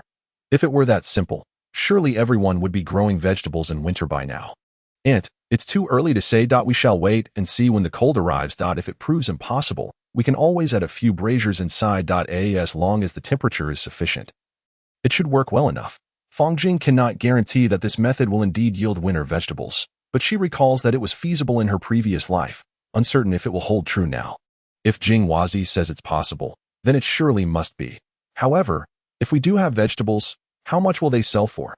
Chen Erlin harbors doubts yet entertains dreams of selling vegetables in winter, speculating that the price would not be low. Uncle, there are no greens available in winter, so we can command a higher price. Selling for 100 or 80 when per jean should pose no issue. Who wouldn't crave crisp, fresh vegetables on a snowy winter day? If you price them too low, others might suspect our greens are toxic. Fong Jing also believes that vegetables can be sold at a higher price. For those who can afford to buy vegetables in winter, they are certainly not short of money. Thus, the price can be as high as possible, for they are merely profiting from others' finances. However, who can afford to pay 100 or 81? Upon hearing Fong Jing mention 100 or 81, Zhang Xiaoxia was genuinely startled. She calculated in her mind that if these 3 greenhouses were to yield vegetables, they might produce 1 or 2,000 jean. If they were to sell at 100 or 81 per jean, that would amount to nearly 1 or 200 guan. And I was merely using that as an analogy that if they truly sold for 100 or 81, I doubt anyone would buy them. The price would likely be around 20 or 30 yuan per jean at most. We'll just have to see when the time comes, Fong Jing explained. Although she contemplated selling at 100 or 81, she recognized that this was indeed unlikely. However, she felt that 20 or 30 yuan should be feasible, and even 10 yuan per jean would suffice. About a month later, after breakfast, Fong Jing and her family returned to the greenhouse. Ready to begin planting vegetables. 10 days prior, They had sown seeds for seedlings. Today, they were there to transplant the vegetable seedlings that time. The Tang Dynasty had not yet begun cultivating seedlings for planting. They merely scattered seeds and covered them with soil to grow vegetables. Unlike Fang Jing's family, who nurtured seedlings before transplanting, it was rare for families in the south to employ such methods. And even then, it was seldom seen. At least, her uncle's family had never witnessed it, nor had the villagers of Fangjia village. With hoes, they leveled the ditches, transplanted the seedlings, and then watered them, considering the task complete. There were no fertilizers available, so this was the best they could do. Fang Jing thought to herself that she would come back alone when she had the chance to sprinkle some compound fertilizer in the 3 greenhouses. This was her little plan. After an hour and a half of transplanting the vegetables, they covered the majority of the greenhouses with straw mats, and then began to impart some knowledge about greenhouse cultivation to Chen Erlin and his wife. The couple listened with only a partial understanding, as they had no idea of its utility, but they assured Fang Jing they would follow her instructions. After all, this vegetable greenhouse was her endeavor, and only she knew how to manage it, while others were completely in the dark. The 3 greenhouses contained the hopes of the entire family, though it might sound exaggerated for Chen Erlin's family. It truly represented hope. Within the greenhouses, they had planted eggplants, green beans, cucumbers, shepherd's purse, and Chinese cabbage, along with a few other varieties, primarily due to the limited land in greenhouses.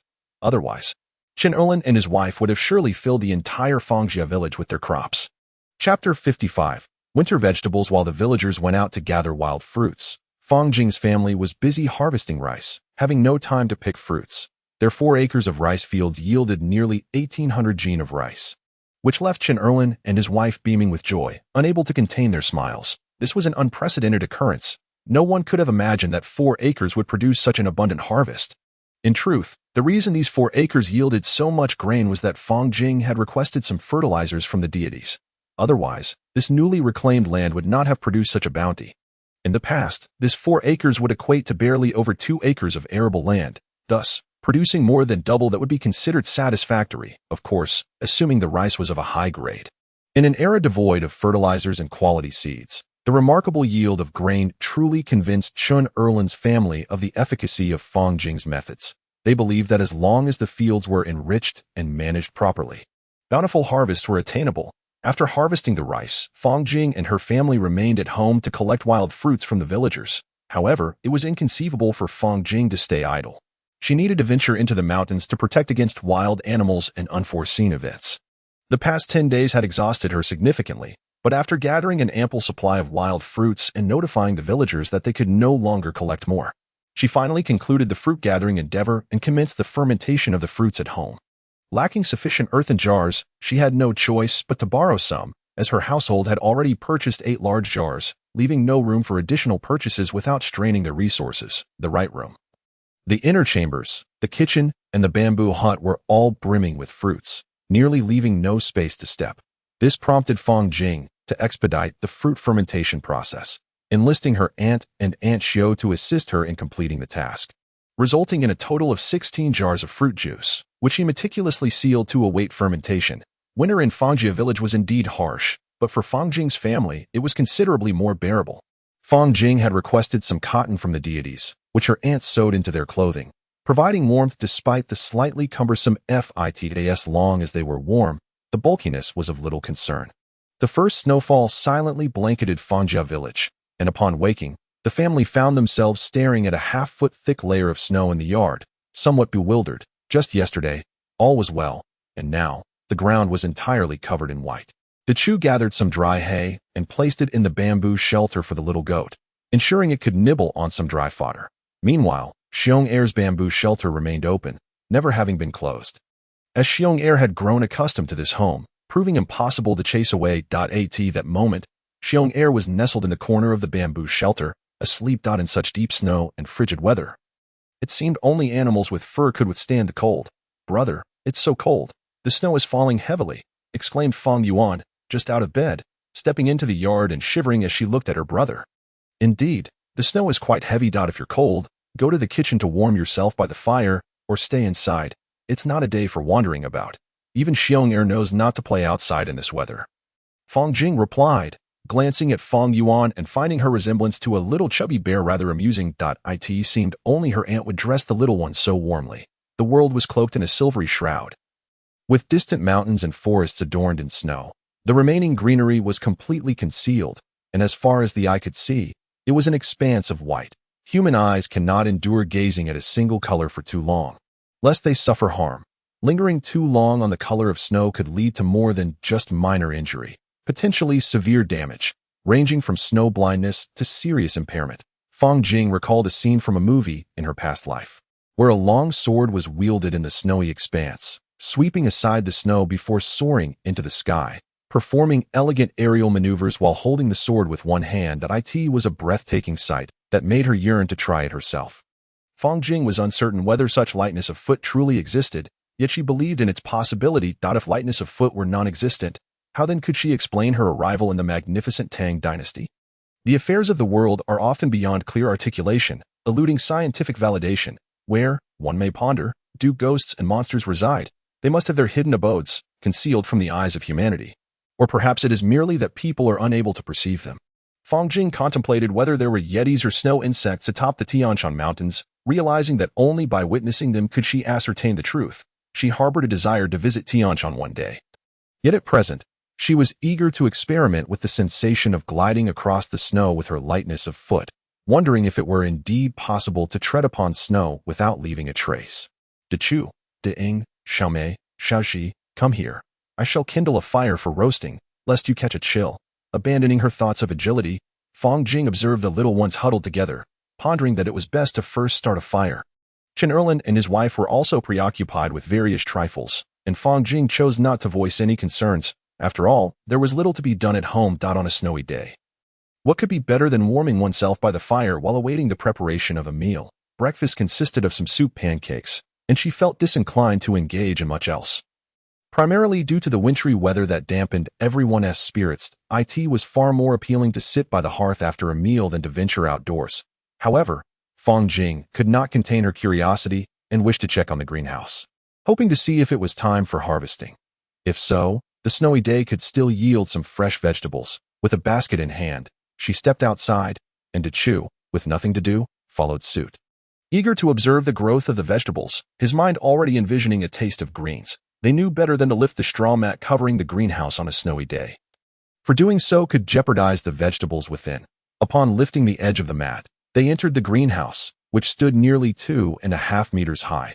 Otherwise, they would have had to crouch. Inside, it was somewhat dim, and Fang Jing reached for a rope attached to the side, pulling it to create an opening in the mat overhead, allowing both snowflakes and light to filter in. This was a retractable rope she had ingeniously designed, eliminating the need to remove the mat from outside. As long as one was inside, a simple tug would suffice to open or close the covering. Well done, Jing. This greenhouse of yours is truly remarkable. Enjoying fresh vegetables in winter is quite a delight. I used to crave meat, yet come winter, I find myself yearning for greens. With this greenhouse, we can finally enjoy some fresh vegetables. How splendid. Chen Erlin remarked with a smile, suggesting they might even try harvesting some to sell, while also praising Fang Jing's ingenuity. You can always count on Jing. I've been visiting the greenhouse frequently these days. Watching these vegetables flourish, something I never imagined possible. Who would have thought one could cultivate vegetables in winter? Jing's idea is brilliant. We can enjoy fresh greens in winter and even sell some for a bit of income. An unprecedented occurrence. Although Zhang Xiaoxia was unaware of the winter vegetable prices, she too felt optimistic about fetching a good price, recognizing that even a small income during winter would be beneficial on the following morning. At the break of dawn, Chen Erlin, Fang Jing, and Dechu each bore a heavy load of fresh vegetables as they made their way towards the town. Fang Jing carried a substantial bundle of Chinese cabbage, neither too little nor too much, bound together with straw rope into a net-like shape, containing around 50 to 60 heads, weighing nearly 300 jin. Chen Erlin also carried Chinese cabbage, but only about 20 heads, while Dechu balanced 2 small baskets filled with shepherd's purse, primarily chosen for its lightness, weighing roughly 30 jin. However, considering they were heading to the town or even the county, this trek of several hours would surely leave him utterly exhausted. The trio arrived in the town just around noon, fortunate that it had not snowed. Otherwise, their journey would have taken considerably longer. Even so, both Chen Erlin and Dechu were thoroughly fatigued upon their arrival. They found the town not overly crowded, yet there were enough people around to notice the 3 carrying vegetables, which evoked envy among the onlookers. Fresh vegetables in winter were a rare sight. And the townsfolk, having not seen any for nearly 2 months, were filled with curiosity about the source of these greens. "Brother, where did you procure these vegetables? Are they for sale? How much do they cost?" inquired one resident, addressing Chun Erlin. "They were sent by a friend from the south for me to sell. The Chinese cabbage is 21 per jean, and the shepherd's purse is 31 per jean." Chun Erlin replied, having previously conferred with Fong Jing and Chu to keep the details discreet. "How exorbitant. Just 2 months ago, Chinese cabbage was selling for only 1 per jean," remarked one of the townsfolk. Fong Jing chose to ignore their comments, continuing on towards the Yu family. She intended to deliver a few heads of Chinese cabbage as a token of gratitude for their previous hospitality. "Uncle Yu, these are fresh vegetables from the south, a little treat for your family," she announced as she knocked on the Yu household's door, directly handing over 5 large heads of cabbage without waiting for a response before proceeding down the street. "Old Yu, who is it? Why are there so many large heads of cabbage?" the matron of the Yu family asked in astonishment as she watched Yu Quan enter the inner room with the basket containing the 5 heads. "It's from that lad Fong Jing from Fongjia village, who said they were brought here from the south for sale. He just dropped them off, and didn't he even come in for a cup of warm water on this cold winter day?" Yu Quan explained, feeling somewhat embarrassed. "Indeed, it must be quite a hardship for the young lad during winter. We should invite him in for a warm cup of water to rest a while." The Yu matron added. Chapter 56. The year has arrived. Superior Chinese cabbage for 21 per jean, crisp and green shepherd's purse for 31 per jean. Interested buyers, please step forward, Fong Jing called out loudly, mimicking the earlier calls of Xiao Shitu. "Where did you acquire these vegetables? In the midst of winter? This is remarkable," exclaimed a middle-aged man, astonished by the sight of such greenery. "I'll take all your greens at 5 per jean. Come and load them onto my cart," declared a shopkeeper who rushed over after inspecting the produce, promptly offering to buy everything. The superior large cabbage is priced at 21 per jean, while the crisp green shepherd's purse is 31 per jean. That if you wish to purchase, please do. Otherwise, we shall soon take our goods to the county for sale. Fong Jing, however, pays him no mind. 5 per jean. What a fanciful thought. You ought to sell it to me at that price. The young man retorts. 5 per jean is already quite generous, and who would want to buy at 20 or 31? The shopkeeper, overhearing Fong Jing's words, feels a surge of anger. "Esteemed guest, I would rather feed it to my goats than bring it to town at 5 per jean. For now, I am only selling at 21. If you do not wish to buy, then please do as you please." Fong Jing, undeterred, responds, "Even if you refuse, there will always be someone willing to buy. I would not sell it to you even to feed the goats. 10 per jean is my final offer. Take it or leave it." The shopkeeper, stating the price of 10, is also seething internally. The superior large cabbage remains 21 per jean, and the crisp green shepherd's purse is 31 per jean. "If anyone wishes to purchase, please come forward." Fong Jing continues to ignore him, persistently calling out his wares. Before long, some customers arrive to buy a few large cabbages. Though the quantity is modest, still, it marks a successful opening. Chen Erlin weighs the vegetables while Fong Jing collects the money, and Chu observes nearby. Chen Erlin grins widely as he handles the vegetables, with Fong Jing gathering the coins and Chu assisting. In no time, the large cabbages are sold out, leaving only half of the shepherd's purse. Those who missed out on the large cabbages have no choice but to purchase the shepherd's purse at 31 per jean. Having arrived too late, with the vegetables sold and the crowd mostly dispersed, Fong Jing counts the copper coins in the basket, close to 9 guan, which brings him great joy that he ponders the produce in the greenhouse, expecting to sell it at least 8 or 9 more times. With the large cabbages sold out, there are still eggplants and green beans to offer. Chen Erlin and Chu smile broadly at the success. "Are there any vegetables left? How could they be sold out so quickly? I heard there were vegetables for sale, but I arrived too late," an elderly woman exclaims as she approaches, dismayed to find only scattered vegetable leaves and no produce in sight.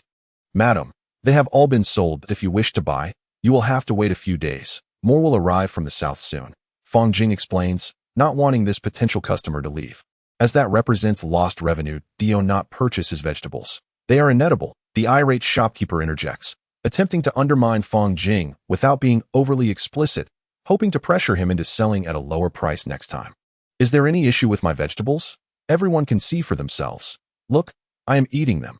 Are they problematic?" Fong Jing defiantly picks up some vegetable leaves from the ground and eats them, infuriating the shopkeeper to the point of departure. Watching the shopkeeper retreat, Fong Jing remains silent, picking up the basket filled with copper coins and heading toward the nearby vendor selling flatbreads. He buys a few flatbreads on his way home, eager to avoid lingering in town, as he has no place to stay and prefers not to impose on the Yu family. Upon returning home, the three quickly remove their cloth shoes and gather around the stove to warm themselves. Wishing to avoid frostbite, today has been quite successful. We sold nearly 9 guan worth of vegetables. It seems the townsfolk have some money to spare, so there should be no worries about selling the greenhouse produce. Chun Erlin shares the day's events with his wife. That is well and good. I was concerned that no one would want them, for otherwise, it would have been a fruitless journey. You have yet to dine. I presume. I shall prepare a meal forthwith.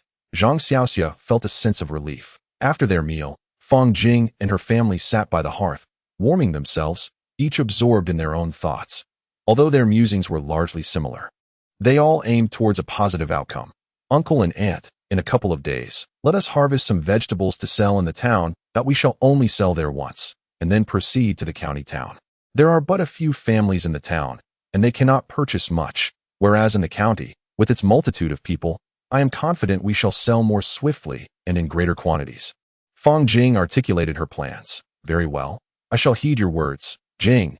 Chen Erlin concurred with Fang Jing's proposal that on the early morning of the 5th day, the trio once again set forth to the town, bearing vegetables for sale at the same spot as before. I shall take your vegetables at 21 per jean. Come along with me. The shopkeeper, who had previously seen Fang Jing and her companions, exclaimed upon their arrival, Dear customer, I regret to inform you that the price has risen. It is now 51 per jean, the shopkeeper retorted. Fang Jing was unyielding with the shopkeeper, declaring, If you wish to buy at 51, then so be it. If not, it remains at 21 per jean. This could be seen as a form of retribution, for he had previously claimed that her vegetables were unfit for consumption. Fang Jing held firm to the principle of reciprocity. Those who treated her well would receive her kindness in return, while those who did not would find her response equally unkind. What? Was it not 21 per jean last time? Why not go rob someone? The shopkeeper exclaimed in frustration upon hearing Fang Jing's pricing. Indeed, the price has risen to 51 per jean. Fang Jing maintained her indifferent stance, further inciting the shopkeeper's ire. I shan't purchase. Sell to whom you will, the shopkeeper declared, striding away in exasperation. Top-quality cabbage at 21 per jean. Crisp shepherd's purse at 31 per jean. Those wishing to buy are welcome. Fang Jing called out as the shopkeeper distanced himself. Observing that her vegetables were swiftly selling out, the shopkeeper called over a neighbor who had just purchased cabbage to inquire about the 21 price, only to find himself seething with rage, his anger reaching a boiling point, as he muttered, This rascal shall have his due next time. Unbeknownst to Fang Jing, the shopkeeper's thoughts were far from her mind. She was instead heading towards the Yu household, primarily to deliver the 5 jean of shepherd's purse she had set aside for them. After delivering the vegetables to the Yu family, the trio procured some provisions before hurrying home. They arrived as night fell, enduring the same routine of cold and hunger. Having made several trips to the county town to sell vegetables, their greenhouse stocks were nearly depleted, leaving only enough for their own consumption and a portion for each family in the village. Of course, during her visits to the county town, Fang Jing would occasionally stop by Aunt Hua's to share some vegetables, allowing her family to enjoy a taste of freshness. However, should one truly wish to indulge, they would need to visit Fang Jing's home. As the weather gradually turns colder and the year approaches its end, Fang Jing's family begins to prepare for the festivities of the new year. Fang Jing also ventures into the county town to procure various items. The villagers of Fangjia village likewise commence their preparations for the celebrations. Despite their modest means, no one can dampen the fervor with which they anticipate the new year. It is a time of great expectation for all, characterized by delicious food, meat, several hearty meals, and the joy of donning new clothes. The most awaited day for the little ones as the new year approaches. The atmosphere in Fang Jing's home becomes jubilant, with everyone seemingly at a loss for their excitement. Although Fang Jing herself is uncertain about the source of their joy, she recognizes the anticipation of the children. Deeming it a festive occasion. On the day of the new year, early in the morning, the entire village is enveloped in a celebratory spirit. The adults are dressed impeccably, and the children mirror this, albeit with fewer new garments. Nevertheless, their joy remains undiminished on this day. The adult males of the village must also visit the ancestral hall for rituals, while the younger generation pays their respects to their elders. exchanging well wishes with fellow villagers to signify hopes for a bountiful harvest and favorable weather in the coming year. As the new year arrives, it is customary to distribute lucky money. Here you go. Da Chu, Da Ing, Xiao Ji, Xiao Mei. This is your lucky money from your older brother. Be sure to keep it safe, and do not lose it. I wish for your health and happiness in the coming year. And may you eat well and grow strong. Fang Jing declares as she places the final dish on the table and begins to hand out the red envelopes containing 10 coins each. This tradition of giving lucky money has already gained popularity in the Tang Dynasty. Albeit not universally practiced, it is primarily observed among affluent families or those with official ties, serving as a celebration and a harbinger of good fortune for the year ahead. Let us feast. Today is a grand occasion, so everyone should indulge, Fang Jing exclaims. Indeed, let us eat. May this year bring everyone prosperity. Chen Erlin and his wife chime in cheerfully. At this moment, the adults and children alike abandon any pretense of formality. In Fang Jing's household, there are few rules. Everyone eagerly reaches for their favorite dishes with chopsticks. The children, with grease smeared across their faces, partake heartily in the meal, while Xiong Er, happily devouring food from a large plate on the floor, emits contented grunts, reveling in the joys this new year brings. Chapter 57. Spring. The New Year's feast is filled with exuberance and delight, especially for Xiong Er, Chen Erlin's family, and of course, Fang Jing herself. Among them, Xiong Er seems the most jubilant. The spread today is not limited as in previous years. In fact, it is 3 times more bountiful, leaving him grunting contentedly, his round head bobbing in delight. Although no one quite understands Xiong Er's utterances, this does not diminish their affection for him. Meanwhile, Xiao Mei watches Xiong Er while eating, as if she were gazing at her own little child. Cousin, meat. Eat, Xiao Ji says, offering a piece of meat to Fang Jing. Though her speech is not as fluent as Xiao Mei's, this little one possesses a tender heart, endearing herself greatly to Fang Jing. Xiao Ji dined independently while her cousin served himself, expressing her gratitude. Thank you, Xiao Ji, you are truly obedient. Fang Jing understood that Xiao Ji wished to share the delectable meat with her cousin. As he often experienced hunger in the past, now, at Fang Jing's home, where meat was a daily fare, he realized that it was only with Fang Jing as his cousin that he could enjoy such abundance. Brother, please eat. However, the younger sister, feeling a bit jealous, also picked a piece of meat and offered it to Fang Jing. You all must eat. If you don't hurry, brother will consume it all. Fang Jing, feeling helpless, recognized that the intentions of the little ones were pure-hearted, yet she could not afford to inadvertently hurt anyone's feelings. Come, taste the fruit wine made by your brother. It is quite delightful. Fang Jing had already opened a jar the previous day to sample the flavor. Although it could not be considered true wine just yet, it possessed a hint of alcoholic taste. She estimated it would require a lengthy fermentation period to truly become fruit wine, given that it was brewed entirely from wild fruits. Brother, it's delicious. I want more. I want more.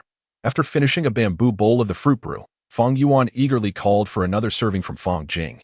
It is indeed tasty. After taking a few sips, Zhang Xiaoxia also deemed the fruit brew quite commendable. Cousin, I would like to drink as well, Xiaoxi said, cradling a small bamboo bowl in her hands, savoring the brew that might just be the finest she had ever tasted.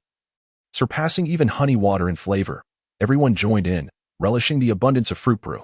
Once finished, there would still be plenty left for the year, as it needed to be consumed promptly once opened to avoid souring. Fang Jing ladled another bowl for everyone, with an ample supply of fruit brew, aside from 2 jars sent to Fang De's family, 1 jar to the village chief, and 3 jars distributed among the villagers. Their household still possessed 10 jars.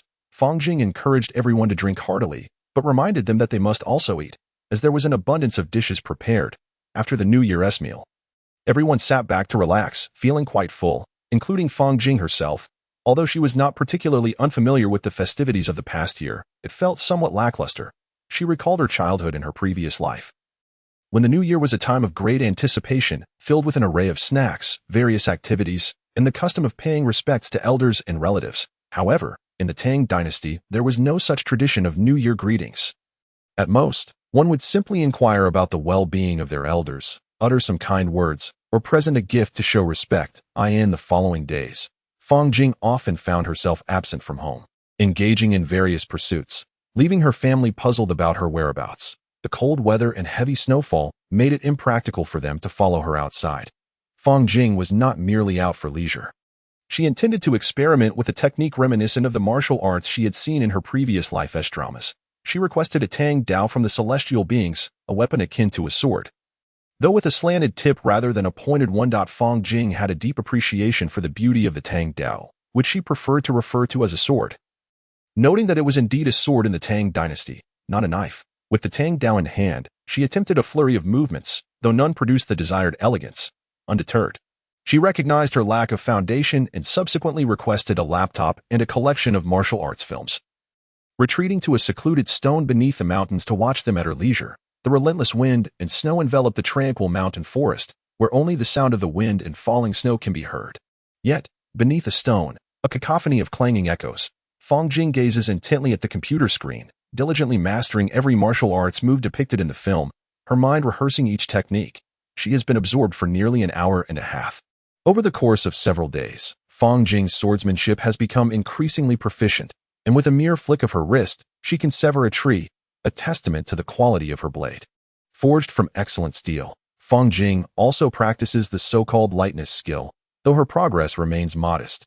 Her movements still resemble erratic hops. She longs to harness the power of her surroundings, yet the lightness of the snow offers little assistance. Time and again, she attempts, only to meet with failure. Before departing from Fangjia village, she hopes to contribute more to her family's affairs, as only her uncle and his family can manage the chores. Thus, she often ventures into the mountains to procure game, while also making trips to the county town for supplies, particularly essentials like oil, salt, and vinegar, which she has requested in abundance from the celestial beings for unforeseen needs. Uncle, once I leave, if Daju and Goa decide to set traps, you must accompany them. Otherwise, they may encounter formidable wild beasts, and they are ill-equipped to handle such encounters. Fang Jing admonishes Chun Erlin with earnest concern. Though some matters may seem trivial, they hold significant weight in the realm of hunting. Fang Jing wishes for Daju and Goa to remain unharmed, as they are, after all, the apprentices she has taken under her wing. After a few days, Fang Jing senses that all necessary preparations at home are nearly complete. It is time to embark on her journey. She envisions what the historical Chang'an might look like. Eager to experience the splendor of the Tang Dynasty and its myriad wonders, her heart brimming with anticipation. As the appointed day approaches, agreed upon with the village head and the elders, her yearning intensifies. Following the village head's guidance, the villagers conclude their rites of worship. Fang Jing stands at the forefront, incense in hand, bowing deeply in homage before taking her place. Jingwazi, may you have a safe journey. Take care not to engage in disputes, the villagers collectively urge her with bows of respect. Do take care, Jingwazi, adds Fang Daong softly. Xiong Air, with a perplexed expression, stares wide-eyed at Fang Jing's departing figure. His little black eyes blinking in confusion, Fang Yuan crouches down, cradling Xiong Air's small black head as they watch Fang Jing fade into the distance. Chapter 58. The Great Tang awaits in less than a quarter of an hour. The imposing city of Pingli County comes into view. Fang Jing halts and strides towards the official road, heading for the city gates. Upon entering the county town, she makes her way to Aunt Hua's guest house. Although she has visited many times before, this occasion feels like a farewell. Aunt Hua, I have arrived, she announces as she places a large earthen jar by the front counter, calling out to Huang Meihua inside. Jingzier, you've come. What is this? Huang Meihua exclaims, stepping out to find a sizable jar, her eyes filled with curiosity. Such a hefty jar is not something just anyone can carry. Fang Jing's journey has garnered admiration from many along the way. Aunt Hua, this jar contains the fruit wine I brewed myself. For you and Gigi to taste. It's quite delightful. Gigi will surely enjoy it. Fang Jing replies with a smile. Fang Jing pointed towards the earthen jar as she explained to Huang Meihua. Jing's nephew, you see, every time you come to Aunt Hua's, you always bring something. Last time, the preserved rabbit you brought was more than enough, and we couldn't finish it all, although Huang Meihua spoke thus. Her heart was filled with joy. Aunt Hua, these are merely trifles, all homemade, primarily fruit-flavored. The little ones adore it, especially my younger sister. She drinks several large bowls every day. I thought since Gigi usually has nothing to eat or drink, I might as well bring some for him. Fang Jing reiterated her explanation, hoping to dispel Huang Meihua's assumption that these items held significant value. You truly are a hard worker. Please, take a seat and rest for a moment. I will fetch you a bowl of water to drink. Gigi, your brother Jing has arrived. Huang Meihua hurriedly made space for Fang Jing to sit, then called out to Gigi in the courtyard before turning to fetch water from the kitchen. Brother Jing, you're here? You haven't visited in quite a few days. Wang Jiji exclaimed as he rushed out from the backyard towards Fang Jing. Yes, I came over today. What mischief have you been up to? You little rascal, you're all dirty. Be careful or your mother will scold you, Fang Jing remarked, observing Wang Jiji, who resembled a muddy little monkey. Hee, brother Jing, I was digging a hole. There's a mouse inside. Wang Jiji whispered, peeking towards the kitchen. Then you should stop digging. I've brought some fruit brew for you. I figured you might not have tried it before that we can open it shortly, and it tastes delightful. My little sister is quite fond of it, Fang Jing said, gesturing towards the earthen jar beside them. Really? Thank you, brother Jing. Let us open it now. Wang Jiji, with his impatient nature akin to Chu but far more mischievous, urged excitedly. You little troublemaker, what have you been up to in my absence? Huang Meihua approached with a bowl of water, her eyes narrowing at her son's muddy state, ready to scold him. In Hua, there's no need to worry. Children will be children. A bit naughty is perfectly normal. If they weren't, how could they truly be called children? Please don't be too harsh, Fang Jing quickly intervened. Hoping to prevent any tears from Wang Jiji, who was currently hiding behind Fang Jing, his head drooping. Seeing that Huang Meihua was no longer inclined to reprimand Wang Jiji, Fang Jing stood and moved to the earthen jar. Brushing off the clay seal, lifting the grass cover, and a fragrant aroma wafted into the air, causing both Huang Meihua and Wang Jiji to sniff eagerly. Fang Jing hurried to the kitchen, retrieved a wooden ladle, and brought 2 bowls, filling them generously before covering the jar again. And Hua, Jiji, do give it a taste. However, and Hua, you must replace that grass cover with another lid to seal it properly. Otherwise, it will spoil in just a few days. It's best to consume it sooner rather than later, Fang Jing advised, ensuring it wouldn't go to waste. Understood, I will take care of it shortly, Huang Meihua responded. Brother Jing, this fruit brew is truly exquisite. I've never tasted anything so delicious. Mother, you must try it. Wang Jiji exclaimed after a few sips, urging Huang Meihua to partake. Jing's nephew, this is simply delightful. How is it made? It's astonishingly delicious. Huang Meihua concurred after savoring a few sips as well. Aunt Hua, this is brewed from wild fruits. It is neither particularly difficult nor entirely easy when you find the time to visit Fangjia village. My aunt will teach you how to prepare this fruit brew. Fang Jing has not come merely to discuss the fruit brew. Very well. When Aunt Hua has the opportunity, she should indeed visit Fangjia village to pay her respects to your mother and your grandparents. As a junior member of the family, I have not yet made the pilgrimage, which is quite disrespectful. Huang Meihua also feels it is time to take a trip to Fangjia village. Cousin Jing. Are you leaving so soon? You are still so young. Is this truly advisable? Huang Meihua was taken aback by Fang Jing's words. Although Fang Jing appeared to be a young man, he was still underage. And seeking the remains of one's father is a grave matter.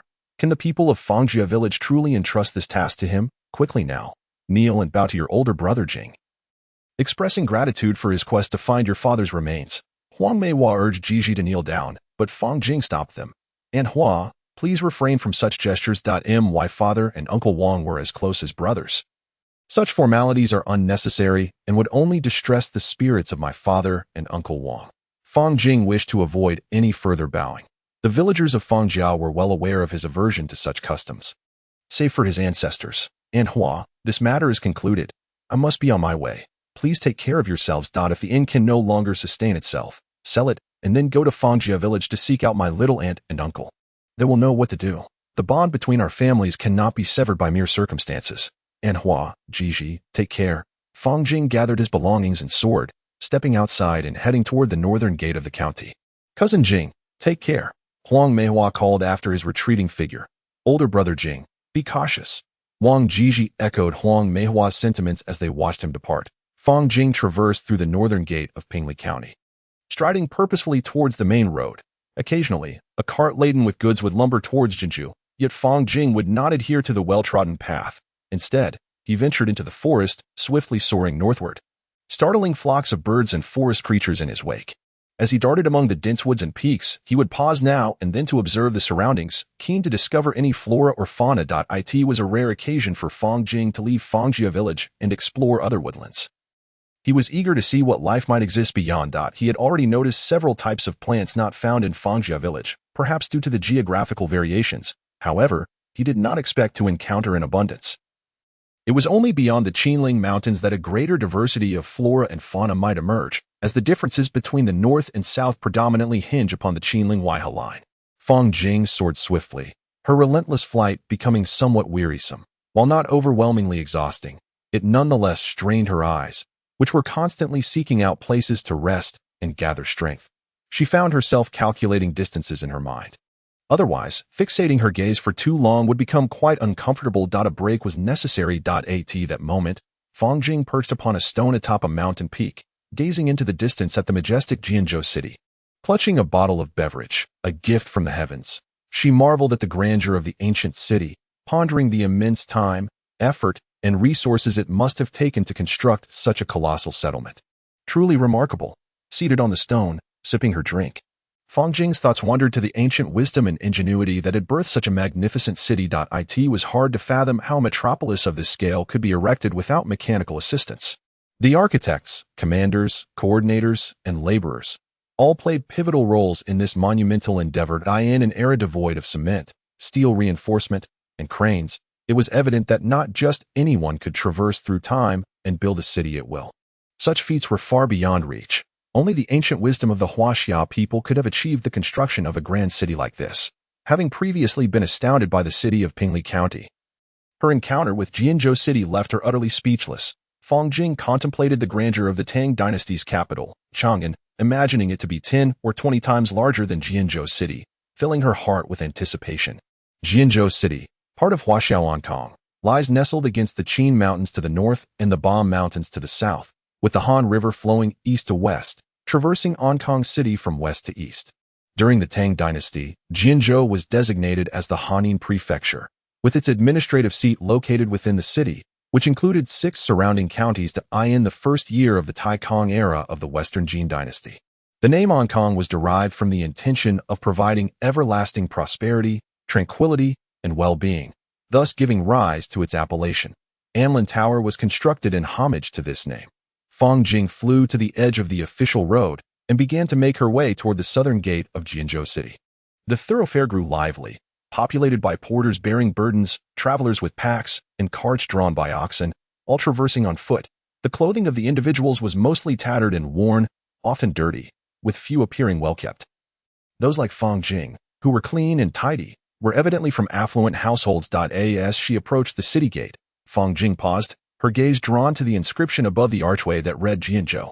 She marveled at the city's square layout, reminiscent of the strategic points in the Three Kingdoms games of her past, adorned with banners proclaiming its identity. Chapter 59. Jianzhou City. Fang Jing proceeded towards the city gate.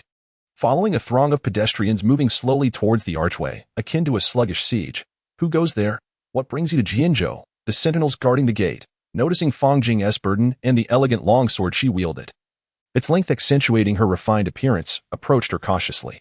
Do you possess any credentials? The guards scrutinized her from head to toe, fixating their inquiries upon her. In the Tang Dynasty, each household possessed a household register, which meticulously recorded the essential details of family members, along with the status of children or servants. Upon a person's demise, their name would be struck from the register, indicating their passing.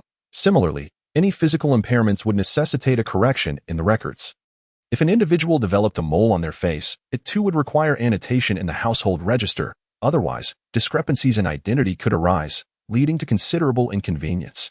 While recommendation letters were not strictly necessary, Fang Jing deemed it prudent to utilize one for her current endeavors, as it elucidated the purpose of her journey, thereby facilitating her tasks. Fang Jing traversed through the archway beneath the city walls.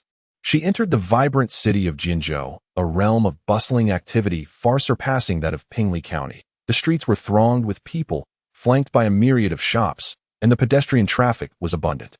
Unsurprisingly, beggars were a common sight. While adults were scarce, numerous child beggars occupied the roadside, sitting forlornly without bowls or staffs, perhaps suffering from the chill or hunger. In her previous life, Fang Jing had seldom encountered beggars. Yet she had gleaned an understanding of their hardships through films and dramas. Before her were 3 ragged children, a sight that rendered the term tattered insufficient to encapsulate their plight. In the early spring of Jianzhou, despite the melting snow and the emergence of the sun, the small beggars were clad in mere thin garments, which were further covered by oversized adult clothing scavenged from who knows where. Riddled with holes that allowed the wind to seep through, their disheveled hair and the tattered straw sandals on their feet painted a heart-wrenching picture. In Fang Jing's former life, such appearances might have been deemed alternative or emblematic of street culture. Yet, These were the impoverished beggars of the Tang Dynasty. She could not help but imagine herself and her younger sister in their stead, had it not been for the harmony and mutual support within Fong family village.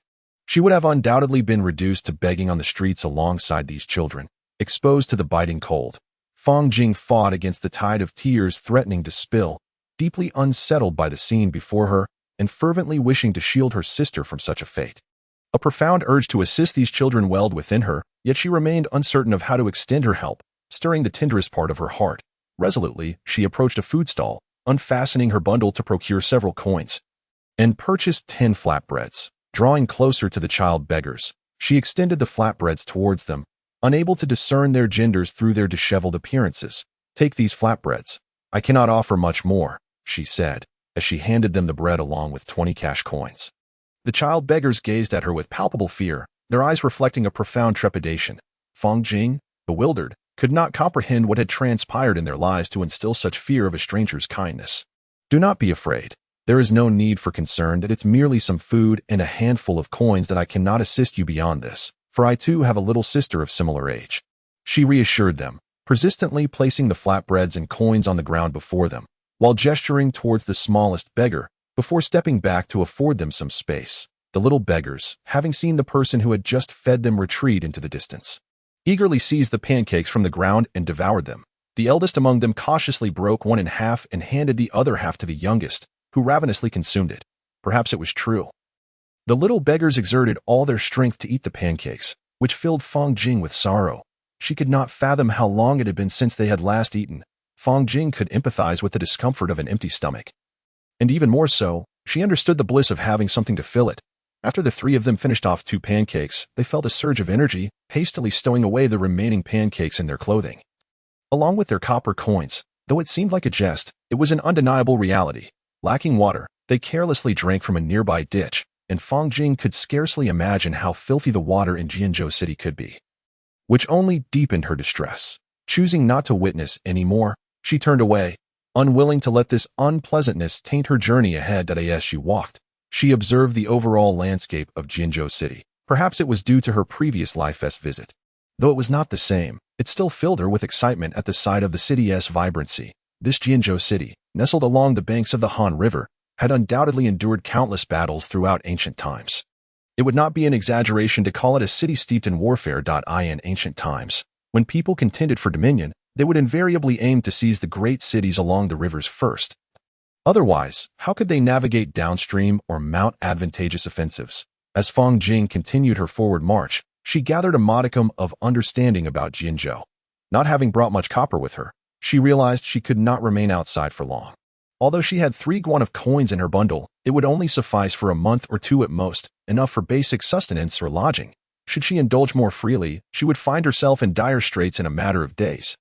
Fortunately, she was not overly concerned about this. The mountains were teeming with game, and if she could catch just a few, she would have money. Fong Jing's destination was the military command office, but she was unaware of its location. Thus, she thought to inquire of a passerby about the way. "Excuse me, sir, could you direct me to the military command office?" she asked an elderly man. "Young lady," the elder replied, "the military command office is near the north gate. You must head north from here. You are currently in the south of the city." He gestured in the direction. "Thank you, sir." Fong Jing expressed her gratitude and proceeded northward. Unbeknownst to her, the 3 little beggars were stealthily trailing her. Lost in her admiration of Jianzhou City, she paid no heed to the 3 little shadows following her, nor would she have minded even if she had noticed. "Brother, that big brother is a good person," the youngest beggar remarked to the eldest. "Sister, I know, that big brother is indeed kind. Otherwise, he wouldn't have bought us pancakes or given us 21 in copper coins. If we follow him, we will have food and will no longer suffer from hunger. Come, little sister, stay close," the eldest beggar instructed his companions. "Brother, the pancakes are delicious," the youngest beggar chimed in, nodding enthusiastically at her 2 brothers. The hu bing, originally a delicacy of the people from the western regions, is akin to the naan, available in various sizes, though predominantly around 40 centimeters in diameter. During the Qin and Han dynasties, the focus was primarily on soup and steamed buns, yet by the Tang Dynasty, hu bing had become a staple in the north, while rice remained the principal sustenance in the south. Furthermore, hu bing served as a convenient food for merchants and porters, flourishing during the Sui and Tang eras. It has been documented in countless historical texts over the millennia. When the young beggar exclaimed that Hu Bing was delicious, it was less about its exquisite taste and more a reflection of his prolonged hunger. After a long period of deprivation, the sudden enjoyment of Hu Bing felt like a delightful indulgence, perhaps incomparable in its appeal to him. Fang Jing meandered leisurely towards the north gate, her keen eyes scanning her surroundings. Finding various items appealing, such as intricately woven bamboo crafts, wooden artifacts, and an array of small toys, she mused that perhaps one day she could purchase some for her younger sister. The ingenuity of ancient minds was, in her opinion, truly remarkable compared to contemporary thinking. Upon reaching the north gate, she spotted an official building, its sign proclaiming Commander S office. Standing on the street, she regarded the architecture of the Commander S office, reminiscent of the ancient ruins she had seen in a past life, exuding an air of authority, further accentuated by the soldiers guarding the entrance. Gathering her composure, Fang Jing approached the Commander S office. "What is your purpose? Do you know where you are? Leave at once," barked a soldier wielding a long spear. Barring her entry, "I have business with the commander and require an audience. Please allow me to present my household registration and recommendation letter." Taken aback by the sudden rebuke, Fang Jing felt bewildered. How could she conduct her affairs if she was not permitted to enter? Hastily, she retrieved her documents from her bundle and presented them. The soldiers, initially on high alert, fearing an attack, soon relaxed upon realizing she merely intended to submit her paperwork. "Wait here. The commander is not present. I will inform the deputy commander on your behalf." One of the soldiers took Fang Jing's documents and entered the Commander's office, leaving her to wait a short distance to the left of the entrance. The Commander's office, formerly known as the military office, was referred to as the Eagleyong office during the Sui dynasty, and prior to the 7th year of the Wuda era in the Tang Dynasty, it was simply the military office. Afterward, it was renamed the Commander's office, with the appointment of a commander general and a deputy general. Following the 10th year of the Jingguan era, it was rebranded as the Zhechong office, designating the Zhechong Du Wei and the, with varying scales and numbers of generals and deputy personnel across different states. Fang Jing waited in silence, and after a mere quarter of an hour, a soldier emerged from the Commander's office and approached her. "Thank you, brave soldier," she expressed her gratitude, though she felt somewhat speechless. What was this situation? For such a trivial matter, she was instructed to return in a few days. How vexatious. A few days. What did that even mean? 2 days or 9 days, both qualified as a few days. She wished for a more precise time frame, feeling this bureaucratic delay exceeded even the inefficiencies of the various offices from her previous life. Fang Jing felt a surge of frustration within her, pondering the tedium of the past few days. Perhaps it would be best to return in 3 days. While 3 days may pass swiftly, they can also drag on interminably. Enduring such a wait is no trivial matter. She tucked away the household and recommendation notices into her satchel, then turned and left the commander's residence. Her heart heavy with resignation and silence. The inefficiency of the current Tang dynasty had strayed far from Fang Jing's expectations. She had initially hoped to investigate the resting places of all the male members of the Fang family at the commander's office today. Even if she could not find them, she might at least uncover some information.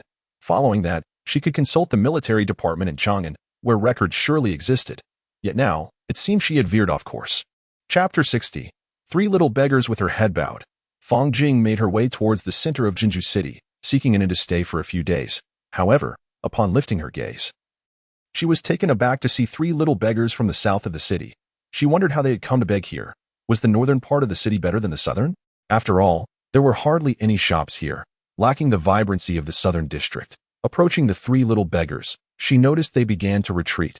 Fang Jing pondered if there was something about her that frightened them. She was no villain, so she hurriedly ran to intercept them. "What are you doing? Why are you following me? I don't have much money left out. I've already given you 10 flatbreads and some coins. Please don't follow me. I truly have very little money." Her tone was gentle, devoid of any menace. "Big brother, we are here to thank you for the flatbreads and coins you gave us."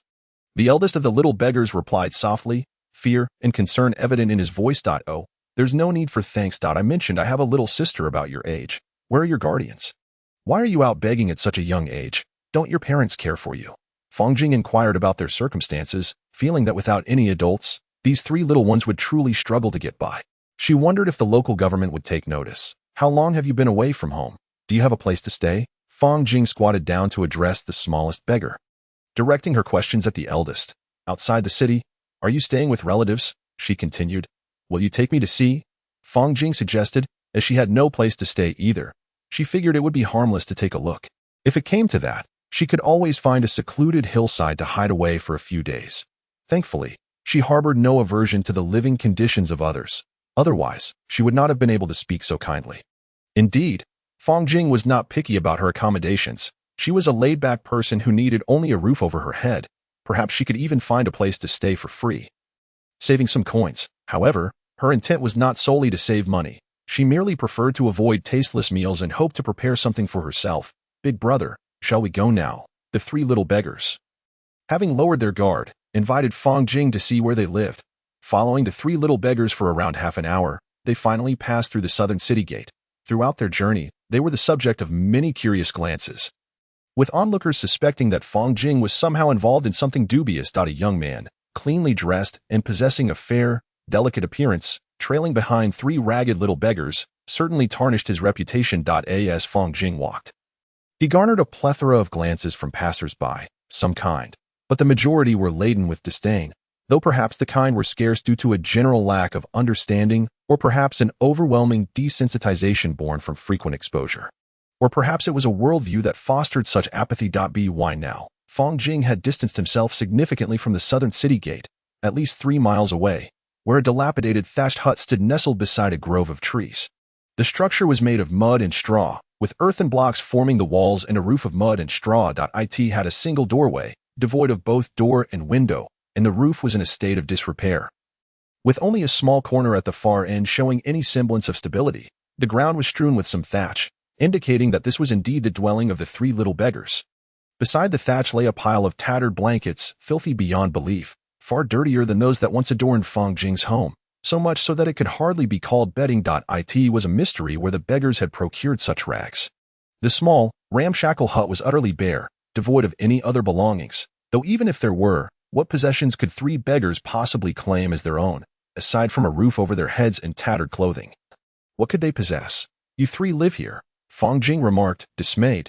"This place is hardly fit for habitation. Look, it leaks when it rains."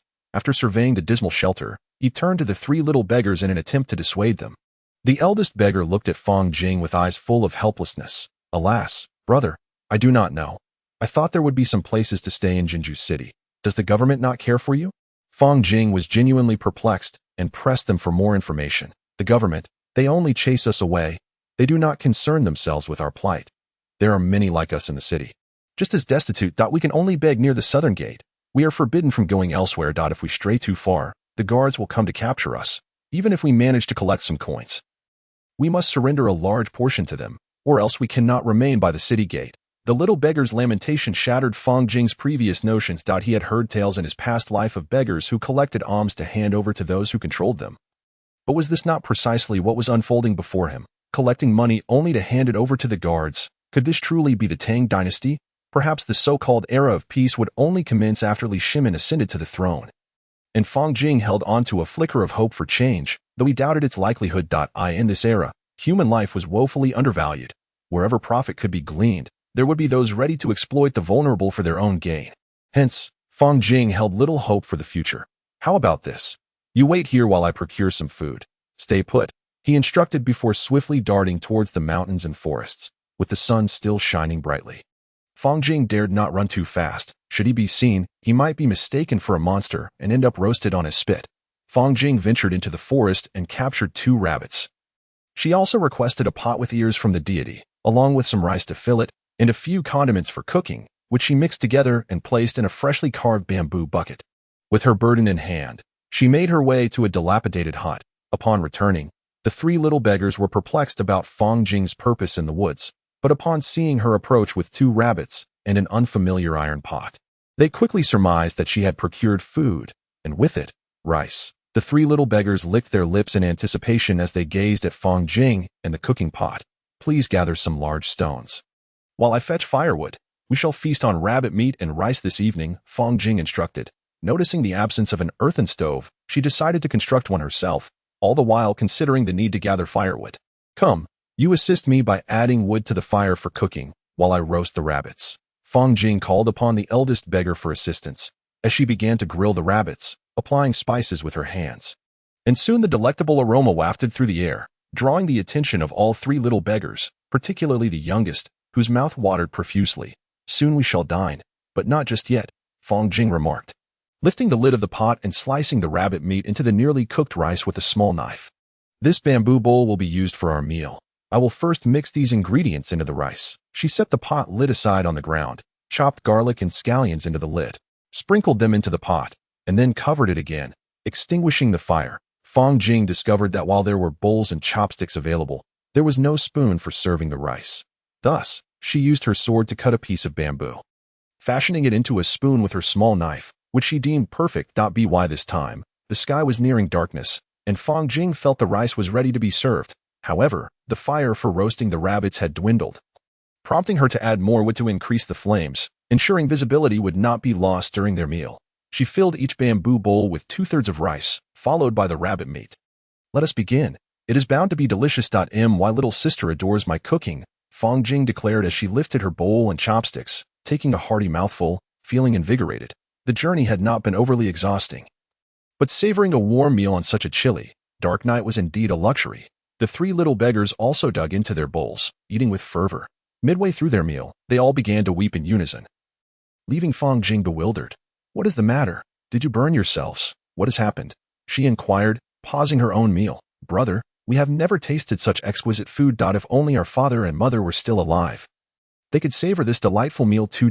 My mother longed for a bowl of soup dumplings before she passed, yet she never had the chance to enjoy one," the eldest beggar explained, tears streaming down his face as he spoke through mouthfuls of rice.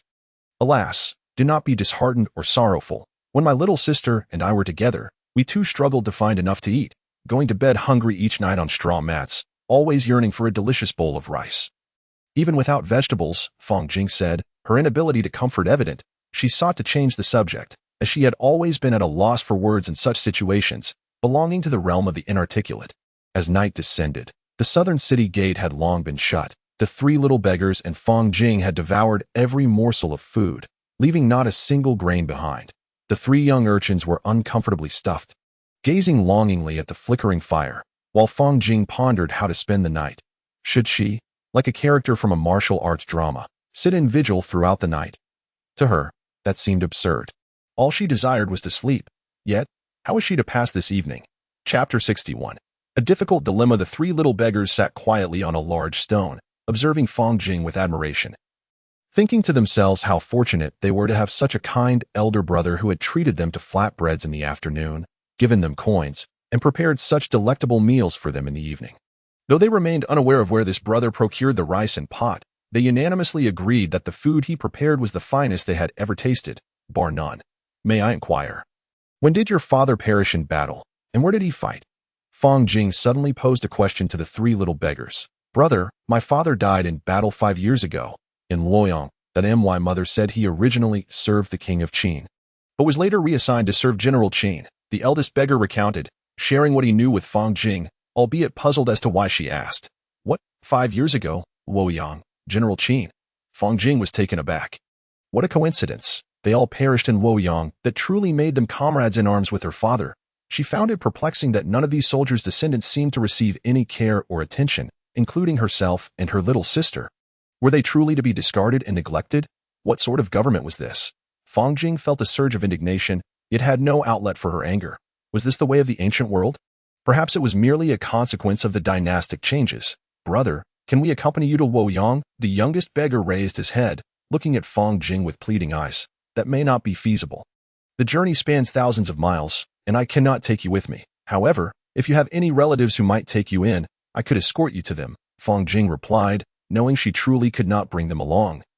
"At least not without a guarantee of time and safety.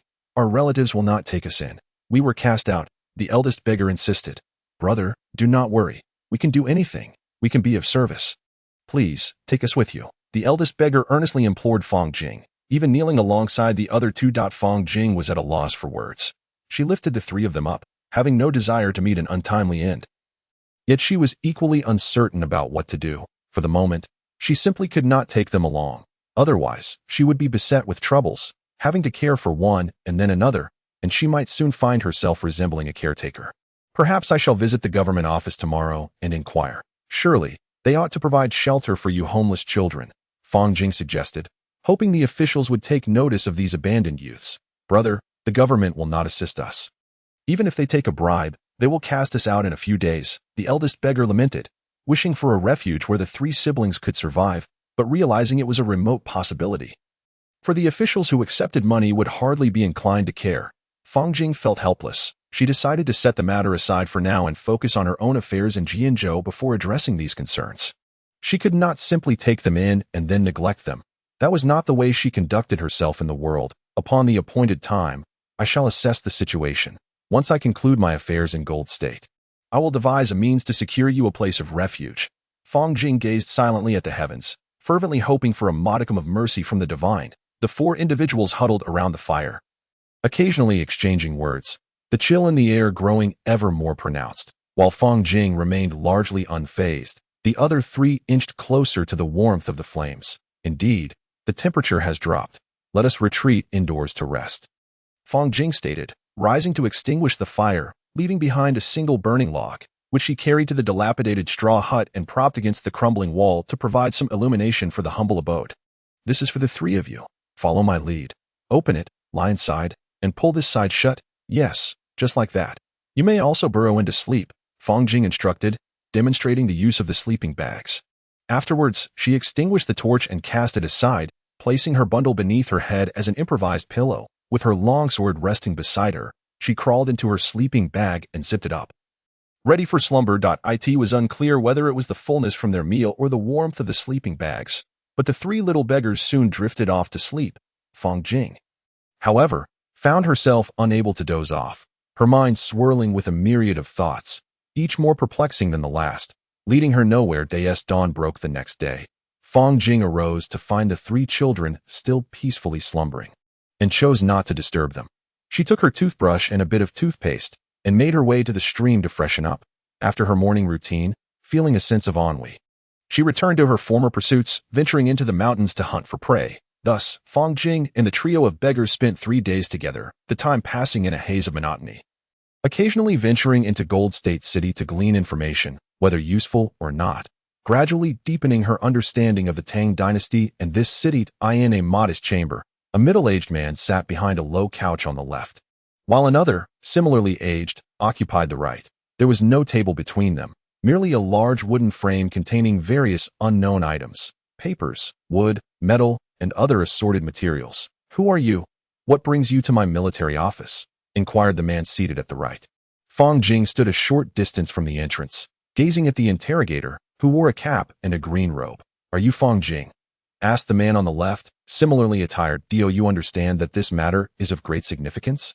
Outsiders are not permitted to inquire into such affairs. Are you aware of this? He continued, fixing his gaze upon her. We are cognizant of the matter you speak of, yet the rules are as such, and we cannot overstep them, replied the man on the right, rising to his feet, addressing Fang Jing in a calm and measured tone. Honorable generals, might you grant me a favor? The entirety of my village would be immensely grateful, Fang Jing implored, bowing respectfully to the two men. Young brother, it is not that we are unwilling to assist, but the regulations are stringent. Unless you, the standing middle-aged man approached Fang Jing, casting a meaningful look her way, and slowly imparted his words. Although he did not articulate the conditions that would follow, Fang Jing could surmise with reasonable accuracy that it pertained to a monetary request. Two generals. It is no small feat for a humble citizen like myself to have journeyed from Fangjia village to Jinzhou, with no wealth to my name. I find myself residing in a dilapidated dwelling outside the city that I truly cannot muster any funds to express my filial piety towards the two esteemed generals. I beseech you both, in light of the 49 valiant men from Fangjia village who perished in battle, to grant me a favor, Fang Jing implored once more. Please, I urge you to extend your kindness. Fang Jing still held hope of being granted the opportunity to peruse some records, yet the two generals ignored her, and at that moment, a soldier emerged from outside, grasping Fang Jing and leading her away, pushing her out of the commander's office. Generals, grant me a favor. I, Fang Jing, am bound for Chang'an, where I intend to pay my respects to General Qin Xiong at the Duke of Yi's residence. Half of the men from my village once served as his guards. While the Duke may not be aware of the resting place of my fellow villagers, he could undoubtedly provide some assistance. I implore you, esteemed generals, to show me a modicum of grace. Fang Jing's voice was not particularly loud, likely failing to reach the ears of the generals. Yet the soldiers stationed at the gate heard her clearly. After calling out for some time, Fang Jing ceased her cries, and the soldiers no longer attempted to silence her, as she had distanced herself somewhat. With a heavy heart, Fang Jing sighed, contemplating her next course of action. It is indeed challenging to gain entry, and lacking funds complicates matters further. This bears a striking resemblance to the bureaucracy of my previous life. Entry is difficult, and tasks are arduous. When they are accomplished, they are often delayed, and when they are delayed, they may ultimately be abandoned. Turning away, Fang Jing felt a profound sense of discontent, pondering how she might gain. Fang Jing departed from the southern city gate. Making her way towards the dilapidated abode of three small beggars, as she walked, the ire that had consumed her began to dissipate, yet thoughts of returning the following day lingered in her mind. If that endeavor proved futile, she would simply proceed to Chang'an, seeking an audience with the Ministry of War or the esteemed residents of Qinxiong. Should these prominent figures remain indifferent, she would find herself with ample justification to instigate some upheaval. "Brother Jing, did the commander's office not assist you in your inquiries?" The two inquired, observing Fang Jing's despondent demeanor. During the past few days, while in each other's company, they had exchanged names. The eldest was named Detu, with the surname Li, lacking a formal given name at the tender age of 8. His father was called Li Depang, his mother Gu Sanyang, and his younger brother, Xiao Shu, aged 6. Also bore no formal name. Their little sister, Xiao Chao, was not yet 4, and while Fang Jing remained perplexed by the unlettered naming conventions of the Li family, it was clear they were not well versed in literacy. "I was expelled from the commander's office. It infuriates me. They refuse to assist, and if they do, they demand payment. The people there are nothing but scum," Fang Jing exclaimed, her frustration palpable. "The people at the commander's office are not good. They sometimes resort to violence," Detu remarked, attempting to console her. At least Brother Jing was not harmed. Unfamiliar with the term scum, Detu inferred it was a derogatory expression, yet he still endeavored to provide solace. "Should they dare lay a hand on me, I would not hesitate to retaliate." "Humph, a band of worthless wretches." Detu's words reignited Fang Jing's fury, prompting her to unleash a torrent of curses. "Brother Jing, what shall we do now?" Detu inquired, genuinely concerned for Fang Jing, primarily fearing the potential loss of their hard-won benefactor or abandonment. "Let us proceed as such. We shall revisit the commander's office in the next couple of days. If that fails, I will head straight to Chang'an. There's naught I can do at present, so I might as well endure this. Those scoundrels demand payment. I shall not part with a single coin for them." A bunch of worthless good-for-nothings. Fang Jing was not one to be trifled with. Her anger surged, and she felt compelled to vent her frustrations, lest they fester within her. Fang Jing's propensity for cursing was unparalleled. She spared no one from her vitriol, her words capable of silencing an entire city with their sheer audacity. In her eyes, the notion of gentlemanly conduct was merely a guise for the foolishly oppressed. Left with little recourse but to utter platitudes, thus, she could unleash a tirade that would last days on end. Despite her fury, the necessity of sustenance remained, for her stomach would soon protest. Rising, she ventured into the nearby woods. Having feasted on rabbit recently and yearning for a change, she would explore the depths of the forest, searching for other delectable offerings. Upon entering the thicket, she darted deeper, her head swiveling as she sought out treasures. As for lunch, the flavor was secondary to Fang Jing's spirited nature. She seized 2 ducks, tethering a pair to the side of the dilapidated shack, and began the process of slaughtering them, letting the blood flow while adding wine to the mix. The ducks were chopped. What a pity. If only the rice and the dishes could be enjoyed together, that would indeed be a delicacy. As the rice neared completion, I placed the lid upside down atop the pot, warming the dishes in the process. "Let us feast. Let us feast." Fang Jing called out to the 3 little ones. "Brother Jing, if only we could have such delightful dishes every day." Little Chow, a fiery spirit herself, continued to eat unabated despite the spiciness. Ha ha. As long as it is delicious, that's all that matters. At first, I was worried I might not cook well, but from now on, you shall accompany me and relish delectable meals every day." Fang Jing exclaimed candidly. However, she had yet to consider how to manage the 3 little ones, and upon realizing her slip of the tongue, she regretted it almost instantly. "Thank you, Brother Jing." The 3 little ones hurriedly stood up, bowing towards Fang Jing. In response, she waved her hand dismissively, tacitly accepting the situation, while feeling that perhaps this would earn her father some virtue in the next life, ensuring he would not be born into poverty again. Meanwhile, chaos reigned in the commander's mansion, with both generals pacing the hall, deliberating on how to proceed. If that young lad had gone to Chang'an and sought an audience with Duke Yi, speaking ill of them, they would find themselves in dire straits. This young brother, We have finally found you. Quickly, come with us to meet the commander. He is eager to see you. A soldier rushed over from a distance. Spotting Fang Jing and the three children seated on a large stone, dining beside a flickering fire. What did you say? The commander wishes to see me. Did I not just meet him an hour and a half ago? Did he not send me away then? Why does he wish to see me again? What is it about? Fang Jing was somewhat bewildered. Having just been dismissed, why was there a sudden summons? Were they planning to capture and execute her? Or was it because she had spoken her mind? Regardless, she chose to continue her meal, for dining was of utmost importance. The three little ones, however, grew anxious upon seeing the soldiers approach. Wait a moment. I shall finish my meal first, and then I will come to meet your commander, she said, continuing to eat. A quarter of an hour later, Fang Jing finally finished her meal. It was not that it took a full quarter of an hour, but rather she had eaten slowly, preoccupied with thoughts of how the commander might treat her and how she should respond. Now that she had finished her meal, yet still lacked clarity on the situation, she said, "Datu, please tidy up and wash the pots and bowls. Don't let the fire go out. I shall go meet the commander." With that, Fang Jing went to the small, dilapidated room to grab her longsword and pack her belongings. Following the soldier at a leisurely pace towards Jianzhou City, upon arriving at the commander's mansion, they entered the same grand hall, where the two generals hurriedly came forward to greet Fang Jing. She entered without even setting down her longsword, leaving her somewhat stunned. Were they not intending to capture and execute her? What was this display? Were they extending a gesture of courtesy before hostility? Well, she would wait and see. "Generals, may I inquire as to the urgent matter that prompted you to summon me?"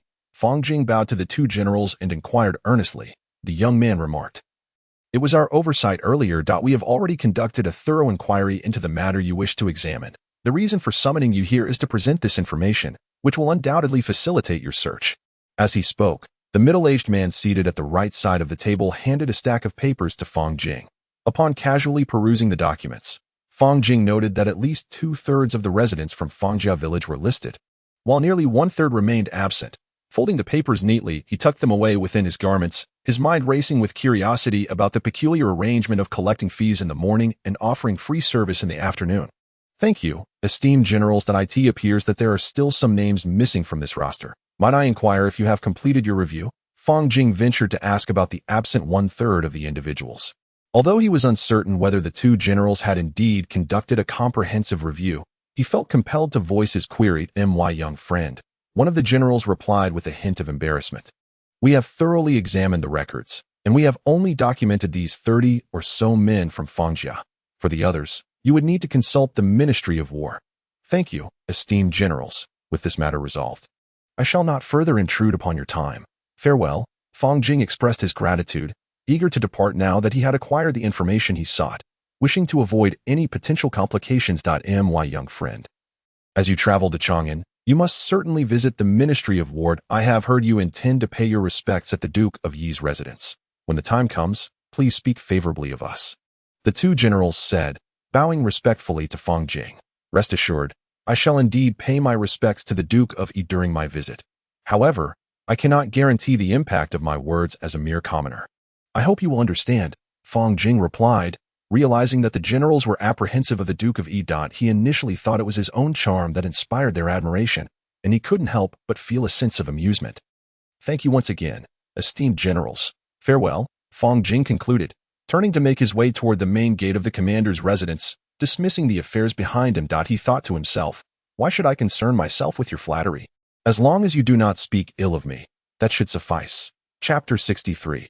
Ready for departure, Fang Jing hastened southward, his heart brimming with excitement, not merely because he had accomplished his task, but because he was on the brink of visiting Chang'an. He yearned to witness the splendor of the city, to experience the rich culture of the Tang Dynasty, and to behold the vast and majestic expanse of Chang'an. Filled with longing for it all, though he had previously encountered the modern city of Xi'an, it paled in comparison to the grandeur of Chang'an during the Tang era. "I have completed my business, and soon I shall head towards Chang'an. However, I find myself uncertain about how to manage your presence, whether to take you along or to consider other arrangements," Fang Jing confessed to the three children.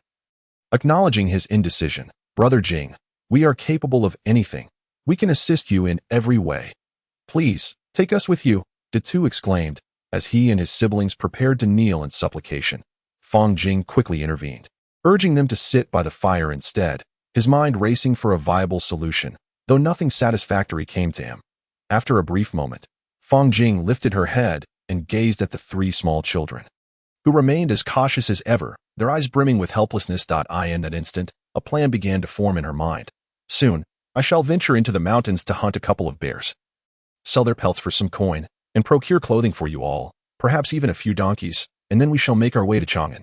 Having made her decision, Fang Jing resolved to see this undertaking through, even if it meant carrying these three little ones along the way, for it was far better than leaving them to scavenge for survival in this city of Jianzhou, where life was precarious and human life was hardly valued. Once she had fashioned a sturdy hemp rope, she dashed towards the bear, uncertain whether she sought to capture it alive or to slay it. Yet, judging by the size of this particular bear, it seemed that capturing it alive was an unlikely prospect. It was far too massive, likely weighing between 13 and 1,500 pounds. Grabbing a sizable stone from the ground, she swiftly approached the bear and brought the stone crashing down upon its head. The bear collapsed, and she continued to strike until she deemed it lifeless. Binding its four legs with the hemp rope and securing its mouth, she took precautions against the possibility of it still being alive, fearing a single bite could leave her gravely injured. Bending down, she secured her sword at her waist, grasped the bear's hind legs with both hands, and hoisted it onto her shoulders. Once she had it aloft, she dashed away, the weight hardly registering in her mind. She was unaware of the source of her strength or her limits, but she assumed they could not be too far beyond the ordinary. Otherwise, she might as well be considered a superhuman. As Fang Jing hurried towards the dilapidated hut, the three children, upon witnessing a solitary figure carrying a bear, shrieked in terror and fled. Fang Jing could only feel a sense of resignation. Indeed, who among them had ever seen such a colossal bear? If it were to bite, the consequences would be dire. You three, come along after me. We shall sell the bear in Jianzhou and secure some funds for our needs. She called out to them. Brother Jing, did you really catch this bear? It's so enormous. We've never seen anything like it, the two exclaimed, relieved to confirm that it was indeed Fang Jing who carried the bear. How did you manage to capture it? He stammered. The soldiers guarding the city gates were the first to notice the bear, hastily retreating until they caught sight of the bear's head protruding beneath Fang Jing's grip. As she entered the city, pedestrians stepped aside, and onlookers in the shops turned to witness the spectacle, murmuring amongst themselves. Fang Jing estimated she had reached an appropriate spot, where she unceremoniously dropped the bear by the roadside. She clapped her hands together to dislodge the dust and fur that clung to her garments. I have just hunted this bear, weighing over 1,300 pounds. I wonder which esteemed guest or noble might be in need of it. She lamented, finding the archaic manner of speech required in the Tang Dynasty rather vexing. Not naturally eloquent in classical language, she yearned for the simplicity of her former life, where one could simply ask, "Who wants this 600-kilogram bear?" "Oh my, such a large bear is a rare sight indeed," remarked a bystander. "Indeed, I too have not seen one this size in over 20 years," another chimed in. "The fur is intact, yet one cannot ascertain its worth." A nearby commoner believes it to be quite valuable. The hide is pristine, freshly hunted, with the blood still warm. The bear is a treasure trove. Its pelt suitable for crafting a luxurious coat, its blood beneficial when mixed with wine, and its gallbladder an exquisite medicinal tonic. Any esteemed guests in need are invited to come and take a look. Fang Jing speaks in the most appealing tones, assuring that you will be pleased with what you see. If you desire it, all that is required is the means to procure it. Pray tell. "Good sir, how much do you value this bear?" inquires an elderly gentleman dressed in official garb, approaching with curiosity. "The price is set at 200 guan. Such a large bear is indeed rare, especially one just caught," Fang Jing states, though inwardly she harbors doubts about whether she can sell it for that amount. She offers the price first, ready to negotiate down if necessary. "Very well, esteemed guest. Please proceed ahead. I will follow," she replies, hoisting the bear and trailing the buyer toward the northern part of the city. Arriving at the buyer's residence, they enter the courtyard where she carelessly tosses the bear. The buyer emerges with the payment, handing over 23 gold ingots, thereby concluding the transaction. Although Fang Jing is unaware of the exact worth of the gold ingots in terms of copper coins, the buyer had mentioned that each ingot could be exchanged for 8 to 9,000 copper coins. Moreover, Fang Jing prefers gold ingots. Who wouldn't favor gold over a cumbersome heap of unattractive copper coins? With the basket containing the 23 gold ingots in hand, she exits the buyer's yard, her face aglow with joy, as a crowd gathers outside to witness the spectacle. Three little ones also watch from a distance, and Fang Jing approaches them, intending to purchase some garments for them, so they no longer appear in their ragged attire. Otherwise, onlookers might mistakenly believe her to be a beggar, prompting a possible rush to snatch the gold ingots from her basket. "Let us go buy clothes and a donkey," Fang Jing calls to the three children as they head toward the ready-made clothing shop. With the shop assistants, she purchases several outfits for each of the children, changing them behind the store before stepping out.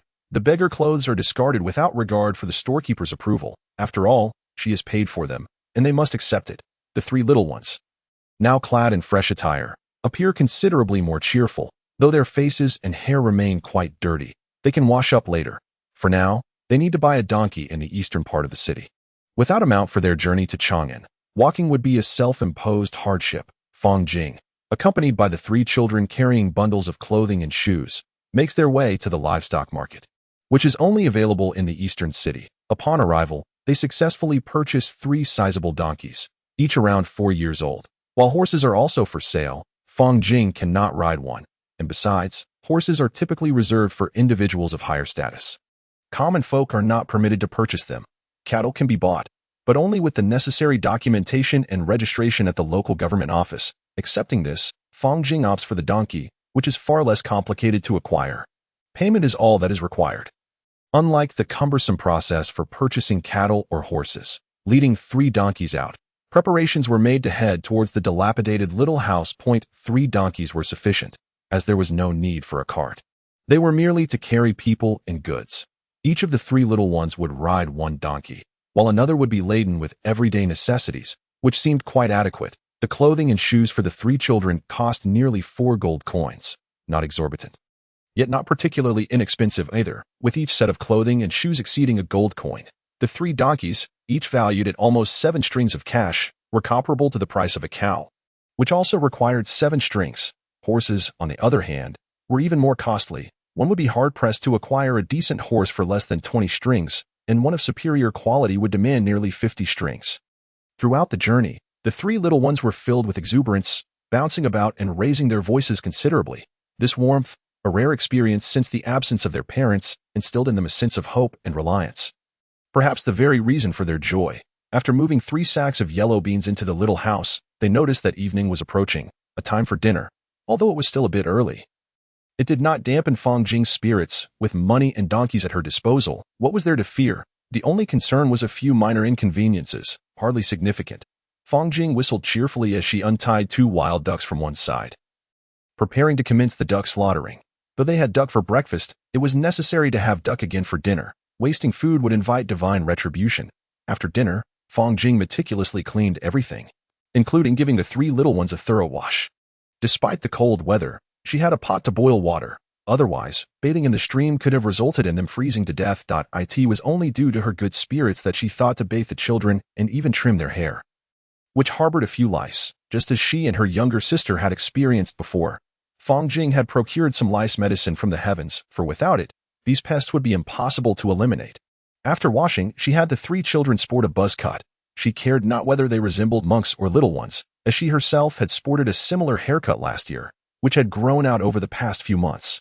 If their hair was not cut, the lice would re-emerge, necessitating the application of some medicine, thus concluding the day's endeavors. Chapter 64. Departure north. The first task upon waking was to feed the 3 donkeys some beans, for they would need the nourishment for their journey ahead. Fang Jing carried the soaked beans from the previous day towards the donkeys, distributing the beans before each, allowing them to feast at their leisure. De tu, Xiao Shu, Xiao Chao, you ride this donkey, I shall ride this one, and this one will carry the supplies. Fang Jing led over a donkey that had just eaten its fill and spoke to the 3 little ones. Cradling Xiao Chao, who had never ridden a donkey before and was somewhat apprehensive, she placed him on the donkey, where he sat rigidly. Fang Jing then lifted Xiao Shu and positioned him at the front, placing the 2 at the rear, with Xiao Chao nestled in between, which alleviated his fear. She tied the lead rope of the donkey she was riding to the neck of the donkey carrying the supplies, ensuring everything was secure before they set off. Fang Jing led the donkey forward, while 3 children seated atop it squealed with delight, reveling in the thrill of their ride. At times, they pointed ahead, exclaiming how high it was, and other times gestured to the sides, marveling at the speed. Fang Jing found their exuberance amusing, yet she felt in her heart that such a journey would surely be delightful. The laughter and joy along the way were indeed a rare spectacle. As she guided the donkey toward the city gate, she felt a surge of happiness. envisioning future leisurely explorations of the Tang Dynasty with her younger sister. What a blissful experience that would be. Upon entering Jinju City, Fang Jing used the copper coins she had kept on hand to purchase several savory pancakes before making her way to the northern city gate. The donkey's pace was leisurely, akin to that of a normal walking person, and there was no rush, allowing them to proceed at a comfortable speed. After exiting through the northern gate, they arrived at the Han River Ferry Terminal, where a few small boats were moored, ready to ferry passengers across. The ferryman, upon noticing their approach, inquired whether they required a crossing. "Boatman, we need to cross the river. How many copper coins will it cost for our passage?"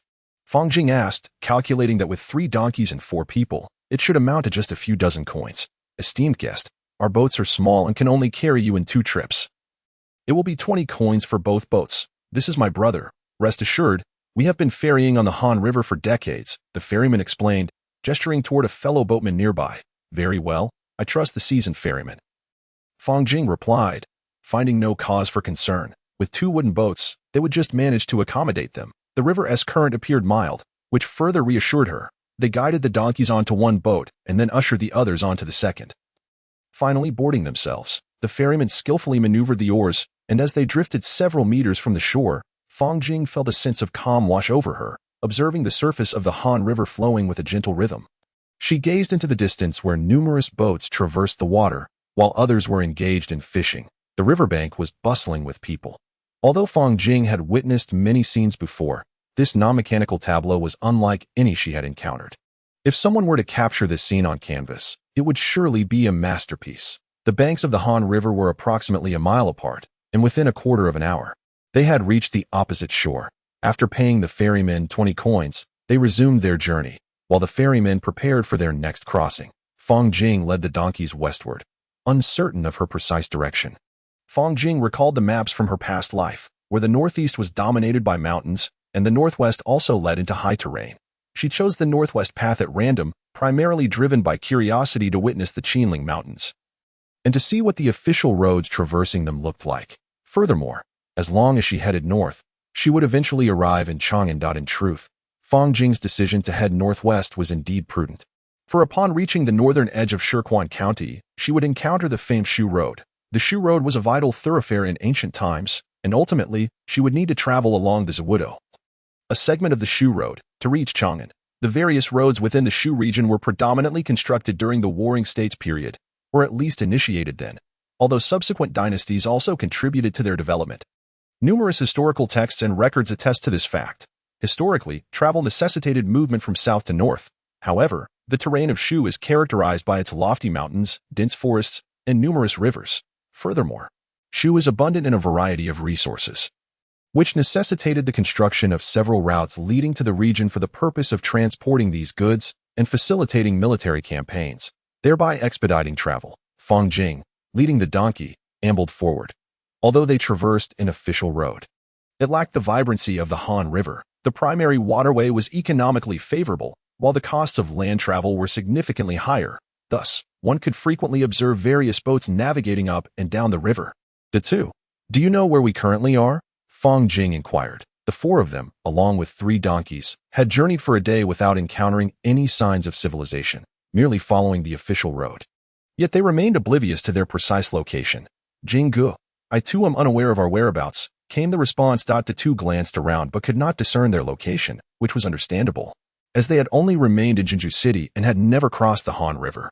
"Well, it's not of great concern to walk slowly. Later, we shall find a place to camp for the night. There are no people around to inquire about directions, but I reckon we haven't strayed too far and should still be within the jurisdiction of Jinju." Fang Jing acknowledged this and exchanged a few words. The sun hung low in the sky, and they casually sought a higher ground with a somewhat flat surface, leaning against a towering rock as their campsite for the night. Fang Jing used his long sword to cut a substantial amount of dried grass to lay on the ground. Since they would be sleeping outdoors, it was prudent to prepare adequately. Otherwise, their night would be rather uncomfortable. Observing the sky, Fang Jing surmised that rain was unlikely, which would pose a problem, though he believed he could manage. After arranging their sleeping area, he instructed the 3 young ones to stay put while he swiftly departed to hunt for prey. Fang Jing felt no need for the children to gather firewood or stones, as they were truly in the wilderness, teeming with wildlife abundant enough to mount a siege. The black muntjac of the Qinling region, also known as the southern musk deer or fragrant muntjac, is the smallest species of muntjac, with adults weighing around 20 to 30 pounds. These herbivorous wild animals resemble deer, but are considerably smaller.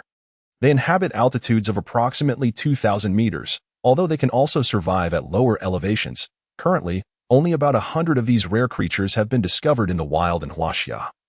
Classifying them as a nationally protected species, the three donkeys grazed leisurely, foraging for sprouting grass.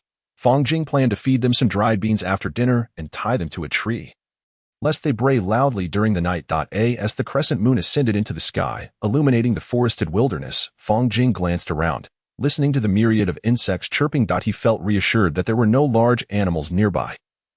Snakes typically avoid the vicinity of campfires and had likely retreated to their hiding places, perhaps still in hibernation. As night fell, he urged everyone to sleep, reminding them that they needed to continue their journey the next day.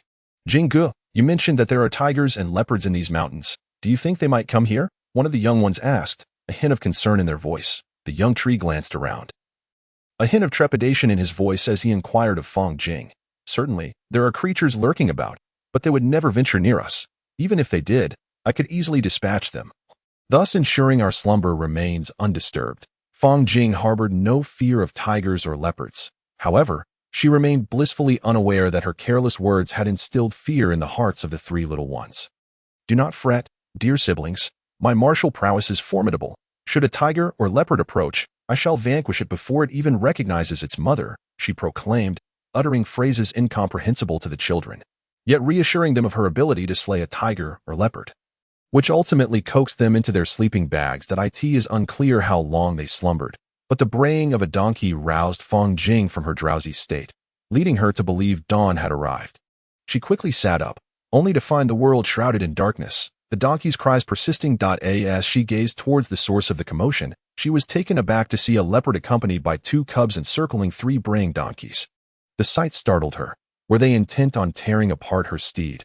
How then would she proceed on her journey to Chang'an? Though the three little ones stirred at the sound, they did not fully awaken, and upon the cessation of the donkey's braying, they returned to sleep. Nearby, the cubs concealed themselves in a thicket, while the three donkeys licked the bloodstains on the ground, the leopard having already met a gruesome fate. A gentle breeze wafted through, carrying with it the scent of blood into the forest, and it would not be long before carnivorous creatures would be drawn to the scent. However, there appeared to be few large predators in the vicinity, likely attracting only a handful of insects, birds, and rodents. Chapter 65. The journey continues as dawn broke the following day. Fang Jing finally awoke, sitting up to inspect the sleeping bags beside her, only to find the three little ones missing. Panic surged within her as she turned to search the surroundings, but thankfully, the three were gathered by the donkey. As long as they were present, it mattered little.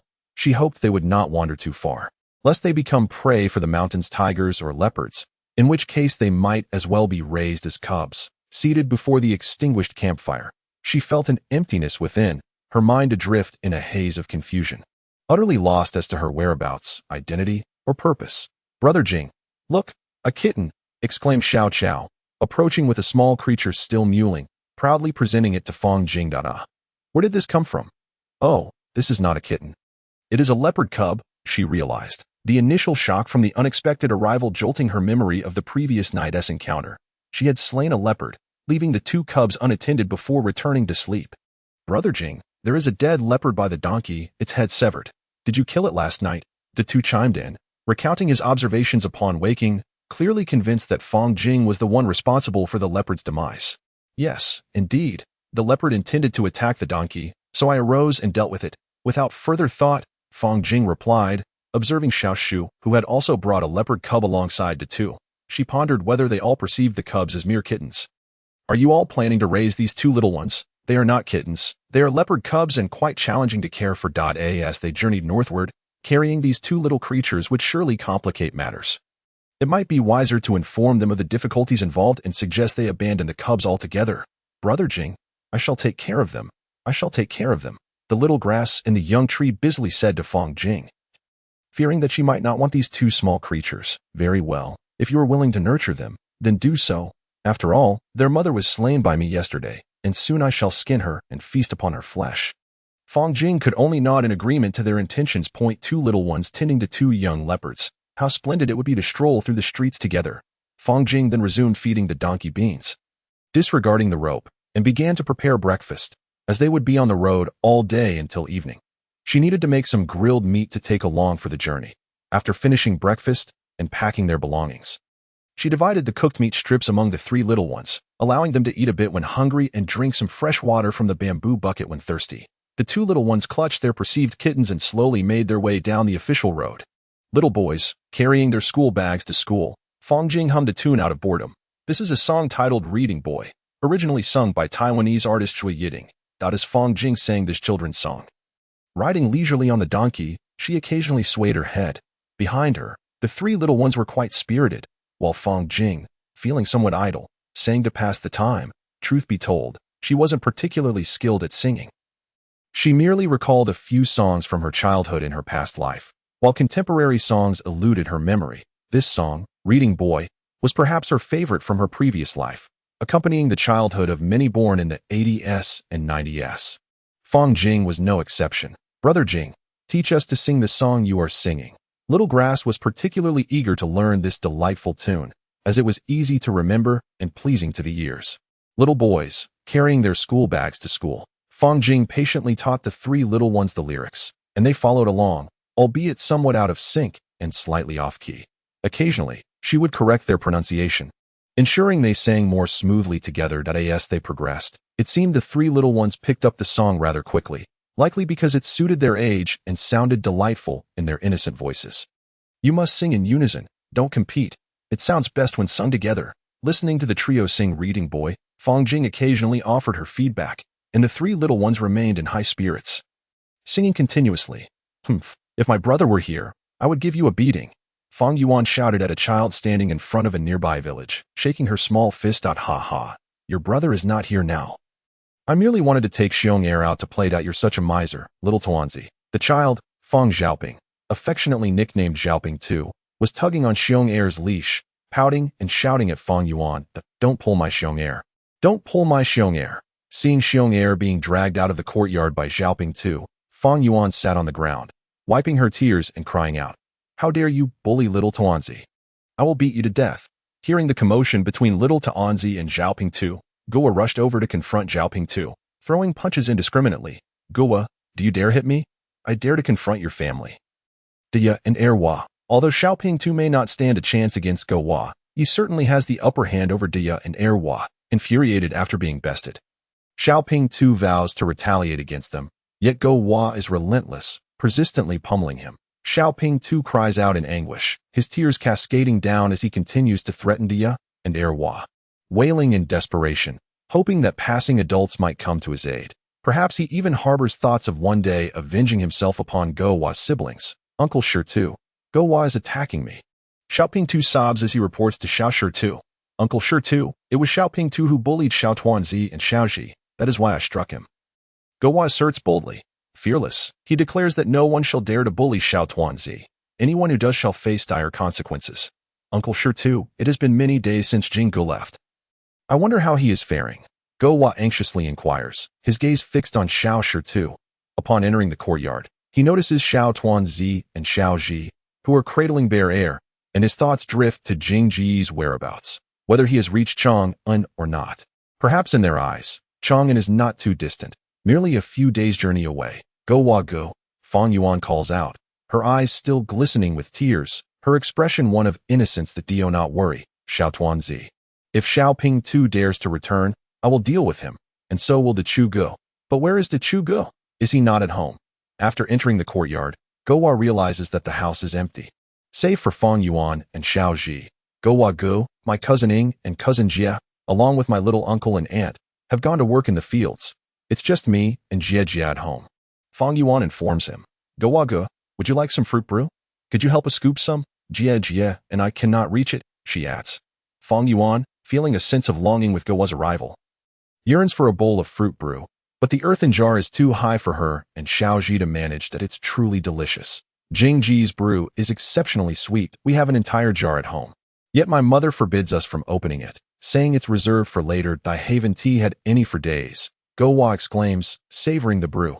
Indeed, my brother's brew is sweet. Gowa Go, do come to my house for it in the future. We still have 5 or 6 jars, Fang Yuan generously offers. Go Wagu, have you ever been to Chang'an? Fang Yuan inquires curiously. Not yet. I have only been to the market town. I have never even been to the county seat. But I suppose I will go someday, Go Wa responds, filled with longing for the outside world, unaware of what it truly holds as a mere child. He knows he can only venture forth with his parents' guidance. Yes, Go Wa go. We will not go out, Xiao Tuanzi affirms, raising her head to nod at Go Wa. Meanwhile, Fang Jing journeys westward with 3 little ones, oblivious to the happenings at home. Even if she were aware, what could she possibly do? Matters among children are often best left untouched. Chapter 66. The difficulty of the Shu Road, harder than ascending to the sky for 3 consecutive days. Fang Jing had been traversing the rugged terrain on a donkey. At this moment, she, accompanied by 3 little ones, officially embarked upon the Shu Road. It was only after inquiring with a group of traveling merchants that she realized she was on the famed route.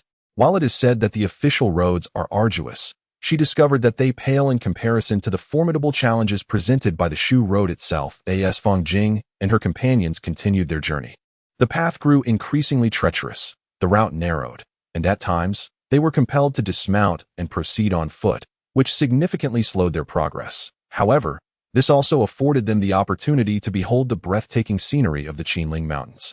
A beauty that words alone cannot encapsulate. Perhaps only Fang Jing could truly appreciate this splendor. The mountains rose high, densely forested, with rocky outcrops and perilous fords. As they advanced, Fang Jing began to grasp the true meaning of the phrase the difficulty of the Shu Road. It was indeed challenging. At times, they found themselves unable to proceed due to large boulders obstructing their path. The scarcity of travelers on this road was evident. Perhaps it was the inherent dangers that deterred merchants from venturing along this route to Chang'an. Although Fang Jing was uncertain of the specific name of this path, her journey thus far had imparted a profound understanding of its hardships. The desolation was palpable, occasionally interrupted by the flight of birds and the incessant chirping of insects. The sound of hooves on the narrow trail lent a semblance of life to this secluded road. Fang Jing and her companions felt as though they were engulfed in a thicket of thorns. Had it not been for the sporadic exchanges of conversation, one might scarcely discern the presence of others on this path. Brother Jing, this path is so difficult to navigate. The thickets and brambles are overwhelming.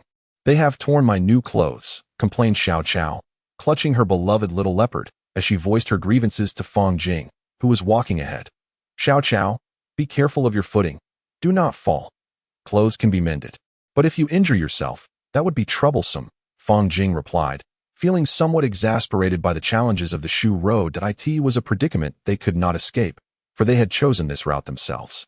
Had they heeded the merchant's advice to take the waterways, they could have spared themselves such arduousness. Although the water route was longer, it would have spared the little ones from enduring such hardships. Fang Jing was entirely unaware of the true distance of the waterways, which could be 5 to 10 times longer. At their current pace, they could traverse the Qinling Mountains and reach Chang'an in 7 to 8 days. Yet, at this moment, it seemed they were still far from their destination. As they ascended and descended the mountains, navigating cliffs and precarious walkways, the trio was utterly exhausted. Fang Jing felt relatively fine, but the 3 little ones were clearly at their limit. Let us take a moment to rest, eat something, and drink some water. Soon, you shall all ride on the donkey's back while I guide you slowly along the way, she suggested, observing their weary faces. Fang Jing felt a sense of helplessness regarding their choice of the Shu Road. If she were alone, she could proceed with greater ease, but with the responsibility of caring for the 3 little ones, she often found herself needing to attend to their needs. Brother Jing, how are you so strong? You don't seem tired at all, Xiao Chao remarked, sitting on the ground to rest, her large, admiring eyes fixed on Fang Jing. My dear, I am older than you. My body is more robust. When you grow to my size, you will find it much easier, Fang Jing replied, her heart warming at the sight of the adorable little ones. Evoking memories of her own younger sister, who would gaze at her with similarly wide, innocent eyes. In the future, I shall consume copious amounts of rice, for that will enable me to grow and, in turn, assist Brother Jing with laundry and cooking. Xiao Chao, with an adorably innocent demeanor, spoke to Fang Jing, embodying a guise of maturity. In truth, the 3 little ones were quite frail. A mere slip could lead to a severe cold, potentially endangering their very lives. Fang Jing observed the child, contemplating that the little one likely envisioned a future where she would prepare meals and wash clothes for him, happily growing up in the process. Very well, I shall eagerly await your growth, dear sister. When you are older, you will cook and do laundry for me. Eventually, you will blossom into a lovely young lady and seek a suitable match. He mused. Fang Jing believed that Xiao Qiao would undoubtedly become a beauty in her own right, as her charming and delightful visage suggested that her future would be bright. Yes, I must grow up quickly. Brother Jing, what is a matchmaker? Xiao Qiao resumed her endless stream of inquiries, leaving Fang Jing at a loss for words. All right, everyone, let us have some food. Soon we will rest and prepare for our journey, he declared, wishing to avoid further discussions on the myriad of questions posed by the 4-year-old, as it was rather futile for a young child to engage in conversation with a man of 30 years' experience. Brother Jing, how far are we from Chang'an? Daitu inquired, munching on dried meat and sipping water. Well, I am uncertain. I estimate we must traverse these mountains for several more days before we reach a town. We are indeed quite a distance from Chang'an, Fang Jing replied candidly. The 3 little ones fell silent, quietly enjoying their dried meat and water, with the 2 younger ones occasionally feeding bits of softened meat to the little leopard, who, lacking a mother and nourishment, had to survive on these meager rations. From its initial sprightliness, it now appeared weak and listless. After a brief rest, Fang Jing instructed Tu to mount the donkey in the center, while he held the 2 younger ones on his own donkey, and thus they resumed their journey. This place is truly beautiful, though it is a pity there are no people here, Fang Jing finally articulated, his words insufficient to convey the depth of his feelings. Brother Jing, it is indeed quite lovely here, Xiao Qiao echoed, her innocent curiosity prompting her to reflect on the beauty, though she lacked the vocabulary to express her sentiments fully. Let us proceed. We must reach the mountain peak over there today, Fang Jing said, leading the donkey and gesturing towards a distant hill, while the 3 little ones remained oblivious to the reason for his destination. The sky darkened ominously. Though rain had yet to fall, the impending storm spurred Fang Jing to hasten their pace. Fortunately, they still had a path to traverse, avoiding treacherous rocky terrain that would hinder even the donkey's progress. Otherwise, they might well face a night spent in the tempest. Ultimately, the rain began to descend, not a deluge, but a persistent drizzle that was equally unwelcome, accompanied by chilling gusts of wind. Fang Jing's eyes scanned the horizon for any caves or large trees. Yet none appeared, compelling him to press onward through the light rain. The gentle rain continued to fall, and without a boardwalk, the path began to grow treacherously slick that a misstep could lead to an unfortunate tumble, which would be quite troublesome. Fang Jing exerted every effort to hold tightly to the donkey's reins, ensuring a semblance of stability for the creature. However, there were moments when even she would slip on the muddy, slippery road. Hold on tight, Xiaoshu, she instructed, grasp the binding rope firmly. Xiao Qiao, cling to Xiaoshu, and Datu, make sure to pull the rope taut. Do not let yourselves fall. After Fang Jing had just slipped, she immediately admonished the 3 little ones, hoping to avert any disastrous falls that would surely bring bad luck. Progressing slowly in the drizzle, their clothing became soaked. Although the rain was not heavy, the fine mist thoroughly drenched their garments, chilling them to the bone. Yet, there was little recourse, as no suitable place for camping was in sight. They could only proceed cautiously until they found a suitable spot to rest. Make sure to sit securely. We are heading downhill, so be careful not to fall, Fang Jing warned as she surveyed the descending path. As they descended from the mountain, the path began to level out. The earlier descent had startled Fang Jing. For Xiao Qiao, being small and lacking sufficient strength, had slid off her older brother's back, unable to grasp him securely. Had it not been for Fang Jing, who was quick on her feet and held the donkey's reins firmly, catching the little one just in time, she might have rolled all the way down the mountain. After that harrowing experience, Xiao Qiao chose not to climb back onto the donkey, and Fang Jing carried the little one down from the mountain.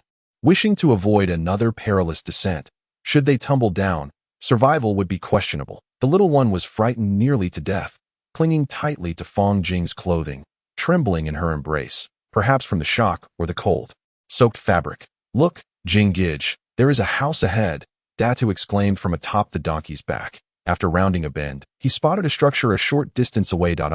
Indeed it is a house. Let us hope it is not too dilapidated, for we shall camp there tonight. Fang Jing raised her eyes to see a square, fortress-like dwelling not far ahead. The group hurried towards the house, which appeared somewhat run down, featuring a round, hole-like entrance that resembled a fortress.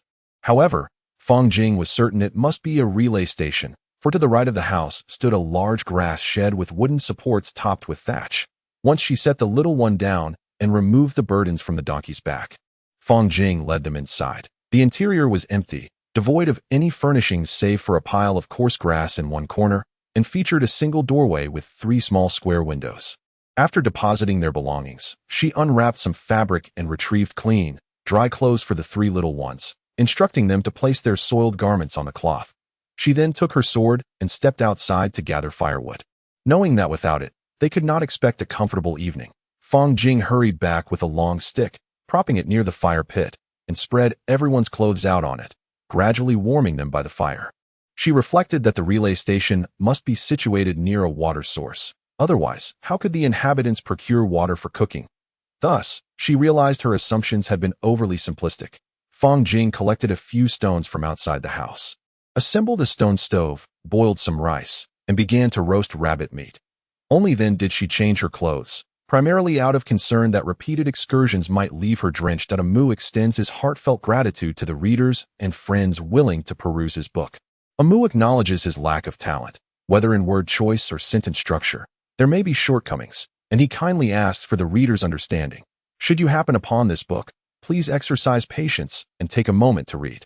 The Great Tang Fantasy is set against the backdrop of the Tang Dynasty, and within its pages, various flora and fauna, animals, cities, and diverse origins of events will be depicted. Amu's intention is merely to impart a modicum of knowledge. Perhaps, for him, before writing this book, he was entirely unaware of the origins of certain things, let alone how they came to be. Thus, since embarking on this writing journey, Amu has gradually realized that he is, in fact, quite illiterate, and indeed a profound illiterate at that. Therefore, he implores the reader friends to continue reading with patience. Amu expresses his gratitude. The Great Tang Fantasy, Amu extends his thanks. Currently being typed. Please wait a moment. After the content updates, kindly refresh the page to obtain the latest updates. The Great Tang Fantasy novel website full text updates. Remember the URL. Chapter 67. Finally encountering someone. Fang Jing pondered the possibility of rain the following day. If it were to rain again, they would not set out, as the slippery paths would be difficult to traverse, and the cold rain would drench them. The thought of catching a cold was indeed a disheartening prospect. However, if the morrow were to dawn bright and sunny, they could continue their journey, suggesting that the day after might also be pleasant. Yet, Fang Jing understood that after a light rain, the sun was hardly likely to shine. It was expected that several days of rain would follow. The gusts of wind outside howled as they swept through the doorway into the inn, causing the flames to flicker as if startled by some dreadful apparition. The sky outside had not yet succumbed to darkness, but it remained overcast, bearing signs of an impending deluge. The wind whistled through the forest, producing an eerie sound that made the 3 little ones instinctively huddle closer to Fang Jing. As the noise bore an uncanny resemblance to the approach of malevolent spirits. "Brother Jing, will it rain again tomorrow?" Tu inquired, his eyes wide with concern. "I dislike this weather. I hope tomorrow brings sunshine, so we can feel more comfortable." "It is likely to rain again tomorrow," Fang Jing replied. "Generally speaking, after a drizzle, more rain is to be expected." Reluctantly, she informed Tu of the possibility that the following day could still be rainy. However, she did not entirely dismiss the chance of it merely being overcast without precipitation. Who knows if the deity responsible for rain is currently sulking in a corner, weeping due to a spat with his wife? "Brother Jing, if it continues to rain tomorrow, shall we still set out?" Tu's gaze was vacant as he looked at Fang Jing. "That we shall not travel in the rain, as it makes the roads treacherous. I prefer to avoid any mishaps. Today, Xiao Chao nearly slipped away due to the slickness, and I certainly do not wish for any of you to encounter trouble." Fang Jing believed it prudent to rest on a rainy day and had no desire to venture forth. For time was still on their side. If they were to travel in the rain and an accident were to occur, it would be a serious predicament. The 4 of them sat encircled around the fire, occasionally exchanging a few words to break the silence, affirming their existence to one another, while the sounds of the wind and rain outside never ceased. The donkeys remained remarkably quiet, with only the occasional sound of their movements reaching the group. As night descended, each of them nestled into their sleeping bags, indifferent to the tempest raging outside. After a day fraught with treacherous paths and drenching rain, everyone felt exceedingly weary. Before long, they succumbed to the realm of dreams. In the dead of night, the wind ceased and the rain abated, silencing the eerie whispers of the forest. This tranquility allowed Fang Jing to sink deeper into slumber. Even the fiercest storm would likely fail to disturb her, unless peril loomed or she found herself in dire straits. In such cases, sleep would be a distant luxury. The source of this vigilant slumber remained a mystery to her. With the dawn breaking, Fang Jing awoke and emerged from her sleeping bag. The little ones had already risen, now joyfully cradling a small leopard by the doorway. As Fang Jing surveyed her surroundings, she noted a solitary path leading into the distance. Flanked by the dense forest, the ground was somewhat slick, and casting her gaze skyward, she discerned no signs of impending rain, pondering whether they should proceed on their journey today. "Brother Jing, you're up. It's not raining today. Shall we set off?" Dado inquired, directing his question at Fang Jing. The four of them, cradling bamboo bowls, leisurely savored their meat porridge, standing or squatting in a manner that evoked a sense of homeliness, which deeply resonated with Fang Jing. "Brother Jing, this rabbit meat porridge is delicious," Xiao Qiao exclaimed, sipping her bowl and not forgetting to praise Fang Jing. Though the porridge was indeed delightful, the compliment warmed Fang Jing's heart. "If it's tasty, have some more." After finishing her own bowl, Fang Jing ladled more into Xiao Cao's bowl. Observing the three little ones enjoying their meal brought her a sense of satisfaction, indicating her culinary endeavor had been a success. Sensing the day was still favorable for travel, they prepared to embark once more. After the four of them finished breakfast, fed the three donkeys, packed their belongings, and settled the little ones securely on the donkeys' backs, Fang Jing took the reins and set off. Despite the path's lingering dampness, she was confident it would dry by afternoon, making their journey smoother. For now, the trail remained relatively even, free from the steep ascents and descents. The quartet traveled from morning until afternoon, with the skies remaining clear of rain and spirits high. Though the overcast sky bore no winds, the occasional growls of wild beasts echoed through the forest. Yet it could not deter their determined steps. That evening, they found refuge in a sheltered spot, hastily preparing a meal before retiring early. The following day, after a hearty breakfast, they resumed their journey along the narrow path. In the late morning, Fang Jing, book in hand, rode her donkey while reading, alleviating the monotony of the trek and enriching her knowledge. The title of the book read, Geography of Huaxia. She tucked the book away and ambled forward. She soon approached the three men ahead. "Where do you hail from? And where are you headed?" inquired a bearded man, rising to greet them as he noticed their donkeys approaching. "You little ones have traveled quite a distance from Jinzhou to here. The wilderness is rife with wild beasts. Aren't you afraid? Where are your adults?" The bearded man scrutinized Fang Jing and her companions, along with their donkeys, before posing his questions once more. "Our father perished in battle. And our mother has also passed. We siblings are on our way to Chang'an to seek refuge with relatives." Fang Jing neither spoke the truth nor uttered falsehoods. However, she pondered the disposition of the three men in this desolate, uninhabited locale, speculating that they could hardly harbor benevolent intentions. Surely, no one would linger in such a forsaken place. "You little ones, leave everything behind, and if you also relinquish 2 donkeys, I shall allow you to pass. Otherwise, you shall not proceed," declared the bearded man as he brandished a rusted, decrepit knife before Fang Jing and her companions. The other 2 men rose, but did not draw their weapons. "What is this? My friends, are you robbing us? Or are you mere thieves? Perhaps bandits?" Although perplexed, Fang Jing inquired with a smile, her thoughts racing. "Are all the robbers in this world so destitute? What garb is this? Tattered and torn. I initially mistook them for beggars, but upon seeing the rusted knife, I realized they were indeed brigands." The men, hearing Fang Jing's questions, were equally bewildered. Was she not supposed to be frightened? Why was she smiling? Did she not realize that they could easily slay her? "Humph, little girl, we are robbers. Leave your belongings and hastily depart with these children, or my knife shall taste blood," the bearded man growled.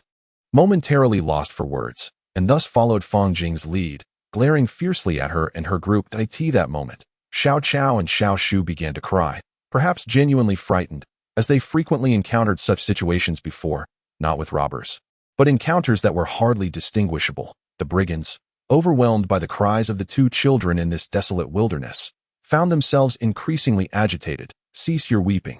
If you continue, I shall abandon you in these woods, where the wild wolves may carry you away," the bearded man exclaimed, clearly exasperated by their cries. "Daitu, come here and take Xiao Shu and Xiao Qiao to one side. Fear not, my dear ones, for your elder brother is here," Fang Jing reassured as she dismounted from the donkey. cradling the two little ones in her arms and soothing them gently. "You are robbers. You have frightened my younger siblings to tears, and you must compensate for that. Do you understand? Is this truly amusing to you? Brandishing a broken knife and garbed like beggars while attempting to rob us? Have your parents not taught you to respect your elders and cherish the young? Have they not instilled in you the value of dignity, even among thieves, to rob children? You have truly shamed the banditry of the mountains," she scolded, one hand on her hip and the other pointing at the three robbers, berating them vehemently. The three robbers were rendered speechless, as were the three children, bewildered by this turn of events. The robbers found some truth in Fang Jing's words, though they could not discern precisely what was correct. Yet they pondered. Were they not robbers? Should she not be afraid? Should she not flee? Yet here she was, boldly chastising them. The children, observing Fang Jing's confrontation, were astonished, thinking to themselves, "Brother Jing, these are robbers, not prey. Do not scold them, or we may not survive. What nonsense are you spouting, little one? If you continue to berate us, we shall have to teach you a lesson on behalf of your parents." "And it shall infuriate me," the bearded man retorted, bewildered and raising his rusted knife toward Fang Jing, eager to retaliate. "Alas, what should I say about you? The risk posed by these bandits is exceedingly grave. Should you encounter an individual of formidable strength, devoid of reason, you would swiftly be reduced to mere flesh. Fortuitously, you have crossed paths with me. Observe how benevolent I am, merely imparting the importance of ethical conduct for a robber. One must not rob the elderly, the weak, or children. Consider our situation. Should you rob us, your reputation as a bandit would be utterly tarnished. Who would wish to hear of a bearded man pilfering from a child? Would you not feel utterly shameless? It would be more honorable to throw oneself into a cesspool than to continue in such a profession." Fang Jing, however, paid no heed to the bearded man's words. Focused solely on her own discourse. "Whether you listen or comprehend is your concern. Oh, how infuriating! You, little child, though small in stature and speech, possess an alarming propensity for chatter. I might well have to sew your mouth shut." The bearded man found himself overwhelmed by Fang Jing's Do refrain from brandishing that wretched knife before me, lest it vanish before your very eyes. Fang Jing regarded the bearded man as he waved his dilapidated weapon incessantly before her, feeling a sense of distaste. "Humph, I shall continue to wave it." The bearded man was determined not to be intimidated by a mere child. Ding! Bang! That in an instant, he found that what remained in his hand was merely the hilt. The blade having fallen to the ground, staring blankly at the hilt, he ceased his flailing and looked back at Fang Jing, bewildered that I warned you not to flaunt that broken knife in my presence. Yet you chose not to heed my words. Now look, you are left without your weapon. How amusing." Fang Jing laughed heartily, pointing at the bearded man. You, how did you manage to break my knife? That was my family's chopping knife. You have rendered it useless, and you must compensate me." The bearded man stammered, unable to articulate a coherent response. Meanwhile, the two men behind him, having witnessed the remarkable speed with which Fang Jing had severed the blade, realized that this seemingly innocuous child was not to be trifled with. Tremors gripped their legs, and they hastily made their escape. "That I did warn you. Hurry and retrieve your broken knife and flee. Or else it may not be just your knife that is lost, but perhaps your very legs as well." Fang Jing once again laughed and scolded the bearded man. Upon hearing her words, the two men took off in retreat, abandoning any concern for the bearded man's fate. Seeing his companions flee, the bearded man scrambled to retrieve the blade from the ground and followed suit, stumbling and rolling in the process, an apt description of his plight. Indeed, Fang Jing could not help but laugh heartily at his misfortune. Chapter 68. The Qinling emerges. Fang Jing, observing that the three foolish bandits had vanished without a trace, resumed her journey, carrying the little ones upon her donkey's back. She paid no mind to whether the three bandits had fled or were hiding nearby, especially since there were no signs of life in the vicinity, nor any villages to be found. Although the three little ones had been somewhat unsettled by the earlier fright, they gradually found solace as they saw Fang Jing drive off their assailants, their fear abating under her comforting presence. "Greetings, Brother Jing. You are truly remarkable. You have sent the mountain bandits fleeing." Little Chow gazed at Fang Jing with spirited eyes, expressing admiration. "They are merely bandits. They too are impoverished souls.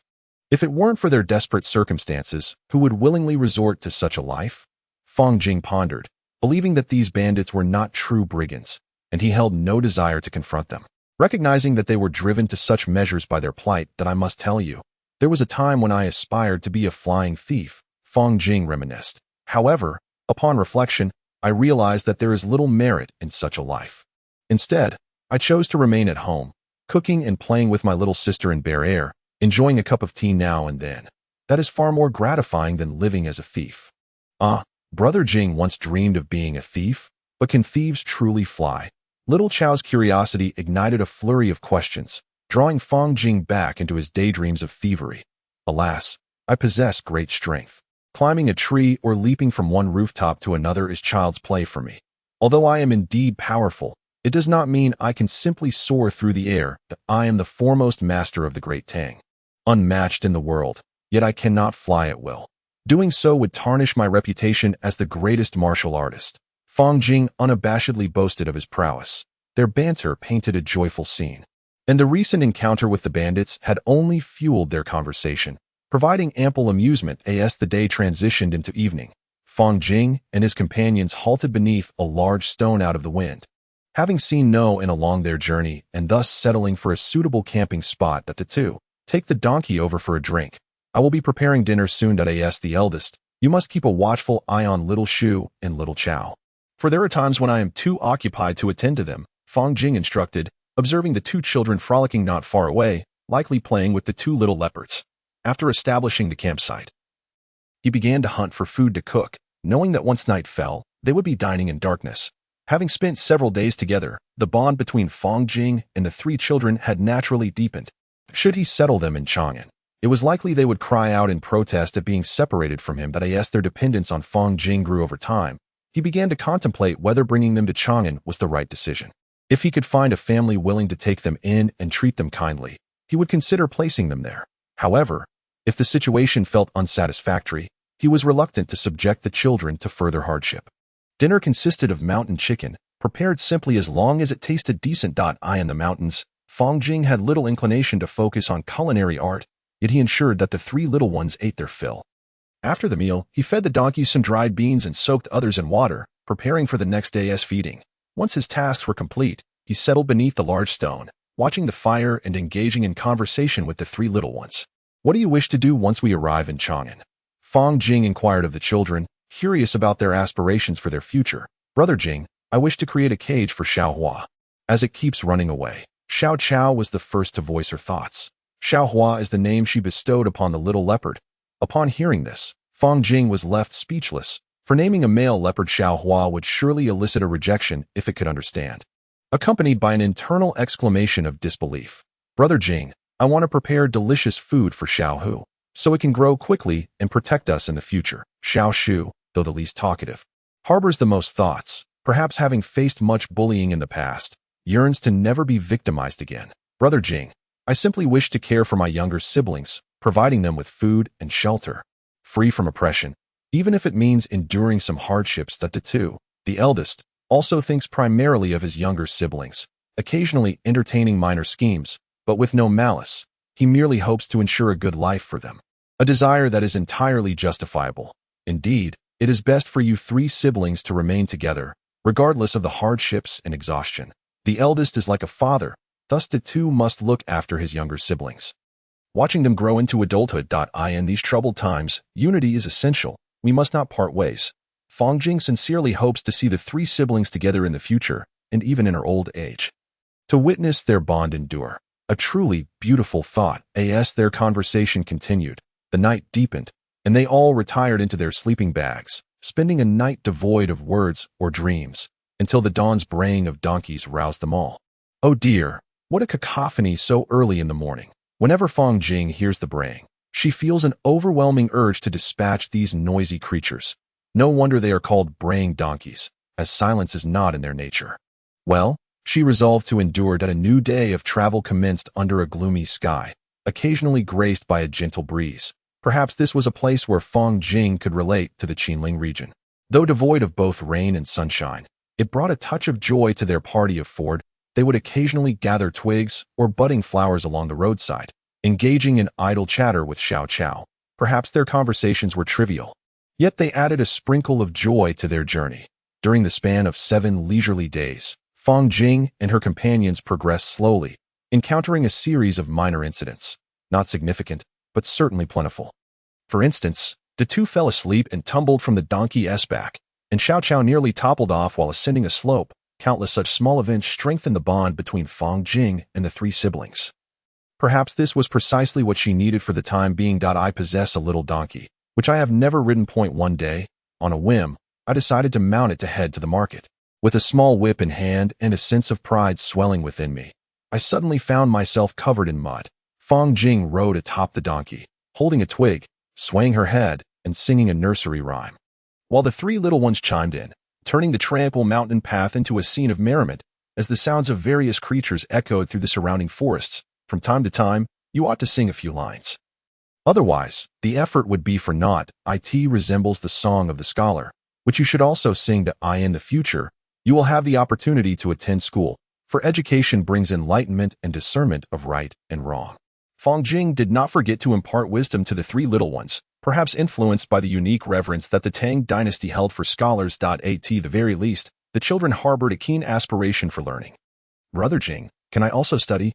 came the voice of Xiao Qiao, reaching Fang Jing's ears. However, it seems that women in the Tang Dynasty were indeed not permitted to attend school. It is not that the girls lacked the desire to learn.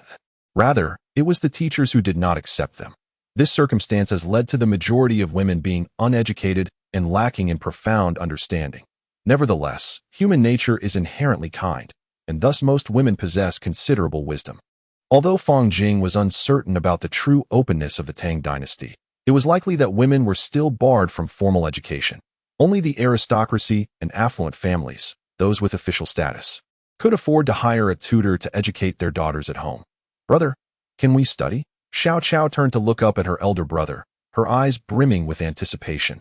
Though she did not fully comprehend the necessity of education, she felt it must be something good. "Ha! We are nearing the exit of Zawugu. We are almost in Chang'an. Ha!" Fang Jing gazed ahead at the valley and forest, finally realizing her location and the route taken over the past 5 days. She felt quite astute, having chosen such a splendid path that seemed to lead directly to Chang'an. This clarity allowed her to confirm their position. "Brother Jing, are we heading to Chang'an?" Datu and the others shared in the excitement of this journey, eager to witness the grandeur of Tang Chang'an, having listened to Fang Jing's incessant chatter along the way. "Soon, as long as we pass through Zawuga today, we shall reach Chang'an County by tomorrow." Fang Jing was uncertain if they could traverse the Qinling today, but she was hopeful, provided the path remained manageable and devoid of steep ascents or descents. Yet, who could foresee what lay ahead? Throughout these days, Fang Jing had been perusing the geography book she had requested from the celestial beings, frequently consulting it to ascertain her location and the geographical features of the Tang Dynasty. At last, she had come to understand the geographical landscape of the entire Tang and the world beyond. Fang Jing's previous words greatly lifted everyone's spirits, although they were still enveloped by dense forests. Hope had begun to blossom. Over the past 10 days, the three little ones had grown exceedingly weary, their eyes fixed on the prospect of escaping the woods and shedding the burdens they had endured. Despite having experienced the scenic beauty of the Zawudo, the landscapes, though enchanting, were not suited for their enjoyment. The beauty of the vistas could not quell their yearning to reach populated areas and encounter fellow humans. For these past days, they felt as though they were living in a zoo. As they journeyed, they occasionally encountered tigers and bears, yet as long as Fang Jing was present, they felt secure. However, within the depths of the Qinling, who would wish to live in such constant trepidation? Who could predict whether wild animals might attack in the dead of night, or if bandits might emerge from the shadows along the way? The fame of the Zawudo lies in the historical campaign of Zhuge Liang, the chancellor of Shu Han, against Zhao Wei, during which the renowned General Wei Yin proposed the famed stratagem of Zawugu. Although this plan was ultimately not adopted by Zhuge Liang, the Zawudo gained prominence as a result. Nevertheless, this was not the primary reason for its renown. Rather, it is fundamentally an ancient pathway that connects Hanzhong to Chang'an, which, regrettably, has not yet garnered the attention it deserves from the Tang Dynasty, leading to its abandonment by travelers. The northern exit of the Zawudo is located at the Ziku of Xiaojin in Chang'an County, while the southern end is at Wukou in Shirkuan, thus its name, Zawudo. This ancient path traverses the Qinling Mountains, also known as the Zhangnan Mountains, featuring sheer cliffs and numerous plank roads. As Fang Jing and his companions journeyed along this route, they were able to witness the enchanting allure of the Zawudo. Chapter 69. There are living souls. Fang Jing and his three companions, along with 3 donkeys, continued their leisurely progress, although the terrain had become relatively flat. It remained overgrown with thorns, and a narrow path, long untouched by human feet, stretched across to the other side of the valley. Fang Jing dismounted from his donkey, which was weary from the journey, and approached the last donkey to examine the various items upon its back. The past 10 days of travel and camping had allowed him to accumulate a considerable collection of pelts, including those of tigers, leopards, wolves, rabbits, deer, foxes, and rodents, all weighing heavily on the donkey. They had also managed to amass a good amount of jerky, albeit of mediocre flavor, yet still valuable nonetheless up to 2. How much do you think these pelts could sell for? Fang Jing's eyes sparkled with the prospect of gold as he mentally counted the coins, convinced that these furs could fetch a handsome sum as they journeyed. Fang Jing would often engage the 3 young children in counting and practicing basic arithmetic, teaching them the multiplication tables, pondering the usefulness of such knowledge for the future, but emphasizing the necessity of learning arithmetic to avoid becoming like others who were oblivious. Once we reach Chang'an, we can sell these pelts and perhaps acquire some decent clothing, for our garments are in tatters, he reflected, noting the numerous rips in their attire. Brother Jing, our clothes are still wearable. A few repairs will suffice. No need to buy new ones, the 2 remarked, observing the many holes in their garments. That let's decide that when the time comes, the linen clothing is subpar and easily damaged. The fabric merchants are truly unscrupulous. Why do they not produce better quality? Fang Jing expressed his frustration, increasingly agitated by the thought.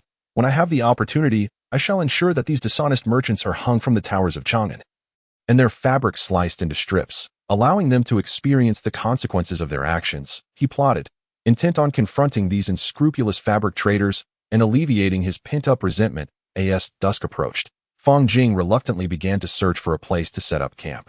Initially, he had hoped to traverse the Qinling Mountains that day, but the arduous path proved to be more challenging than anticipated, leaving him with no choice but to seek a suitable location for the Fang Jing selected a location elevated above the surrounding terrain. Though it lacked the support of a sturdy boulder, the absence of substantial stones compelled her to choose this slightly higher ground, where she could recline comfortably, at least able to lay down some grass for a cushion. Ensuring a peaceful night's rest, after arranging everything, she scattered some dried beans for the donkey and turned to prepare her own supper. Unfortunately, this area was strewn with thorns, and the forest was situated some distance from the campsite. Yet, the thicket was abundant with rabbits. The 3 small children stared at Fang Jing as if she were an extraterrestrial being, their mouths agape, their expressions utterly bewildered as they gazed up at her. What is wrong with you? Haven't you ever seen a rabbit? Fang Jing inquired, scanning her surroundings, initially suspecting that some large creature had approached, but finding nothing. Indeed, I am the foremost master in the world.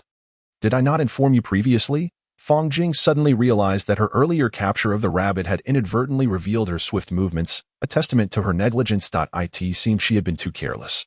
But now there was no remedy. She could only indulge in her own self-importance as the greatest master. Brother Jing, can we learn too? We want to fly. Little Shu looked up at Fang Jing, earnestly asking, That's simply isn't possible. My master forbids me from teaching others. Otherwise, he would have my life. Fang Jing could only fabricate a reason to appease the children, as they now regarded her with eager, pleading eyes. Oh dear, please don't look at me like that. I truly cannot. You wouldn't want your brother to perish, would you? Fang Jing felt utterly helpless, resorting to deceiving the young ones. We don't want Brother Jing to die. We want to learn anymore, Little Chow hurriedly replied. However, if you wish to be strong, swift, and agile, that is indeed possible. Once we reach Chang'an, I shall teach you those skills. That is all I can offer. Fang Jing did not possess any martial arts skills, nor did she understand inner power. Her only expertise lay in gradually enhancing strength and speed, which could eventually enable her to face multiple opponents, albeit requiring extensive training. Thank you, Brother Jing. The 3 children bowed in gratitude, oblivious to the fact that what Fang Jing would teach them was not martial arts. After dinner, everyone retired early. Even the 3 donkeys were unusually quiet. Perhaps worn out from the past 10 days of travel, as they slumbered. The faint glow of the campfire illuminated an area of about 10 feet around it, flickering gently. Meanwhile, at a distance on a hillside, a group of individuals gathered around a fire, engaged in earnest discussion. Brother, let us infiltrate Chang'an tomorrow and act under the cover of night. What do you think? A robust man addressed a gaunt-faced individual seated before the fire. Third brother, that is not advisable. This matter is of great significance, and we cannot ascertain the number of skilled fighters within the Qin royal palace. With just our few dozen men, it would be utterly impossible to storm in. We must proceed with caution, the gaunt-faced man quickly interjected, halting the robust man as proposal. Brother, that's not acceptable either. We must devise a plan, the robust man insisted, urgency lacing his words. Fourth brother, what do you suggest? The gaunt-faced man turned to a scholar-like figure seated nearby. Elder brother, third brother, how about this? Let us first infiltrate Chang'an City. After we rendezvous with second brother, we shall remain hidden, awaiting our opportunity to strike a decisive blow against King Qin. The guards at the king's residence are formidable, thus we must bide our time. Should our strike succeed, chaos will undoubtedly ensue within the king's palace, allowing us to slip away from Chang'an amidst the turmoil. However, the other brothers of Qingfeng's stronghold may enter Chang'an, but escaping will be nearly impossible for them, that we will still need them to ignite disturbances throughout the city, diverting the attention of the city's defenses. Once the scholar finished speaking, he bowed his head and fell silent. Elder brother, I believe fourth brother's strategy is viable. After all, we have already taken half of the employer's wealth. If we eliminate King Qin, we shall secure the other half, ensuring a comfortable life for our brothers and sisters in the stronghold. The burly man spoke urgently. Let us proceed according to fourth brother's plan. We will enter the city first and discuss further. The gaunt-faced man set the tone and glanced at the others, who nodded in agreement, as so be it. Everyone take a brief rest, and we shall set out for Chang'an City at dawn. The gaunt-faced man addressed the group gathered around the fire once more. At that moment, one individual rose and turned towards the hilltop, unfastening his cloth belt in preparation to relieve himself. However, upon glancing around, he spotted the distant campfire of Fang Jing and his companions. Immediately frightened, he hastily pulled up his trousers and ran back to his comrades. Elder brother, trouble, there's a fire over there. The man hurriedly reported to his elder brother, anxiety gripping his heart. Fearing that someone had discovered their presence. What are you panicking about? What is so alarming about a fire? The gaunt-faced man, displeased by the frantic report, inquired further. What? A campfire? Could it be that someone has learned of our plans? The gaunt-faced man sprang to his feet, kicking the fire apart to extinguish the flames. Elder brother, let us all go take a look, but be cautious. We must not fall into a trap. The scholar remained unperturbed. Yet he too believed it necessary for everyone to investigate. It is essential to approach cautiously in the dark. If we have indeed been discovered, the consequences could be dire. Thus, the group stealthily made their way towards Fang Jing's camp. At that moment, Fang Jing and his companions were soundly asleep, unaware that a band of uninvited guests approached, potentially threatening their very lives, or perhaps merely to observe before departing. None could predict the outcome. Elder brother, there are people over there. The burly man pointed with his long knife towards Fang Jing and his companions, speaking in hushed tones. The campfire was not as fierce as before, making it difficult to discern the situation from a distance. Everyone, be cautious. When I give the signal, I will shout, and we shall charge in and eliminate them. The gaunt-faced man spoke resolutely to the group. Slowly, they crept into Fang Jing's campsite, but at that moment, the donkey began to bray, alerting the intruders. Startled, they stumbled about in confusion, oblivious to the presence of 3 more braying donkeys nearby, which had already raised the alarm. The gaunt-faced man shouted, "Kill!" and the group rushed towards Fang Jing and his companions, who were about 6 paces away. Fang Jing, awakened by the noise of the donkey, looked around, seeing nothing amiss. However, the sound of approaching footsteps caught his attention, and he instinctively grasped his longsword, fixing his gaze on the direction from whence the footsteps came. As the words were spoken, a long blade swiftly swung towards Fang Jing. She deftly parried the strike with her sword and retaliated with a kick, sending her assailant tumbling backward, colliding with several others. Who are you? Mountain bandits? Robbers? Are you here to extort wealth or to take lives? You come at me with a blade. State your names at once. Fang Jing surveyed the group before her, numbering 9, each wielding a long knife. They were certainly not the 3 foolish mountain bandits she had encountered previously. These were genuine bandits. Stop the chatter and kill her. The gaunt-faced man, indifferent to Fang Jing's identity or her inquiries, shouted, prompting all to charge at her with their knives. Are you truly intent on murder? My goodness, are you forsaking riches for lives? Fang Jing narrowly avoided a strike, her mouth running incessantly at this moment. The 3 small children had awakened, huddled together in their sleeping bags, observing the unfolding situation with trepidation. Unaware of why such bandits had appeared at this late hour, they felt a growing sense of fear. Fearing the bandits might slay them. You truly intend to strike me? If you swing again, I shall retaliate. Fang Jing evaded several blades, but retreat was not an option. Behind her were the three little ones. If she stepped back further, they would surely be in peril. Quickly, kill her! The gaunt-faced man shouted once more, his voice filled with malice as the group advanced, knives raised, ready to strike Fang Jing in the blink of an eye. The scene escalated beyond description. 9 bandits had already lost their hands, blood gushing forth. A spectacle that defied explanation. That I had warned you not to take this too far. It is you who insisted on escalating the conflict. So do not blame me, Fang Jing remarked as she gathered a few dry twigs and added them to the fire, allowing the flames to rise higher, illuminating the bandits' attire.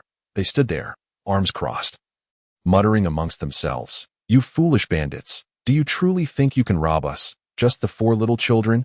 You lack even the essence of a bandit. I have merely severed your hands and spared your lives. Had I hesitated even slightly, I fear the 4 of us would have been slaughtered and buried by you. Fang Jing maintained a smile as she addressed the group, though she was perplexed as to why they would attack her in the dead of night. Yet, no one was foolish enough to simply sit idle and await their demise. He who wins becomes king.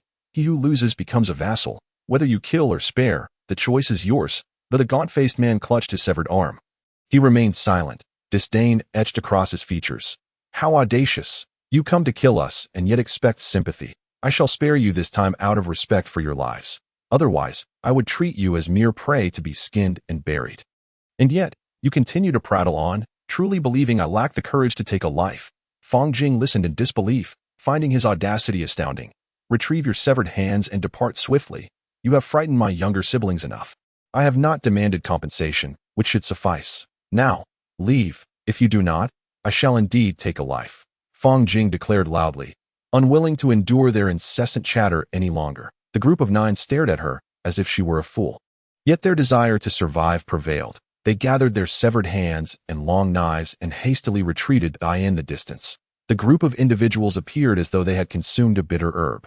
Collectively rendered speechless, their minds clouded with confusion regarding the recent events. They could not fathom why that young man had spared their lives, nor could they comprehend the meaning behind his words, much less understand that they had just engaged in a bewildering skirmish. Elder brother, what shall we do?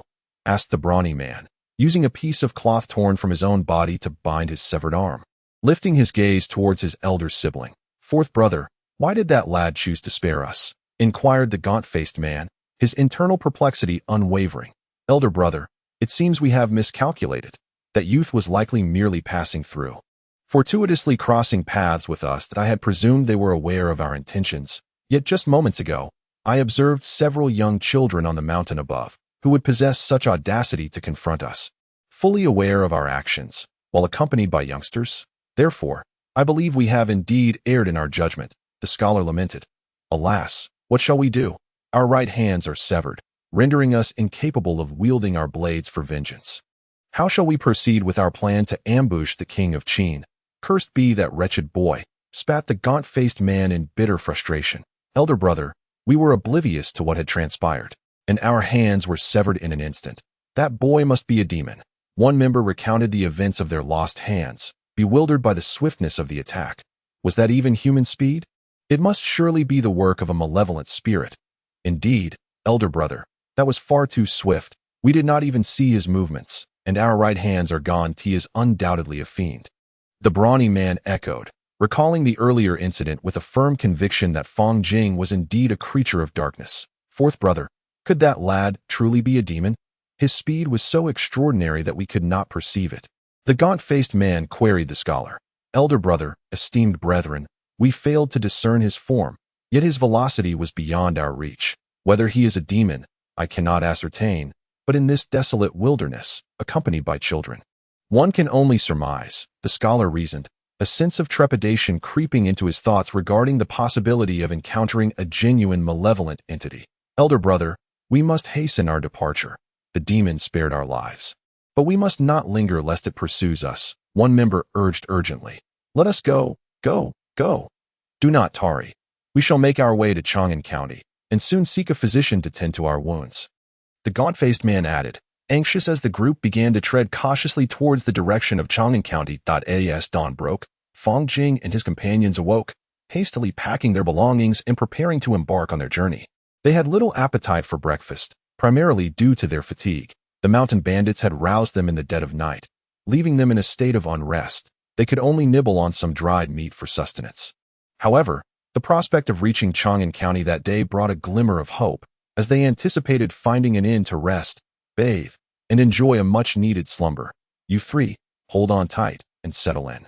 We are setting off for Chang'an County, Fang Jing called out to the children perched on the donkey's back, noticing a pool of blood on the ground, surrounded by a swarm of ants.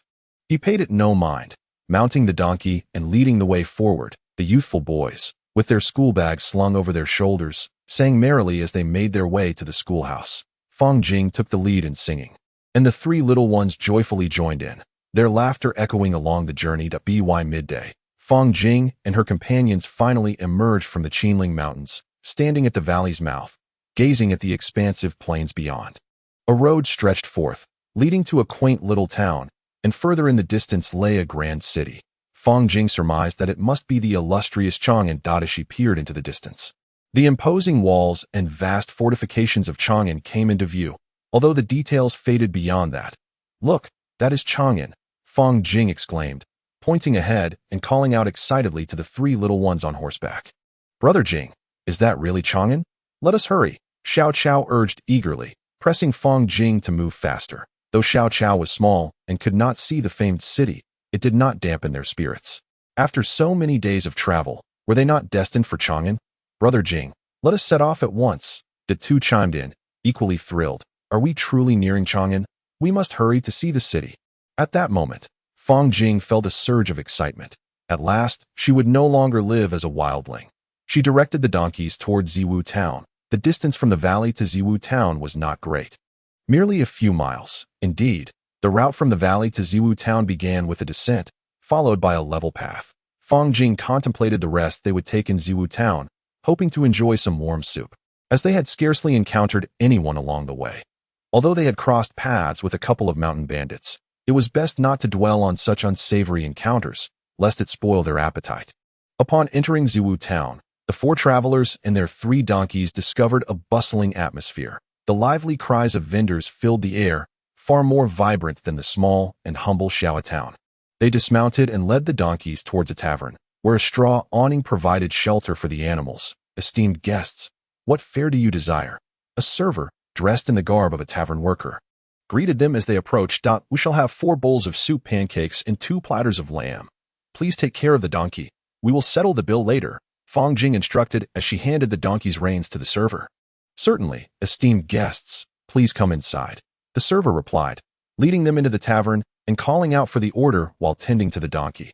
Inside the hall, they beheld numerous patrons seated at tables, savoring their meals. The 4 friends found an empty table near the door and settled in, placing the 2 little ones on the benches as they awaited their soup, pancakes, and lamb. However, nearby patrons, upon noticing Fang Jing and her companions, were taken aback and fell silent.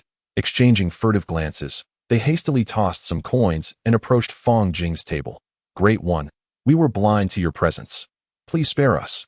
We shall build a temple in your honor," pleaded the gaunt-faced bandit who had ambushed them the previous night, kneeling before Fang Jing. "What nonsense is this? Who are you?" "Ah, it is you. How unfortunate that I should encounter you even while dining. Truly, I must have drawn the short straw in life. Do kindly step aside and allow me to eat in peace, or I shall not be so forgiving." "Off you go." Fang Jing was also taken aback by this sudden kneeling. Was this an ill omen for my demise? The mention of building a temple seemed to imply a final resting place. Does one truly believe me to be foolish? Anger surged within her, prompting a flurry of curses and kicks. What manner of people are these? Unable to behave even during a meal. The next time I encounter them, I shall unleash my wrath upon them. Fang Jing seethed with indignation, watching the band of mountain bandits retreat, her lips spewing invectives while her mood soured further. A group of lunatics, a band of individuals devoid of sense, wasteful scoundrels squandering precious food. As she took a seat, her tirade did not cease. "Jingu, please refrain from cursing and enjoy your soup dumplings," Xiao Chao hurriedly interjected, offering a pair of chopsticks she had wiped clean, her voice soothing Fang Jing. upon seeing the arrival of the soup dumplings. Fang Jing momentarily halted her cursing, though her thoughts continued to simmer with discontent. She picked up her noodles, and despite the lackluster flavor of the dumplings, it had been quite some time since she had savored such a dish. The taste was, indeed, delightful. Primarily due to her prolonged deprivation of soupy delicacies she consumed the somewhat oily soup dumplings, occasionally savoring a piece of lamb. She found the experience rather enjoyable. The lamb bore no unpleasant odor. These soup dumplings paired with lamb are quite splendid. You should all partake. It truly is delightful. Fang Jing urged the children to hasten their consumption. After finishing the dumplings and lamb, the four of them took a brief respite before settling their bill with the innkeeper. They led the donkey out, hoisting the little ones onto its back before mounting themselves, setting forth towards Chang'an. The donkey, having also filled its belly, exhibited newfound vigor, quickening its pace, leading Fang Jing to ponder whether the donkey too yearned for Chang'an. Along the way, they encountered a multitude of travelers, some on horseback, others in various carts, whether drawn by horses, oxen, or donkeys. However, the majority were on foot, necessitating Fang Jing's constant vigilance against the swift passage of riders or carts. For a collision would spell trouble. They meandered leisurely. The sun began its descent, and around 4 in the afternoon, the imposing and majestic walls of Chang'an appeared before them. The 4 travelers and 3 donkeys stood quietly, gazing towards the city.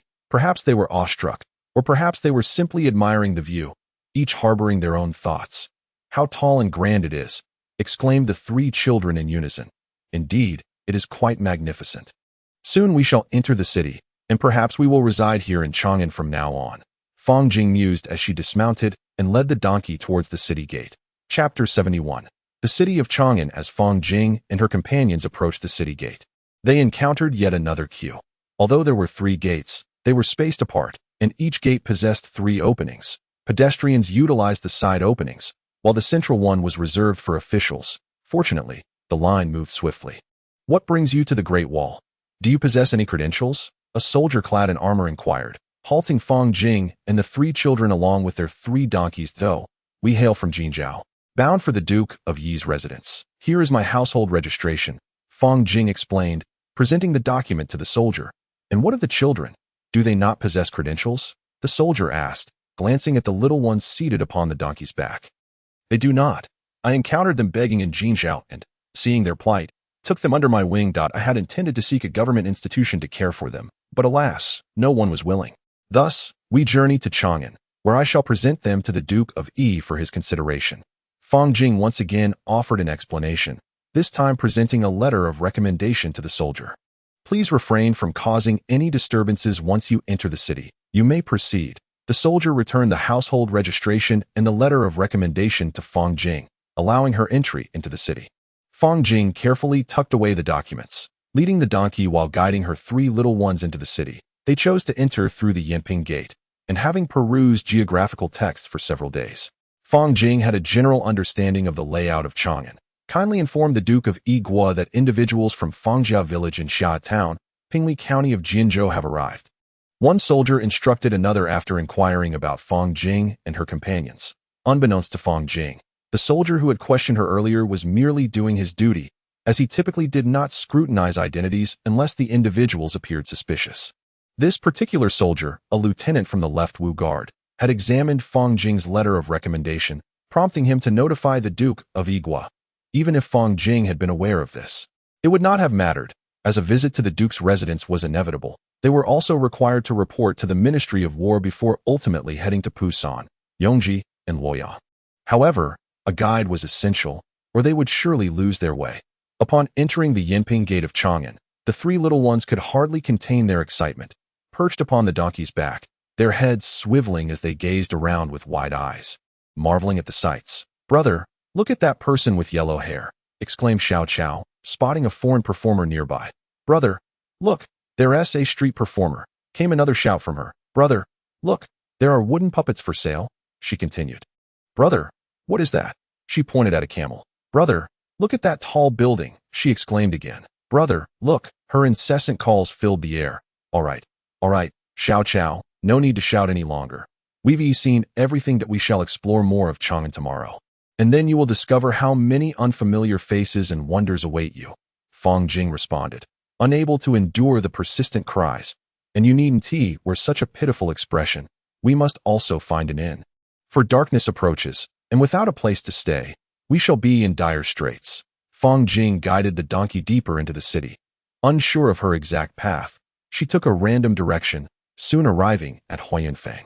As she led the donkey inside, she remained oblivious to what awaited her within the alley, but decided to venture in nonetheless. Fang Jing, accompanied by her 3 little ones and 3 donkeys, arrived at a 2-story inn, where a clerk greeted them as they entered. "Esteemed guest, are you seeking accommodations? Our establishment offers a serene and elegant environment," the clerk said, surveying Fang Jing and her party. "Do you have a room suitable for my siblings and me? Additionally, we need a place for this donkey," Fang Jing inquired, taking stock of the inn. "Rest assured, esteemed guest, please come inside. If you require meals, do not hesitate to inform us," the clerk assured her. The attendant took the donkey rope from Fang Jing's hands and led it away. Fang Jing, accompanied by 3 small children, entered the shop, finding it relatively clean. She then guided the little ones to the backyard, approaching the donkey that the attendant had brought over. She unloaded the items from the donkey's back, which included things that Fang Jing intended to sell or gift, so she had to be cautious. Grasping the bundled items, Fang Jing followed the attendant up to a room on the 2nd floor, disregarding any unnecessary chatter from him, and placed the items directly on the floorboards. "How much does this room cost?" Fang Jing inquired. "And what about the food?" She surveyed the room, genuinely pleased with its condition, yet curious about the price. "Esteemed guest, this room is 200 coins for 1 night, that if you require a longer stay, we can certainly negotiate. As for food, it is quite affordable. A bowl of soup and pancake costs 10 won," the attendant replied. Upon hearing this, Fang Jing felt the price was rather steep and contemplated leaving. "If I were to stay for a month, that would amount to 6 guan, which is exorbitantly expensive. Not to mention the cost of food. Is there a slightly cheaper option?" Fang Jing asked the attendant. "We do have a more affordable option, but it is located downstairs, costing 100 coins per night," the attendant responded, maintaining a polite demeanor, showing no disdain towards Fang Jing and her companions. "What if I prepare my own meals? After all, my siblings and I have just arrived in Chang'an and are not accustomed to the local fare. So we would prefer to cook for ourselves," Fang Jing expressed, emphasizing her desire for culinary control. "Esteemed guest, is this your first visit to Chang'an? This inn provides a kitchen. There is a stove available in the courtyard downstairs, but you will need to pay a small fee for firewood," the attendant informed her in a straightforward manner. Sensing that the 4 children might indeed be unfamiliar with Chang'an. "That's wonderful. As long as there is a kitchen, we shall take this room. However, I must ensure my donkey is well fed, for any issues that arise would be quite troublesome," Fang Jing concluded, deciding on the upstairs accommodation while opting to prepare her own meals. "Very well, esteemed guest, how long do you intend to stay?" the attendant inquired once again. "Surely, if I do not stay a full month, I will receive a refund." "Correct. We operate fairly here and would never engage in deceitful practices. So rest assured," the attendant reassured her.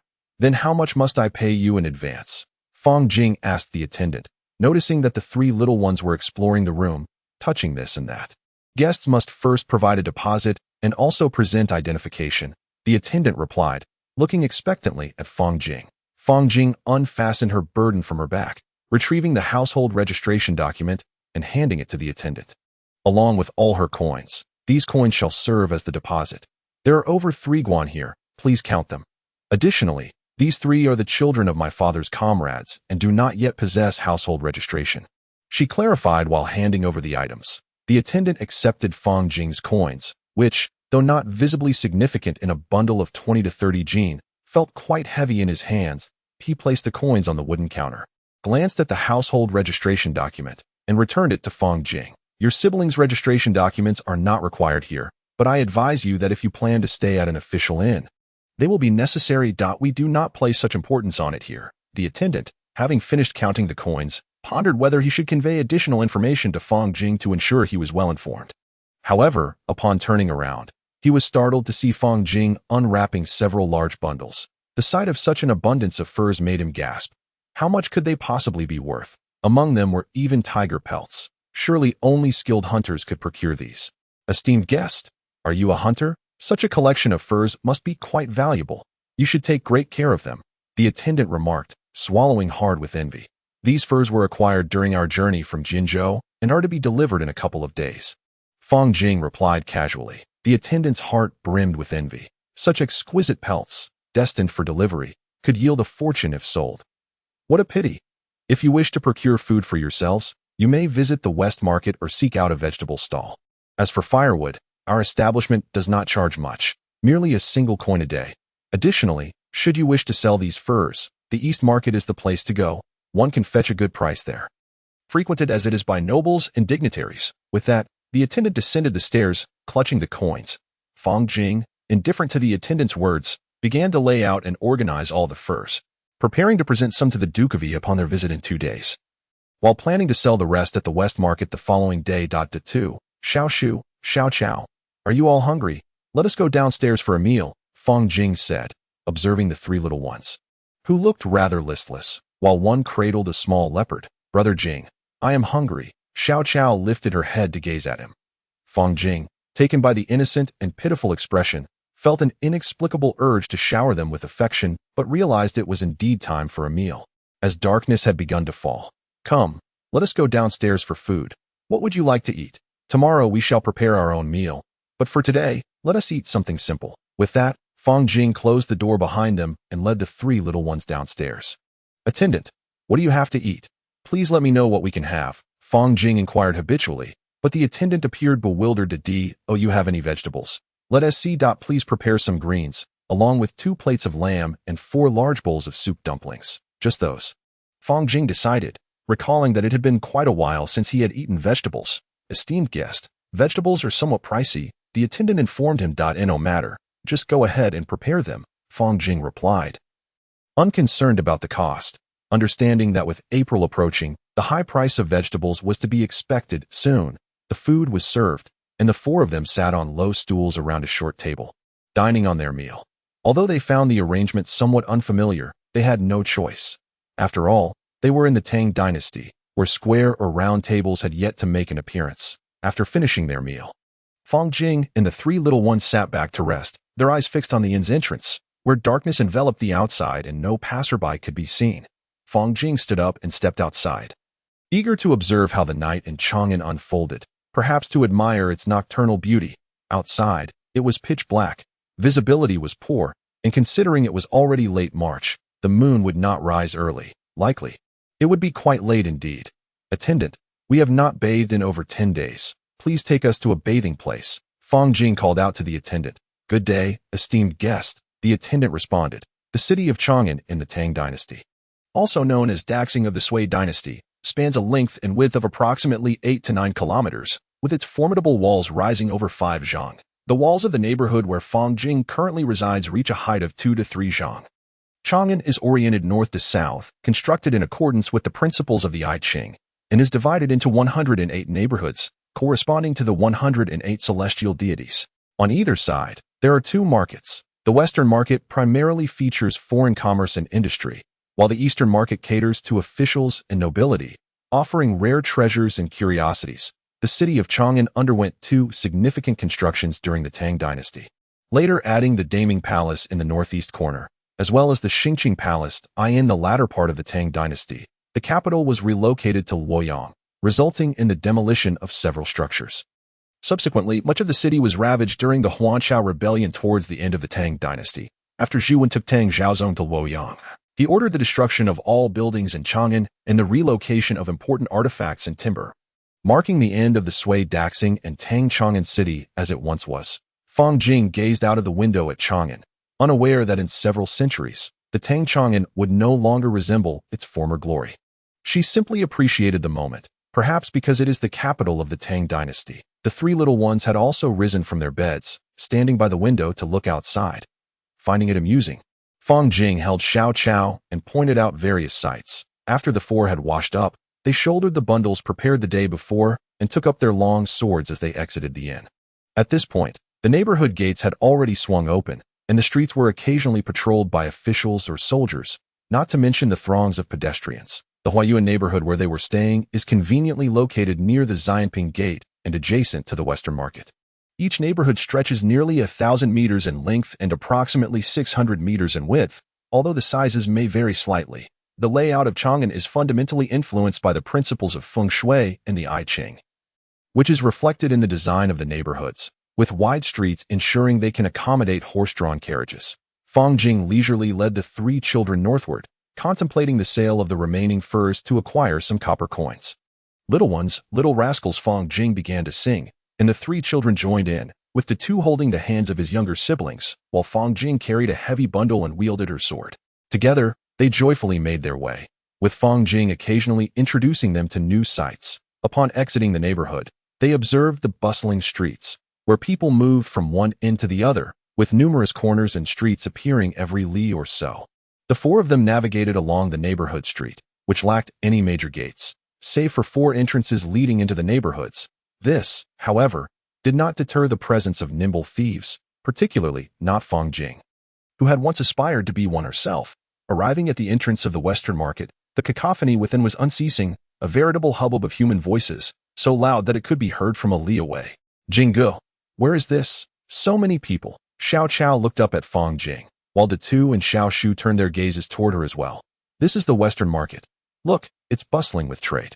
Let us hurry inside and not obstruct others' paths. Promptly, she guided the three little ones through the entrance into the lively market that I in the Western Market, surrounded by 4 walls and 8 gates. The doors of the shops open and close at regular intervals.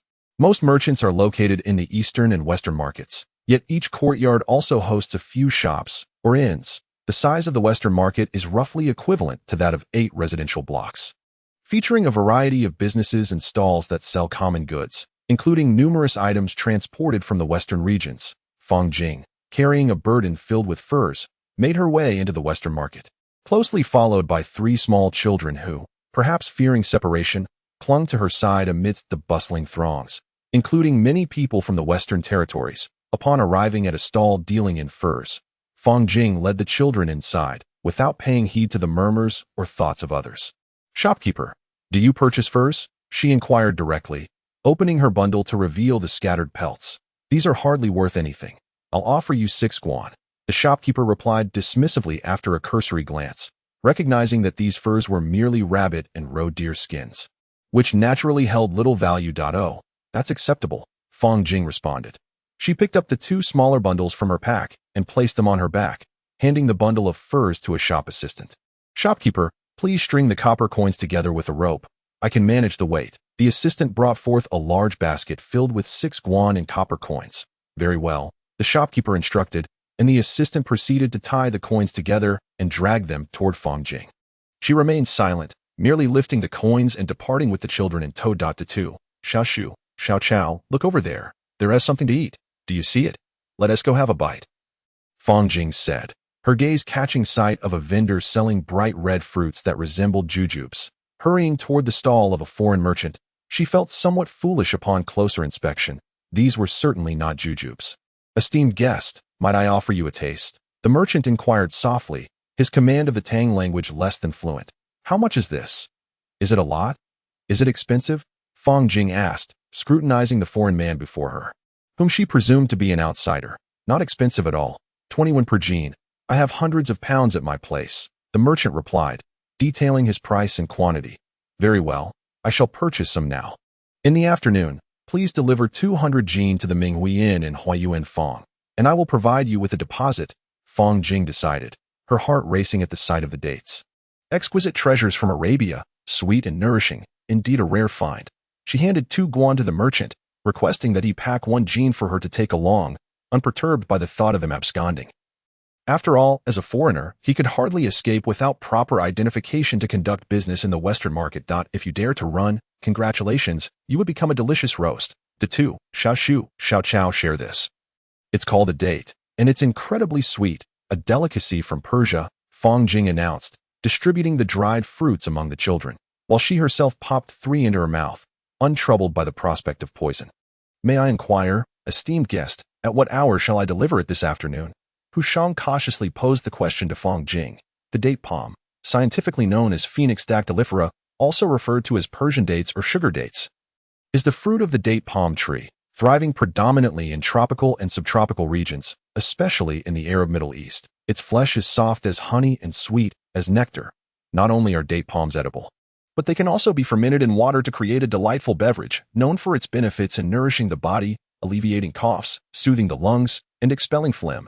Fang Jing walked ahead, burdened with 2 bundles, while 3 little ones trailed behind, enjoying the dates, resembling a leader guiding a group of small followers. As the quartet arrived at a place selling various foods, Fang Jing seated the 3 little ones and ordered some breakfast, a modest attempt to satisfy their hunger before embarking on further explorations. Today, they aimed to sell the remaining 4 pieces of fur, procure some clothing, and thoroughly explore the splendid city of Chang'an. After breakfast, the 4 resumed their leisurely stroll through the West Market, encountering numerous delectable treats and playful items. Whatever caught Fang Jing's eye, she would purchase, particularly foreign delicacies such as dried apricots and raisins, alongside some small toys for the little ones to play with. The 3 little ones, having seen little of the world, relished in the variety of foods they had never tasted before. Brother Jing. What is that? Xiao Chao pointed towards a nearby area where livestock was being sold, inquiring of Fang Jing. That is called a camel, which you saw yesterday. It is an animal found near the desert, used for riding and transporting goods, much like cows, donkeys, and horses, though they dwell in the sands. Fang Jing explained, hoping to impart knowledge about these creatures akin to those they already knew. Brother Jing. What is that? The little one pointed again, this time at a yak accompanied by a calf. That is a yak, essentially a type of cow.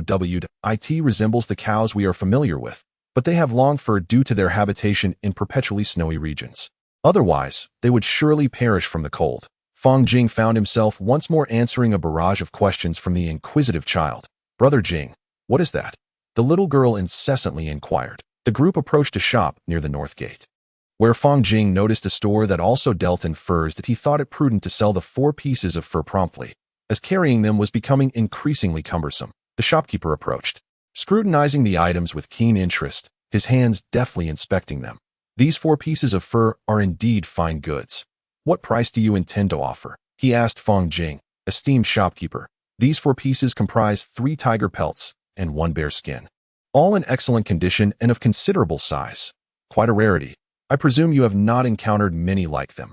Please, provide your offer, Fang Jing replied. Though unfamiliar with the market prices in Chang'an, he recalled that in Pingli County, 2 similar pieces had fetched around 200 coins. Given the size of these 4 pieces, he estimated that they should command at least 500 to 600 coins in Chang'an. After all, it was the illustrious city of Chang'an. 300 coins, the shopkeeper remarked, observing Fang Jing and the 3 little ones, recognizing the youthfulness of his companions and thus presenting a direct offer. Fang Jing tucked away the fur, wrapped it up, and prepared to lift her leg to step outside. Upon hearing the shopkeeper quote this price, she felt no inclination to continue the conversation with him. This unscrupulous merchant was treating her as if she were a fool to be toyed with. Please, wait a moment, esteemed guest. Name your price. The moment I offer my price, you are ready to leave. This is not how business is conducted, the shopkeeper called after Fang Jing. 300 guan. Last year, I sold a piece for 170 guan, and it was not as large as what I possess now. Are you attempting to take advantage of my ignorance? Fang Jing responded, gazing at the shopkeeper. Esteemed guest, this is business. Negotiations are always possible. Please, state your price. The shopkeeper listened, astonished to hear that this young guest had sold one last year. Truly, she was quite capable. 1,000 guan. Fang Jing declared unequivocally. Esteemed guest, this cannot be. The fur is indeed of excellent quality and rather rare. Your offer of 1,000 guan is excessively high. The shopkeeper felt that Fang Jing's quote was steep. You deem 300 guan too low, while I find 1,000 guan too high. How about we arrive at a compromise? If your counter is reasonable, I shall consider selling to you. Fang Jing was not one to haggle. She believed that if a price was close enough, it sufficed. Engaging in endless negotiations was a waste of time. She might as well explore the city of Chang'an. Very well, esteemed guest. I can offer you 800 guan at most if you refuse. Then we shall not conduct this transaction. The shopkeeper believed 800 guan would still yield a decent profit, especially since he was dealing with someone knowledgeable who was unwilling to concede further. Agreed, 800 it is, but I will not accept copper coins. I will only take gold ingots, Fang Jing stated to the shopkeeper. All right, 800 guan amounts to 95 gold ingots. Does that work? The shopkeeper calculated and relayed the number of gold ingots to Fang Jing. Very well. Please provide me with a bag to carry the gold ingots. Otherwise, I have no place to store them. Fang Jing was already burdened with gold ingots she had brought from Jinzhou, and now she had even more to add, which would serve as a dowry for her younger sister in the future. The shopkeeper handed a cloth bag containing the gold ingots to Fang Jing, who, feeling no need to count again, had already seen and heard the assistants reporting the counts as they placed them into the bag. With the bag secured on her back, she led the three little ones out of the Western Market. Standing by the wall of the Western Market, she gazed at the broad thoroughfare stretching in both directions, feeling a deep sense of admiration. The road was lined with locust trees, willows, and cypress trees, providing some shade from the sun, while a long drainage ditch ran alongside, allowing for rainwater runoff. Though Fang Jing did not comprehend the wisdom of the ancients, the street before her, in comparison to the streets of her previous life, was vastly superior. Many people, Xiao Chao munched on dried fruits, marveling at the bustling pedestrians and carriages along this main street. The little ones had always lingered near Jinzhou, never having witnessed a city of such grandeur. They had only begged around Jinzhou and could hardly fathom the splendor of Chang'an. Indeed, there are far more people here than in Jinzhou. Fang Jing replied to Xiao Chao that if Xiao Chao were to visit the Great Wall during the National Day holiday in her past life, she would likely be so overwhelmed that words would fail her, perhaps even frighten her into retreat. Let us proceed forward and explore. We have plenty of time. Fang Jing held the little girl's hand. Strolling eastward along the main thoroughfare, the two and Xiao Shu trailed behind, munching on candied fruit, occasionally glancing around with curiosity. Look over there, children. Fang Jing gestured towards the imperial city, that is the royal citadel, the seat of the officials' offices. Brother Jing, are there many high-ranking officials there? Perhaps we should avoid going. The little girl looked up at Fang Jing, her mouth still occupied with a piece of fruit, her face beseeching. Indeed, Brother Jing, let us refrain from venturing there. The two other children echoed their younger sister's sentiments. Do not worry. We are merely passing through, not intending to cause any trouble. Besides, we have not committed any offenses. Who would dare to harm us? If anyone attempts to, I shall sever their hand. Fang Jing reassured the three little ones, sensing that they had likely endured their share of ill treatment from officials during their time in Jinzhou City. Their fear of authority figures was palpable. Perhaps Fang Jing could not fully grasp the children's fears, but when one's confidence is shattered, retreat becomes the only option, a common mentality among the powerless in ancient times. Avoid conflict. For if trouble arises, one can only beseech the heavens for mercy, as assistance from others is scarce. Only those with close ties, such as neighbors and relatives, might lend a hand, yet the vast majority prefer to steer clear of trouble. Resigned, Fang Jing encouraged the children, be brave. I, Fang Jing, am here. Fear not. If necessary, I will cut off their hand. With that, he led the timid and anxious children towards the imperial city. Upon reaching the north-south thoroughfare, Zhuke Avenue, Fang Jing felt a mixture of awe and admiration. The east-west thoroughfare was already quite expansive, but this north-south avenue was even broader, bustling with pedestrians and patrolled by soldiers, exuding the charm of a grand international metropolis. Brother Jing, this place is immense, the little girl exclaimed, her eyes scanning the distant imperial city, seeking the towering walls and grand buildings. Being the royal citadel, it surely boasted higher and more exquisite walls than the surrounding neighborhoods. Yes, we shall visit the palace city when we have the chance, to see where the emperor of the Tang Dynasty resides, Fang Jing mused.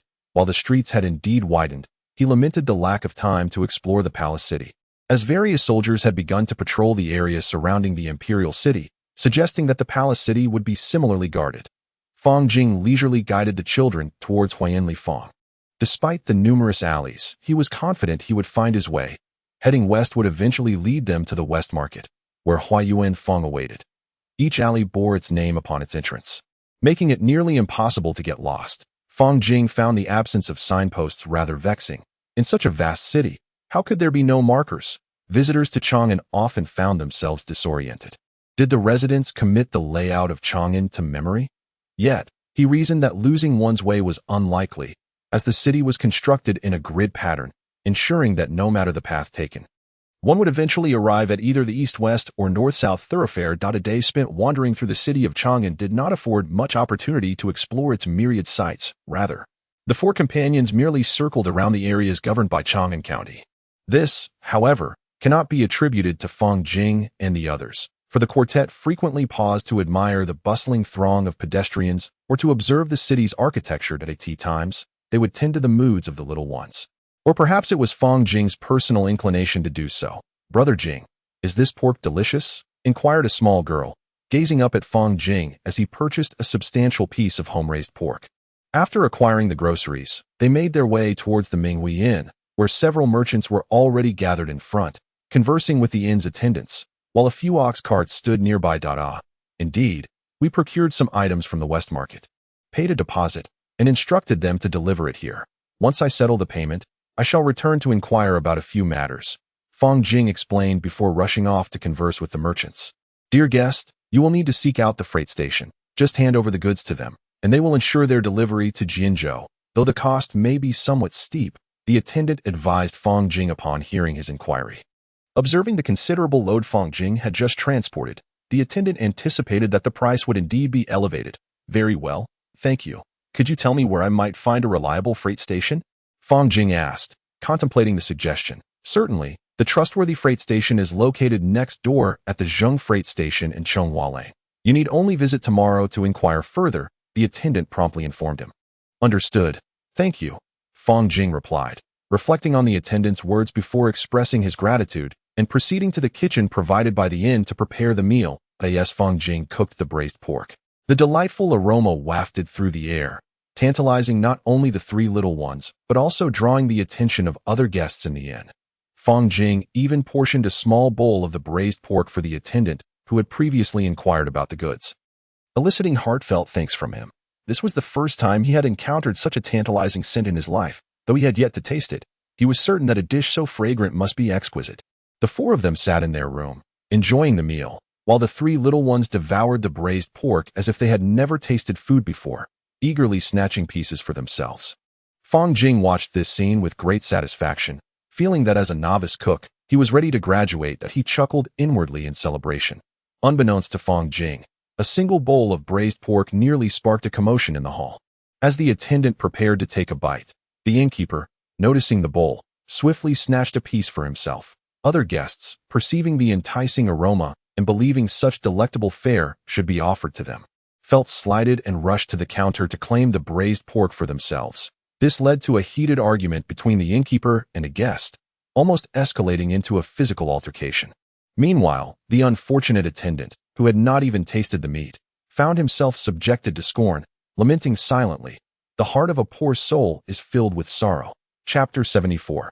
The Duke of Wing's residence. After finishing their dinner, Fang Jing and the three children lingered in their room, seated by the window as they gazed upon the city of Chang'an. Perhaps due to the twilight still lingering in the sky, the distant silhouettes of the city were visible, albeit faintly, revealing the outlines of rooftops. They passed the evening in this mundane manner. Today, the two small leopards had indulged in a hearty meal, satisfying their appetites. Yet Fang Jing found herself contemplating the notion of gifting these two little leopards away. After all, as time progressed and they grew larger, what would become of them?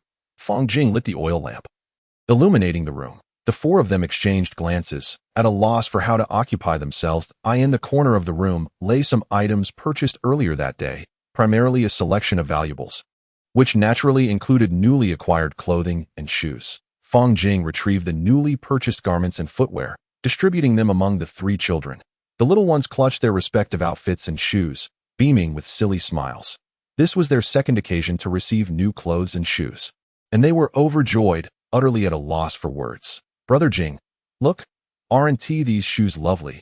The little girl held up a pair of tiger-patterned cloth shoes for Fang Jing to admire. Yes, they are quite beautiful. Just like the ones I bought for my little sister. They all look splendid, Fang Jing mused, momentarily thinking of her sister back home. Gazing down at the clothing and shoes, she reflected on the fact that these were for her family. Until now, it had only been herself and her little sister at home, and they had never worn such fine shoes before. They lacked even decent clothing and bedding. Both siblings had been emaciated, and only after a prolonged struggle had they managed to secure enough nourishment to restore their health somewhat. The three little ones before her were similarly frail, their condition beyond mere words to describe, though not quite skin and bones. They were certainly not far from it. The following day, as dawn broke, Fang Jing and the children finally arose. After tending to their morning routines, they prepared to set off for the Duke of Wing's residence. Carrying the reserved furs on their backs, you three will accompany me. Regardless of the circumstances, we have two important matters to attend to today. Let us head over now, and we can grab a bite to eat along the way. Fang Jing instructed the children. She contemplated mentioning the children's situation to Qin Qiong, hoping to secure a reliable guardian for them. If Qin Xiong showed no interest, the only option would be to send the three little ones back to Fangjia village. Traveling from Huayuan Lane to the Duke of Wing's residence would effectively require traversing the entirety of Chang'an.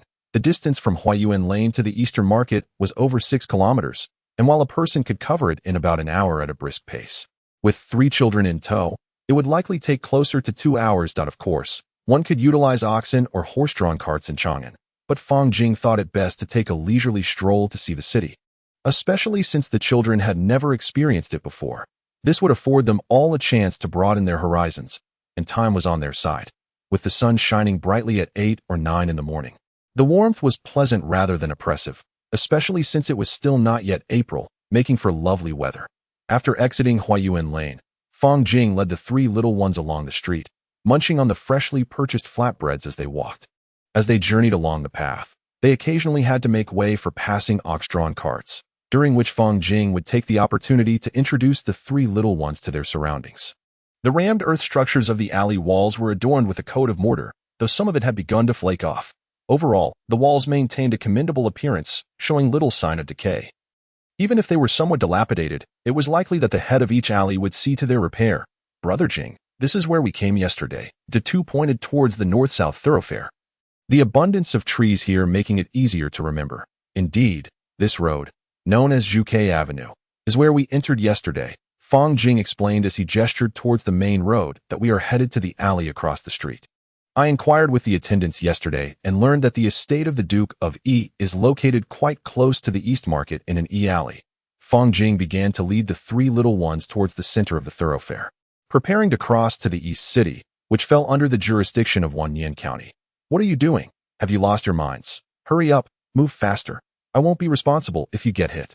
A horse-drawn cart was approaching from the south, nearly colliding with Fang Jing and the children. The horse's speed was swift, and the driver urgently pulled on the reins, shouting at the 4 of them with an open mouth. Fang Jing quickly tugged the little ones along as they scurried towards the other side, genuinely fearing they might be struck by the cart. Fortunately, the driver had reined in the horse just in time. Otherwise, they could have been in grave danger. "Brother Jing, we almost got hit just now, but thankfully we ran fast." De Tu, who had crouched beneath a tree by the roadside to catch his breath, began to complain and express his relief. "Indeed, had we been any slower, we would have been in trouble, but fret not, that cart could never hit us. I am the strongest in the world," Fang Jing boasted loudly, thumping his chest, while the 3 little ones looked at him with admiration. "Pah! How shameless, claiming to be the strongest in the world. What a lack of dignity." A little boy happened to pass by and mocked Fang Jing.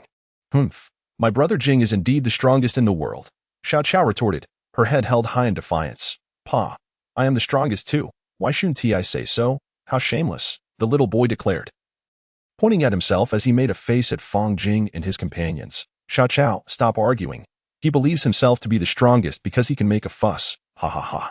Fang Jing was at a loss for words, pondering why he was engaging in a dispute with a mere child. "Humph, my brother Jing is indeed the strongest. You can only make a fuss. Ha ha ha." Xiao Chao echoed Fang Jing's sentiments, imitating his tone to ridicule the little boy. You all, humph, shameless." The little boy was at a loss for words, his face reddening with embarrassment, before he turned and ran away. De Tu, as the eldest, would occasionally speak up, while Xiao Shu was naturally more reticent, often remaining silent. This was partly due to his young age and the hardships he had endured, which lent him an air of maturity. Fang Jing sometimes felt that this little one could easily pass for a philosopher, having observed him on several occasions resting his chin in his hands, gazing thoughtfully into the distance.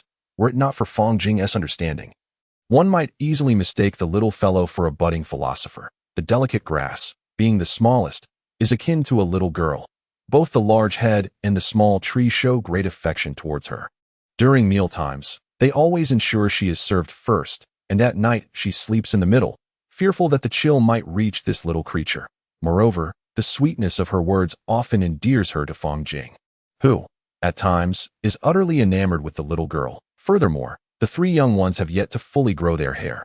In just over 10 days, there has been little change, and at times, they appear reminiscent of 3 little monks. As midday approached, Fang Jing brought the 3 children to the front gate of the Duke of Yi's residence. Along the way, she inquired with some locals and learned the directions to the front. Otherwise, she would not have found the entrance so promptly. Observing the Duke of Es' estate, Fang Jing noted the two stone lions flanking the entrance, with a plaque reading Qin residence. The gate was closed, leading her to ponder that it resembled the home of a wealthy family.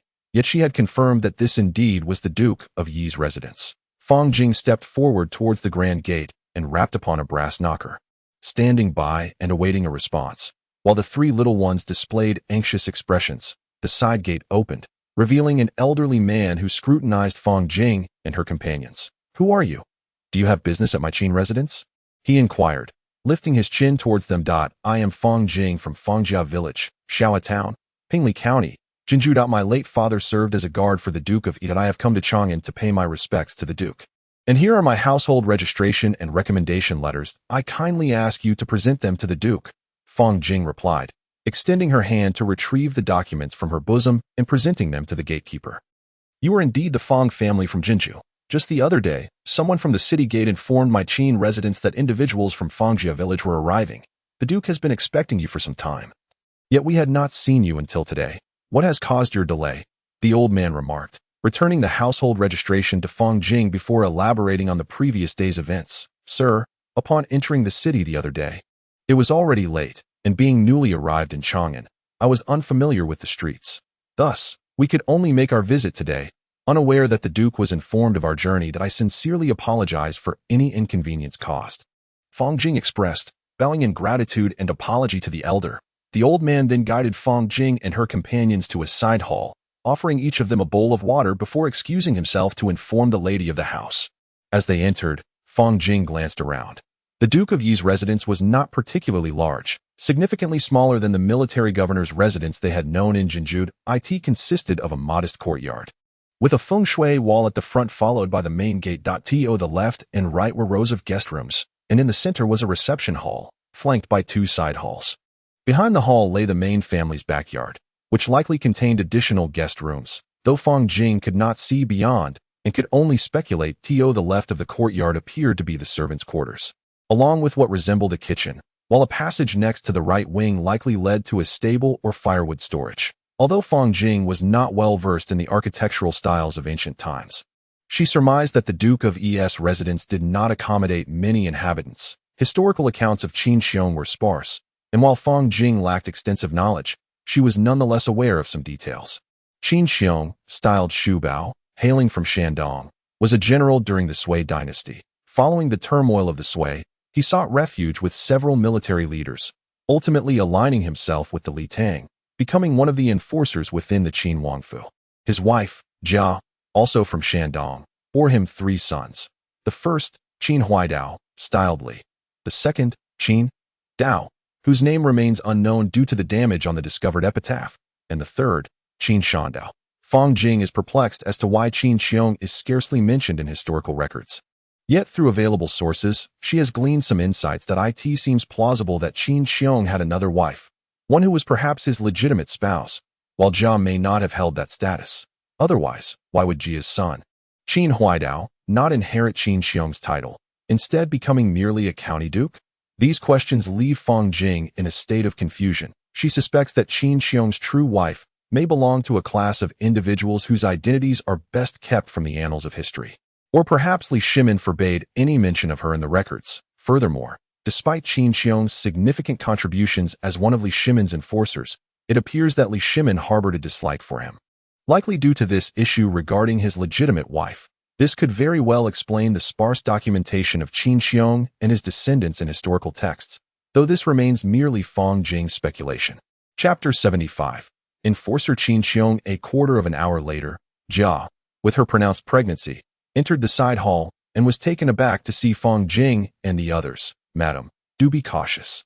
We would not wish to startle you," Fang Jing remarked upon witnessing Jia's condition, genuinely surprised that a woman so far along would come to greet someone of little renown, providing a glimpse into the historical figure of Jia herself. Perhaps this was merely a stroke of luck. "You are Fang Jing from Fangjia village in Jinzhou, are you not? My husband instructed me yesterday that if you were to visit, I should extend to you a warm welcome," Jia said, taking her seat on a small couch in the side hall.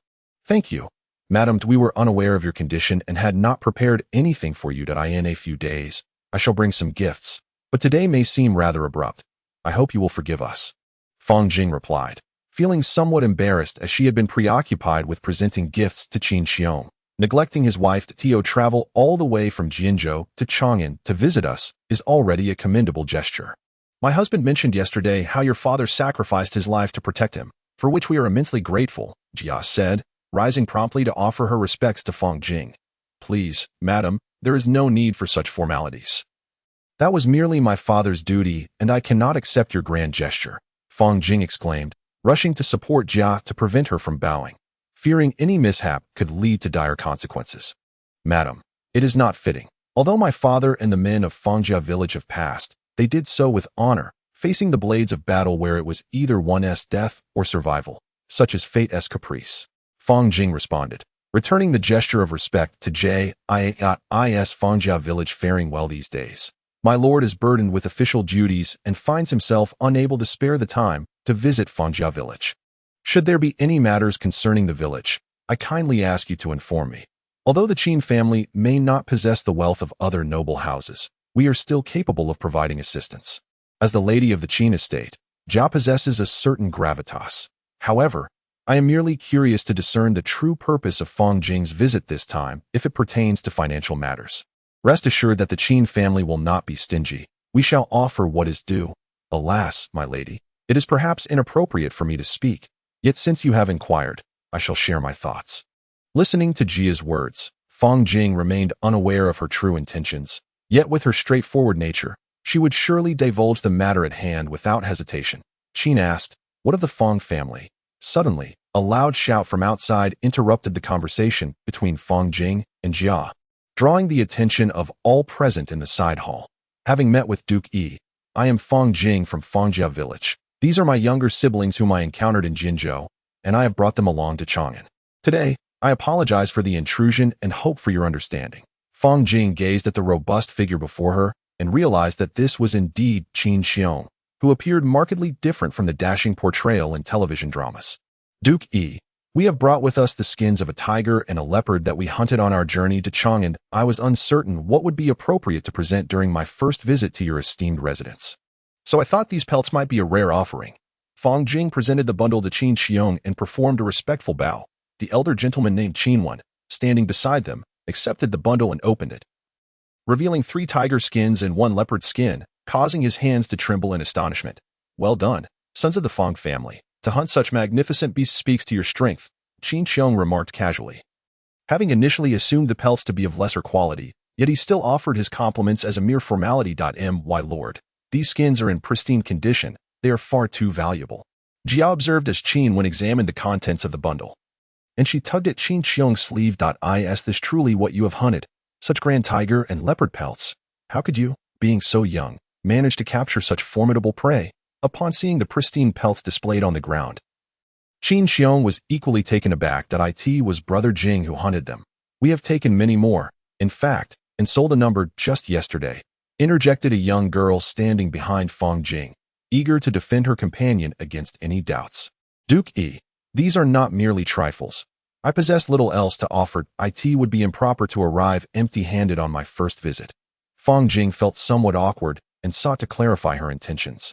These are indeed valuable treasures, worth over 1,000 guan. They are exquisite pelts. Did you not express envy over the tiger skin coat belonging to Duke Su during your last visit? Qin Wen crouched down, tugging at the tiger and leopard pelts, regarding Fang Jing as though she were a curious anomaly. Very well, since they were gifted by my niece Jing, I shall graciously accept them. Not be so formal. You are always welcome in the Qin household, and none shall dare to impose upon you. Qin Xiong accepted the gift, signifying his acceptance of Fang Jing and her companions. Thank you, Duke Yi. Thank you, my lady, Fang Jing expressed as she bowed respectfully to Qin Xiong and Jia. The South China tiger, a creature unique to the land of Huaxia, once roamed extensively throughout most of its territories, with its presence most commonly felt in the southern regions, primarily inhabiting dense forests. Sightings in the plains were rare. Fang Jing recalled hearing an elder recount how his father had fallen victim to a South China tiger's bite, ultimately succumbing to death due to inadequate medical care. However, as of now, the wild population of South China tigers has been extinguished, leaving only a scarce number of captive individuals, classified as a nationally protected species. Listening posed no harm, especially as her husband recited tales of the loyalty and bravery of the Fang clan men. Jia Shi, supported by Qin Xiong, sat upon the couch and remarked, "Very well, listening poses no danger. But do not neglect the young Jing." Qin Xiong nodded toward Fang Jing, indicating that she might share her thoughts. Fangjia village boasts over 1,300 acres of farmland, with annual taxes imposed heavily upon the villagers. Once the taxes were paid, each household was left with little, forcing them to resort to foraging for wild vegetables, tree roots, and bark to stave off hunger. In previous years, some children had perished from starvation. Although the authorities had lifted labor obligations from Fangjia village, the residents still faced hunger. Fang Jing spoke slowly, and the gathering in the side chamber listened intently. After my father, Fang De, passed away several years ago, my grandparents and mother followed suit, leaving my younger sister and me to fend for ourselves. We have survived solely through the charity of the villagers. Or else my sister and I would have met the same fate as the children who perished in Fangjia village in times past. Last year, I ventured into the mountains with the villagers to hunt and managed to capture a few tigers and leopards. The proceeds from selling them in Pingli County allowed us to procure some grain to share with the villagers and alleviate our hunger. Fang Jing recounted her tale, and Qin Xiong refrained from interrupting, gradually grasping the dire circumstances of the Fang family. Dear Jing, regarding the tigers and leopards you hunted, have you ever trained under a martial arts master? Have you learned techniques and strengthened your physical prowess? Qin Xiong inquired of Fang Jing. That I acknowledge my oversight concerning the matter of your father and the men of Fangjia village. It is my fault for not realizing the extent of your hardships. If there is anything you require, please do not hesitate to inform me, and I shall address it immediately. Alas, I am presently overwhelmed with official duties and unable to visit Fangjia village. Qin Xiong lamented his own shortcomings. Memories of the past flooding his mind. Lord Igua, Fangjia village harbors no grand requests, yet there is one matter for which I humbly seek your assistance. Fang Jing swiftly produced a letter of recommendation from her bosom, rising to present it to Qin Xiong with both hands. After receiving the letter, Qin Xiong examined it closely, his eyes widening in surprise as he regarded Fang Jing. This is acceptable. I shall dispatch Qin Hu to the Ministry of War tomorrow. He promptly summoned a man into the side chamber, instructing him to take the letter and some necessary documents. Thank you, Lord Igua. Additionally, I implore you to grant these children a chance at life. Fang Jing once again rose and bowed to Qin Xiong, gesturing toward the three small children seated on the couch. What troubles them? Are they not from Fangjia village? Qin Xiong inquired with curiosity. Assuming the children were brought by Fang Jing, Lord Igua, these three are orphans I encountered in Jinzhou. Their father, known as Li Depang, was once a subordinate of yours and died in battle in Luoyang, while their mother succumbed to illness. With no one to care for them and no assistance from the government, I took it upon myself to bring them to Chang'an. Fang Jing explained the children's plight to Qin Xiong. Chapter 76. The cause of father's death. Brother Jing, do you no longer want us? Brother Jing. Wu. Upon hearing that Fang Jing intended to leave them at the Igua mansion, Xiao Chao hastily descended from her bed and clung to Fang Jing's leg, weeping loudly. Dadu and Xiao Shu also rushed over, embracing Fang Jing and crying uncontrollably. Observing this heart-wrenching scene, Fang Jing felt an inexplicable pang of sorrow. After spending these days together, he had developed a profound bond with these three little ones. It was particularly touching that when she heard Qin Xiong was going to keep them at the Qin residence, the little girl was the first to cling to him, filling Fang Jing's heart with a bittersweet ache. Dadu, Sheshu, Xiao Chao, it is not that Brother Jing does not want you. Rather, Brother Jing must journey far away, to places where it is inconvenient to bring you along. You shall remain at the Igua mansion, where no one will dare to bully you. Will they? Fang Jing was not adept at comforting others, and thus struggled to articulate his thoughts effectively. Lu, Brother Jing, I no longer wish to wear new clothes. Nor do I desire new shoes. Nor do I want to eat delicious food. Brother Jing, please do not leave us behind. My brothers and I will be obedient and sing well. The sentiments of the little girl could only be expressed in these simple words. Yet they sounded painfully jarring to the adults and to Fang Jing alike. The three little ones followed Fang Jing closely, traversing from Jianzhou through the Qinling Zawudo to Chang'an, enduring the hardships of travel day after day. Though they did not complain about their meager meals, the sufferings they had encountered along the way were more than what even adults could bear, let alone three small children. Fang Jing's care and concern for them were experiences they had not known in the past 2 years. He had become their sole source of comfort and security. Children, do not cry. You will be safe at my Qin residence, where no one will bully you. That I will buy you new clothes and new shoes. And I will prepare delicious meals for you. Come here. Hearing the children's cries, Jia felt an inexplicable sorrow welling within her, perhaps a reflection of her impending motherhood. The little ones only knew to cling to Fang Jing and call out. Oblivious to Jia's reassurances, only Fang Jing could fathom their feelings. Yet what could be done now? Do you not wish to study? Do you not wish to learn to read? How can you read and write if you follow me around everywhere? Fang Jing reiterated to the three little ones. Brother Jing, we no longer want to study or learn to read. Brother Jing, please do not abandon us. Wu. Xiao looked up at Fang Jing with her big, tear-filled eyes, pitifully pleading for his understanding. Nonsense. If you do not study or learn to read, how will you discern right from wrong? If you dare to speak such words again, see if I do not give you a good thrashing. Fang Jing felt a surge of frustration upon hearing this, contemplating giving the little girl a stern reprimand. Upon hearing Fang Jing's words, the three little ones paused their cries, wiped their tears, and nodded in agreement. Duke of Igua, madam, what do you think of this? Fang Jing, feeling quite helpless, sought the opinions of Qin Xiong and his wife, hoping they would care for these unfortunate little souls. Rest assured, my dear nephew. As long as they are in the Qin residence, no one will dare to bully them. Qin Xiong patted his chest, immediately offering his assurance. Thank you, Duke of Igua. Thank you, madam. Fang Jing rose and performed a deep bow to the Qin couple. Qin Xiong assisted Fang Jing to her feet, thereby establishing a connection between them. Whether close or distant, it was nonetheless a bond formed. Observing the current situation, Qin Xiong formed a general impression of Fang Jing. She possessed a kind heart, but lacked the necessary ruthlessness. She was clear in her dealings yet aware of the hardships. As for Fang Jing's continual reference to him as Duke E, it was evident that she wished to avoid basking in the glory of his title, which was a point that Qin Xiong regarded with some esteem. When he addressed her as Nephew Jing, it was merely a gesture of respect towards her father, for he did not genuinely treat her as a relative in his heart. As for the three little ones, he considered them inconsequential, merely additional mouths to feed in the Qin residence. Having witnessed numerous deaths, and having ended many lives himself, he held a rather dismissive view of the value of human life. Duke E, might you enlighten me on the circumstances of my father's demise? Fang Jing ultimately voiced the question that had long lingered in her heart, eager to ascertain the details surrounding Fang De's death. Ah, Nephew Jing, in the chaos of battle, where blades clash, life and death are unpredictable. Do not dwell excessively on the origins of such matters. Your father's death is my fault, for I did not ensure his safety. Qin Xiong replied, reluctant to divulge too much information to Fang Jing, and thus evasively sidestepped her inquiry. Duke E, I beseech you to inform me how my father met his end in battle. I have heard whispers that he was poisoned. Since she had broached the subject, it was only natural for her to seek answers from Qin Xiong. As a daughter, she felt compelled to uncover the truth behind her father's fate. From whom did you hear this? Who informed you of such matters? Who else is aware of this? Qin Xiong exclaimed, rising in astonishment and fixing his gaze on Fang Jing as he posed three questions in quick succession.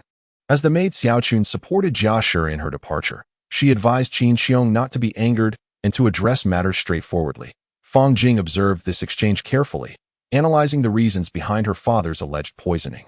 Duke E, by the principles of duty, as your guard, I should be stationed in the Central Army. If the enemy had infiltrated your ranks, why resort to mere poisoning?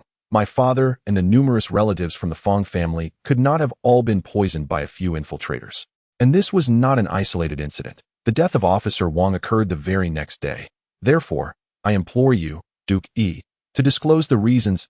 As a member of Fangjia village, it is only right that I understand how my kin perished. I earnestly request you to reveal the truth. Fang Jing rose once more and bowed deeply to Qin Xiong, hoping for an explanation. It is not that I wish to withhold information from you, but the circumstances involve certain noble figures. Even if you were to learn the truth, what would it change? Qin Xiong replied, shaking his head after helping Fang Jing to her feet. Duke E, regardless of the circumstances, the people of Fangjia village deserve to know the reasons behind the demise of our kin. That we will not question those who died in battle or from illness, but I do not wish for my father and uncles to remain unable to confront our ancestors. Fang Jing implored once more, her earnestness palpable. Alas, the demise of the man from Fangjia village indeed has its reasons. At the time, I had several personnel transferred from Puzhou to the Right Army, including your father and the man from Fangjia. Subsequently, they displayed remarkable valor on the battlefield, which prompted me to assign your father and his companions to the Central Army's escort battalion. Ultimately, during our repeated failures in the assault on Luoyang, Someone reported certain battlefield conditions to the crown prince, who then communicated to the current sovereign that the king of Qin lacked virtue. The sovereign, in turn, issued a stern rebuke to the king of Qin, who suspected that there were traitors within our ranks. However, after thorough investigation, no culprits were identified, only that correspondence had been leaked from the escort battalion, with 200 personnel in the escort battalion. A comprehensive inquiry proved exceedingly challenging.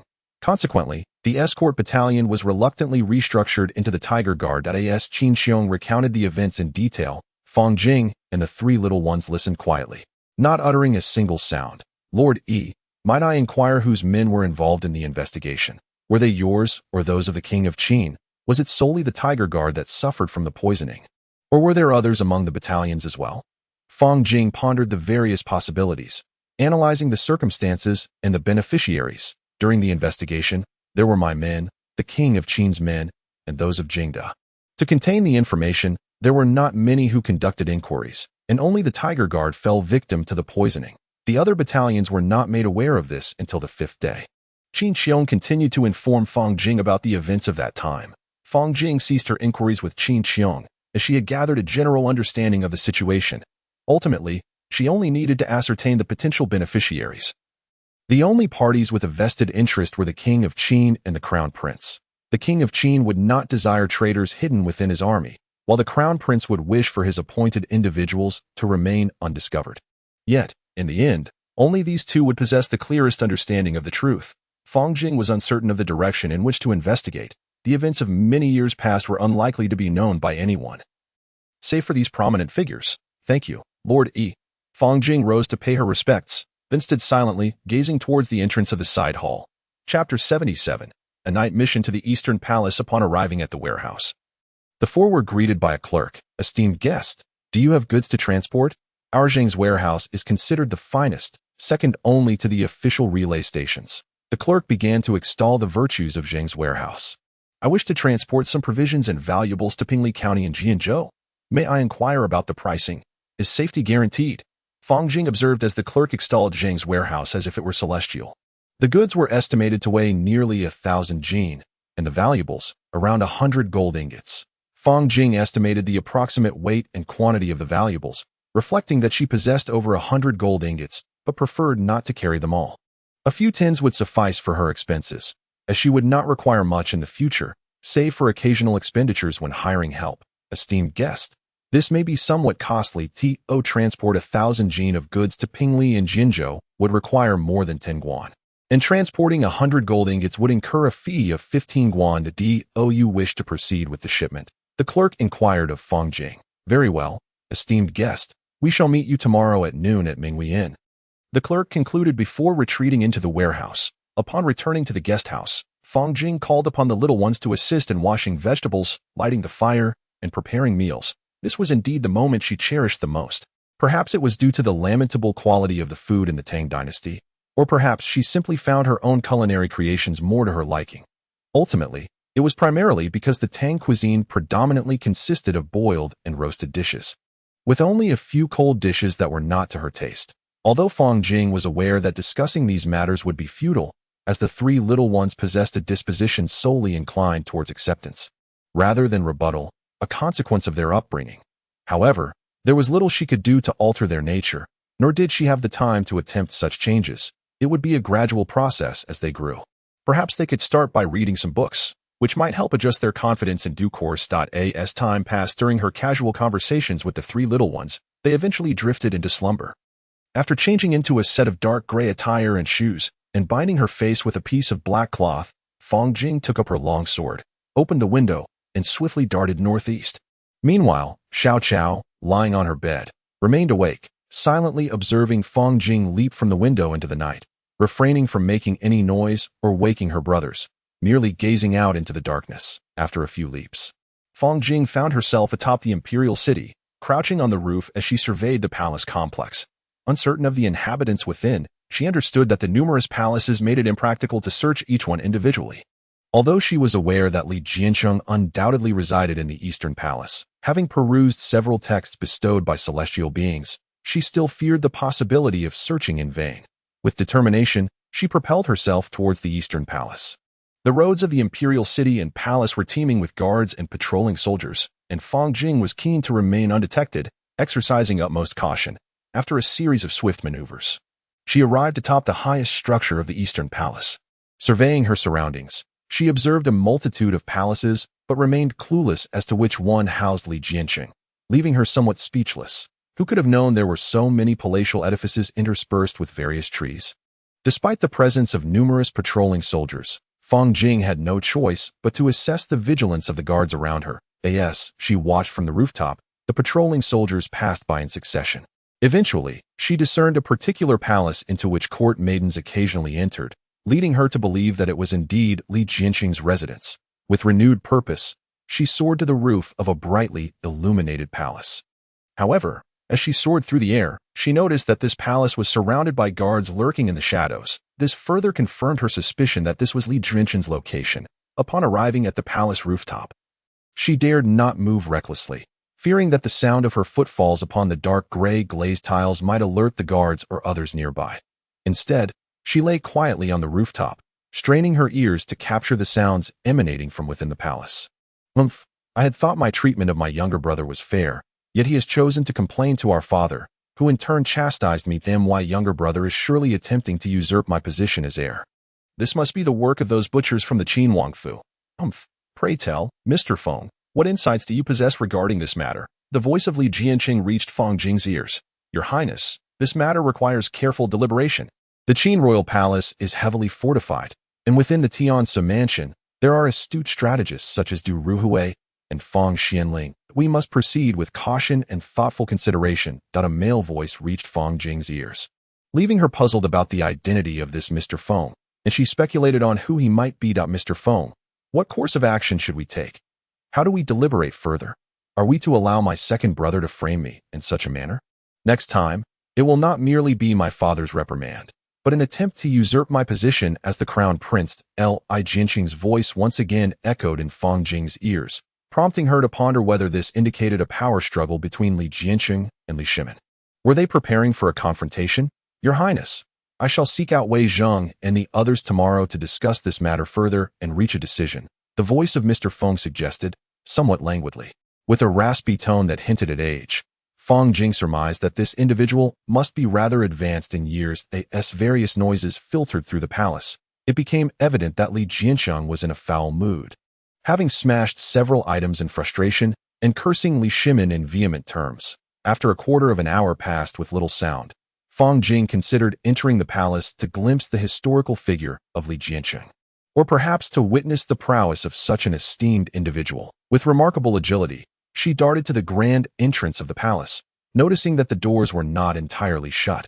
Wishing to remain undetected, she swiftly slipped inside. Once she halted her movement, she discovered two individuals seated in the center of the hall, startling her, as there had been no indication of a third person's presence previously. This third person had remained silent, a most unexpected turn of events. Fortunately, the dim lighting of the hall and the positioning of the two seated figures obscured her from their view, allowing her to discreetly retreat behind a supporting pillar. Brother, do not let your anger consume you. Such rage may harm your health. It is improbable that our second brother would go to such extremes, and our father would never allow it. The third individual finally spoke. From the tone and voice, Fang Jing deduced that this must be Li Yuanji. Taking a casual glance around the so-called East Palace, she noted its moderate size, with only the two individuals present. The doors remained ajar, and at the rear of the hall, the two sat opposite each other, with some food and wine cups placed upon a small table. Fang Jing swiftly approached to close the doors, intent on avoiding detection by anyone outside. Once the entrance was securely shut, she stood quietly, observing the two men not far from her. Have you not noticed my presence? I have been here for quite some time, she stated, her voice soft but audible enough for them to hear, as she began to walk towards them. Who are you? Are you sent by my second brother to eliminate us? Do you not fear our cries for help? Li Jianqing, seated on the left, turned in surprise upon hearing a voice. Catching sight of the figure in dark gray attire, face obscured, convinced this was an assassin, he felt a surge of panic and struggled to call for guards, but found himself momentarily paralyzed. I harbor no intention of taking a life. My purpose in visiting the Eastern Palace is solely to inquire about an incident from several years past. You need not fear. For had I wished to slay you, You would have met your demise long ago. Oh, and what of Mr. Feng? Fang Jing advanced towards the two men, speaking slowly. The two seated on the ground listened to Fang Jing's words, their minds racing with the realization that this assassin must have been present for quite some time. Otherwise, how could he be aware of Mr. Feng? Yet, they dared not raise their voices, recognizing that someone who could remain undetected in the grand hall amidst their company must possess remarkable skill. Caution was paramount, for the fear of the assassin's blade piercing towards them was palpable. You were sent by my second elder brother, were you not? Are you here to eradicate all witnesses? Do you seek to seize the position of the Eastern Palace? Li Yuanji, seated to the right, showed no fear of Fang Jing, for a longsword lay at his side. You. Who are you, fiend? Li Yuanji was already paralyzed with terror, pointing at Fang Jing, nearly at a loss for words. His eyes wide with dread as he contemplated the surreal scene that had just unfolded. What else but a monster could move with such swiftness? Li Jianqing, however, was even more affected than Li Yuanji. His eyes merely wide open, completely lost in a state of shock, evidently terrified that I merely wished to ask Prince Li Jianshang about an incident that occurred in the 9th month of the 3rd year of Wuda, when individuals formerly under the prince's command were reassigned to the protective battalion of General Qin Xiong, serving under King Li Shimin, only to be subsequently poisoned en masse. Prince, was that command issued by you? Fang Jing approached them closely, fixing his gaze upon Li Jianqing. The two, Prince Li Jianqing and Qi Wang Li Yuanji, stared at this figure cloaked in black as if he were a specter, their minds reeling with astonishment. This figure had come at midnight solely to address a matter from years ago, appearing like a phantom. This was not merely an act of murder, but one of intimidation. I could never have issued such an order. How could the king allow me to command a poisoning in his army? This is slander. Upon hearing the words of the figure in black, Prince Li Jianqing pondered briefly before affirming that he had never given such a command. Was it you who issued that order? Fang Jing turned to question Qi Wang Li Yuanji. No. I have no knowledge of this protective battalion you speak of. In the 3rd year of Wuda, I was in Jizhou, present-day Wugong County near Xianyang. How could I have commanded the poisoning of this so-called protective battalion? Qi Wang Li Yuanji replied hastily. Attempting to defend himself, Prince, it has been investigated that the order was given by a minor officer from the supply department. Do you dare claim that you were not embedded as a spy within King Qin's army at that time? Your words are hard to believe. Fang Jing observed the two with a sense of melancholy. The esteemed prince and Qi Wang were so frightened that their speech faltered, perhaps even soiled themselves in fear. Subsequently, Fang Jing posed further inquiries, yet gleaned little useful information from their responses. In his heart, he felt a sense of clarity. It was evident that neither of these men were culpable, and that the true mastermind behind these events must be King Li Shimin. Chapter 78. A distant home. Very well. I have come solely for this matter. It is concluded, and now I must take my leave. Do not call for assistance, for should you do so, do not blame me for my lack of mercy. With measured steps, Fang Jing made his way toward the palace doors, placing Li Yuanji's sword beside the entrance before swiftly departing. The two individuals within the palace gazed in astonishment as Fang Jing soared away like a specter, retreating in fright. The events of the day had left them so bewildered that they scarcely recognized themselves. Yet a singular thought echoed in their minds. Do demons and monsters truly exist in this world? Xiao, why are you awake at this hour? You startled Brother Jing. Fang Jing softly addressed the little girl. Just a moment ago, Brother Jing, I saw you flying away. I thought you no longer wanted us. The little girl replied, her eyes glistening with unshed tears as she looked up at Fang Jing. Fang Jing wished fervently to shield both herself and her loved ones from any harm, especially her younger sister, desiring only to bestow upon her all the joys of the world. With only the two of them in their household, Fang Jing yearned to lead a fulfilling life alongside her sister. As noon approached, 2 horse-drawn carriages arrived at the goods depot. In the presence of the innkeeper and his staff, a contract was signed with the depot's manager, and after loading the goods onto the carriages, the depot workers set off, with Fang Jing insisting that the items be delivered directly to Fangjia village, rather than merely dropped off at Pingli County, though this would incur a slightly higher fee. It amounted to no more than an additional 1 or 2 coins to AT that moment. Chen Erlin and his wife were toiling in the fields with their 4 little ones. Dazhu and Dang were helping with the rice planting, while only Xiaoji and Fang Yuan, accompanied by Xiong Er, were playing nearby, their laughter occasionally filling the air with joy. Cousin Ji, look at this. I assent it beautiful. Just look, it would look lovely on Xiong Er. Fang Yuan exclaimed as she fashioned a floral crown from twigs and weeds, placing it atop Xiong Er's head. who, disliking the adornment, kept shaking it off. Little dumpling. It looks splendid, Xiaoji chimed in, finding amusement in Xiong Er's antics. Cousin Shi, let us head to the bamboo grove and pick some bamboo shoots for Xiong Er, Fang Yuan suggested, noticing that Xiong Er was munching on some grass, which made her think he might be hungry. All right, little dumpling, let us fetch the small hoe and dig for shoots, Xiaoji eagerly agreed, her speech markedly more fluent now, though she still occasionally stumbled over words. Little dumpling, Xiaoji, don't stray too far, Zhang Xiaoxia. Nearby, admonished the two children upon hearing their chatter. Oh dear, those two little ones, Chun Erlin sighed, feeling a headache coming on. Although it wasn't their first excursion to the bamboo grove, he still wished to keep them within his sight. Yet tethering them to one spot would likely prove futile. Are you Chun Erlin? This package is from Fang Jing, sent from Chang'an, along with a letter. Please verify it. A worker approached, presenting a letter to Chun Erlin, who, unable to read, called for Dazhu to fetch the village elder or Xiao Shi. The letter from Jing has arrived. Let me see it. The village elder hurriedly made his way from the village towards Fang Jing's courtyard, with Dazhu trailing behind. Elder, this letter is from Jing, sent from Chang'an. Could you please read it for me? Chun Erlin handed the letter to the elder, who glanced over it casually. Esteemed village elder, could you kindly assist in unloading the items from this cart? They are to be inspected shortly, one of the attendants remarked after finishing the letter, addressing the village elder and those present. Indeed, indeed, let us hasten to move the goods, the village elder exclaimed in response to the attendant's words. Promptly, the Chun Erlin couple began to tally and confirm that everything was in order, nodding towards the village elder and Fang Daon only after thorough verification. Satisfied that all was well, Chun Erlin affixed his handprint to the attendant's contract, thus completing the consignment of goods. My dear young man, all items and payment are accounted for. Thank you. Would you care for a cup of water before departing? The village elder eagerly inquired of the attendant. At that moment, the children in the courtyard were clamoring over an array of toys, each one clutching a multitude. Even Dachu had managed to acquire so many items and such a sum of money. One wonders where Jing Huazi procured such funds, truly a burden for her. Zhang Xiaoxia observed the considerable heap of goods before her. Indeed, poor Jing Huazi, she sighed. The journey to Chang'an must have been fraught with hardships. The village elder, aware of the perils of the road to Chang'an, also sighed in contemplation.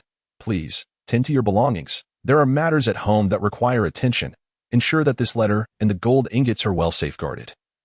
The village elder instructed as he handed the letter to Chun Erlin and turned to depart. Husband, let me first place the gold ingots away, Zhang Xiaoxia said to Chun Erlin as she carried the basket into the house. The weight of over 100 gold ingots, certainly substantial, likely amounting to several dozen pounds. How sweet. Mother, you must try this, Xiaoji exclaimed, having tasted a date and offering one to Zhang Xiaoxia. Indeed, it is quite sweet. I wonder what it is. Why is it so sweet?